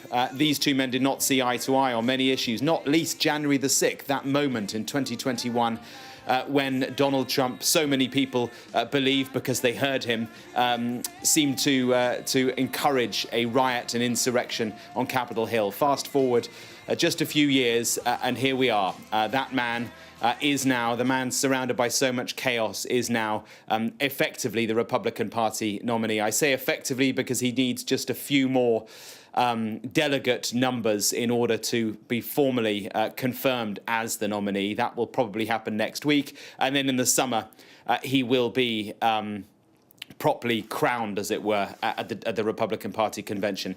Underneath the headlines, though, Mark, briefly, there are interesting numbers. Nikki Haley did secure some relatively healthy percentages in states across the country. In some states across the country, she won in Vermont.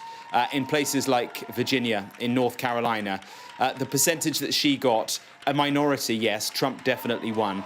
But that will be a concern to Donald Trump because the people that voted for her, a proportion of them will be never Trumpers. Remember, if there is a Trump-Biden rematch in November, it looks likely there will be, then it will probably be pretty tight. The polls are certainly suggesting that. And so Trump needs all the voters he can get. And there is certainly a suggestion that some of those people who voted for Haley last night will never vote for him. Yeah, OK. Mark, thank you very much indeed.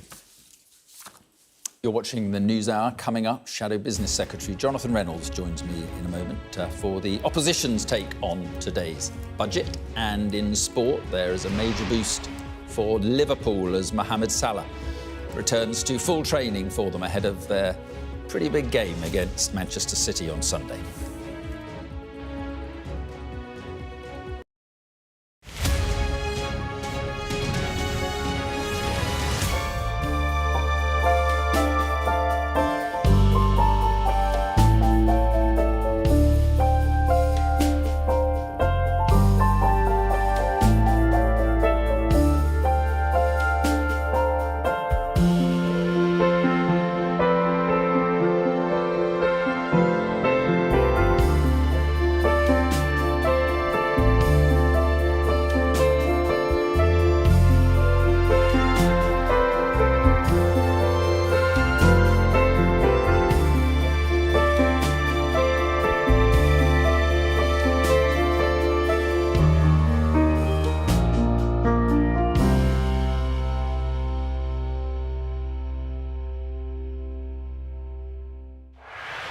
Greg Milam, and I'm Sky's Chief North of England correspondent.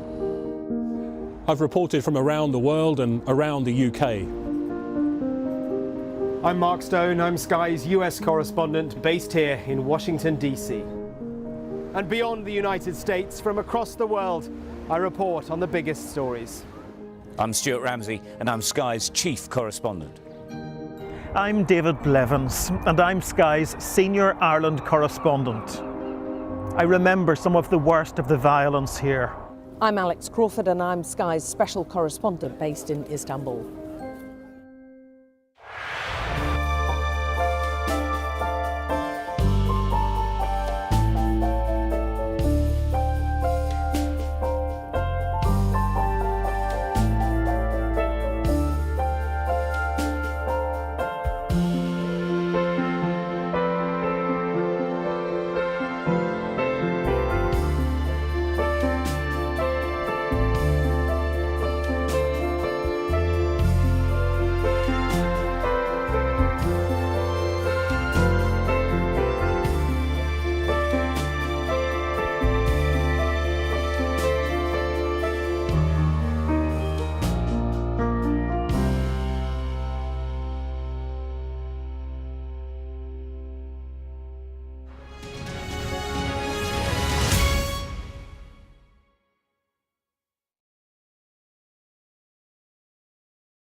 Let's get some sport now with Teddy.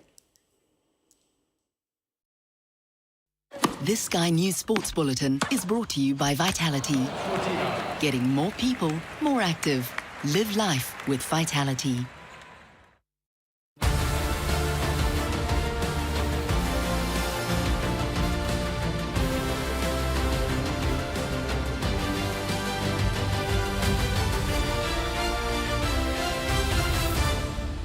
Now this signifies a corner, okay? I don't want this and I don't want that. I need the hand up here, okay? That is contested.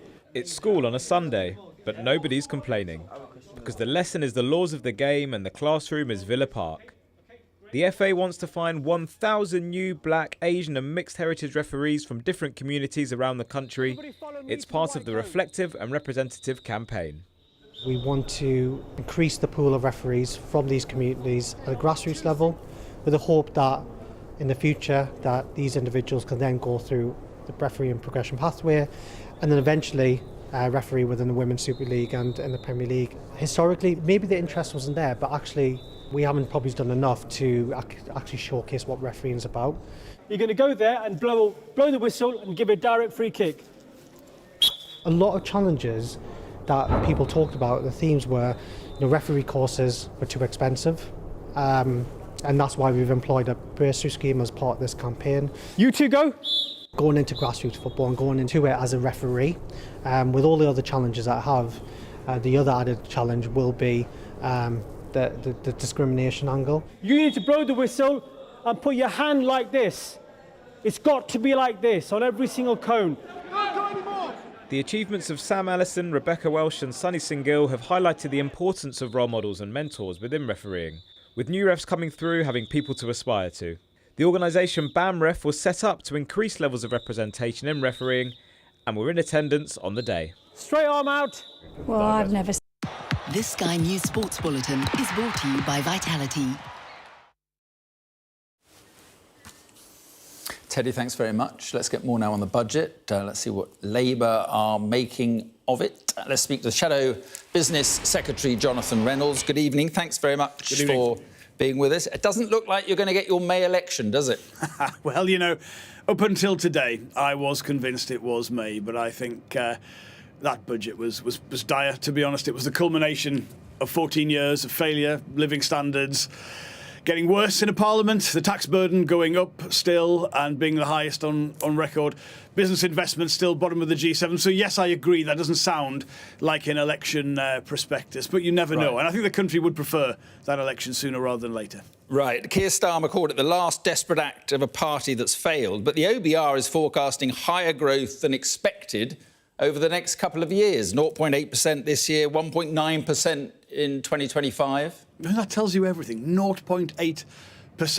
For listeners, we should tell them that the trend rate of growth in the British economy after the Second World War has been between 2 and 2.5%. So you've got this fundamental problem of the last 14 years being a low investment economy, low productivity. That's how much we get out for every hour we work in the UK, and low growth. And the fact remains, unless that is changed, and we believe we can change it with the policies that we've got, but we're not going to get it changed with more of the same. If that does not change, any conversation about public services, about taxation, will get harder and harder. And it was just more of the same today, not the big change that we desperately need. Right. I mean, they're nicking your plan to hoover up the non-dom money to pay for tax cuts. You'll have to live with that, I assume. Yeah, we will. That's a danger in opposition when you make a good case and you make the running on something and the government steal it. It will be interesting to ask some Conservative MPs how they will reconcile this with the things they've said in the past. But look, specifically on that, we were going to spend that money on the NHS. We were going to put it into particularly dentistry, which is a massive problem across the UK. We will still keep those commitments. We'll have to find an alternative way. How are you going to We'll have to find an alternative way. And look, we have no secret plans we haven't told people about. We're transparent about our plans. We'll have to go away and work on that. But it is a risk when you win the argument the government take it. Well, you can't magic the money from nowhere. I mean, you can't. But look, we've got some other parts of our plans as well. The change to taxation of private schools, putting that money into state education, how we tax private equity, that will change. Specifically on this, we will keep our commitments to breakfast clubs, to dentistry, to the NHS. We'll have to find an alternative because the government have stolen Labour policy wholesale. It's not only reducing NHS waiting list, which is your pledge. How are you going to finance your home insulation scheme, which I'm reading here is just over 1.5 billion. Yeah, well, look, our Warm Homes plan is a big part of what we call our Green Prosperity Plan, the most ambitious position on fuel poverty that we have ever seen. The money for that comes from two things. So obviously we saw the government again steal a little bit of our plans on the extension of the windfall tax on oil and gas producers. Our policy is actually to tax at the Norwegian rate. That's only 3% higher at 78%. So we still have that differentiation there. And we are willing to make the argument. Our fiscal rules differ to the governments. They allow us a little bit more money to spend on investment spending, and that is how we would fund an ambitious pledge. The case for that is pretty clear. If you're reducing people's energy bills, massive dividend on health, massive dividend on how much money they're spending on their gas and electric bills, obvious benefits from that, and something we should have been doing a lot more of over the last few years. Yeah, but there will be some in your party who say when Rachel Reeves says she won't fall into the trap of opposing tax cuts, that maybe she should oppose tax cuts. Well, look, I would say let's just go back a few years. We were talking on a budget day. The government had just put national insurance up to just over 13%. We opposed that on the Labour Party because we said taxes on working people are too high, their services aren't good enough, and that's because there hasn't been the growth in the economy we need to see. So we're just being consistent on all of that. I do think it is odd. You've had a government that have put it up so high and they want to bring it down, and you don't really know what you're doing. One of the things that businesses in this country need is stability. And look, that's not going to come from this Conservative Party. We're talking about random changes of policy year on year. You need the big, consistent change, the long-term future that we are putting forward. Not all of that is about spending money. It's about things like planning and getting a better Brexit deal and sorting out stronger employment rights for people as the foundation of good work. So there's still that part of the agenda as well. And you add it together is a comprehensive policy for change. And that is what the election will be about. Do you want to change to Labour, or do you want more of the same with the Conservative Party? You mentioned that your aim is to help working people. Well, today, the average worker is going to save £450 from April. There's the other £450, which I think kicked in January. So That's £900. That's not inconsiderable. Yeah, but they're not better off. I mean, look, basically what you're getting from the government is maybe at best half back of what you've had to pay in addition already. So that's because of the freezing of the income tax thresholds, a significant revenue raiser for the government. It's about the big increases in council tax, as the government's pushed a lot of spending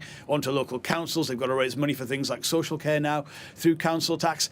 And look, people aren't stupid. They know they're not better off. They know that their cost of living is higher, they're paying more for energy, still paying more for food, and they're paying more in tax than they were at the beginning of this parliament. And that is the judgment that they will make when the election is called. Right, and just finally, do you accept now it's going to be an autumn election, and there could well be another sort of budgetary event before that with more tax cuts? Is that what you're expecting? Look, I thought this was going to be the last big fiscal event, as we call them, of this parliament. I did think the election was going to be in May. It might be later. Look, but whenever that election comes, no matter how many extra statements we have between now and then, we know what the big picture will be. Living standards getting worse, the tax burden going up, public services not working as they should, businesses not investing. Right. That's what has to change, and change will come with an election and a Labour government. OK, Jonathan Reynolds, thank you very much indeed. This is the News Hour. Coming up, we'll have much more, of course, on the budget. See you at 6.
It's 6 o'clock. I'm Mark Austin. This is the News Hour. 60 minutes of news, analysis and interviews. We begin right now with the top stories this hour. The Chancellor cuts national insurance and boosts help for families as he vows to get the economy back on track. A plan to grow the economy versus no plan. A plan for better public services versus no plan. A plan to make work pay versus no plan. Growth up, jobs up, taxes down. For Jeremy Hunt, it was the chance to win over voters ahead of the election. The opposition says it's too little, too late. There we have it, the last desperate act of a party that has failed. Britain. Tonight on the News Hour, we asked the Chancellor if this was his last-ditch attempt to impress voters. Is this your last throw of the dice? Absolutely not. We have produced today a budget that shows that we are turning a corner. Also tonight, the British Embassy in Yemen says 2 sailors have died in a Houthi rebel attack on a tanker. And Southampton's game against Preston North End is postponed after a fire breaks out near St Mary's Stadium.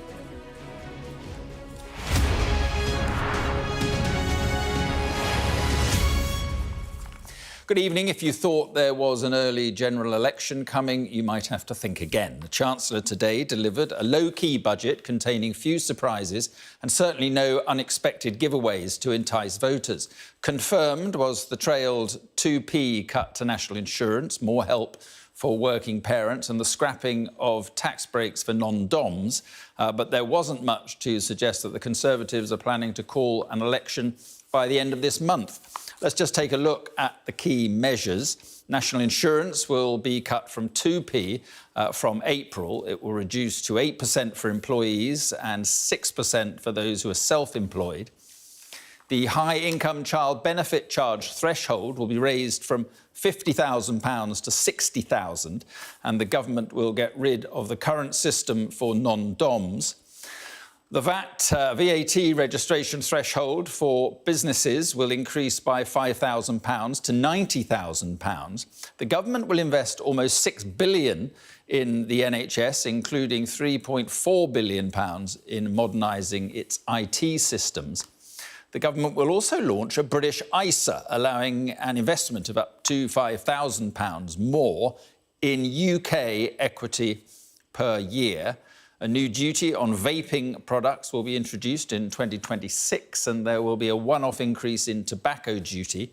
The government will maintain the 5p cut to fuel duty for another year, and the alcohol duty freeze will continue until February 2025. The Chancellor told MPs his plans would stimulate growth and offer much-needed help in challenging times. Dynamism in an economy doesn't come from ministers in Whitehall. It comes from the grit and determination of people who take risks, work hard and innovate. Not government policies, but people power.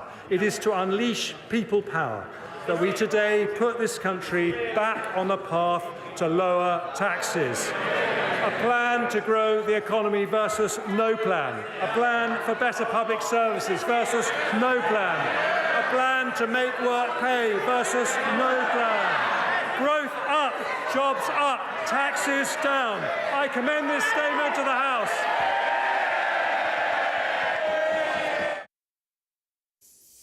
But the Labour leader, Sir Keir Starmer, accused the Conservatives of stubbornly clinging to the failed ideas of the past and failing to deliver the growth that working people needed. Madam Deputy Speaker, there we have it, the last desperate act of a party that has failed.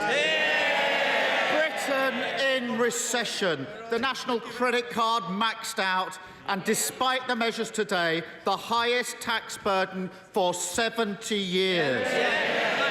The first Parliament since records began to see living standards fall, confirmed by this budget today. That is their record. It is still their record. Give with one hand and take even more with the other. And nothing they do between now and the election will change that. Let's get more now from the Chancellor. He's been speaking to our political editor, Beth Rigby. We don't know when the general election will be, but is this your last throw of the dice? Absolutely not. We have produced today a budget that shows that we are turning a corner. We have had a plan since the time I became Chancellor to bring down inflation and restore growth. The numbers published and independently verified by the Office of Budget Responsibility show that plan is working.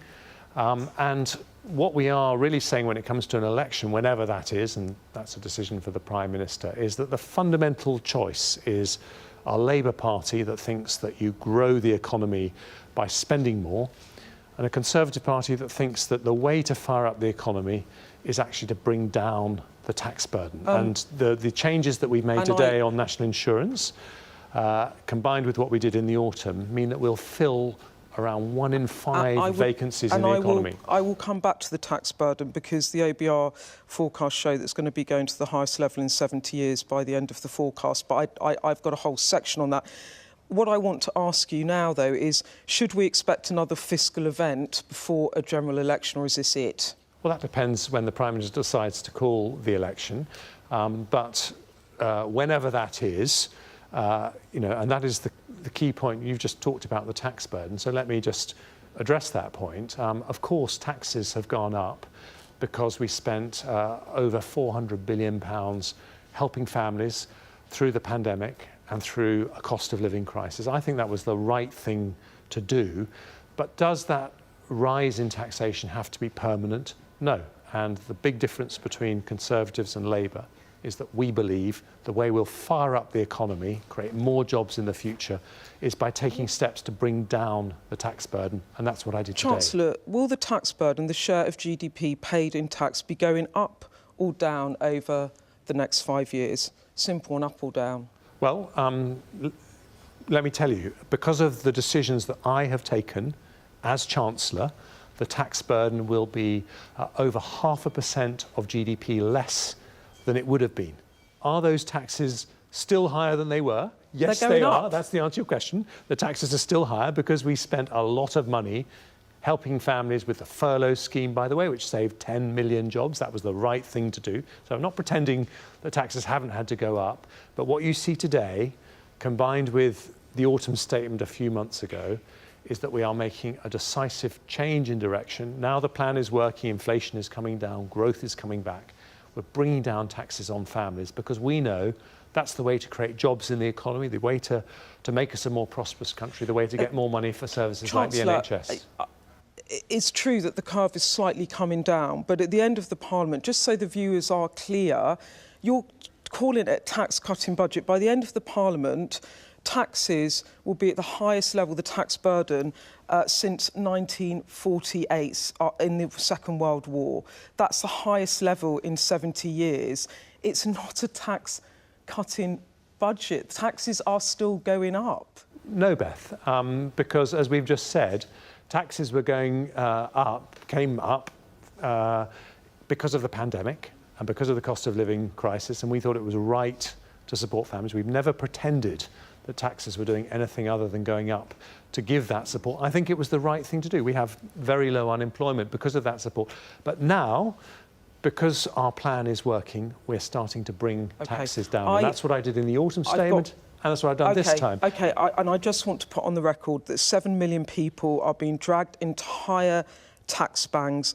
Fiscal drag is now raising 41.1 billion. That's twice the amount of your NI cut. So just for the viewers to be clear, you are cutting national insurance, but because of fiscal drag, people being pulled up into tax bans because you've frozen them, that's a lot more people paying more tax. No, that is the wrong interpretation of the numbers. Because of what I have done today and in the autumn statement, someone on the average wage will be paying £1,800 less if there are 2 earners in the family. That is a big reduction in the tax that they would have paid. Now, I think what you're saying is, have taxes gone up to pay for the pandemic? I think we're sort of going over the same old ground, and yes, they have, and I don't pretend otherwise. But we are now bringing down the tax burden in a way that will make a big difference, particularly to families on lower incomes. OK.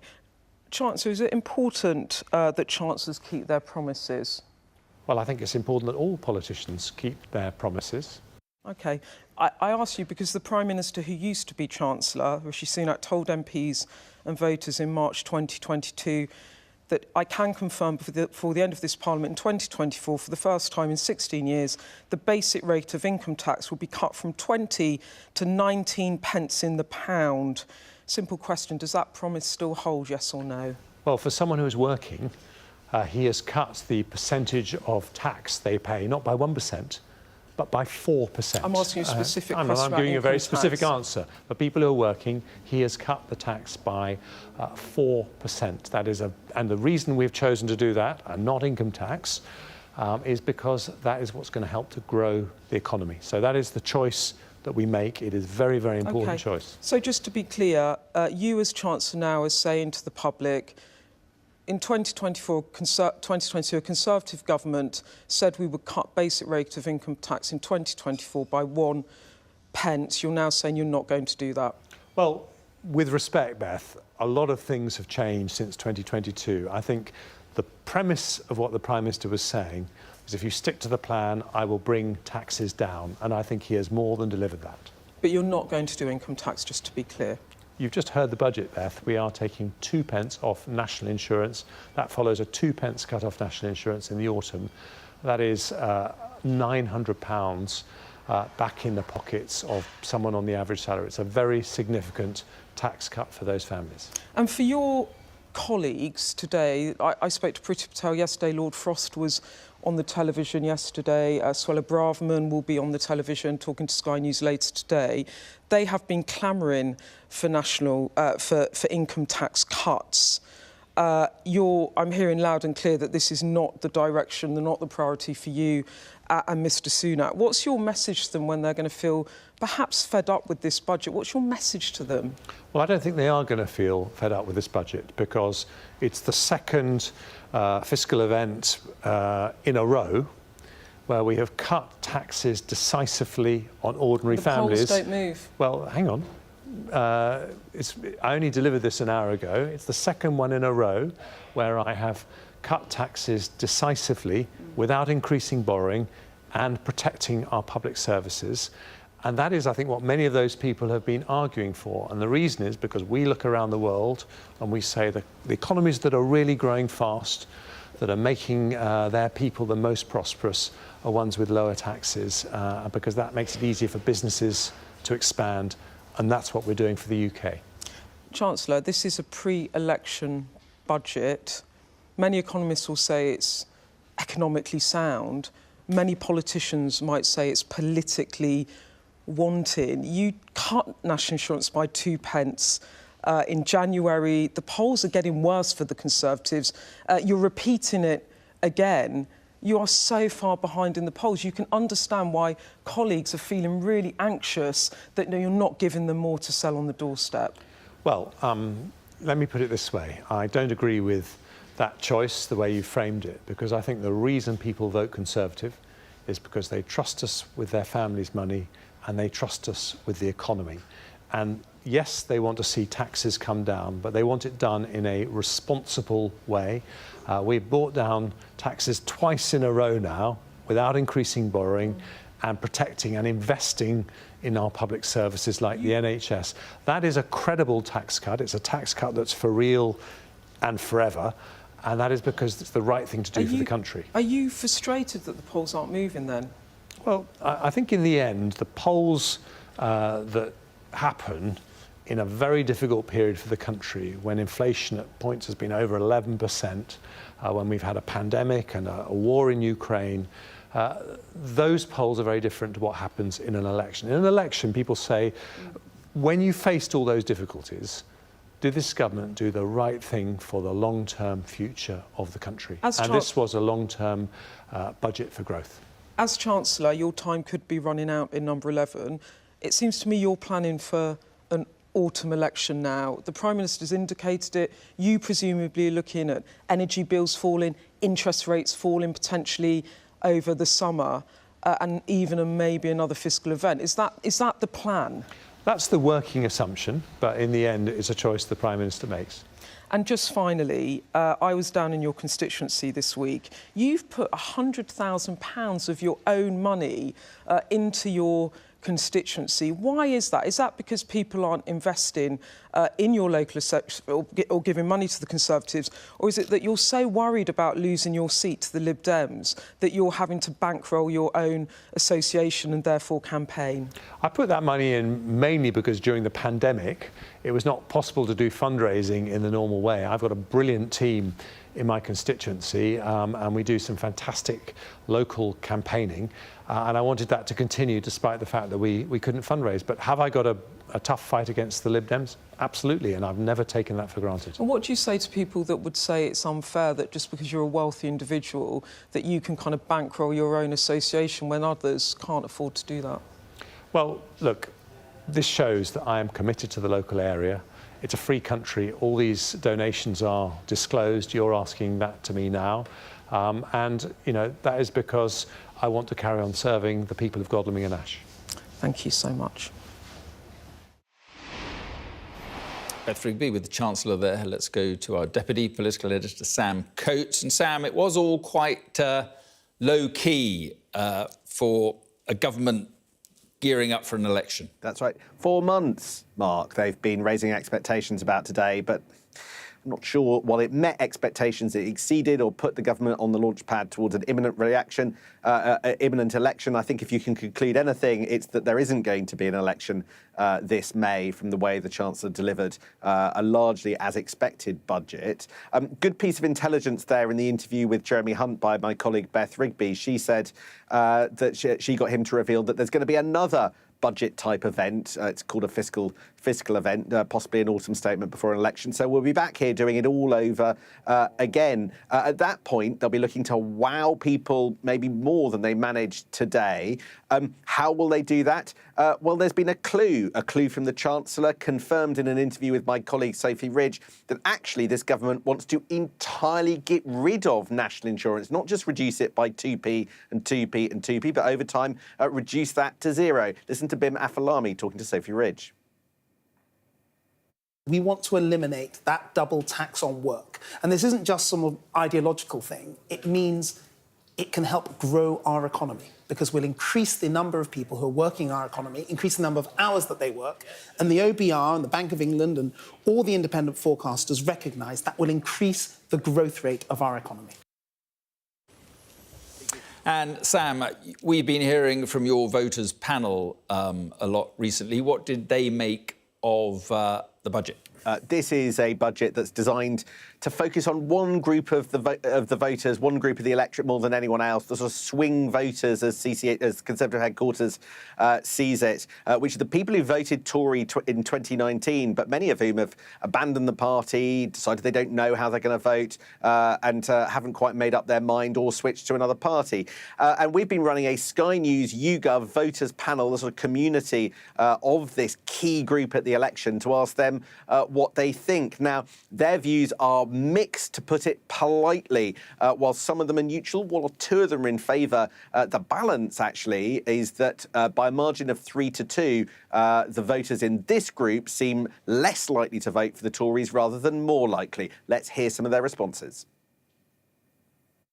Sorry, that was absolutely farcical. It will have absolutely no impact on me whatsoever. The national insurance reduction was so well trailed anyway. No plans, nothing for pensioners, nothing for low-income families.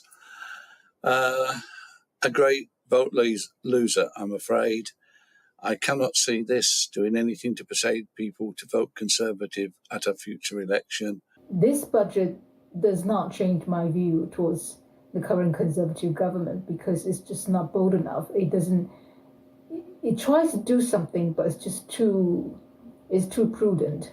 It's made me even less likely to vote Conservative after this budget. I mean, where's the real help for middle class, middle earners? Waste of time. Unhelpful. Time for them to go. A tiny handful were very positive, but the bulk were quite neutral, trending towards negative. Tory MPs, well, they seem unenthused, but not. They haven't got their head in their hands. Dull, uninspiring, but that's given us a little bit to work with. Was the verdict of a few of them that I reached out to this afternoon. Will it change the dial? Well, nobody's saying that at the moment, but there seems like there's a long way to go till the election. OK, Sam, thanks very much indeed. Well, let's drill a little deeper into the detail of the budget. Our economics and data editor, Ed Conway, is here with me. I have 3 questions for you. First of all, was it a tax-cutting budget? I mean, like, not... the answer is, in the sense of anyone who's rational, no. But, you know, you can look at the small print and say, well, in some senses it was. Let me just kind of explain that to you. Hopefully the charts will explain it. Last time around, this is the tax burden. So the higher that line is, the more we as a country are paying in taxes. And it's all taxes. It's not just national insurance. It's everything else as well. Look at the line over there. It was going up really high in November. Now we got the latest update, and look at it. Look at the red line. So it's still going up, but it's just going up less quickly than it was before. So you're still paying higher taxes. And a way, like quite a good way of kind of underlining that is showing just the hit that people face as a result of these taxes we've had recently. So you know that they've frozen the rate at which you kind of get into various different tax bands. It's called fiscal drag. And the upshot of all of that is that in the coming years, people are paying more taxes. It's a takeaway. You can see these bars go into the kind of pink-red territory. They're not in the blue territory to mean you're getting more money. So factor in what we had in the autumn statement. So obviously national insurance was cut then. The bars get less negative. OK, same thing again today. We got a cut in national insurance. The bars get less negative, but they're still in that territory that's kind of negative territory rather than positive territory. So I would say the short... That's a long answer to your question, but the short version is, yeah, it was... Taxes are still going up, but just less quickly than before. Right. It didn't seem a particularly, big budget, substantial budget. No, and to be honest with you, actually, so looking through the numbers, and you can look at... They have something called a scorecard, which basically kind of takes every different measure and sums it up. The total scorecard impact of this, in other words, how big was this budget? It was about half the size of the autumn statement. So this was actually quite small, which is quite an indictment, isn't it? And when you look at the scorecard, this is basically just showing you, within one of the years, how much money is kind of coming into the exchequer and going out. And you had a certain amount coming in, and that's mostly things like the nom-dom measure.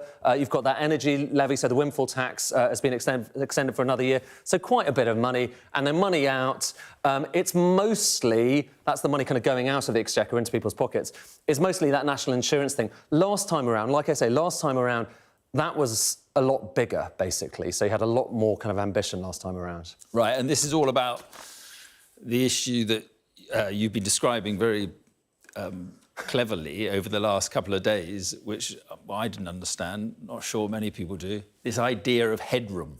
Yeah, fiscal headroom.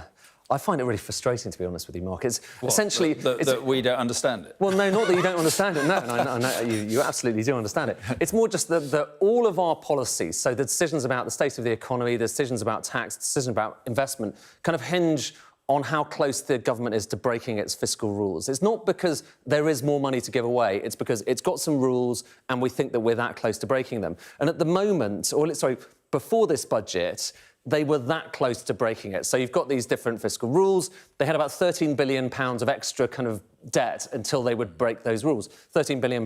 Then you had a lot of people speculating that's going to go up and they're going to have more money to spend. In fact, actually, the public finances are doing a bit less well than expected. So the OBR, the Office of Budget Responsibility, said, oh, turns out you've got less headroom. And then they spent quite a lot of that, so ending up with £8.9 billion left.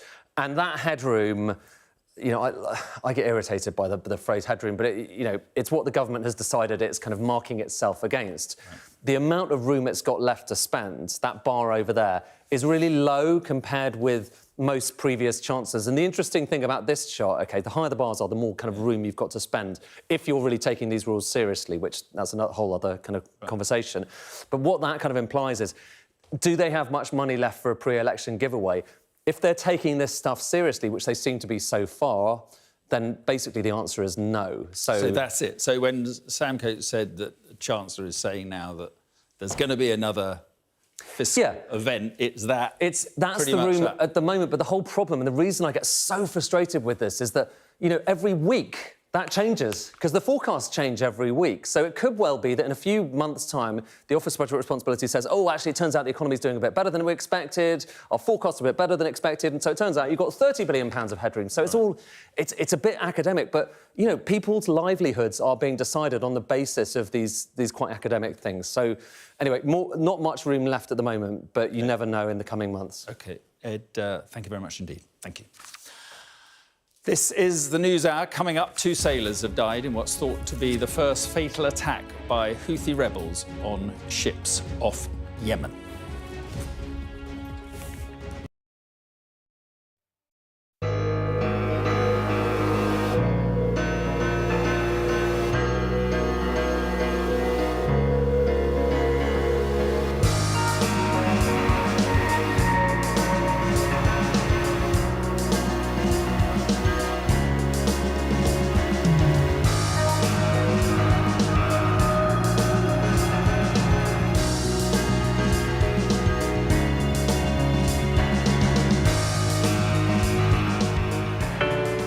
Big stories don't always come from big cities. I'm Lisa Dowd and I'm Sky's Midlands correspondent, and this is where I grew up. We can reveal that the driver who hit Harry Dunn is 42-year-old Anne Sakulas. Just met the president and we never thought we'd get this far. This is what they're up against. The wind is the really big problem. It is back-breaking work and the smoke is thick. It's been working well. Water levels are dropping, but no one knows what impact further rain will have. What would you do if this place wasn't open? We take you to the heart of the stories that shape our world. It's really scary. We're terrified. In this community, I'm told that everybody knows someone affected by COVID. Hopefully this will be the last wave. I never knew they would make it. It's amazing. Change seems tantalisingly close in this corner of the UK. Wales was the first to introduce the plastic bag charge. This is my patch, my specialism. It's also my home.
The British Embassy in Yemen says 2 sailors have died after an attack by Houthi rebels on a vessel off the coast of Yemen. It's thought to be the first fatal attack by the Houthis in their campaign against shipping, which they began in protest against Israeli military operations in Gaza. Let's bring in our international affairs editor, Dominic Waghorn. And Dominic, on the face of it, this could have serious implications. Yeah, I think it's a big moment. It's a big deal, isn't it? Because, you know, we had these airstrikes that America's been leading, that Britain took part in, first of all, on the 22nd of January. So we've had at least 6 weeks of airstrikes against the Houthis that were, the Americans and the British both said, designed to deter and to degrade the Houthis. And they've really not achieved that. Things are just getting worse and worse. We've had at least 40 ships attacked. On Saturday, we saw the cargo ship, the Ruby Mar, sink with a cargo of fertiliser on board that has caused an environmental disaster in that part of the Red Sea. On Monday, we saw an Indian vessel hit and set on fire. And then today, we saw an American destroyer, the USS Carney, have to fend off a number of attacker bomb drones launched by the Houthis and also at least one anti-ship ballistic missile. And now we have the first fatalities. The first crew members killed by a Houthi attack when this missile hit the vessel, the True Confidence, which was a dry cargo vessel sailing from China to Jeddah in Saudi Arabia, set that on fire, and the crew had to race for the lifeboats, had to abandon ship, and somewhere in the attack, at least 2 have been killed, according to the British.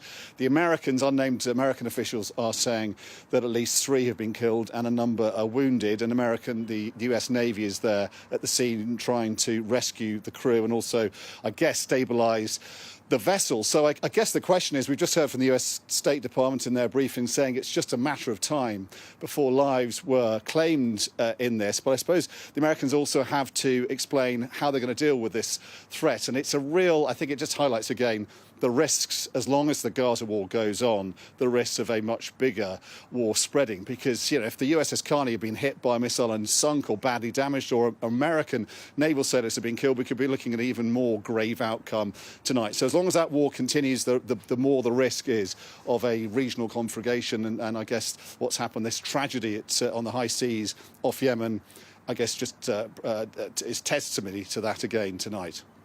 OK, Dominic, thank you very much indeed. And just a little bit of breaking news. The Foreign Secretary, David Cameron, has been meeting with the Israeli War Cabinet member Benny Gantz, who has been in the United States in the last few days, now here. And Foreign Secretary Cameron is saying that he has conveyed the UK's deep concern to Benny Gantz about the prospect of a military offensive in Rafah. David Cameron telling Benny Gantz that the UK is deeply concerned about the prospect of a military offensive in Rafah. Donald Trump will be the Republican Party's presidential nominee. The former president's only remaining Republican rival, Nikki Haley, has bowed out of the race, setting up a Trump-Biden rematch in November's election. I am filled with the gratitude for the outpouring of support we've received from all across our great country. But the time has now come to suspend my campaign. I said I wanted Americans to have their voices heard. I have done that. I have no regrets. And although I will no longer be a candidate, I will not stop using my voice for the things I believe in.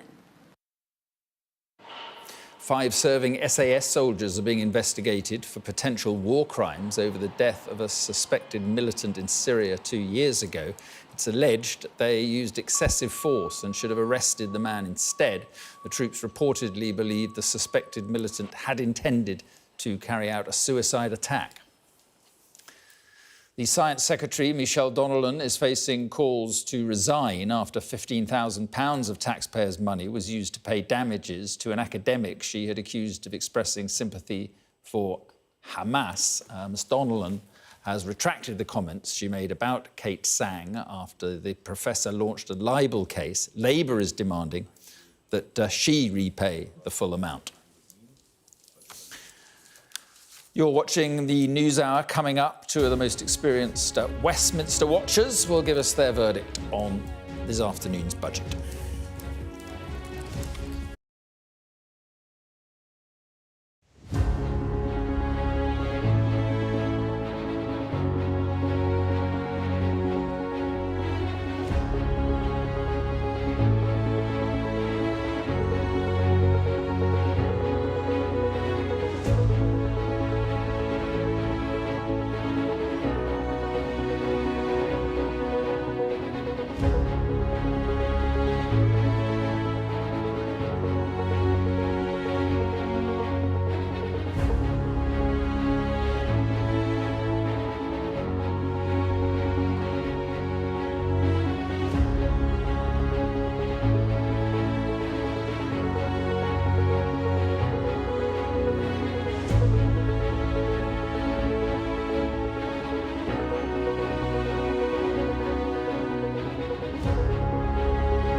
Now, blockbuster or lacklustre? Joining me to talk through the top budget changes are two of the most experienced political watchers. That's Anne McElvoy, Executive Editor of Politico, and Times columnist Rachel Sylvester. Rachel, to you first of all, what did you make of it?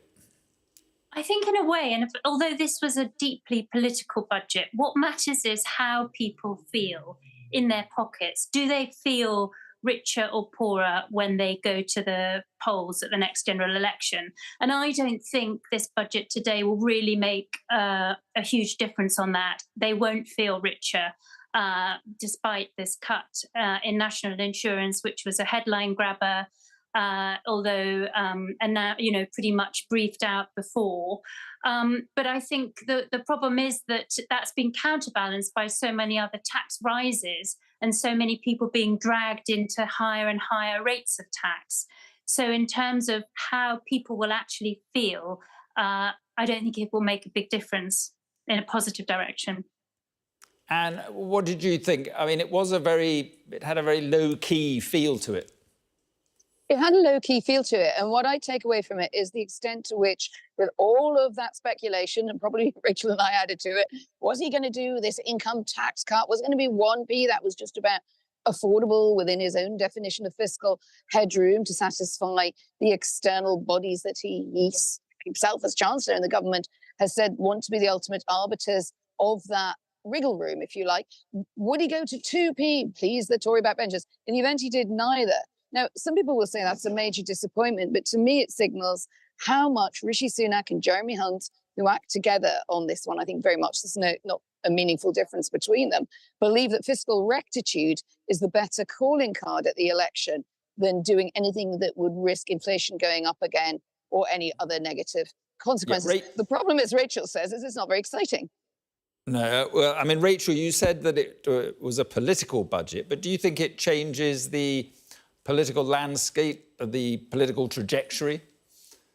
No, I don't think so, for the reason I explained, that I think in the end, the politics is about the personal finances, how people feel, how much money they've got at the end of the month. Can they afford to go on holiday? Can they afford those luxuries? Is the cost of living crisis still biting? And the truth is, mortgage rates have gone up, other taxes have gone up. The thing that I think is interesting, though, as well, is that this was very political in the sense of causing trouble for Labour. So Rachel Reeves is now going to have to find new sources of income for some of the pledges that she was planning to fund using the non-dom changes and that sort of thing that now Jeremy Hunt has already announced and used for tax cuts. So I think the politics of that will be fascinating, and that's going to put much more pressure on Labour if they do win the election. Yeah, it's interesting, Anne, isn't it, that people say, oh, tax cuts, they'll be popular, but there are many voters who want more spending on the NHS, more spending on education and so forth. Yes, they do. But I've always been a little sceptical when pollsters ask that question. I think people often think the right answer to give, or the answer they should give, is that they'd like more spending on public services. We do know that tax cuts are often popular for a reason. And while I do understand, and I think it is a very political budget for the reasons that Rachel's just mentioned, but it's also true. We talk about what money's left in people's pockets. Well, national insurance is a way of getting money quickly back into people's pockets. But the working population, it's cheaper for the Treasury than doing it through a tax cut. That's the main reason I think that has happened. It excludes people who are not in the workforce. But that sends a kind of signal that, again, the government is on the side of working people. So I do understand that. And there's a very strong argument. If this was an election year, you would say you probably shouldn't be doing any of these sort of cuts at all. It should go to public services. But I would always be, slightly count your spoons when people say, oh, I don't really want more money back in my pay packet at the end of the month. I want it to go to the NHS or to the education system. It was a bit like, that can be a bit of an election risk. And Labour has found that out the hard way in the past. Yeah, Rachel, Beth Rigby was speaking to the Chancellor a few moments ago, and he seemed to suggest there would be another, budgetary event, fiscal event. What would that give him the opportunity to do, given we've just been talking to Ed Conway, who's saying that this headroom is going to be very small? Well, that's the problem, isn't it? So there's a danger of expectations being raised too high, and then actually, again, he can't produce a sort of absolute poll revolution budget. But I think, in a way, what he's done today is set a series of traps for Labour, and it's really the next 6-9 months are about who can dodge the bear traps that Jeremy Hunt has set, and he himself will be trying to avoid falling into those traps and making commitments that in the end are going to become unpopular. I mean, most economists think that whoever wins the next election are going to struggle to stick to these very harsh guidelines that at the moment Jeremy Hunt is setting for public spending. One of the things that I thought was most interesting in today's announcement was the $3.4 billion he announced for the NHS Productivity Fund, which is going to go on things like technology. So that's showing that he does understand that you can and should invest for things that are going to produce efficiency gains and improve the public services. And I think that's the sort of thing that actually would be potentially much more popular with the voters who feel that the public realm is beginning to crumble and fragment, and they want things that are going to have a long-term impact and improvement. OK, Rachel, thank you very much indeed. Anne, appreciate your time, and thank you both. Thank you. Right, let's get some sport now with Teddy. This Sky News Sports Bulletin is brought to you by Vitality. Getting more people more active. Live life with Vitality.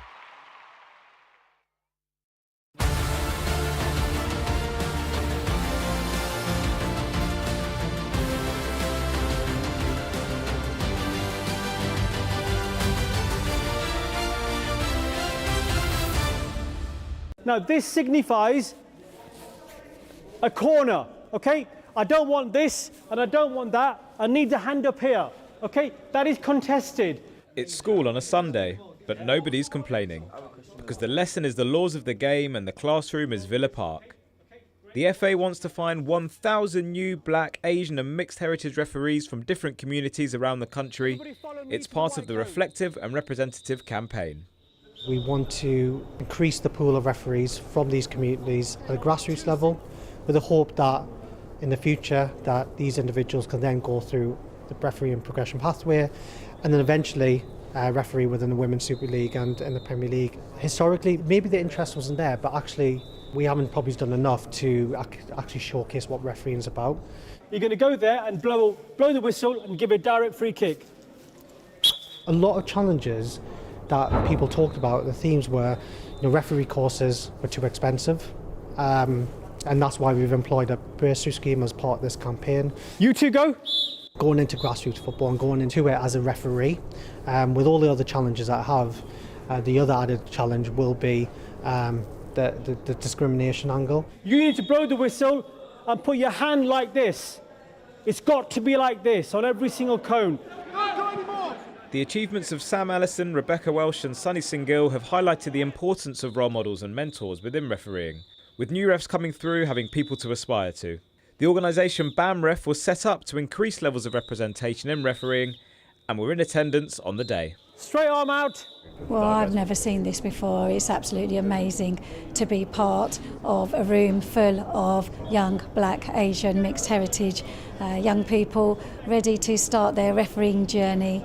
Do you remember when you first stepped into a room ready to do a referee course? I was the only female and I was the only black and Asian mixed heritage of that community. To see this happening right now, this is what we need. We need people to feel that they belong in refereeing.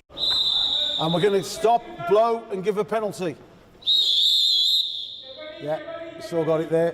What I'm really so pleased about today is the fact that we've got a huge, wide range, young 16-year-olds all the way up to adults, really. 12 years ago, it was literally, I walked into the room and it was a room full of about 45 people and I was the only person of colour. When you look at the makeup of the football clubs, the players themselves, there's a very wide, diverse background. This Sky News Sports Bulletin is brought to you by Vitality. Teddy, thanks. You're watching the News Hour. Coming up, he was branded the head of the awkward squad. The former Tory MP David Gauke joins me in a moment for his budget verdict.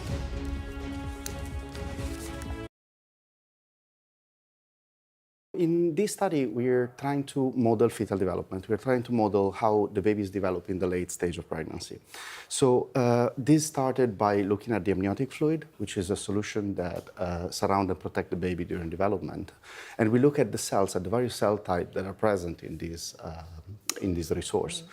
We identified progenitors, we identified cells that are stem cells and are specific to certain tissues of the fetus. And we decided to try to grow them into what the press is calling mini organs. We prefer to call them organoids. The idea is to use these organoids to model fetal development, so to model how the human tissues are developing, to use them to model disease. And so we try to do this with a disease that affects the development of the lung. And so what we've seen is that in the presence of this disease, the organoids that we grow are different from the one of normal babies.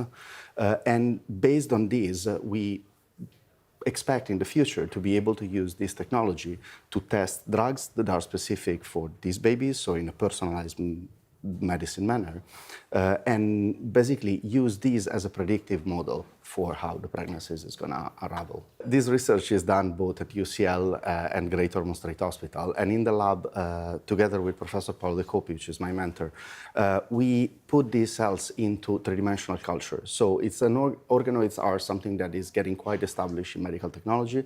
It's a discovery that is around since 2009, and these cells are basically grown in three dimension, in a bubble of gel, and they expand and form these mini masses of tissue. The way we see it going forward is to use this as an advanced diagnostic method, because in theory, it should be able to predict how severe certain disease would be as a drug testing method, and then the sky's the limit. With this platform, we are able to access the pregnancy while the pregnancy is still going on. Okay.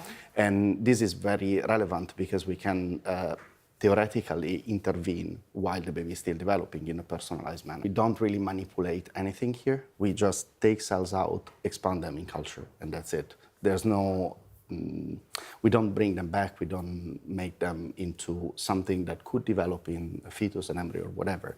We're simply taking a snapshot of what's the status of the tissue at that specific moment in development.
Finally, on the programme tonight, let's talk to the former Conservative MP and ex-Chief Secretary to the Treasury, David Gore. Good evening. Thanks for being with us.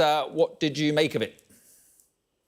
So I think the fundamental problem with it is that you have got spending plans that are going to be undeliverable, and that enables the government to cut taxes, but it's based on a bit of a fiction, frankly. And I think there was a lot that the Chancellor said about needing sound money and being responsible and prudent, and I think that's absolutely right. But the sums only add up because the spending plans are at a level that are going to be really, really hard to implement. And that's a problem for the next government, but that's the real big difficulty. I was going to say, I mean, in terms of moving the dial, moving the polls, I mean, do you think it will do much in that direction? It probably won't do it. I mean, I think that was always going to be difficult. If that was the test of the budget, it was a very, very high bar and unlikely to get over that. To be fair, if you're going to cut a tax, cutting national insurance contributions is a pretty good tax to cut. And there's a strong economic argument for doing it. Look, this will only work politically if by the time we have a general election, let's assume that's the autumn, is that there is a sort of general mood that things are getting better, that the corner has been turned, that there's more optimism about the future of the economy. And both the tax cuts announced today and the tax cuts announced in the autumn have contributed towards that and are evidence of the fact that we're moving in that direction. That's probably not going to happen. But to be fair to Jeremy Hunt and Rishi Sunak, what else were they going to try? Right, and Jeremy Hunt dropping a hint to Beth Rigby tonight that there's going to be another fiscal event before, as you say, probably an autumn election. What can he do? I mean, we've just had Ed Conway here explaining Headroom, and he says that it's just, there's not much now. No, there really isn't. And look, the hope is something turns up. And that's probably where the government's been for a little while. What if the UK economy performs much better over the next few months? What if, the debt interest bill falls? There are certain things that might happen that will give him a bit more money in the autumn and they can have another go at it. Of course, things can move in the other direction. Back at the last autumn statement, there was a lot of optimism that they'd have more money this March than they actually have. But if things go right for them, I mean, it might be a bit of a long shot, but they are very much the underdogs for the next general election. So they've got to hope that their luck turns. Yeah, I mean, people talk about they're waiting for something to turn up, hoping that something turns up. Does it necessarily have to be budgetary, economic? I mean, there are presumably other things that could, change the polling numbers. It could, but I think the Conservatives are in a difficult position. Their best hope probably is to have an election campaign that is based on the economy. Labour poll ahead of the Conservatives at the moment on the economy, but not by that much. And maybe their hope is that it's going to be the economy that saves them, and that probably is right. You're right, Mark. There are other factors. What happens if Donald Trump is elected? Could that potentially change things? Could something internationally change things? But the best hope for the Conservatives is that their luck changes on the economy, that things are moving in the right direction. People feel a bit more prosperous and optimistic and give the government credit for it. At the moment, that looks a little bit unlikely. OK, David Gauke, appreciate your time. Thank you very much. Thank you. Right, very quick look at the weather. Warm memories wherever you go. The weather, sponsored by Qatar Airways. And caught between high pressure to the east and low pressure to the west, conditions are very quiet for the UK and Ireland at the moment, but winds will freshen toward the end of the week with rain for some at the weekend. This evening, showery rain will continue over the Republic of Ireland and the southwest. It will be mostly dry elsewhere as isolated showers in the south die away. Cloud in the northeast may be thick enough for some light rain and drizzle. Overnight, clouds spreading in from the west will become quite widespread. There'll be a patchy frost along with patchy mist and fog in areas where the skies clear for any length of time. The weather, sponsored by Qatar Airways. There we are, that was the News Hour. Thanks very much for watching. Coming up, find out if you're better or worse off following the Chancellor's budget announcements. Sophy Ridge is here with Politics Hub next.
Tonight, the government confirms on this programme today's budget isn't just about cutting national insurance again, the plan is to get rid of it.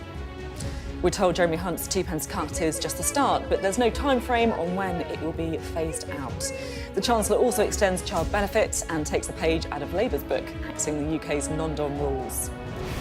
Keir Starmer labels it the last desperate act of a party that has failed, saying the Conservatives were completely unable to generate the growth that people need. So was this the budget that will soothe the nerves of Conservative MPs worried they're heading for a catastrophe at the next general election? I'll be joined live in a moment by the woman said to be vying to lead the Tory party next, the former Home Secretary, Suella Braverman. And we'll take you through step by step on all the key measures from the Chancellor. Does today confirm we're not getting a general election in May? We'll ask our political editor, Beth Rigby. And with the economy now expected to grow slightly faster than expected, is there any reason to be optimistic? Our economics and data editor, Ed Conway, is standing by with all the charts and figures to tell today's real story.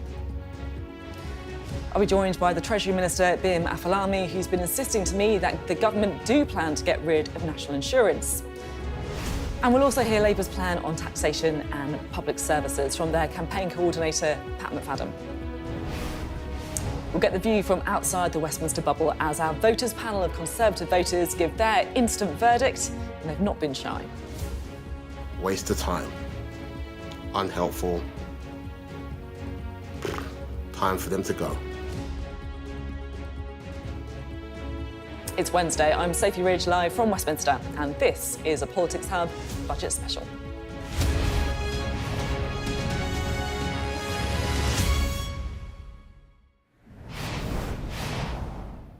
Hello, good evening. Well, we were expecting a pre-election big bang from the Chancellor today in his budget.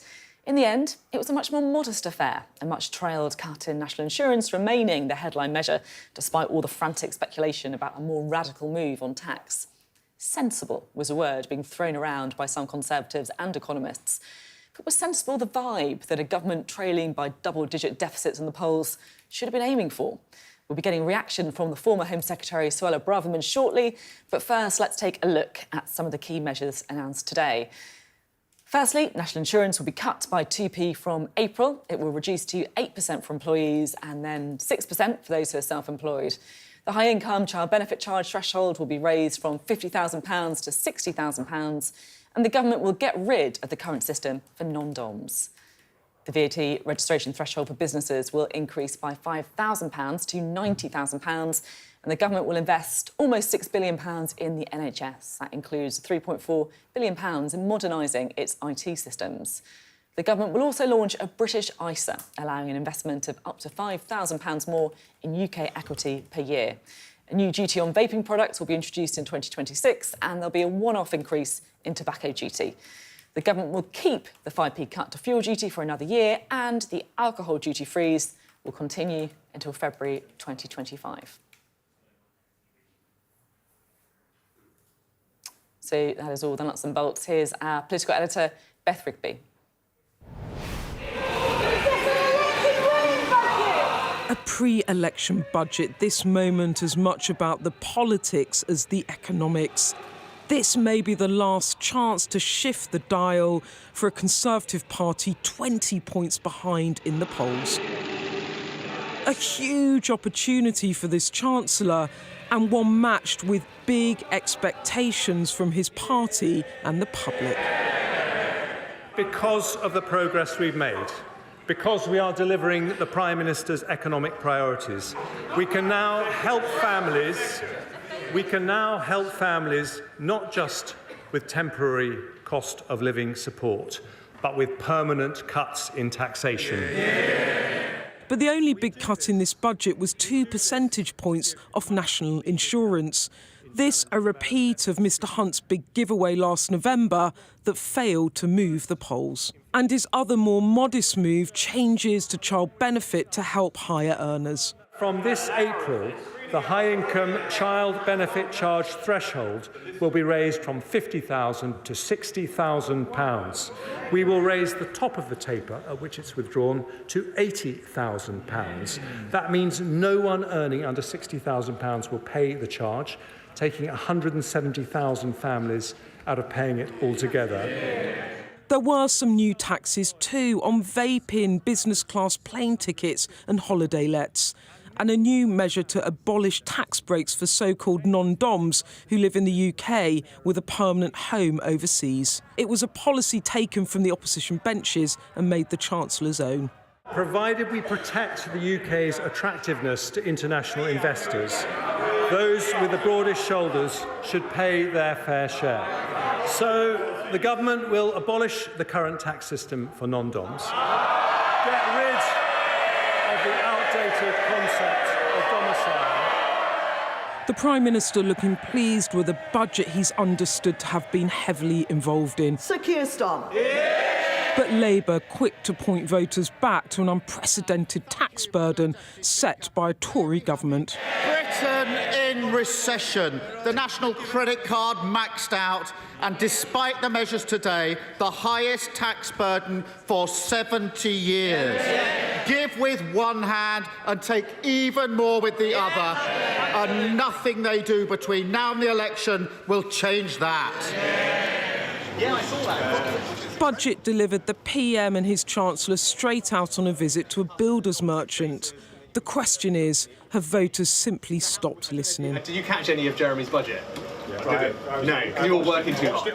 The message of today's modest tax cuts could prove a hard sell. Hi, Beth. Hi, Chancellor. Nice to see you. Likewise. How are you doing? Very good, thank you. We've just had your budget. We don't know when the general election will be, but is this your last throw of the dice? Absolutely not. We have produced today a budget that shows that we are turning a corner.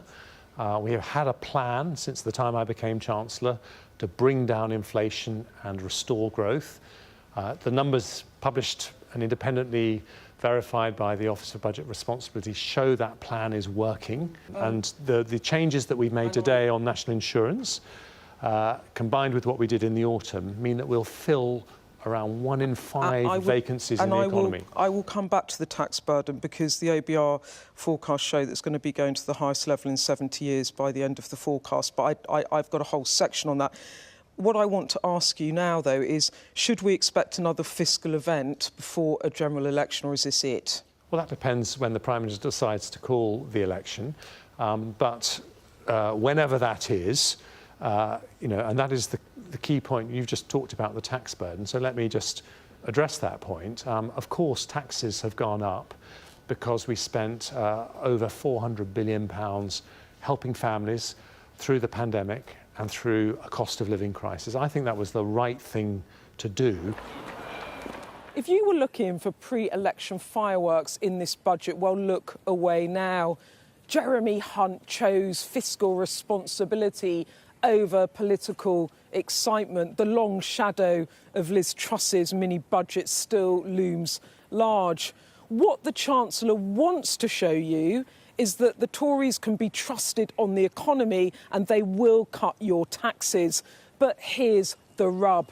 The overall tax burden in our nation is still going up, and households on average are going to be worse off going into the next general election than they were the last time they went to the polls. This a budget that could well struggle to bring about political renewal. Already talk around here of another fiscal event later in the year before an autumn general election. The March budget done, but still no spring in the Tories' step.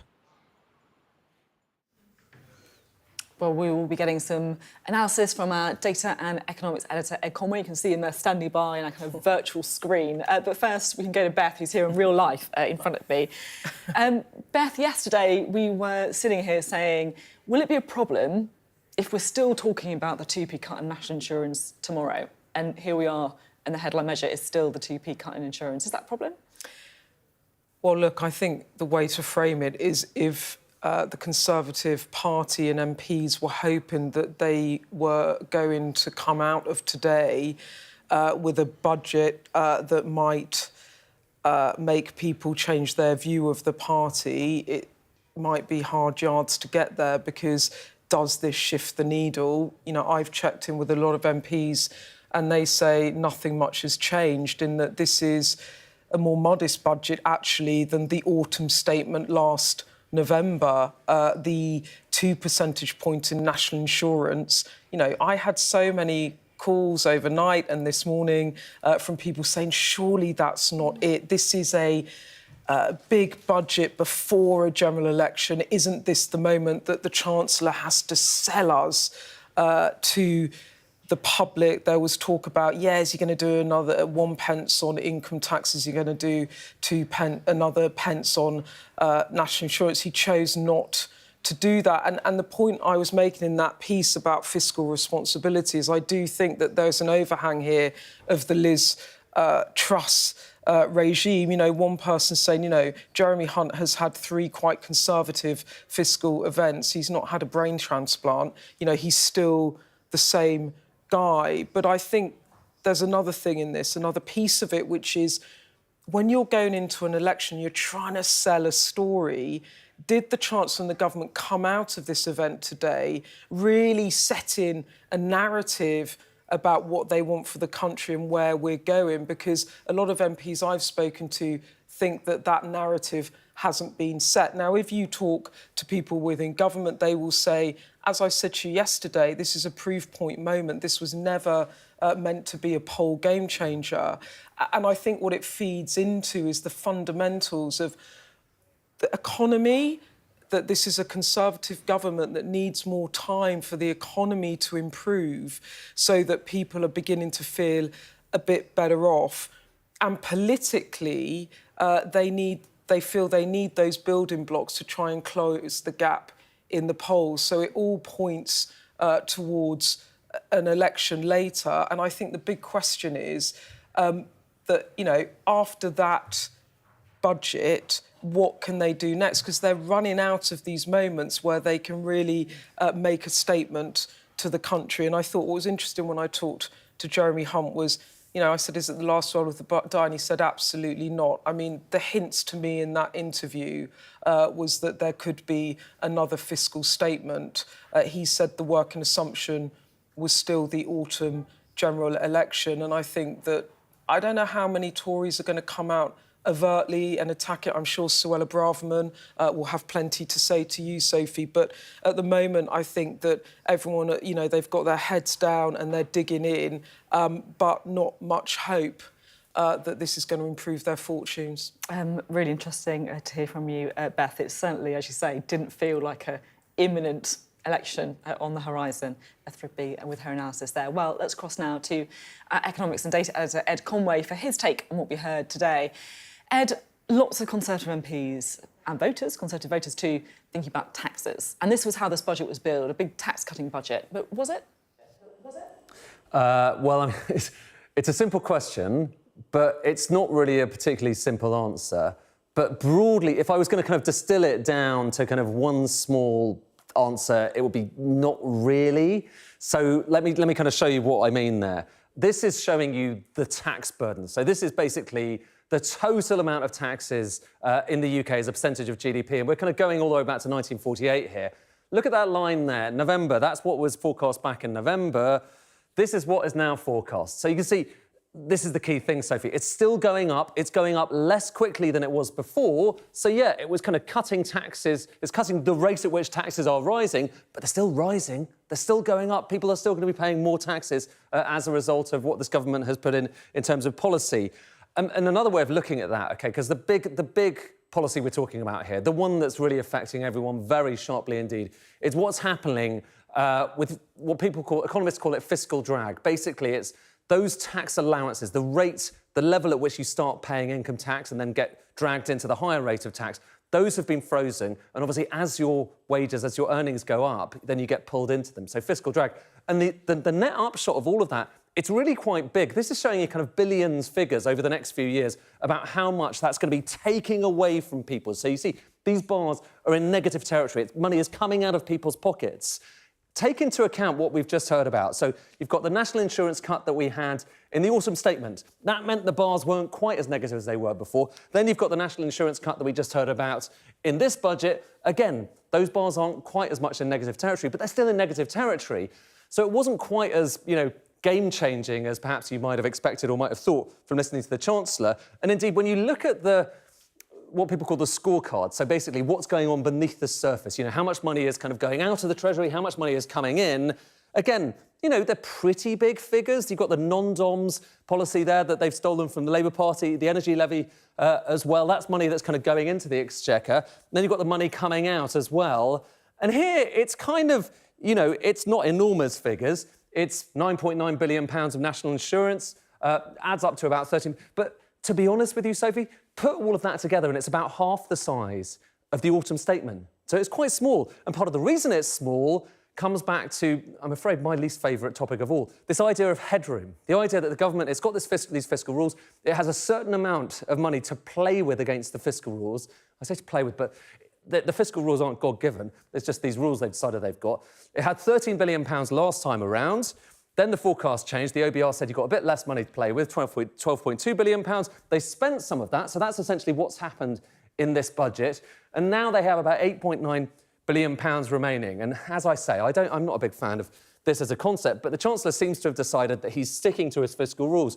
And if he is sticking to those rules, he doesn't have that much money to play with when it comes to whatever the next fiscal event is going to be. So unless something comes along and improves that bar, which of course it could do, because this stuff is all based on the OBR's forecasts, it doesn't look like he has that much room for an enormous pre-election giveaway. But we'll have to see. You know, as I say, the big picture here, yes, taxes are still going up less quickly than they were before. The economy is doing kind of OK, and then, you know, there hasn't been all that much change as a result of this. But for some people, that cut in national insurance will certainly be noticeable. That's the big picture, though, Sophie. Ed, thank you very much indeed. Ed Conway there, talking us through the budget. Right, let's get some more reaction now. Suella Braverman, the former Home Secretary, is with us now. Thanks very much for being on the programme this evening. So what do you make of the budget? Well, obviously, I welcome some of the tax cuts that have been announced. For example, the cut to national insurance and the changes to child benefits, and particularly the rise in the VAT threshold for small businesses. But overall, I think it lacked something vivid to tell the British people that we're on their side and that work really pays. And so, as a result, I do think it wasn't enough, ultimately. Lord Frost said that the 2p off national insurance is fiddling while Rome burns. I was disappointed that we didn't see any changes to income tax. I think a 2p cut off the basic rate of income tax, or an increase to the personal allowance, or a raising to the tax thresholds would have been that offer that would have sent the message to British workers, savers and pensioners that actually work pays. You're not working for the taxman, you're working for your families and yourselves. And there's an incentive to actually work longer or work harder, because our tax regime at the moment operates in a very disincentivizing way. I mean, you say there you wanted something on income tax, and you did set out yesterday what you wanted to see. 2p off income tax, increasing the personal allowance, raising tax thresholds. You didn't get any of that. I mean, do you think you might have had a bit more clout if you were still around the cabinet table? Well, listen, I've constantly been urging the Prime Minister to change course and be a bit more vivid and a bit bolder, and in the spirit of delivering what the British people have voted for. We're supposed to be the party of low tax, but we've overseen the highest tax burden in 70 years. And I think now was a real opportunity whereby a cut to income tax would have sent that message. It would have had real benefit. We've got a system where now, if you're on a low income, you're paying a higher tax bracket than you really should have been. If you're a nurse or a teacher, you're paying a 40% tax rate at the moment. That was never intended, and the marginal tax rates are operating in a really punitive way. We should have changed that today. And part of the reason you did decide to leave was over migration, right? And today, it was interesting to see the OBR upgraded its forecast for net migration, up from 245,000 a year last November to 315,000 now. And yet Jeremy Hunt said repeatedly in his budget that his party doesn't want growth based on high migration, but that's what we got, isn't it? Well, first of all, I'd say OBR forecasts on migration have consistently undershot and been wrong, so I would take them with a pinch of salt. Do you think it'll be higher than they say? Well, based on recent experience, where our latest figures as of November 2023 came in at 700,000 net migration, and our projections for the ONS are forecast to increase. I do treat that with caution, but overall it raises another point that large elements of inward migration are made up of low-skilled, low-wage migration. Now, that is actually causing a cost on our fiscal situation. The OBR itself is beginning to acknowledge that. Various independent reports are confirming that. I think, again, there was a missed opportunity today. We should have taken further and more robust steps to actually cut net migration. The British people have voted to lower migration time after time, and we've overseen unprecedented and rising levels of low-wage, low-skilled migration. It's depressing wages and it's damaging the economy. So if you go into the next election with Rishi Sunak as your Prime Minister, and this is your policy offer on tax, on migration, what do you think is going to happen? I've been very clear over the last few months about what our prospects look like at the moment, and they don't look good. Every day That's an understatement, isn't it? There's a new poll every day confirming my worst fears, that being that Labour is on the brink of assuming power, and that's something that fills me with dread.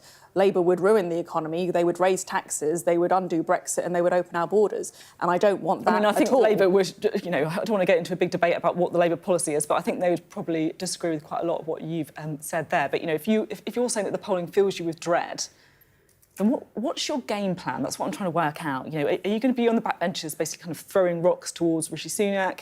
Do you think that he should be replaced? What's the idea? I want this Conservative government to win the next election. I want us to deliver for the British people as they asked us to do in 2019. That's my job. And whether I'm in government, and when I was in government, I was urging the Prime Minister then to take a tougher approach on migration, legal or illegal, on crime and policing, or whether I'm outside government, I will do my duty by my constituents, which is to stand up for proper Conservative values. So how do you do that? By throwing rocks, by telling Rishi Sunak he should do something when he clearly, with all respect, isn't really listening to you? Or is there a move to replace him as leader? What's going on?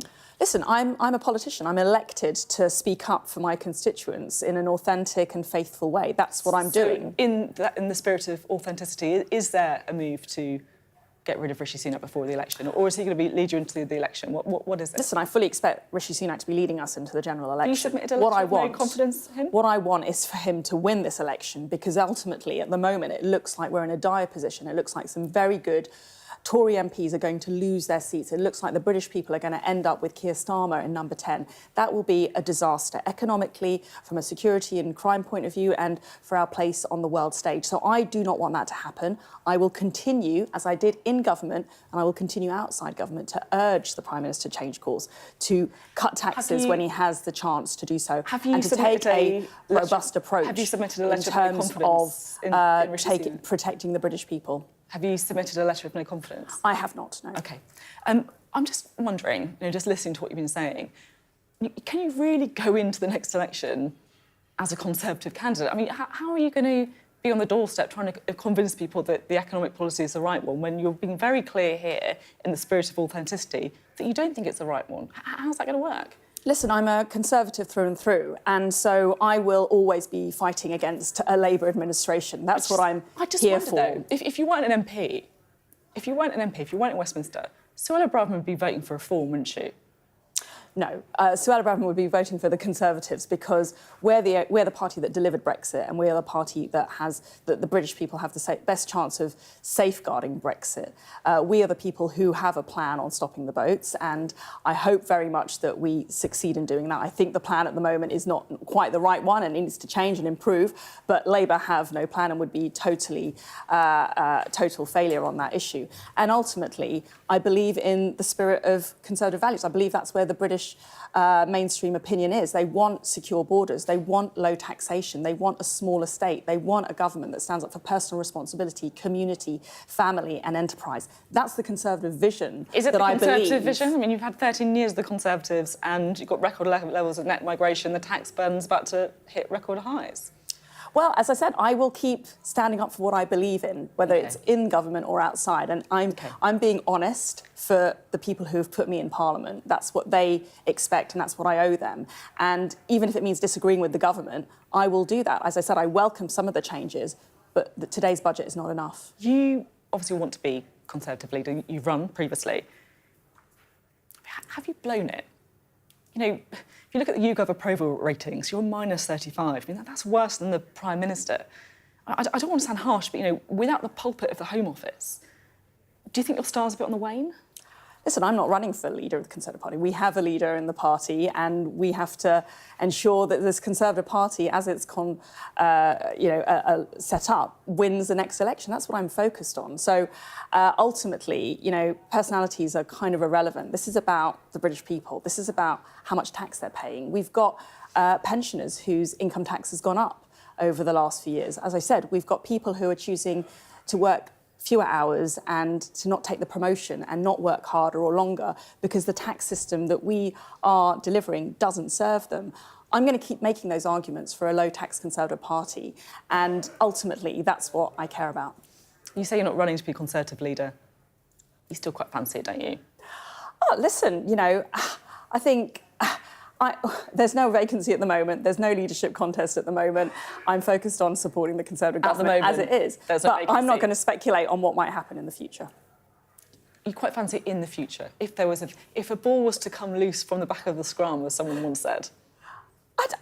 You're asking me to comment on total hypotheticals. Who knows what's going to happen tomorrow, let alone in a few months' time. Listen, you're right. I did stand for leader. I put a pitch forward to leave the ECHR, to cut taxes, to stop the woke nonsense which is taking over our public institutions, and to stand up for robust policing. I do believe that is, an authentic vision of what the Conservative Party is. But no, I'm not running for leader anytime soon. OK, thank you very much indeed. I think that was one of the greatest kind of non-denial denials, but great to have you on the programme, Suella Braverman. Well, a little earlier, I spoke to the Treasury Minister, Bim Afalami. He's got a bit of a different take, shall we say, on the budget to Suella Braverman. Thank you so much for being on the programme. No problem at all. On Budget Day. Busy day for you, I'm sure. So the headline announcement today was 2p off national insurance. I just want to read to you what the Chancellor said in his speech. He said, if you get your income from having a job, you pay two types of tax, national insurance and income tax. That double taxation of work is unfair. He then goes on to say, if we want to encourage people not in work to come back to work, we need a simpler, fairer tax system. So do you want to abolish national insurance? I think that our aim is, over time, when the conditions are right, we've already shown people that we've taken a third off national insurance. So it wasn't just this budget, it was also in the autumn statement in November. So we've taken a third off national insurance so far. So it's gone from 12% to 8% for employed people. Now, we intend to continue on that track because that is our aim, is to eventually get to that point where we no longer have that double taxation on work. So just to be clear, your long-term aim, and look, this is not something you can do in a year, I get that. And I want to be clear your long-term aim is to bring national insurance all the way down to zero. Yeah, we want to eliminate that double tax on work. And this isn't just some ideological thing. It means it can help grow our economy, because we'll increase the number of people who are working in our economy, increase the number of hours that they work, and the OBR and the Bank of England and all the independent forecasters recognise that will increase the growth rate of our economy. What sort of time frame are we looking at? I know you're not going to give me a specific date, but... I can't give you a specific time. Over a parliament, for example? OK, I want to be clear. It can't happen in this parliament, right? So I want to be clear about that. This isn't going to happen in the next few months, running up to the end of this year. We're not going to have enough time to do that. But I think people will see from what we've actually achieved, already taking a third off national insurance. Just to give you a sense of what that means, it means a family with two average earners on about £35,000 a year each, that's worth £1,800 to them in a year. It's real money, it really makes a difference. Our aim is to eliminate that double taxation on work because it's unfair. OK, that's clear. Your long-term aim is to bring national insurance down to zero, to eliminate it. I want to talk to you about migration, because the OBR uses projections for net migration for its growth figures, right? And today it upgraded its forecast for net migration up from 245,000 a year last November to 315,000 now. Are you happy with that as your long-term level for net migration? Well, look, it's very, very difficult to project out into the future levels of migration. Over the last couple of years, we've, for example, had over 100,000 people come from Ukraine, for example, and that wouldn't have been predicted. I'm talking about the OBR's predictions for net migration that they're basing your growth figures on. Well, no, it's one element of the growth figures. But look, what the OBR also say is they say that since the last fiscal event, the decisions by the government have cut the levels of migration that they expected, right? So to answer your question very directly, I don't think that we should have an economy based on high levels of migration. because that means that you're embedding all sorts of other weaknesses in the economy. So what we need to 315,000, is that too high? Well, I don't want to get caught into a specific number. What is in the OBR's figures today? That's in their forecast today. It's fair enough to ask about it. It is fair enough to ask about it. What I'm saying is, I don't want to get tied down as to what exact number on migration is applicable, because economies change and it's too far to predict in the future. What I know is that our priority is to increase the amount earned by every single British person, improve their skills, improve their job prospects, and improve and grow the economy, improve their incomes. That's why we've got the focus on national insurance. But something else that we're doing, and I don't think it's got the coverage that it's deserved today, are the changes to child benefit, moving the 50,000 threshold up to 60,000. Indeed, you'll still get some child benefit up to £80,000. That will make a huge difference to lots of middle earners all over the country. For example, if you're a family where one person's on £60,000, the other's on £35,000, not wealthy people, they are taken together with the national insurance cuts from both the autumn statement and this budget, they'll be almost £5,000 better off, £4,600 better off. Keen to talk about make a big child benefit, not so keen to talk about OBR's net migration forecasts. Philip Hammond described it to me earlier as a very sensible budget, which is a compliment, right? I think he meant it as a compliment. But, you know, you guys are kind of 20 points behind in the polls. There'll be some people on your backbenchers who'll be thinking this is not the time for sensible, this is time for radical, this is time for change, this is time to do something like a political big bang, isn't it? Well, first of all, the most important thing that any Chancellor can do is think about the long-term growth of the economy, and we are going to do everything in a sensible, proportionate, balanced way. But to go back to where you started this conversation about national insurance, eliminating the double tax on work is a very radical thing to do. It's something that has never been done. Nobody's even tried to do it. And if I look at the opposition, they've committed, I believe, this afternoon to saying they will support our plans to do that. Why are they doing that? They're doing that because they know it matters, they know it will be popular. And critically, and this is the problem with the opposition, they haven't said which spending commitment they're going to drop. Looking at the giveaway for this year, one of my overall impressions for this budget is it's not going to be a May election, is it? It's not going to be, is it? You know I have no idea when the election will be. What I do know... You know it's not going to be May as well, don't you? I don't... Well, what the Prime Minister has said, not just to me, but he's also said it to the public, is he said he looks to be doing this... he said this a couple of months ago, he'd look to an election in the autumn, so I've got no reason to doubt him on that. OK, thank you very much indeed. Great to have you on the programme today. Bima Falami there. You're watching the Politics Hub. Coming up, we'll ask whether Jeremy Hunt has done enough with the budget to win over the voters the Conservatives need for the upcoming election. We'll gauge the mood with our voters panel. And abolishing non-dom tax status has the Chancellor taken the wind out of Sir Keir Starmer's sails by removing a key dividing line. Latest National Campaign Coordinator joins us next.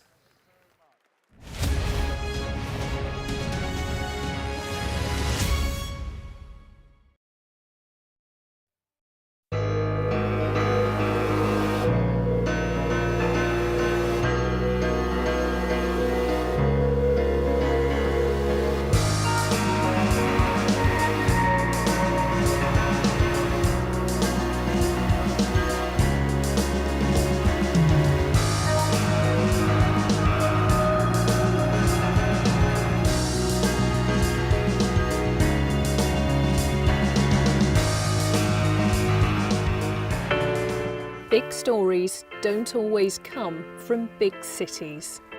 I'm Lisa Dowd and I'm Sky's Midlands correspondent, and this is where I grew up. We can reveal that the driver who hit Harry Dunn is 42-year-old Anne Sakulas. Just met the President and we never thought we'd get this far. This is what they're up against, that the wind is the really big problem. It is back-breaking work and the smoke is thick. It's been working well. Water levels are dropping, but no one knows what impact further rain will have. What would you do if this place wasn't open? We take you to the heart of the stories that shape our world. It's really scary. We're terrified. In this community, I'm told that everybody knows someone affected by COVID. Hopefully this will be the last wave. I never knew they would make it. It's amazing. Change seems tantalisingly close in this corner of the UK. Wales was the first to introduce the plastic bag charge. This is my patch, my specialism. It's also my home.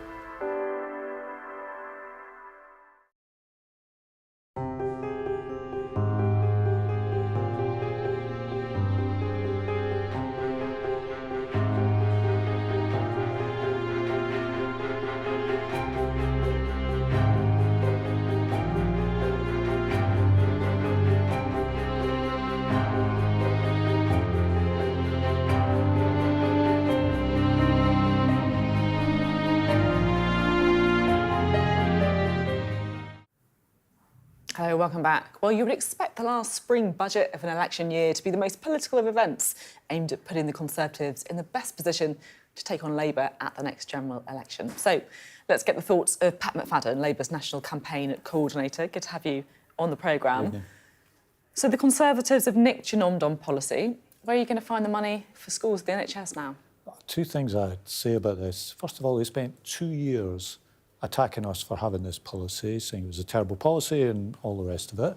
If they had adopted this 2 years ago or 5 years ago, it's been our policy for quite a long time, just think of what that could have paid for in terms of the NHS or education or any public service. The second thing I'd say about this is their whole attack on us for the past year in particular has been this phrase, no plan. You've got no plan. In doing this, they've proven they have no ideas of their own, and they've also scuppered their principal election attack against us about having no plan. So it's not a fantastic move on the chessboard, it's a complete intellectual collapse from the government today. It leaves you with a hole in your budget, though, doesn't it? You acknowledge that? We take the financial stability and the costing of policies really seriously. And budgets are complicated things. They've got a lot of measures in them. Public expenditure across the board, across departments is a large amount of money. We'll go away and we'll look at that, and we are clear with people when it comes to the manifesto, what's in that manifesto will be properly costed and funded. OK. The one thing it seems to me that neither the Conservatives or Labour want to talk about is public spending and the absolutely savage levels of public spending that are pencilled in for after the election. Are you really going to sign up to those? Well, look, you don't, as an opposition, get to choose the inheritance that you might get if you win. You choose what you do with it, though, don't you? First of all, you know, winning is not easy. Not a single vote has been cast. So, you know, we know we've got a very big job to do during the course of this year.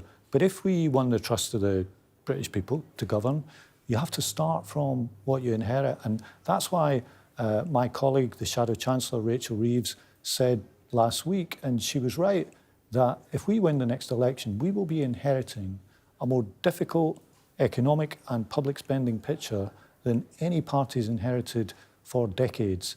And that's going to be difficult, but it does give the opportunity to turn the page and to start to rebuild, and that's what we want to do. You see, Keir Starmer says public services are crumbling, right?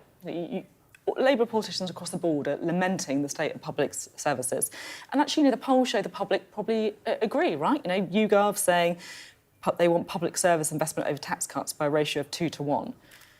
And yet, Labour's response to the budget is to effectively immediately sign off a tax cut that the Conservatives have put in and not talk at all about the need to spend more on public services. Is that really the right political decision? Well, a couple of things in that.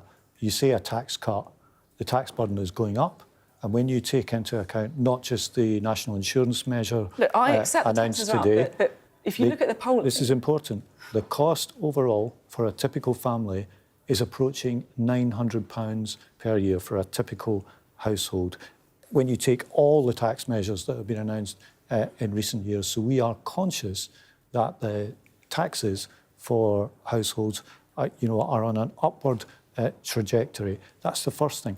But yes, I agree that public services need investment, and that's got to come through economic growth. That's why we put economic growth at the heart of what we want to do. You can't, in this country, continue, and this is part of the problem with the budgetary debate that we've had, to be honest, a budgetary debate that's purely about headroom and what tax measures is too small. You have to change the trajectory of economic growth to generate the wealth the country needs for its public services, and that's why it's our #1 goal. I get, everyone wants growth, but, this is also important. There is a genuine debate about tax cuts, and I accept the tax burden is high, and public service investment. And I know that Labour are very scared about falling into Tory traps about magic money trees and increasing taxes under Labour. But are you falling into a bigger Tory trap here, signing up to fantasy public spending after the election? No, we've been clear all along that we're not going to fight the election promising to increase income taxes for working people. But are you going to fight the election promising to stick to the Conservative plans on public spending? Well, if we deviate, we'll say how we'll do it. That's what the public expect from us. And just if I could say gently, I've heard a Tory Treasury Minister wander around the studios today floating £40 billion of unfunded tax cuts by saying they're going to get rid of national insurance. I just hope they get challenged as much on where that £40 billion is going to come from as anything we say. You should take it as a bit of a compliment that people are really scrutinising what you're going to do when people are expecting you, in many ways, to be the next government. But I just hope that when the Tories float £40 billion of tax cuts, they're asked about that too. So what do you think about national insurance then? Do you think it's something that should be eliminated? Well, look, I think any tax cut you make or any decision you make has to be sustainable and affordable. That's the first principle. But on taxes for working people as a whole, we've been very conscious that they're going up.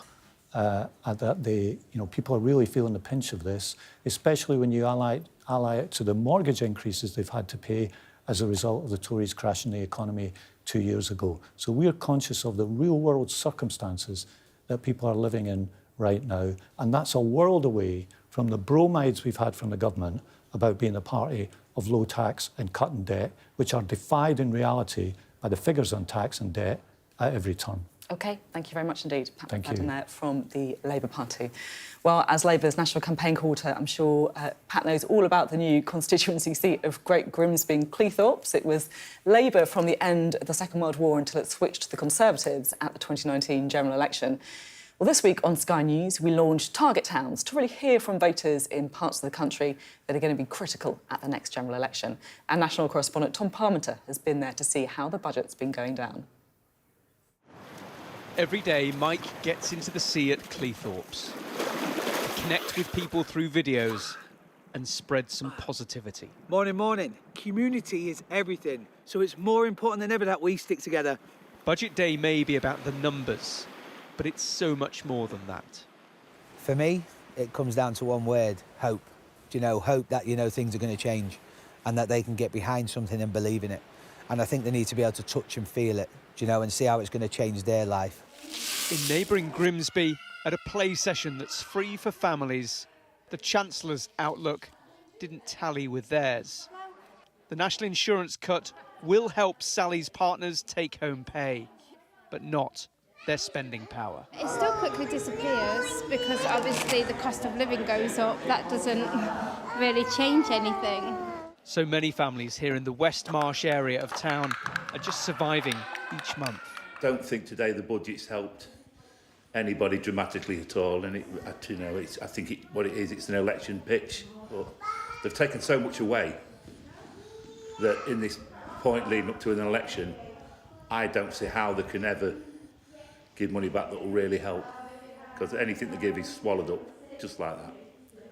Expanding child benefit to reach more families earning up to £60,000 a year is a win for some, but not Alexandra, whose partner has his own electrical business.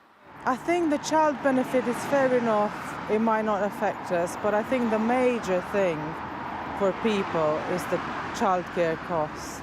The Chancellor did reiterate they are helping on childcare and investing in every corner of the country. There are big plans for the docks in Grimsby, but at the art club in a community cafe here, Chelsea had expected much more. We'll help you, we're going to get it better, the budget's going to go down, this is going to go down, but then it's not, because then a month later it's gone up again. So is it coming down or is it just going up? Either way, you can't win, can you?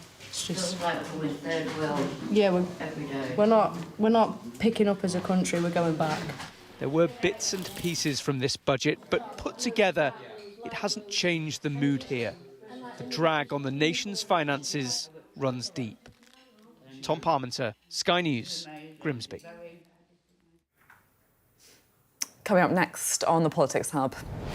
Was it an election-winning budget? Our voters' panel of 2019 Conservative voters delivered their verdict, and you will not want to miss it. Waste of time.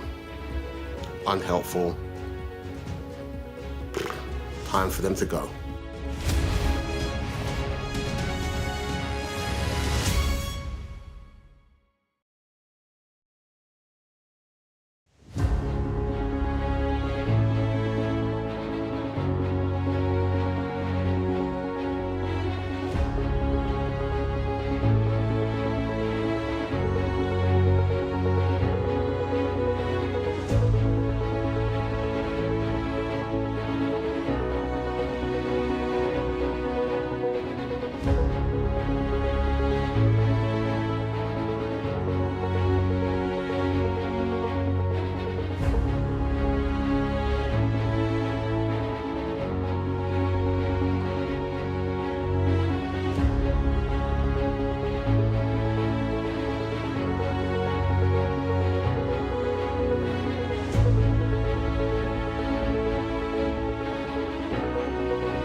Hello, welcome back. Well, we've been getting our own snap verdict from our voters panel. That's our project with YouGov to try and hear from people who voted Conservative in the 2019 election. So I'm really interested to find out what they've got to say. Our Deputy Political Editor, Sam Coates, is here. These are the voters that matter to Conservative headquarters and Labour HQ. They're the ones that voted Boris Johnson in 2019, but many of them have scattered to the four winds. Their verdict is the most important of all. Let's hear from some of them. It certainly won't help the cause. I think potentially they've played into the hands of Keir Starmer there, really, because they haven't been bold enough. It's made me even less likely to vote Conservative after this budget. I mean, where's the real help? Waste of time. Unhelpful. Time for them to go. Now, those voters who voted Tory last time are all leaning to voting for other parties, some Reform on the right, others Labour and Liberal Democrat. And they're the most important people that Rishi Sunak and Jeremy Hunt wanted back, and that's not happening. When you look at all 51 respondents, 31 of them are less likely to vote for the Tories, only 20 of them are more likely. That's not good numbers. There were some positive reviews. Listen to this person. It was a fair budget. The cut to the national insurance by 2p was good. I think it will have a positive effect on most people. I would like to see them consider more tax cuts because I think that's the only way they're going to win over the general population at the moment. Positive-ish, but she'd already told us she was going to vote Tory probably at the next election, so she wasn't a swing voter. Has it worked? Not by the evidence of our panel. And that, of course, as you say, Sam, they're the all-important voters. These are the ones that they're aiming to get across the line during that budget. Thank you very much for your analysis. Sam Coates there, a Deputy Political Editor. Well, budget days are a bit like the Oscars for Westminster folk like me and Sam, a bit less glamorous, a lot fewer sequins. I've been on air most of the day getting some reaction.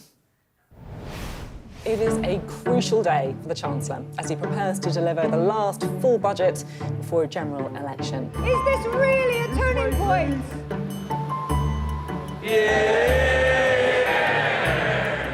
We can now help families not just with temporary cost of living support, but with permanent cuts in taxation. We'll abolish the current tax system for non-doms. Growth up, jobs up, taxes down. I commend this statement to the House. There we have it, the last desperate act of a party that has failed.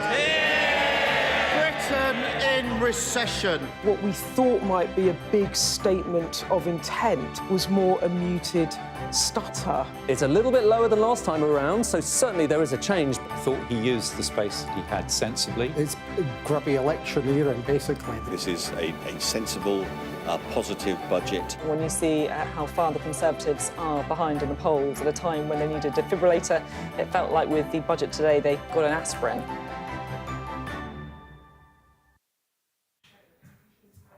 What a day. Coming up, we're going to take stock and we're going to assess a big day in British politics and ask, with the polls putting so much pressure on the Conservatives, did the Chancellor meet the moment or was his budget a missed opportunity?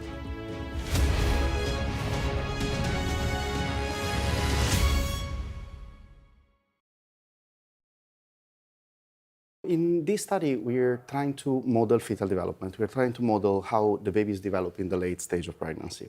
So this started by looking at the amniotic fluid, which is a solution that surround and protect the baby during development. And we look at the cells, at the various cell types that are present in this resource. We identified progenitors, we identified cells that are stem cells and are specific to certain tissues of the fetus. And we decided to try to grow them into what the press is calling mini organs. We prefer to call them organoids. The idea is to use these organoids to model fetal development, so to model how the human tissues are developing, to use them to model disease. And so we try to do this with a disease that affects the development of the lung. And so what we've seen is that in the presence of this disease, the organoids that we grow are different from the one of normal babies. And based on this, we expect in the future to be able to use this technology to test drugs that are specific for these babies, so in a personalized medicine manner, and basically use these as a predictive model for how the pregnancies is going to unravel. This research is done both at UCL and Great Ormond Street Hospital, and in the lab, together with Professor Paolo De Copi, which is my mentor, we put these cells into three-dimensional culture. So it's organoids are something that is getting quite established in medical technology. It's a discovery that is around since 2009, and these cells are basically grown in three dimension, in a bubble of gel, and they expand and form these mini masses of tissue. The way we see it going forward is to use this as advanced diagnostic method, because in theory, it should be able to predict how severe certain disease would be as a drug testing method, and then the sky's the limit. With this platform, we are able to access the pregnancy while the pregnancy is still going on. Okay. And this is very relevant because we can theoretically intervene while the baby is still developing in a personalized manner. We don't really manipulate anything here. We just take cells out, expand them in culture, and that's it. There's no, we don't bring them back, we don't make them into something that could develop in a fetus, an embryo, or whatever. We're simply taking a snapshot of what's the status of the tissue at that specific moment in development. Hello, welcome back to the Politics Hub, where we've been getting budget reaction from all of the key players. We can get some closing thoughts now from Beth. Beth, it feels like another century when we kind of began the day here. Yeah, although I'm sure you probably got a bit more to go as well. There's been so much political reaction. Philip Hammond saying it was a sensible budget. Suella Braverman earlier on in this programme saying it needs to be more bold, it wasn't going to shift the dial. What's your takeaway? Well, look, I think a couple of things. I think in terms of performance, there wasn't the soaring rhetoric you might have wanted to win the hearts and minds of the nation, for one. And in terms of eye-catching policies, the government will hope that steady as she goes and another cut to national insurance might make people feel more amenable towards the Conservatives. But I think the point of all of it was safety first. It was a Chancellor who didn't want to risk the financial forecast, who didn't want to spook the markets, who didn't want to take risks on cutting future spending on public services to fund tax cuts now.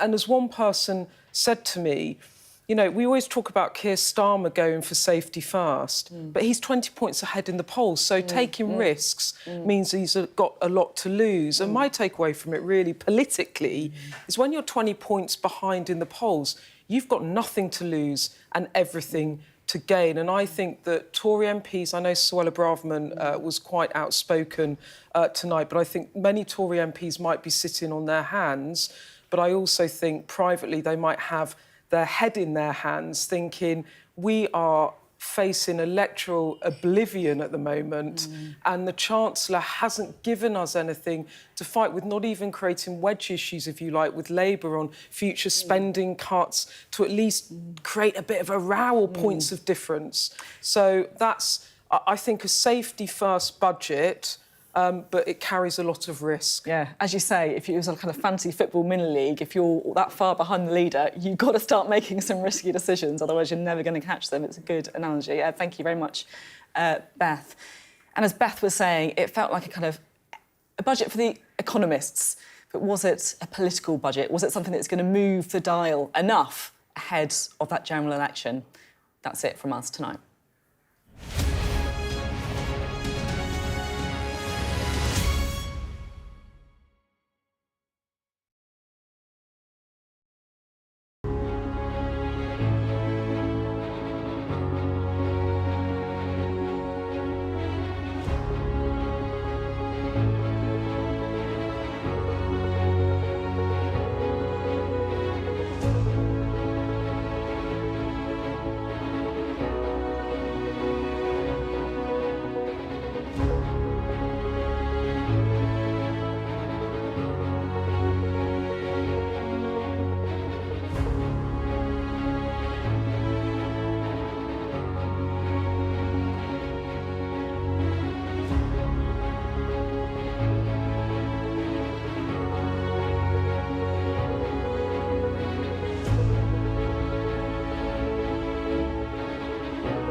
Hello, it's 8 o'clock. This is the UK Tonight, live in Cleethorpes for a budget special programme. A giveaway for millions of workers as the Chancellor confirms the 2p cut to national insurance and tries to win over voters in the last budget before a general election. A plan to grow the economy versus no plan. A plan for better public services versus no plan. A plan to make work pay versus no plan. Britain in recession. The national credit card maxed out, and despite the measures today, the highest tax burden for 70 years. Over the course of the next hour, we'll be discussing what the Chancellor's announcements mean for you. I'm going to be joined by consumer finance specialist Sarah Pennells, who'll be answering your questions on the budget and the impact on your household finances. Help for high-earning parents, but what about those on lower incomes? We'll hear from our national correspondent, Tom Parminter. And we're going to be speaking to the people of Grimsby and Cleethorpes, our target towns in the run-up to the election, to find out exactly what they thought of today's statement. All that to come here on the UK Tonight.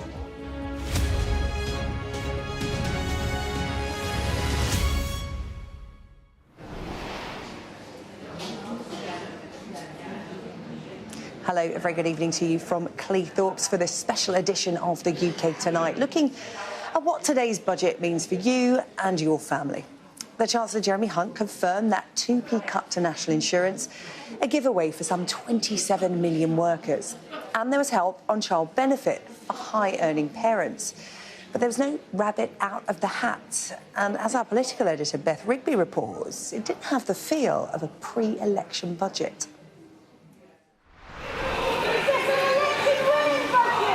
A pre-election budget, this moment as much about the politics as the economics. This may be the last chance to shift the dial for a Conservative Party 20 points behind in the polls. A huge opportunity for this Chancellor, and one matched with big expectations from his party and the public. We can now help families not just with temporary cost of living support, but with permanent cuts in taxation. But the only big cut in this budget was 2 percentage points off national insurance. This a repeat of Mr Hunt's big giveaway last November that failed to move the polls. And his other more modest move, changes to child benefit to help higher earners. From this April, the high-income child benefit charge threshold will be raised from £50,000 to £60,000. There were some new taxes too on vaping, business class plane tickets and holiday lets, and a new measure to abolish tax breaks for so-called non-doms who live in the UK with a permanent home overseas. It was a policy taken from the opposition benches and made the Chancellor's own. The government will abolish the current tax system for non-doms, get rid of the outdated concept of domicile. The Prime Minister looking pleased with a budget he's understood to have been heavily involved in. Sir Keir Starmer. But Labour quick to point voters back to an unprecedented tax burden set by a Tory government. Britain in recession. The national credit card maxed out, and despite the measures today, the highest tax burden for 70 years. Budget delivered the PM and his Chancellor straight out on a visit to a builder's merchant. The question is, have voters simply stopped listening? Did you catch any of Jeremy's budget? No, you all working too hard. The message of today's modest tax cuts could prove a hard sell. Hi, Beth. Hi, Chancellor. Nice to see you. Likewise. How are you doing? Very good, thank you. We've just had your budget. We don't know when the general election will be, but is this your last throw of the dice? Absolutely not. We have produced today a budget that shows that we are turning a corner. We have had a plan since the time I became Chancellor to bring down inflation and restore growth. And the changes that we've made today on national insurance, combined with what we did in the autumn, mean that we'll fill around 1 in 5 vacancies in the economy. I will come back to the tax burden because the OBR forecasts show that it's going to be going to the highest level in 70 years by the end of the forecast. What I want to ask you now, though, is should we expect another fiscal event before a general election, or is this it? Well, that depends when the Prime Minister decides to call the election. But whenever that is, and that is the key point. You've just talked about the tax burden, so let me just address that point. Of course, taxes have gone up because we spent over £400 billion helping families through the pandemic and through a cost of living crisis. If you were looking for pre-election fireworks in this budget, well, look away now. Jeremy Hunt chose fiscal responsibility over political excitement. The long shadow of Liz Truss's mini-budget still looms large. What the Chancellor wants to show you is that the Tories can be trusted on the economy and they will cut your taxes. But here's the rub. The overall tax burden in our nation is still going up, and households on average are going to be worse off going into the next general election than they were the last time they went to the polls. This a budget that could well struggle to bring about political renewal. Already talk around here of another fiscal event later in the year before an autumn general election. The March budget done, but still no spring in the Tories' step. Beth Rigby, Sky News, Westminster. So no fireworks, but let's take a look at what we did get, the key announcements from today's budget. National insurance, of course, that was the headline. It's going to be cut by 2p from April, reducing to 8% for employees and 6% for those who are self-employed. The high-income child benefit charge threshold, that's going to be raised from £50,000 to £60,000. And the government is going to get rid of the non-dom tax status. The VAT registration threshold for businesses, that's going to increase to £90,000. The government will invest almost £6 billion in the NHS, including £3.4 billion in modernising its IT systems. The government is going to launch a British ISA, allowing an investment of up to £5,000 more in UK equity per year. There's going to be a new duty on vaping products. That's going to be introduced in 2026. And there will be a one-off increase in tobacco duty. The government will maintain the 5p cut to fuel duty for another year. And the alcohol duty freeze, that's going to continue until February 2025. So they're the headlines. Our political correspondent Gurpreet Narwan was following it all with me here in Cleethorpes and Grimsby today. And Gurpreet, as Beth said there, no fireworks. It was sensible, it was Conservative. But was it enough for the from the Chancellor ahead of a general election? Yeah, this was what could be the last budget after 14 years of Conservative government. And based on where we are in the electoral cycle and where the Conservatives are in the polls, Jeremy Hunt really needed to do something to galvanise the public. He needed to go big. And I think, in fact, the budget kind of fell flat. A lot of people found it quite boring. Now, that's not to take away from the fact that that 2p cut in national insurance is significant. When you combine it with the 2p we saw in November, that 4p amounts to about £900 a year for an average household. So it is a significant tax cut. The problem is it's being sandwiched by massive tax rises in the form of those frozen tax thresholds. So however much Jeremy Hunt tries to sell this as a tax-cutting budget, he's not fooling anyone because it's a massively tax-raising parliament. And that was sort of the biggest announcement he said he had, but it was leaked in the press, or it was given to the press beforehand. And everything else in the budget, well, there was no big surprise there. There were no rabbits. There were no rabbits. The freeze in fuel duty was largely expected. The closest thing that came to a rabbit was the changes in child benefit, but there wasn't anything massive in there. And so people, when they go into the polls, the reality is that they are going to be worse off than they were compared to the last time that they went to the polls. And at the same time, they are looking at cuts to public spending. We were expecting that the Chancellor would cut public spending.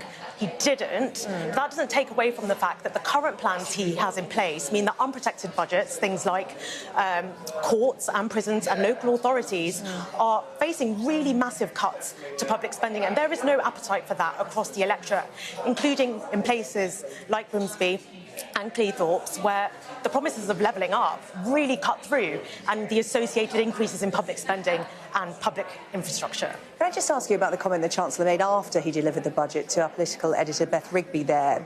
Beth put to him that, you know, this was the last throw of the dice, or is this the last throw of the dice for a general election? And he said, absolutely not. What does that mean? What could he do before a general election to make people feel better off going to the polls? Well, it could mean a number of things, but look, there was a lot of speculation around the fact that this could be a massive budget, and then the Tories would go call an election and ask voters to go to the polls. But the reality is the headroom that the Chancellor had to play with, the amount of money, firepower he had, was dramatically reduced compared to what he thought it was going to be at the beginning of the year. He thought he would have £30 billion to play with. In fact, he had £8.9 billion to play with, which means he can't do as much as he would have liked.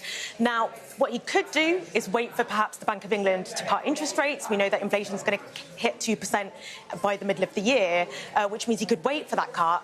And on the back of that, ask voters to go to the polls, squeeze in one more fiscal event, and hope the outlook improves so he can afford to give away. He can afford some bigger giveaways. OK, watch the space. Gurpreet, for the moment. Thank you, Gurpreet. We'll speak later on in the programme. And let's talk a little bit about that. Well, we couldn't call it a rabbit, maybe a bunny that the Chancellor pulled out today. Some good news for parents, or for some of them at least. The Chancellor raising the tax threshold of child benefits. That's going up from £50,000 to £60,000. But it only really benefits higher earners. So what do the people of this area make of that move? Our national correspondent Tom Parmenter has been finding out. Every day, Mike gets into the sea at Cleethorpes to connect with people through videos and spread some positivity. Morning, morning. Community is everything, so it's more important than ever that we stick together. Budget day may be about the numbers, but it's so much more than that. For me, it comes down to one word: hope. Do you know, hope that, you know, things are going to change and that they can get behind something and believe in it.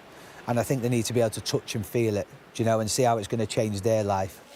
In neighbouring Grimsby, at a play session that's free for families, the Chancellor's outlook didn't tally with theirs. The national insurance cut will help Sally's partners take home pay, but not their spending power. It still quickly disappears because obviously the cost of living goes up. That doesn't really change anything. So many families here in the West Marsh area of town are just surviving each month. Don't think today the budget's helped anybody dramatically at all, and I think what it is, it's an election pitch. But they've taken so much away that in this point leading up to an election, I don't see how they can ever give money back that will really help, because anything they give is swallowed up just like that. Expanding child benefit to reach more families earning up to £60,000 a year is a win for some, but not Alexandra, whose partner has his own electrical business. I think the child benefit is fair enough. It might not affect us, but I think the major thing for people is the childcare cost. The Chancellor did reiterate they are helping on childcare and investing in every corner of the country. There are big plans for the docks in Grimsby, but at the art club in a community cafe here, Chelsea had expected much more. We'll help you, we're going to get it better, the budget's going to go down, this is going to go down, but then it's not, because in a month later it's gone up again. So is it coming down or is it just going up? Either way, you can't win, can you? It's just... Feels like we're third world. Yeah, every day. we're not picking up as a country, we're going back. There were bits and pieces from this budget, but put together, it hasn't changed the mood here. The drag on the nation's finances runs deep. Tom Parmenter, Sky News, Grimsby. Well, throughout the year, we're going to be speaking to the people that live in Cleethorpes as well as in Grimsby. They are our target towns as we approach a general election. Tonight, I'm joined by Rochelle Civita, Company Director of Freedom Speaks, a business that focuses on advocacy support and representation for parents with children who have special education needs. I'm also joined by the writers Sarah Stook and Hart Chatter, Director of a property rental agency in the area. Hello, welcome to you all. Right, pop quiz on the budget, go. No, I wouldn't do that to you. I wouldn't do that to you. Always ladies first. So, we've had the budget, and I know you've either watched it today live or you've caught up on what the Chancellor announced. Let's just go with your overall feeling, having taken in all the information, because it was billed as the big one before we go to the polls. What were they going to do for people to get them to vote Conservative? Rochelle, did you have anything in there that made you think, yes? No, not particularly. Found it a disappointing budget, given that we've got a general election coming up. Particularly concerned about a couple of things that I've seen in there more than I'm happy about what there is. VAT for small business promoted as being a benefit to us, but completely missold in my opinion. Slightly happy to see that there's some help for parents in relation to child benefits threshold being increased, but I think it's negligible, much like most of what I've read. Yeah, what about you, Sarah? How did you come away from it feeling? I think, I'm generally quite cynical when it comes to politics, so I was never really expecting anything. But from a perspective as a young person, I don't feel like it was a budget. Well, I don't feel like it was a budget for any age. I don't think it was a budget for my generation or younger, or particularly for older people. My parents' age, people older than that. Not saying my parents are old. I just want to make that clear. They'll be watching, Sarah, you'll be in trouble. Yeah. So I'm not particularly impressed. I did think it was going to be a bit more of a giveaway, a bit more of a, you tell your child if you get good grades, you'll get them a laptop kind of thing. So I thought it was particularly restrained from that point, but nothing particularly I think would help me personally, or perhaps any voters who are subject to changing their minds. Yeah, we've been hearing that people wanted big ideas, something bold in this general election year. What they got was sensible and conservative, which, it sounds like doesn't help anyone. Well, even Dick Turpin wore a mask, and it definitely is the case. I mean, as taxpayers, we're still being lied to, and they're stealing off us. And, I mean, they've offered this a token gesture with the national insurance, and they've said they're going to abolish that. So if they go down that route, and that's just to get the voters on the side for the Tory party, if that will sustain their, claim as the leaders of the country, I don't think it will. But if they go down that route with the national insurance, then the Treasury will only suffer, and then where will they find further funds to fill the coffers? And then they brought the VAT in. We're going to increase to 90,000 as a threshold. But really, it's tangible, because a lot of businesses, small businesses like myself, it won't make a great deal of difference. The corporation tax, which is it's a big, for me, a big bugbear, they've reduced that slightly. And regarding the child tax for the high earners, again, they've put it to £60,000, and they're going to taper it to 80,000. So the higher earners who are there already paying far too much tax, it's not made a great deal of difference. But they need to really think about what they're going to go doing forward, which I don't think they really have. Yeah. Let's go back to the small business idea, and you mentioned some of it there. And Rochelle, I know from talking to you last night on the programme that, you're really passionate about getting businesses help, and there are a lot of small businesses in this area. Was there anything in that budget to help small businesses? Because it feels like it's all for medium-sized and bigger businesses, especially when it comes to investment, to help any kind of small business here in the Grimsby and Cleethorpes area. There wasn't really that much. To expect nothing less now for small businesses. Medium and big corporations, as far as I'm concerned, they can sail away, but us small businesses, you need to read what the Chancellor's got to say alongside what's written, but he's missold the VAT matter as far as I'm concerned. He's suggested that it will be increased to 90,000, but those that are already registered for VAT are already in the pot. And so that makes no difference to a lot of small businesses. And of course, we also remember that VAT is for turnover. It actually equates to £416 extra a month as turnover difference for those that aren't VAT registered currently. It just doesn't seem to make any particular sense as to why they're doing it, and should we be grateful? I don't feel very grateful for that, I'm afraid. Sarah, the Chancellor did mention in the statement about, young people getting on the property ladder. Is there much for young people? I mean, he also mentioned levelling up, and, a lot of that levelling up will go into big projects that may not benefit people, young people right now, but sort of further down the line. There wasn't much in there about social housing, which is so desperately needed. He announced, investment in Canary Wharf and Barking Riverside, and, is that social housing? What is that? Where do you feel you are on the housing side of things? The problem is, in the 1990s, house prices versus your income was 4% higher. Now it's 8.8%, so it's doubled over the last 30 years. When you've got that much inequality, when you have older people telling us, oh, you should stop buying avocados or stop buying Amazon and Netflix, when your income doesn't stretch as far, when houses are far more expensive, when you've got MPs who live in constituencies where house prices are double the national average, saying, oh, we can't have 20 houses on that tiny green space that dog walkers only use because they're catering to their older voters. Yes, older people vote more, but when those older people die out and my generation is starting to vote, we're not going to vote Conservative, we're not going to vote Labour. You know, it's the only age group that Tories are winning are 60 plus. So, you know, when we come out to vote, I think they shouldn't be surprised when we don't vote for them. So maybe consider young people for once, and supposedly being the party of aspiration. Well, it's an aspiration only for wealthy pensioners. Harp, just a final thought from you. We did hear from the Chancellor that this might not be the last fiscal move from the government before a general election. What would be the big thing for you to get you on their side?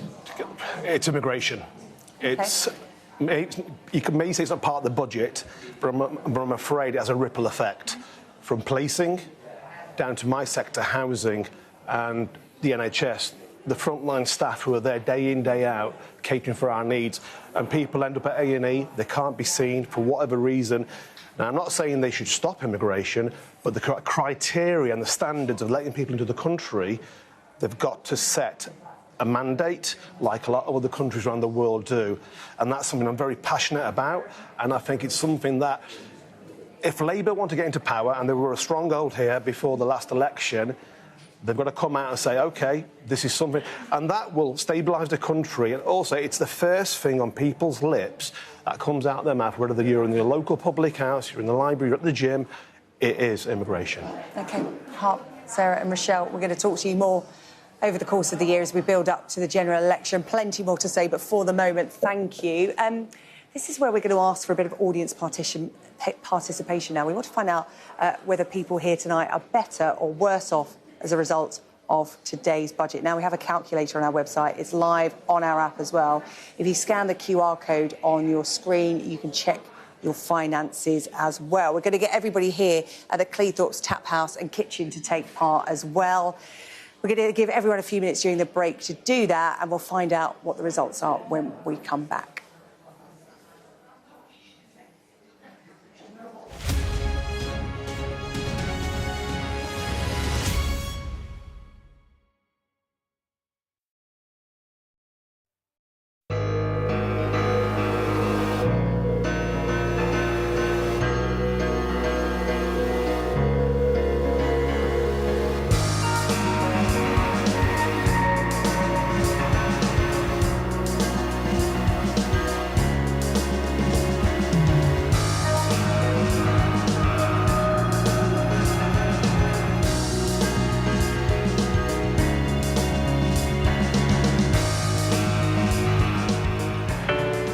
Big stories don't always come from big cities.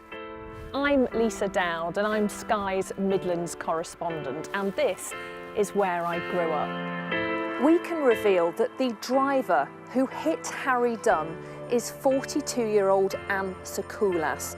Just met the president and we never thought we'd get this far. This is what they're up against, that the wind is the really big problem. It is back-breaking work and the smoke is thick. It's been working well. Water levels are dropping, but no one knows what impact further rain will have. What would you do if this place wasn't open?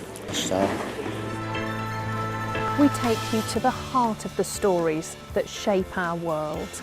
It's really scary. We're terrified.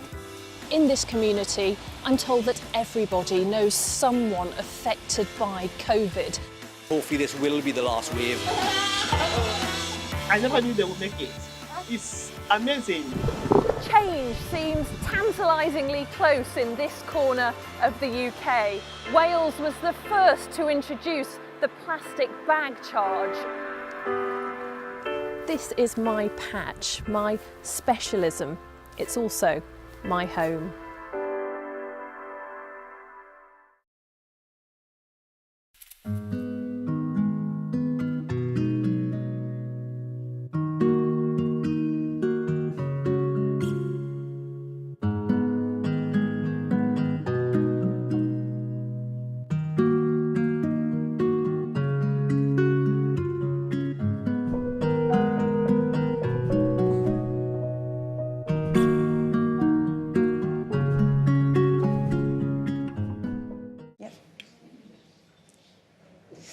Hello, welcome back to Cleethorpes. Now, before the break, we asked you at home and people here at Cleethorpes Tap House and Kitchen to use the calculator that's on our website and on our app, which will basically calculate, given today's announcements in the budget, whether you are better or worse off as a result. It's a really handy tool. So let's find out how Cleethorpes have gone on. Our little sample here. Hands up, who is better off after today's announcement? Do you have a show of hands? Anyone better off? Just one gentleman at the bar there. Who's worse off? Right, OK. Let's have a little chat to Phoebe and Kiani. Now, you put your hands up, you've done your calculations and you're worse off. Kiani, do you mind telling me by how much? £47.50 a week. A week? Mm-hmm. Were you quite shocked by that? I was, because that's the whole food shop and travel. Petrol. Yeah. A week. Phoebe, what about you? What did you discover? Mine was £42. A week? Yeah, again, it's quite a lot, because I drive, so that's basically my fuel for a month gone, just gone in thin air.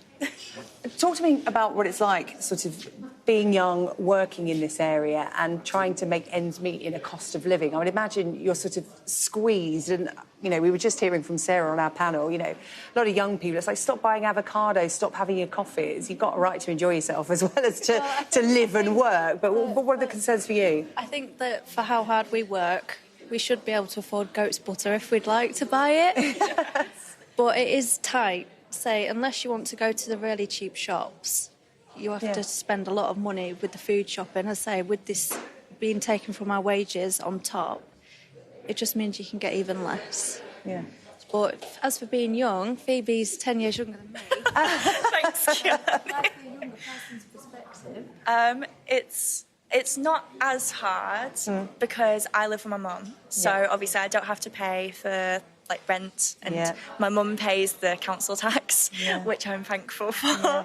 But I still pay my mum rent. I pay her £30 a week, and because I have a car finance and obviously my insurance, as literally a second-year driver, the insurance hasn't dropped by a lot, so it's forking out about £1,500 just to cover insurance for a year, and it doesn't drop the next year either.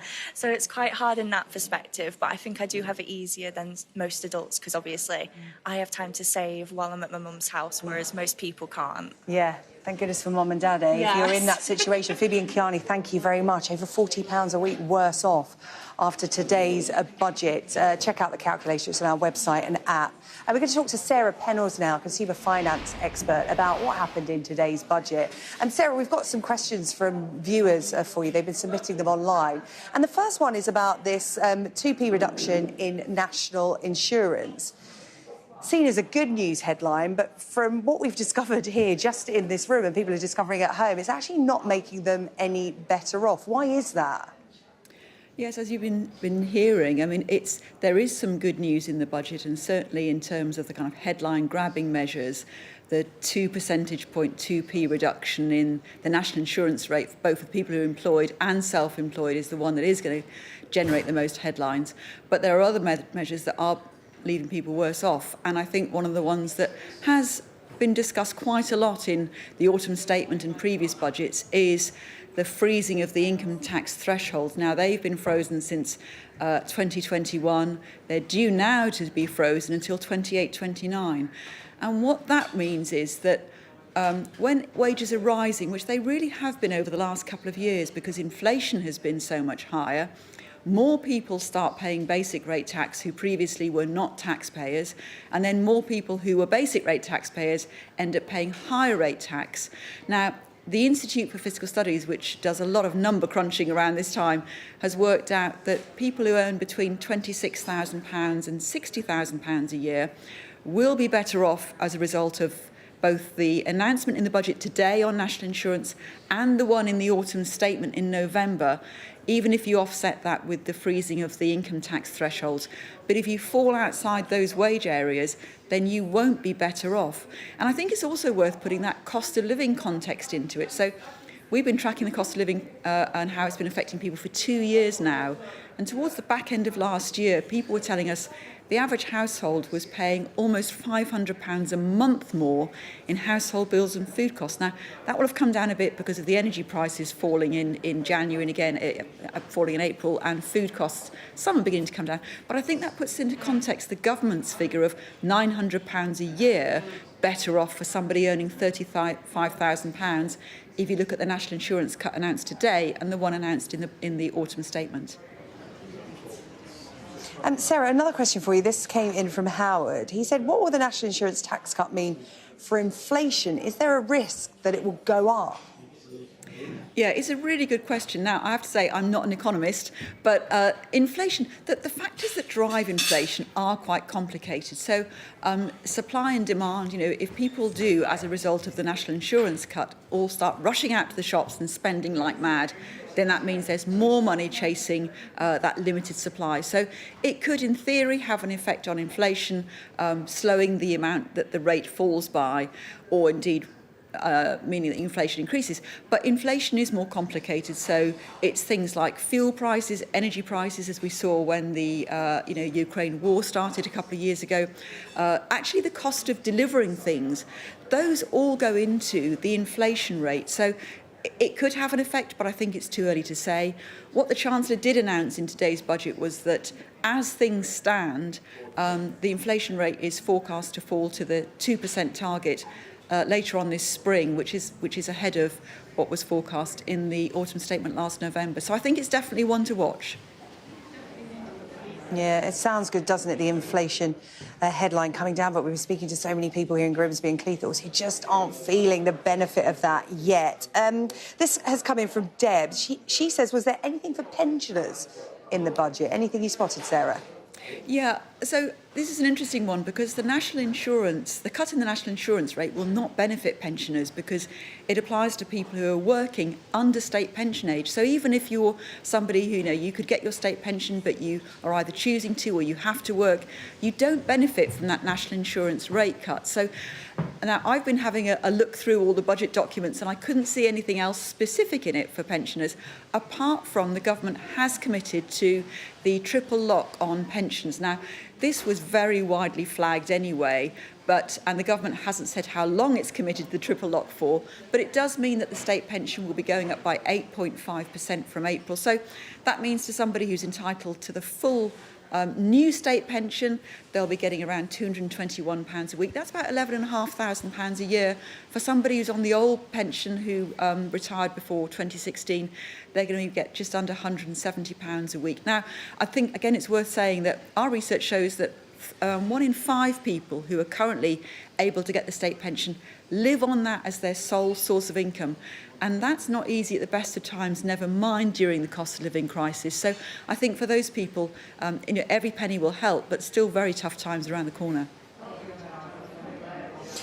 Sarah, this came in from Morgan. What does a British ISA mean? This was announced by the Chancellor today.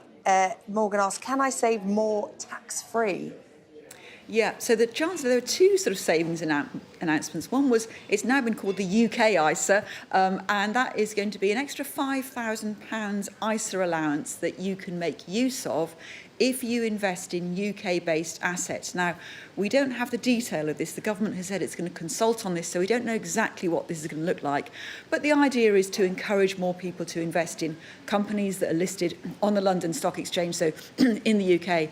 And then secondly, he also announced a British savings bond. Now, this is a savings product rather than an investment one. That will be offered by National Savings and Investments from April. We don't know the interest rate yet. It's going to be a 3-year bond with a fixed rate. I was having a look at Best Buy rates just a moment ago, and you can get about 4.5% interest on a 3-year fixed rate bond. I think because of national savings, it may not be quite that competitive, but again, probably will be attractive to a number of people. Sarah Pennells, really useful to hear from you. Thank you very much for answering some of our viewers' questions on the budget. That's Sarah Pennells there, consumer finance expert. Really good to talk to you. Thank you. And still to come here on the UK Tonight, we'll have more from the people of this region about what today's announcements mean for them. Stay with us.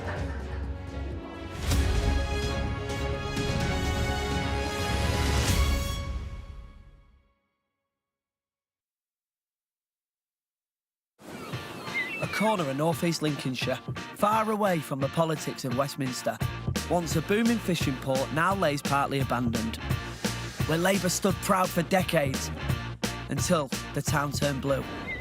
An unexpected turn for Grimsby and Cleethorpes. Regeneration is already underway. Hope is on the horizon. With a general election around the corner, Sky News gives voice to the people, exploring the issues that we're all facing and hearing what they want from the next Prime Minister. Each corner's got a story to tell you, but which way will the people vote this time round?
Hello, welcome back to the UK Tonight, live in Cleethorpes for a special programme on today's budget.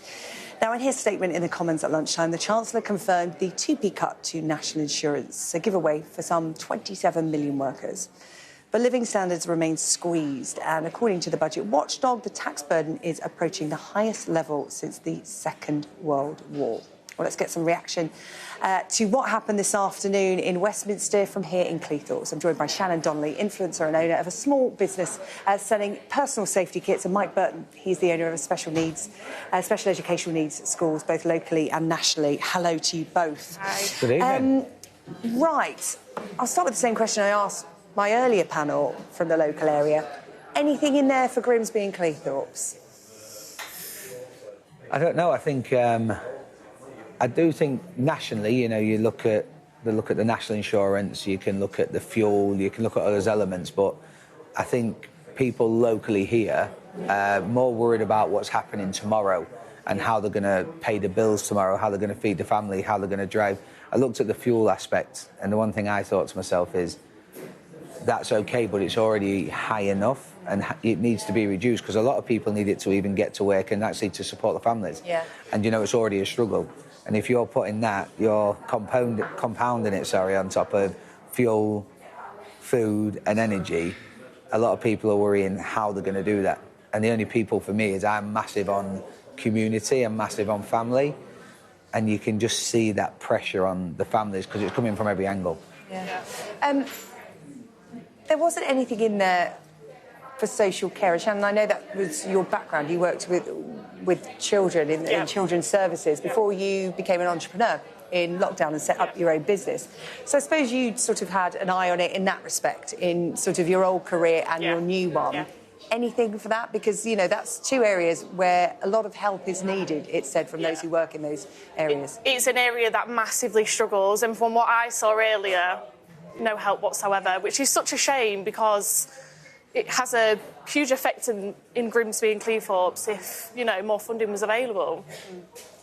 Tell us a bit about your business, because it's a really interesting one, and you have found so many benefits of setting up your business here in this region. Talk to us about that. So we obviously had to sell the safety keychains. We are an online business. And so these are kits for women to keep themselves safe when they're out and about or if they're travelling. And but it's so much more than that because it benefits people's mental health as well, which people are hugely struggling at the moment with everything that's going on. We did want to have a shop front, which luckily in this area the rent is quite cheap, but I just didn't see the benefits at the current moment with opening a shop around here, which is such a shame, which is why we've stayed online. We do still have customers in the area that do come and pick up, but there's not very much going on. Yeah. Mike, I know you're really passionate about mental health, and there was nothing in the budget that addressed any extra funding. That area, actually, which is massive and some of the things that was demand. hinted at was around, you know, large amounts of money going in to support people with mental health in work, to stay in work, but also, you know, to get people back into work. And I was really looking forward to seeing that happen because obviously owning, you know, special needs schools for children with social and emotional mental health, ADHD, you know, and learning difficulties, I know how hard it is for people who are coming from a disadvantage to be able to get into work, and then even harder to stay into, you know, in work at the time. But the one positive, and I know sometimes there's going to be a lot of negatives that come out of this, I do think that the actions they made around the childcare element, you know, and, you know, people being able to access the benefits is going to be one positive that comes out of that, because that some people, especially before when it was just on one person's wage, they had to make a decision whether to go to work or stay at home because it was that close for some people. And I think people, and we talk about mental health, people need purpose in life. And I mentioned this to Tom yesterday, is that people need purpose, and without work, that affects the mental health. You know, being a full-time parent all the time can be tough as well because you need your own time. So I think that's going to be really good to be able to support some people, especially families who've got two incomes. And Shannon, in the build-up to this budget, it was billed as tax cuts versus public spending, and there was a tax cut for those that will benefit with the national insurance announcement. But when it came to public spending, it's the status quo. It's not going to increase, it's going to decrease. What the Chancellor said is, you know, we're going to stay with the same level of spending, you know, which is 1%, but essentially we're going to spend it better. How did you take that news? Because, you know, public services is a really hot topic in Grimsby and Cleethorpes, the erosion of them and the money that they feel they're not getting. Yeah, I think in this area, I mean, obviously myself, probably everybody else, dentist appointments, doctor's appointments, anything like that, it's just chaos. You're waiting a very long time. And although I understand where they're coming from in terms of making the money last and it be more spread out, if that makes sense, I don't know.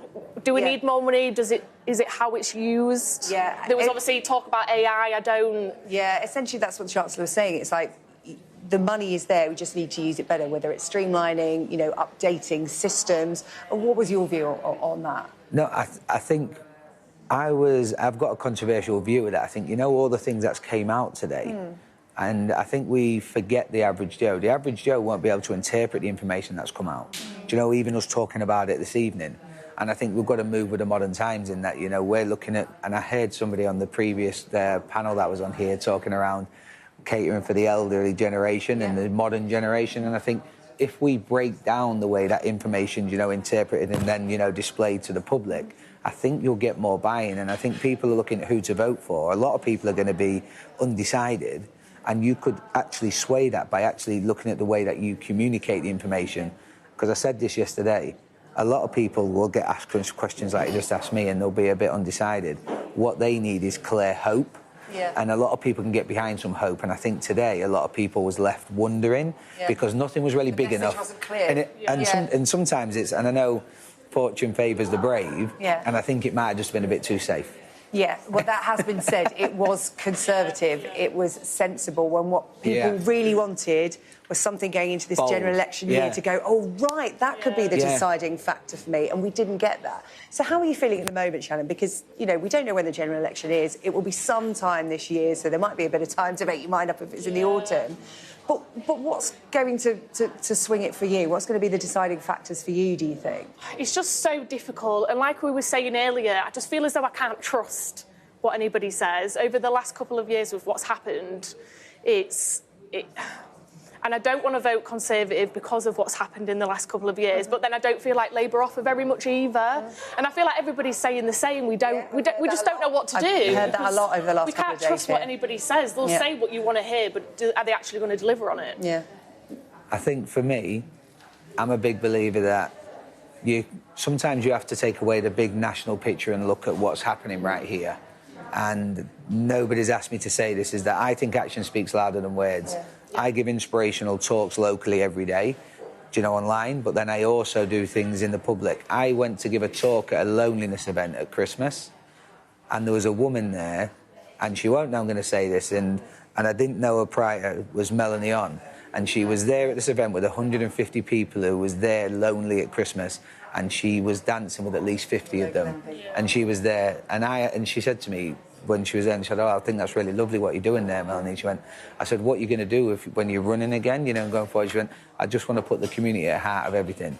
So if she can put her actions, where, her words was, then I will most probably vote for off Melanie. that same with Melanie. Any event that when she was here, any event that I did, she was always there. When we did the campaign in Cleethorpes for the environment, she was there. But that's the thing, I have heard that a lot. The sort of nationalist issues boiled down to local issues and about the candidate that cares the most about this area, which, is going to happen up and down the UK. She's just so approachable. Like, she was walking a dog a couple of months ago and I was having a conversation with her.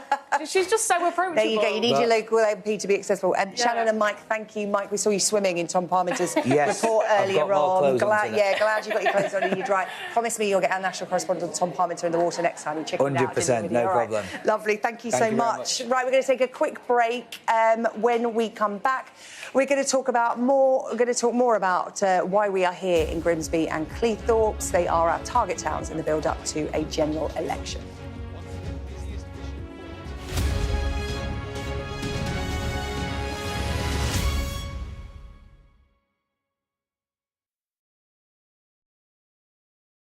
In this study, we're trying to model fetal development. We're trying to model how the babies develop in the late stage of pregnancy.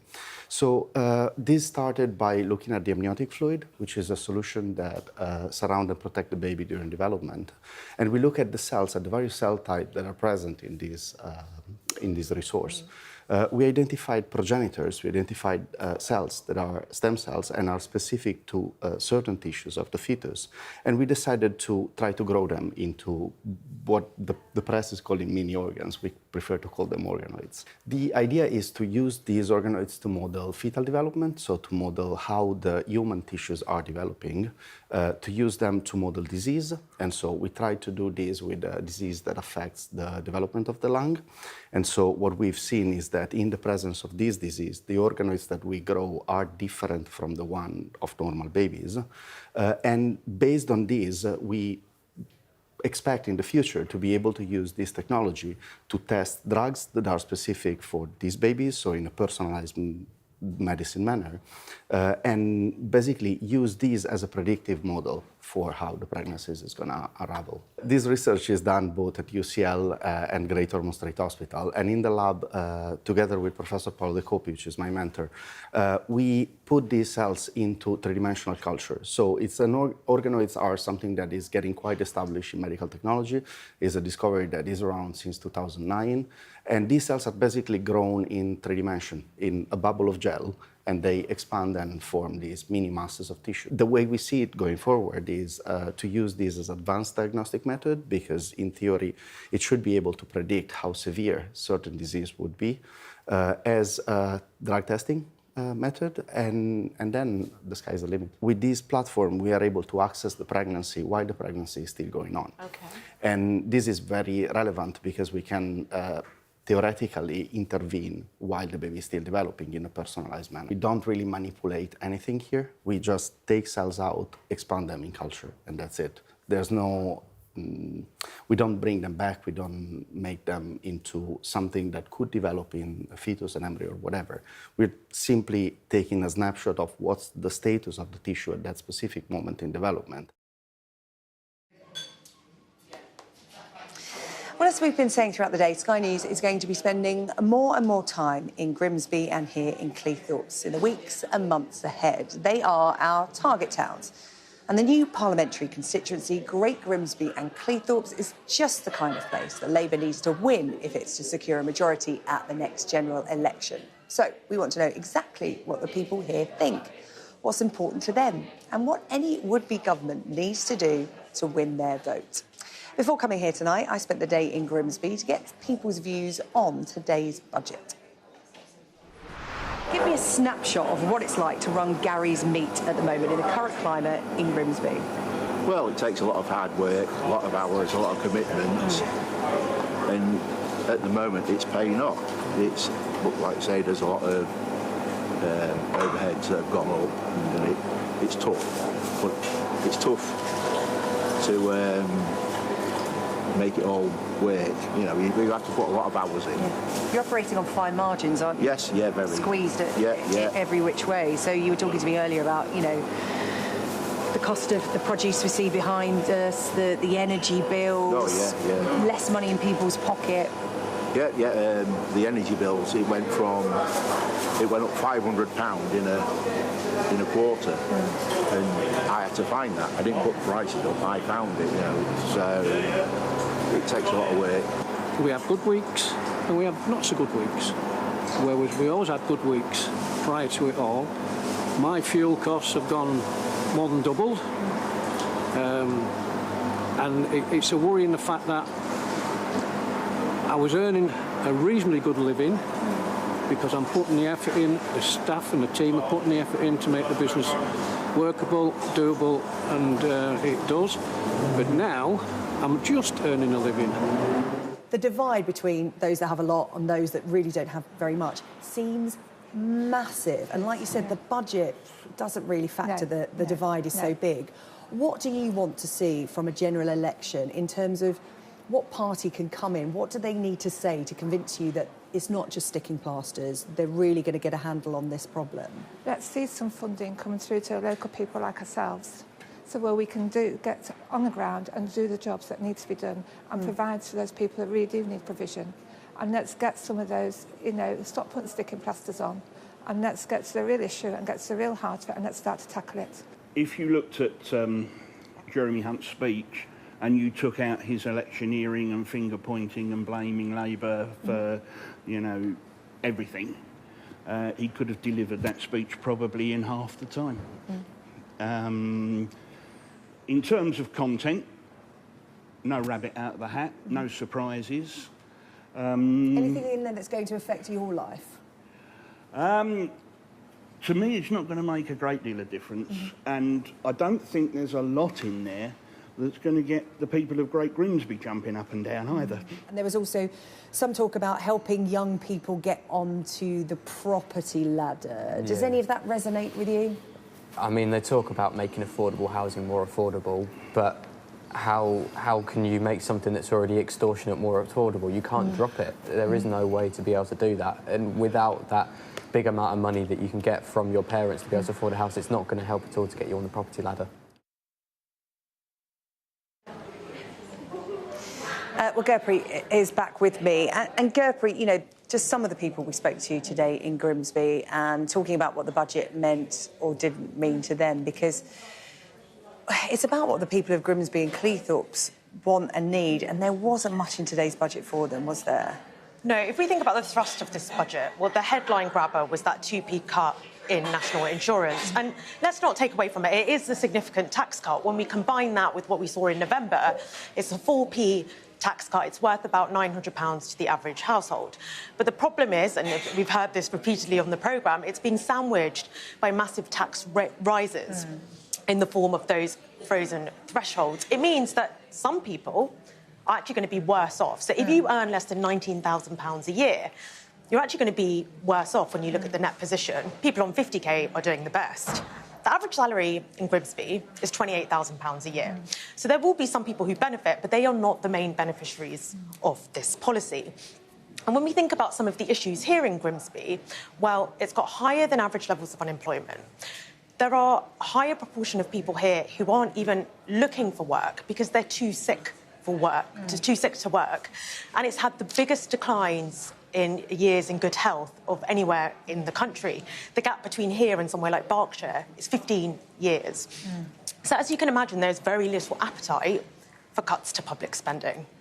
And whatever we hear from the Chancellor today or in the coming days, there's no getting away from the fact that public services are being cut. So while total spending is increasing, there are some budgets, things like prisons, courts, local authorities, which are facing really massive cuts over the coming years. And it's communities like those here who rely more heavily on those types of public services that will face the brunt of that.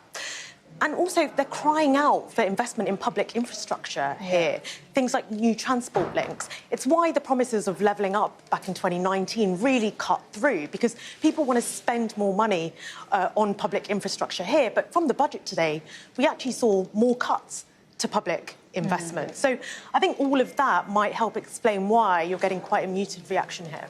OK, Gurpreet. Thank you, Gurpreet Nawal, our political correspondent. He's been with me in Grimsby and Cleethorpes today, talking to people about what the budget means for them and looking ahead to that general election. No date, of course, yet. But we'll be here in Grimsby and Cleethorpes throughout the year, talking to people about the political twists and turns as we approach a general election. We'll see you tomorrow night at 8.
And then there was Trump. The former president has no challenges left for the Republican nomination. It looks like we're getting a rematch, Trump versus Biden for the White House. Both men won big on Super Tuesday, but who can translate those results to a general election? Nikki Haley's exit from the Republican race cleared the path for Trump.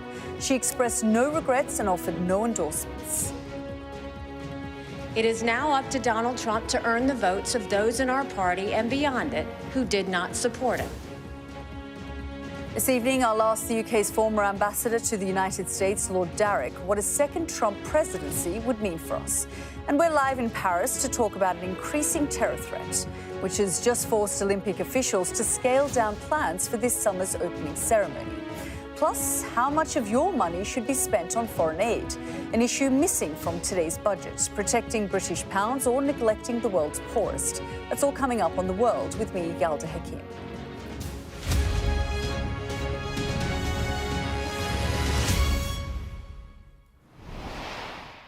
Good evening. Month by month, one by one, Donald Trump's rivals have been falling away. Now there's no one left. The last major challenger for the Republican nomination has called it quits. Nikki Haley, who was Trump's ambassador to the UN during his time in the White House, today ended her campaign. Results on Super Tuesday saw her lose all but one primary. In Donald Trump's words, she was trounced. No surprise then that she refused to endorse him, saying he must own the voters that backed her. And there's plenty of them. Hundreds of thousands of people voted for Haley over Trump. The question, where do those votes turn now? Trump or maybe, just maybe, Joe Biden? He says he has a place for Haley's supporters, but could they really switch from red to blue? Little surprises us these days. Think about the extraordinary situation we're in. January 6th and all the fallout that followed, multiple court dates, nothing seems to have derailed the Trump juggernaut. So here we are, gearing up for what's likely to be a rematch between the two oldest presidential candidates in history. What does that say about the state of the two main parties? Well, first, our US correspondent James Matthews has sent this report from Charlottesville, Virginia, one of the only counties that voted more heavily for Haley than for Trump.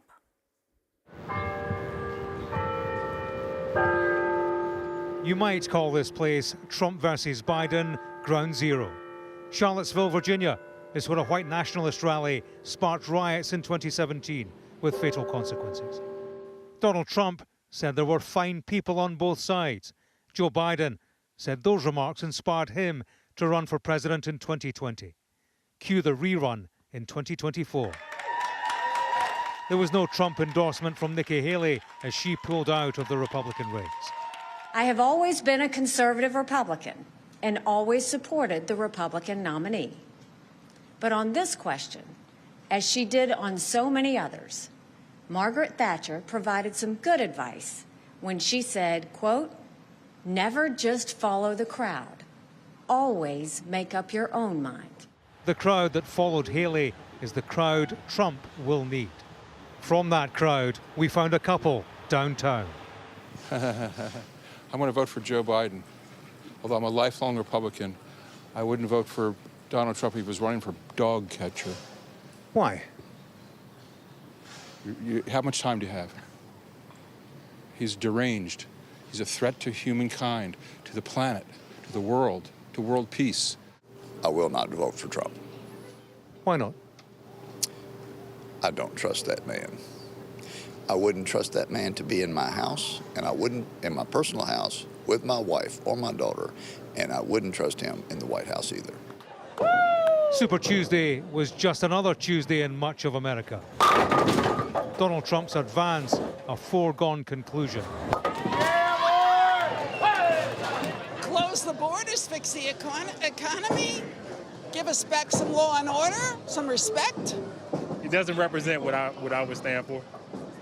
Not things I would stand for, no. I did vote for him 8 years ago, but I really don't know that he is what we need in this country right now again. Donald Trump's Super Tuesday speech was a call for unity as he eyes the presidential election. I've been saying lately, success will bring unity to our country, and it happened before. We had the best economy our country's ever had. And so the United States has a presidential rematch, its first for 70 years, and almost certainly its most negative. Already, both men are shaping the next 8 months as a referendum on the other. As polls reflect a public despair at their choice, in which, for both men, weaknesses are seen to outweigh strengths. James Matthews, Sky News, in Charlottesville, Virginia. Well, in a moment, we'll be getting the thoughts of Lord Darroch, a former UK ambassador to the United States, and Nimco Ali, formerly an advisor to the UK government and campaigner on preventing violence against women. But let's go first to the United States and speak with our Mark Stone. I mean, Mark, no real surprises that Nikki Haley has fallen away. But I guess the big question is, what happens to all those votes?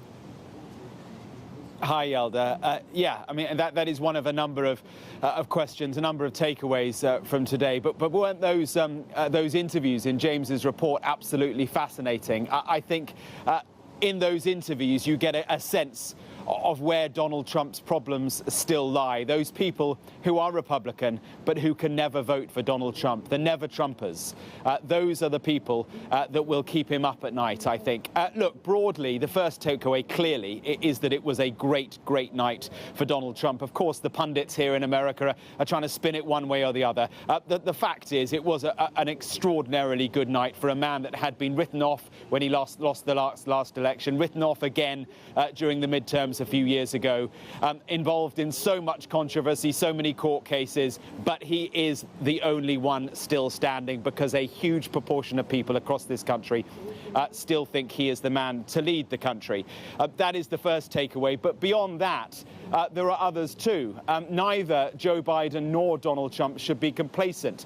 Donald Trump, yes, he won, but as I said, underneath that, drill down a bit, you see that Nikki Haley did do not really quite well in some states. Her numbers were quite strong.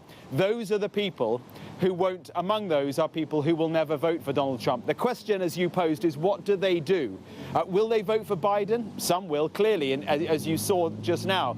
But some won't vote at all. Now, that's a real problem for Donald Trump, because if it is a Trump-Biden rematch, and it looks set to be, then it will, the polls suggest, be very, very close indeed. If people don't turn out to vote for Donald Trump in November, then he's in trouble. That's something to watch. On the Joe Biden side, he can't be complacent either. He's literally one trip up away from being in massive trouble. Everyone is watching his age. Everyone is seeing his frailty, and that they are looking for problems there. So there's an issue with that. Minnesota was interesting. Remember what happened last week in Michigan? High Arab population, a massive protest vote there. It happened again in Minnesota last night, and so Gaza is a problem for Biden there. Lots of takeaways, not such a Super Tuesday in terms of the grand scheme of things, but by heck, a massive Super Tuesday for Donald Trump.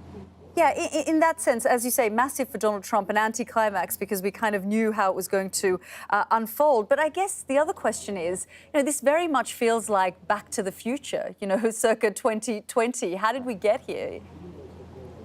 It really did. Watching as we were in the middle of the night, your time, the speech at Mar-a-Lago. I mean, it really was Back to the Future in every sense. The set down at his mansion in Mar-a-Lago, the speech, the rhetoric, it was all there. The music, the theme tune, everything was there. And yet, you have to take a step back. I mean, it is remarkable. He lost the last election. He still claims he won it, but he lost. And at that point, people had written him off because of what happened in that building. That alone. The insurrection, was it a riot, was it an insurrection, whatever it was, many people believe it was inspired, it was orchestrated by Donald Trump, and he faces a court case, one of 4, for precisely that, a man who tried to overthrow the government in this country, it is alleged, and yet he is now the one man who Joe Biden needs to beat in a race that is is likely to be an absolute roller coaster. Mark, thank you so much for all of your reporting and all of your analysis there. Well, let's get the thoughts now of our panel, former UK Ambassador to the United States, Lord Darroch, and former UK government advisor and campaigner on preventing violence against women, Nimco Ali. Thank you both for joining us. Lord Darroch, I'll come to you first because there are so many takeaways here. And as Mark was saying there, neither side can be complacent. I mean, although many would say, after everything that Trump has been through, he is like Teflon. neither side can sort of sit back and think, OK, the next 9 months is going to be comfortable. He is indestructible, Donald Trump. And you're right, very few of us would have thought he would be where he is now when he lost the election back in 2020. But as your correspondent identified absolutely correctly, he will be worried about the never-Trumpers in the Republican Party and whether they will come back to him or whether they will not vote or vote for Biden. He'll be worried about suburban women who went heavily for Biden in 2020 for reasons we can all imagine. He'll be worried about the independents, neither Republican nor Democrat Party members, who again went heavily for Biden in 2020. Now remember, Trump lost by 6 million votes, popular vote in 2020. Where is he going to find, how's he going to make up that gap if he's not recapturing people whom he lost last time? And I think, to that point, he lost the popular vote, 6 million votes. But something like 74 million Americans still voted for him. They did. But I think the whole point is that it's changed. So since 2020, what's also changed is the fact that his impact on the Supreme Court and on women's rights has really taken hold. So I think there is going to be a proper outcry from young people and especially from liberals and women. Well, that's what I'm hoping for anyway. I mean, I guess Joe Biden also has these issues around young people. We saw what Mark was saying there about what happened in Michigan and also then what happened in Minnesota. Yeah. The kind of younger people, the Arab Americans coming out unhappy with the foreign policy. He has 3 problems, Joe Biden. Number one, his age. Nothing you can do about that unless he invents a time machine. Second, the economy is not performing in a way that is delivering to the American people. Well, that's what the polls say.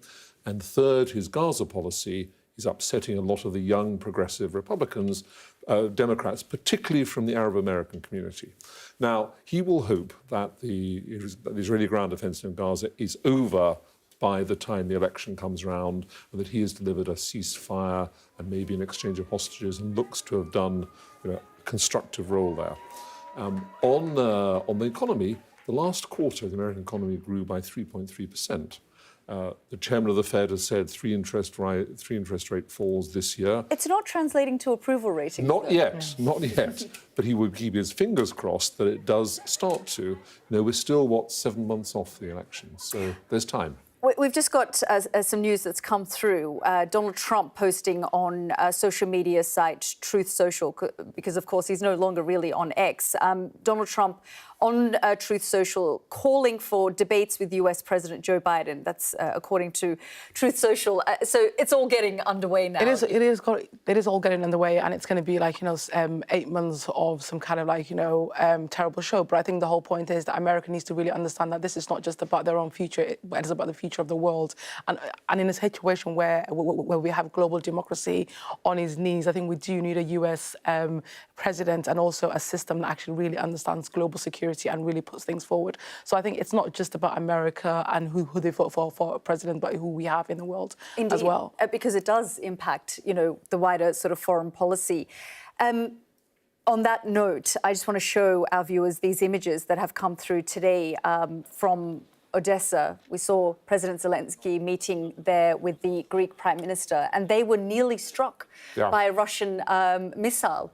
The realities of this conflict sort of hit us every single day. At the same time, this is an ongoing discussion and debate in the United States. Donald Trump has famously said he'll end this war in 24 hours.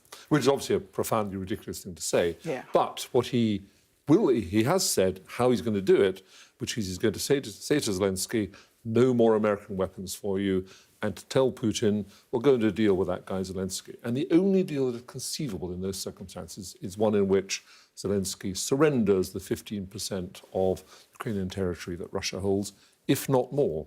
So I don't see a deal coming, but I do think that if American arms to Ukraine are stopped, it's very hard for Ukraine to even hold the territory they have.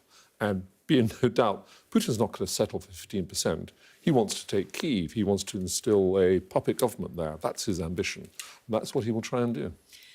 And Nimco, I mean, just to pick up on your earlier point there about these uncommitted voters, the anger, but also the anger around Biden flipping and flopping on his border security policies, toughening up in certain areas where voters well, certainly on the far left are quite angry about. They are quite angry, but I think this election is going to have to be not about the case for Biden, but the case for America, and saying how destructive having Trump as a president is going to be for the future of America.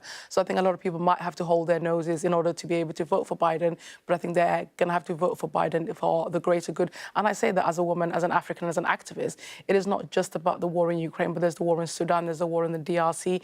There are actually wars that are going on globally which are going to affect us throughout the next decade. And in order for those ones to be addressed, we actually need some serious people around the table again. 8 months is a long time in politics. I guess a year ago, we didn't think we'd be in this position. Who knows where we will be on November the 5th? There are, as again your correspondent said, 4 criminal indictments, 91 indictments in total, 4 criminal cases against him. And at least a couple of those are going to be held before the election. And a recent opinion poll in the New York Times produced a figure of 24% Republican voters who said they would reconsider their support for Donald Trump if he had been convicted. So that's one big factor that is going to come into play. The conventions will obviously have some effect on their popularity.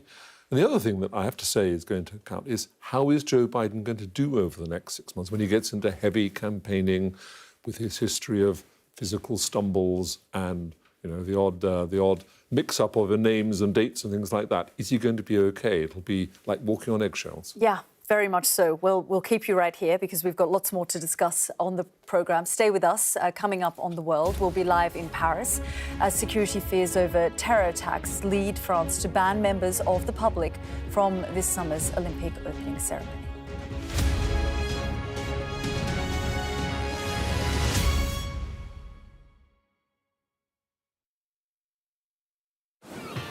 A corner of North East Lincolnshire, far away from the politics of Westminster. Once a booming fishing port, now lays partly abandoned. Where Labour stood proud for decades, until the town turned blue. An unexpected turn for Grimsby and Cleethorpes. Regeneration is already underway. Hope is on the horizon. With a general election around the corner, Sky News gives voice to the people, exploring the issues that we're all facing and hearing what they want from the next Prime Minister. Each corner's got a story to tell you, but which way will the people vote this time round?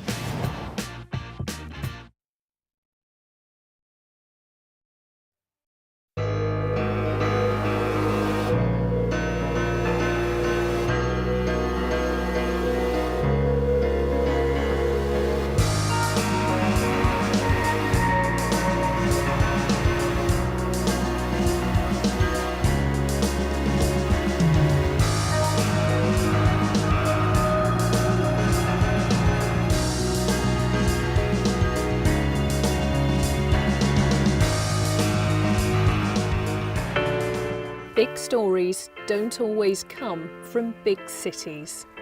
I'm Lisa Dowd and I'm Sky's Midlands correspondent, and this is where I grew up. We can reveal that the driver who hit Harry Dunn is 42-year-old Anne Sakoulas. Just met the president and we never thought we'd get this far. This is what they're up against. The wind is the really big problem. It is back-breaking work and the smoke is thick. It's been working well. Water levels are dropping, but no one knows what impact further rain will have.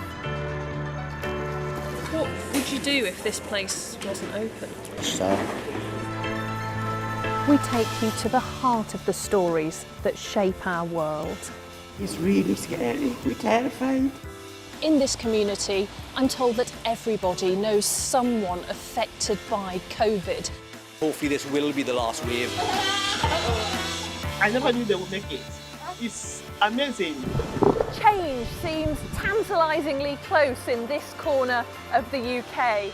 Wales was the first to introduce the plastic bag charge. This is my patch, my specialism. It's also my home.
Welcome back. With me throughout tonight's show, former UK government advisor Nimco Ali and the former UK ambassador to the United States, Lord Darrick.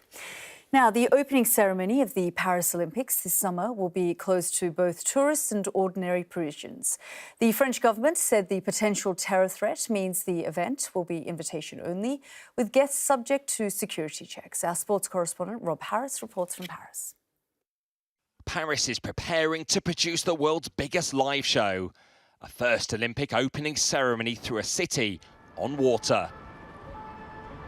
A spectacular stage on the Seine for athletes, but there are just 20 weeks to deliver these games safely. There's still a lot of work, indeed. Sky News was given exclusive access today to a major logistical meeting, the last before the Games, with a global mix of sports officials and athletes, hearing from Olympic chiefs. Just as the French government ordered the ambitious plans to be scaled back, the growing terror threat reducing the numbers allowed on the banks of the river to watch the ceremony, with free tickets now invitation only. Busy time. Busy time indeed. But the International Olympic Committee is determined to retain the ambition without unnecessary risk. When would the plan become too risky to go ahead with it being staged through Paris? You cannot plan for a plan B. It's far too big, too sophisticated, too complex artistically to look at a plan B in another location. Plan B, again, is reducing, adjusting, but it's that location. You see, these games were always designed around the highest possible security threat and security level. Global conflicts and geopolitical tensions are increasing the threat on the ground, online and from the skies, with all Paris airspace closing throughout the opening ceremony. Drones currently can be used as weapons, of course, and that there is a whole plan that is developed by the ministry. Safety and security first in any of the conversation. Do we plan for cyber security? Absolutely. Some here fear security rather than sport taking over their city. It's the means for security that will be taken that are very, very heavy. And Paris will be full of soldiers, full of, I'm sorry for Paris, it's not a good advertising for my own city, which I love a lot. But I prefer to go in Greece for my holidays. There will be a high level of security so we can feel comfortable in terms of safety and security. They've been planning this unique opening ceremony here on the Seine for years, but the vast open setting as athletes parade down the river poses huge security challenges, and there are concerns the spectacular plans could be too great a risk. Olympic chiefs are determined to keep plans afloat for a spectacular opening ceremony with unprecedented scale and threat. Well, Rob joins us now from Paris. And Rob, I mean, security around a major event like the Olympics is always a talking point, but is there something more here that we need to think about? Well, it is those geopolitical tensions. They are lacing these preparations for the Games, perhaps like never before. Russia are banned as a team from competing over the invasion of Ukraine. That's created huge protests, of course, from the Russian Olympic Committee and, of course, the Israel-Hamas conflict, which has led organisers to suspect there could be protests around these Games, and they are actually welcome to that. They say they do acknowledge now that is something people might choose to do around these Games, although they are against any sort of activism in competition itself. But above all, they are hoping that these Olympics are a rebirth of the Olympic movement. We had the pandemic Games in Tokyo where there were no fans. Rio didn't quite have the crowds in 2016. And so we're thinking back to London in 2012 when we had those big audiences and attendances at sporting venues. They are hoping here for 500,000 fans a day in and around Paris coming into the venue safely. And the priority is, of course, keeping them safe. And it really is a plan that is so ambitious. And being in some of the meetings today, hearing about them, they really want to try to bring a new energy to the Olympics, and particularly as it returns to Paris for the first time since 1924. The final preparations are underway underway. And unlike other Olympics, we're not talking about venues not being ready. It does seem very prepared, but all those challenges perhaps about things like traffic and public transport that might well dominate. But for now, it's all the security planning that is top of the agenda. Rob, thank you so much for that update from Paris. Lord Darrick, you were National Security Advisor during the 2012 Olympics. I mean, security is a major factor, no doubt. But this is highly unusual. It is unusual. I mean, back in 2012, notwithstanding the title, there was a dedicated team. I wasn't in charge of security, but I went to all the meetings. And I can tell you it was the single biggest issue. A huge amount of planning went into it. You might remember we had that little crisis a couple of weeks beforehand when G4S, who had got the contract for being in charge of security, hadn't hired enough people. And eventually we saw the British Army on the streets of London doing some of the security for it. So it was a huge preoccupation. In the end, it all went off brilliantly, but I can absolutely understand why this is such a huge issue and huge problem for the Paris Olympics, especially with an opening ceremony that is kind of all out in the open rather than in a stadium, if that's what I understand to be planned. And that would set extra security problems, which may be the reason, I mean, apart from that, the opening ceremony will be watched by billions around the world. So if you want to make an impact as a terrorist, what better target than that? But no, it's a huge, huge problem, as it will be throughout the duration of the Olympics. Huge task for them. Yeah, indeed. Nimco, this is sort of quite sad when you think yeah. about the legacy of the Olympics. Yeah, no, I was just saying that 100%. So 2012, as I was saying, was an incredible time for London, and my niece was just born in 2012. So we were actually literally a few weeks ago talking about the fact that the Olympics are so close and how nice it might be just to get the Eurostand to go. So I think to kind of create this fear around it, which is the reality in terms of the world that we live in right now, it is a very sad thing, which is meant to be a sporting occasion when the world's meant to come together on equality and, yeah. Well, stay with us. This is The World with me, Yalda Hakim. Next up, Houthi rebels killed 2 sailors after the latest missile attack on ships in the Red Sea.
Welcome back. 2 sailors have been killed following a missile attack by Houthi rebels in the Red Sea. These are the first deaths since the Yemeni-based fighters started attacking vessels in one of the world's busiest shipping lanes, and comes despite an international naval security operation. Our international affairs editor Dominic Waghorn reports from Jerusalem.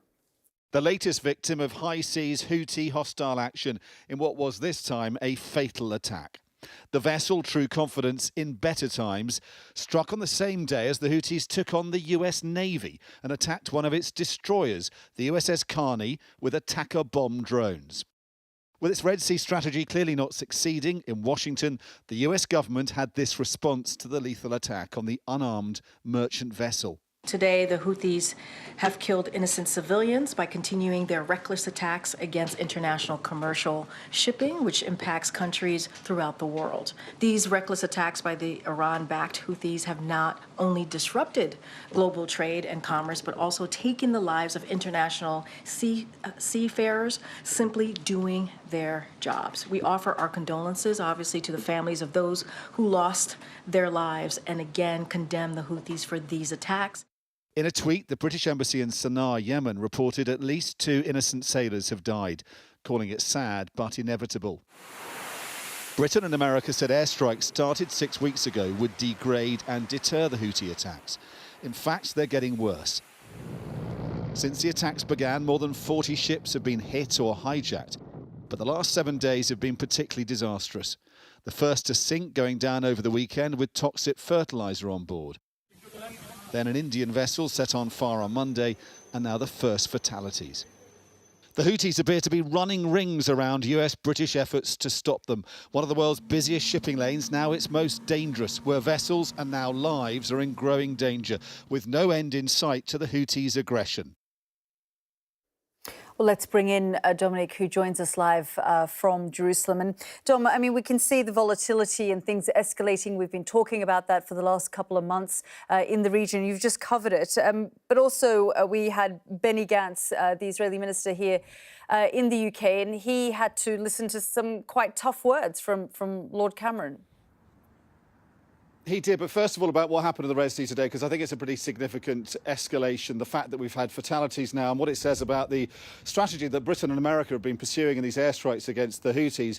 The plan was that it should deter and degrade that Houthi threat that's been attacking shipping in the Red Sea, a vital shipping lane now for more than 6 weeks. But it's just not working, and that it is not succeeding. And so it poses some pretty big challenges to the West, because it seems to be provoking the Houthis into even more aggressive and daring action. They took action today against the USS Carney, as I said in that report, an American destroyer, and used bomb-laden drones and anti-ship ballistic missiles against that destroyer. I think it highlights what we've been saying for a while now, which is that as long as the war in Gaza that goes on and on, as long as that continues, that obviously Benny Gantz was talking to Rishi Sunak and David Cameron about today, the longer that goes on, the greater the risk, or the constant threat continues of escalation, of that war becoming much more of a regional conflict. Because if you imagine one of those missiles getting through, either sinking the USS Carney or killing American naval sailors rather than merchant seamen on the other vessel, we could be talking about a very different story tonight. Could be talking about expansion and escalation of the conflict. And I think the worry is that there is no progress towards even a temporary peace in this war. Those ceasefire talks still bogged down in mutual recrimination in Cairo. Pretty depressing outlook at the moment, and still no sign of any ceasefire ahead of Ramadan. Yeah, I mean, just to pick up on a couple of those points. On the ceasefire, I mean, there were all sorts of deadlines and targets and ultimatums put for it to sort of happen by March the 10th. And you know, there doesn't seem to be like anything is sort of moving on that.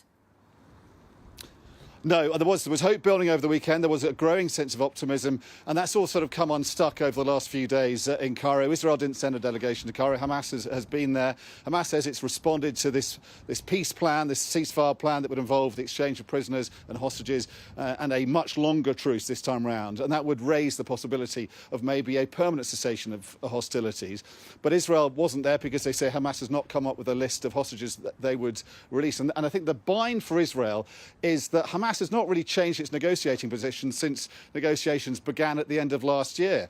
In fact, even before that, they still want Gaza clear of Israeli troops. They still want Gazans to be able to go back to their homes, and they want to see a permanent ceasefire. And while Israel is facing that intransigence in terms of negotiations, patience is clearly running out, both in America and in Britain. Benny Gantz, a rival to Benjamin Netanyahu, but also a member of the War Cabinet, getting pretty clear instructions, I think, from both Britain and America, from the Foreign Secretary, the Prime Minister today, and American counterparts, that there is no real appetite for Israel going in harder into Rafah, for instance, into Gaza. A lot more humanitarian aid needs to go in. And the Israelis are saying that can't happen until there's a ceasefire, and they don't believe that's possible until more progress is made in these negotiations. And for whatever reason, that progress is simply not coming. Dom, thank you, as always, for all of your analysis there. Now, as the Foreign Secretary talks about patience running thin over the conflict in Gaza, I've been getting an assessment on the latest situation there. The Norwegian Refugee Council is a humanitarian organisation working in Gaza and the West Bank. Their Secretary-General, Jan Egeland, has recently been to Rafah and Gaza, and I spoke to him a little earlier today. Jan, you've just returned from Gaza. If you can tell us a little bit more about what the experience was like there for you, because, of course, we continue to see these horrifying images come out from the Strip. Yeah, and it's even worse when you're there, because you're among people in utter desperation, in destruction beyond belief, and with hopelessness without belief, because this is the most trapped civilian population under the worst bombardment in modern history against any civilian population. And we're not even getting in the emergency aid that this bombarded population is in need of.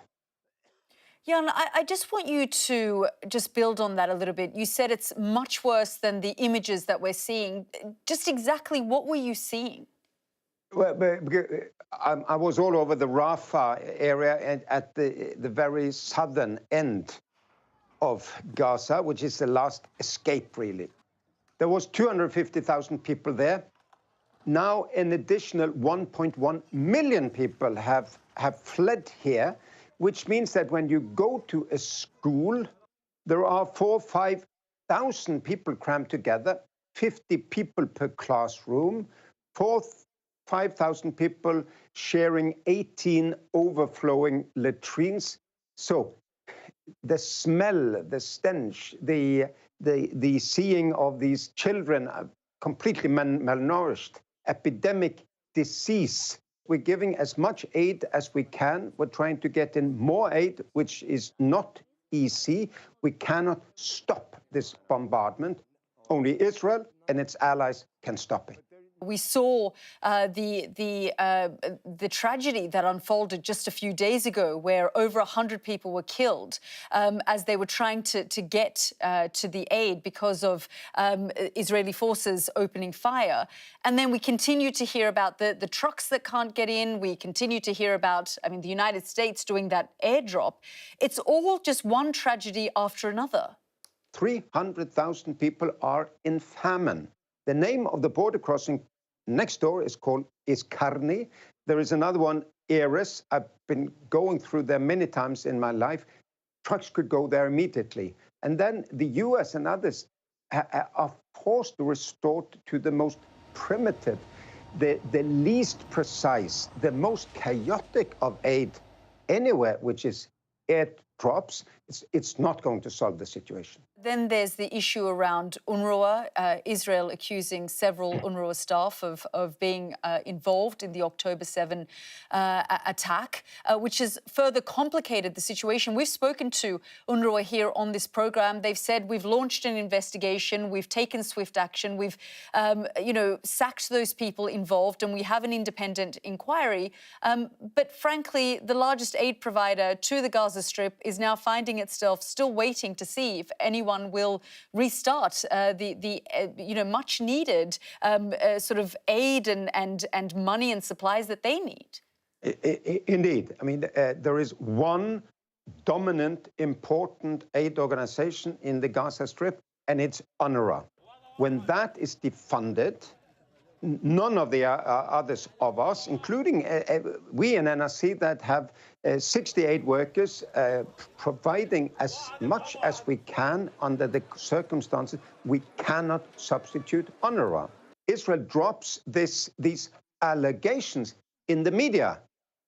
They never presented it to UNRWA. They never given it to the member states. They never given it now to the investigators who are looking into this. These are mere allegations, and still the donors dropped the aid, which means that UNRWA will soon run out of money, and then will be the total collapse of the lifeline to this civilian population.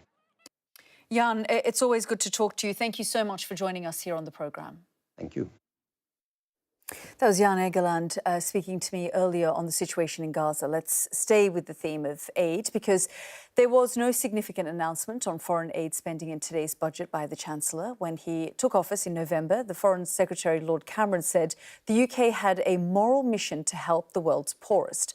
While Jeremy Hunt reaffirmed the UK's commitment to Ukraine, there were no promises from either him or the Labour Party on expanding international aid. Well, let's discuss this with our panel this evening. Lord Darroch, who joins us, as well as Nimco Ali. And Nimco, I mean, it's a sort of balancing act, isn't it? Yeah. Between what needs to happen for this country and the responsibility to assist with foreign aid. No, it is 100%. And I think one of the key things is that the reduction from the 0.7% to 0.5 wasn't a political decision, but it was an economic one. Because I think with COVID, it was seen on the fact that they weren't able to meet that target, which is something that the government has said clearly. And I'm actually quite impressed and pleased by the fact that they've said that when the financial situation changed, that the 0.7% commitment is still there. So I think that's something Do you think that will ever happen? I think it will happen. I think it will happen. I think it will happen both under Labour and both under the Conservative Party as it stands at the moment. And I think that was a commitment that was made both by, I'm not sure what was made by Liz Truss, but I know by this current Prime Minister, and something that was said by Boris Johnson when he was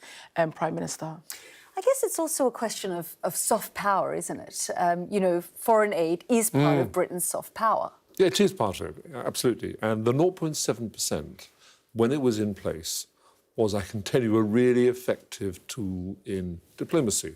And it gave us real weight, particularly on international development policy, but more widely than that.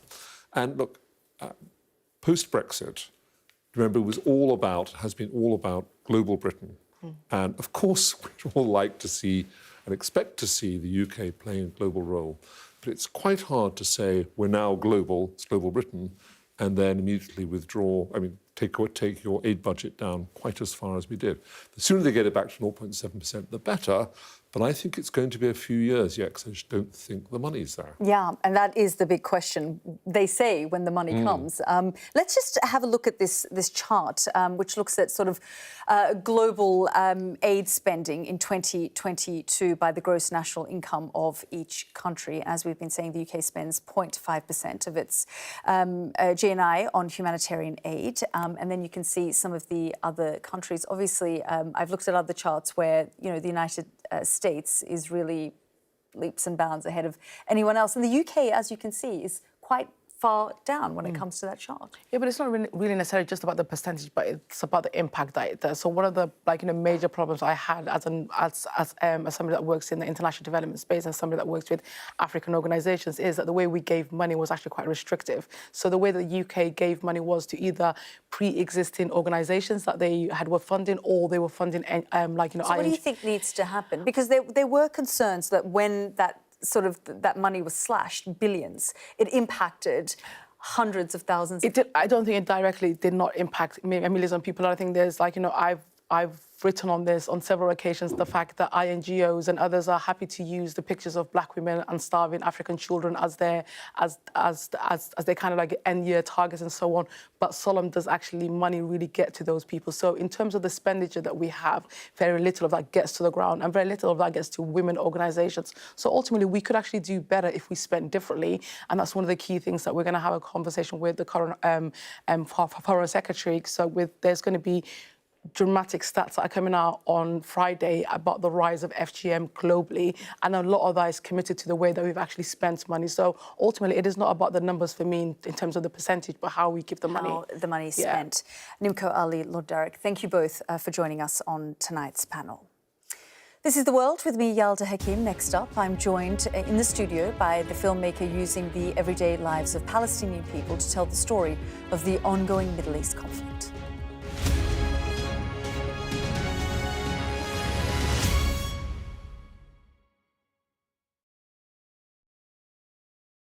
In this study, we're trying to model fetal development. We're trying to model how the babies develop in the late stage of pregnancy.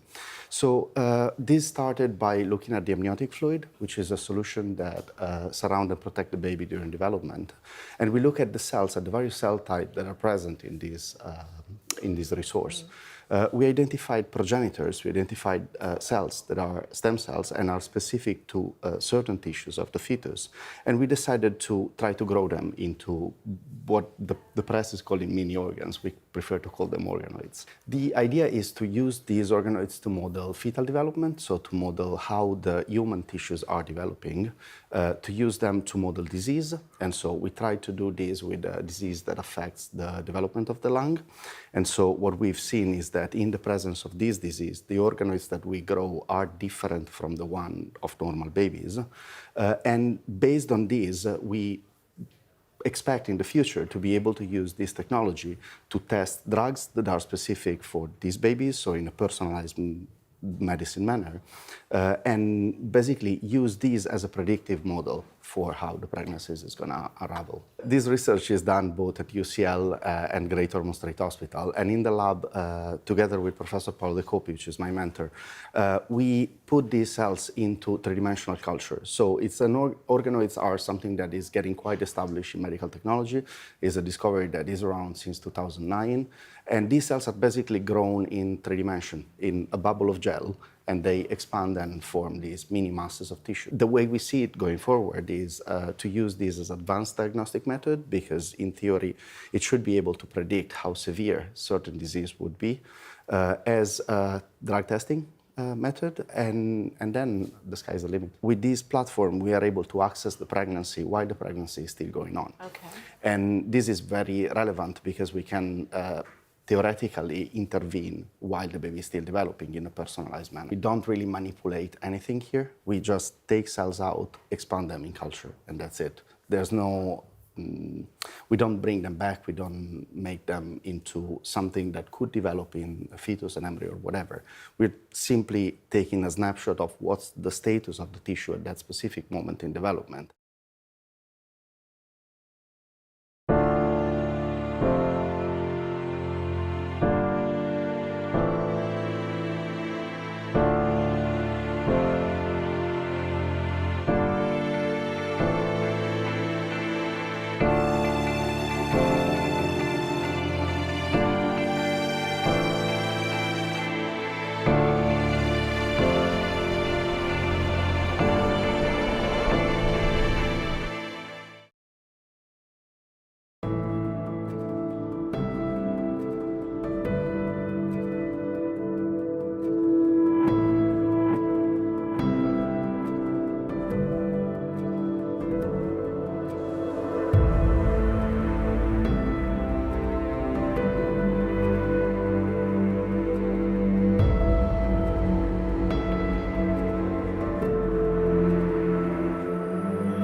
Welcome back. A new film is seeking to highlight the impact of the ongoing Middle East conflict by focusing on the life of one Palestinian. In The Teacher, Oscar-nominated filmmaker Farah Nabulsi focuses on the struggle for some people as they try to reconcile political resistance with everyday life. Let's just take a look. It's shocking to me how many of these boys have been in detention. How do you begin to keep them on track in an environment like this? Some of them are very resilient. Others are not so much. Yaqub was a good student. He came out angry. Well, that was The Teacher, and I'm pleased to say the director of The Teacher, Farah, is here with me in the studio. Farah, you actually made this film about 1.5 years ago, but so many of the issues that it touches on is very relevant to what's going on today.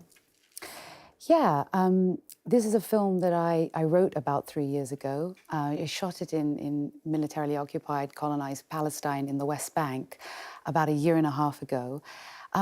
It's ultimately about the pursuit of justice. And it was inspired by numerous conversations and time I've spent with dozens of Palestinians in the West Bank who've experienced much of the sort of cruel, absurd things that take place in the film firsthand, like children being processed through military detention, like home demolitions, like illegal Israeli settler violence and vandalism. Those are things that have been going on for decades. And so in some ways, it's a timeless story. And in other ways, it's arrived at this really crucial juncture in the discourse on Palestine as, you know, Israel is... Well, I guess if you look at the current situation, when you were filming there and you know, when you wrote this piece, did you think that we would be where we are today when we see everything that's unfolded since October the 7th? No, I don't think anyone could have predicted what's happening today. I mean, this is unprecedented. We are watching a plausible genocide unfold in front of us. So no, I didn't anticipate that. But at the same time, like I said, this oppression, this injustice, this discrimination has been going on for decades. And so I could definitely foresee that it would still be going on right now, as per the film, but not what we're witnessing in Gaza. That's unprecedented and beyond. When you talk about justice, people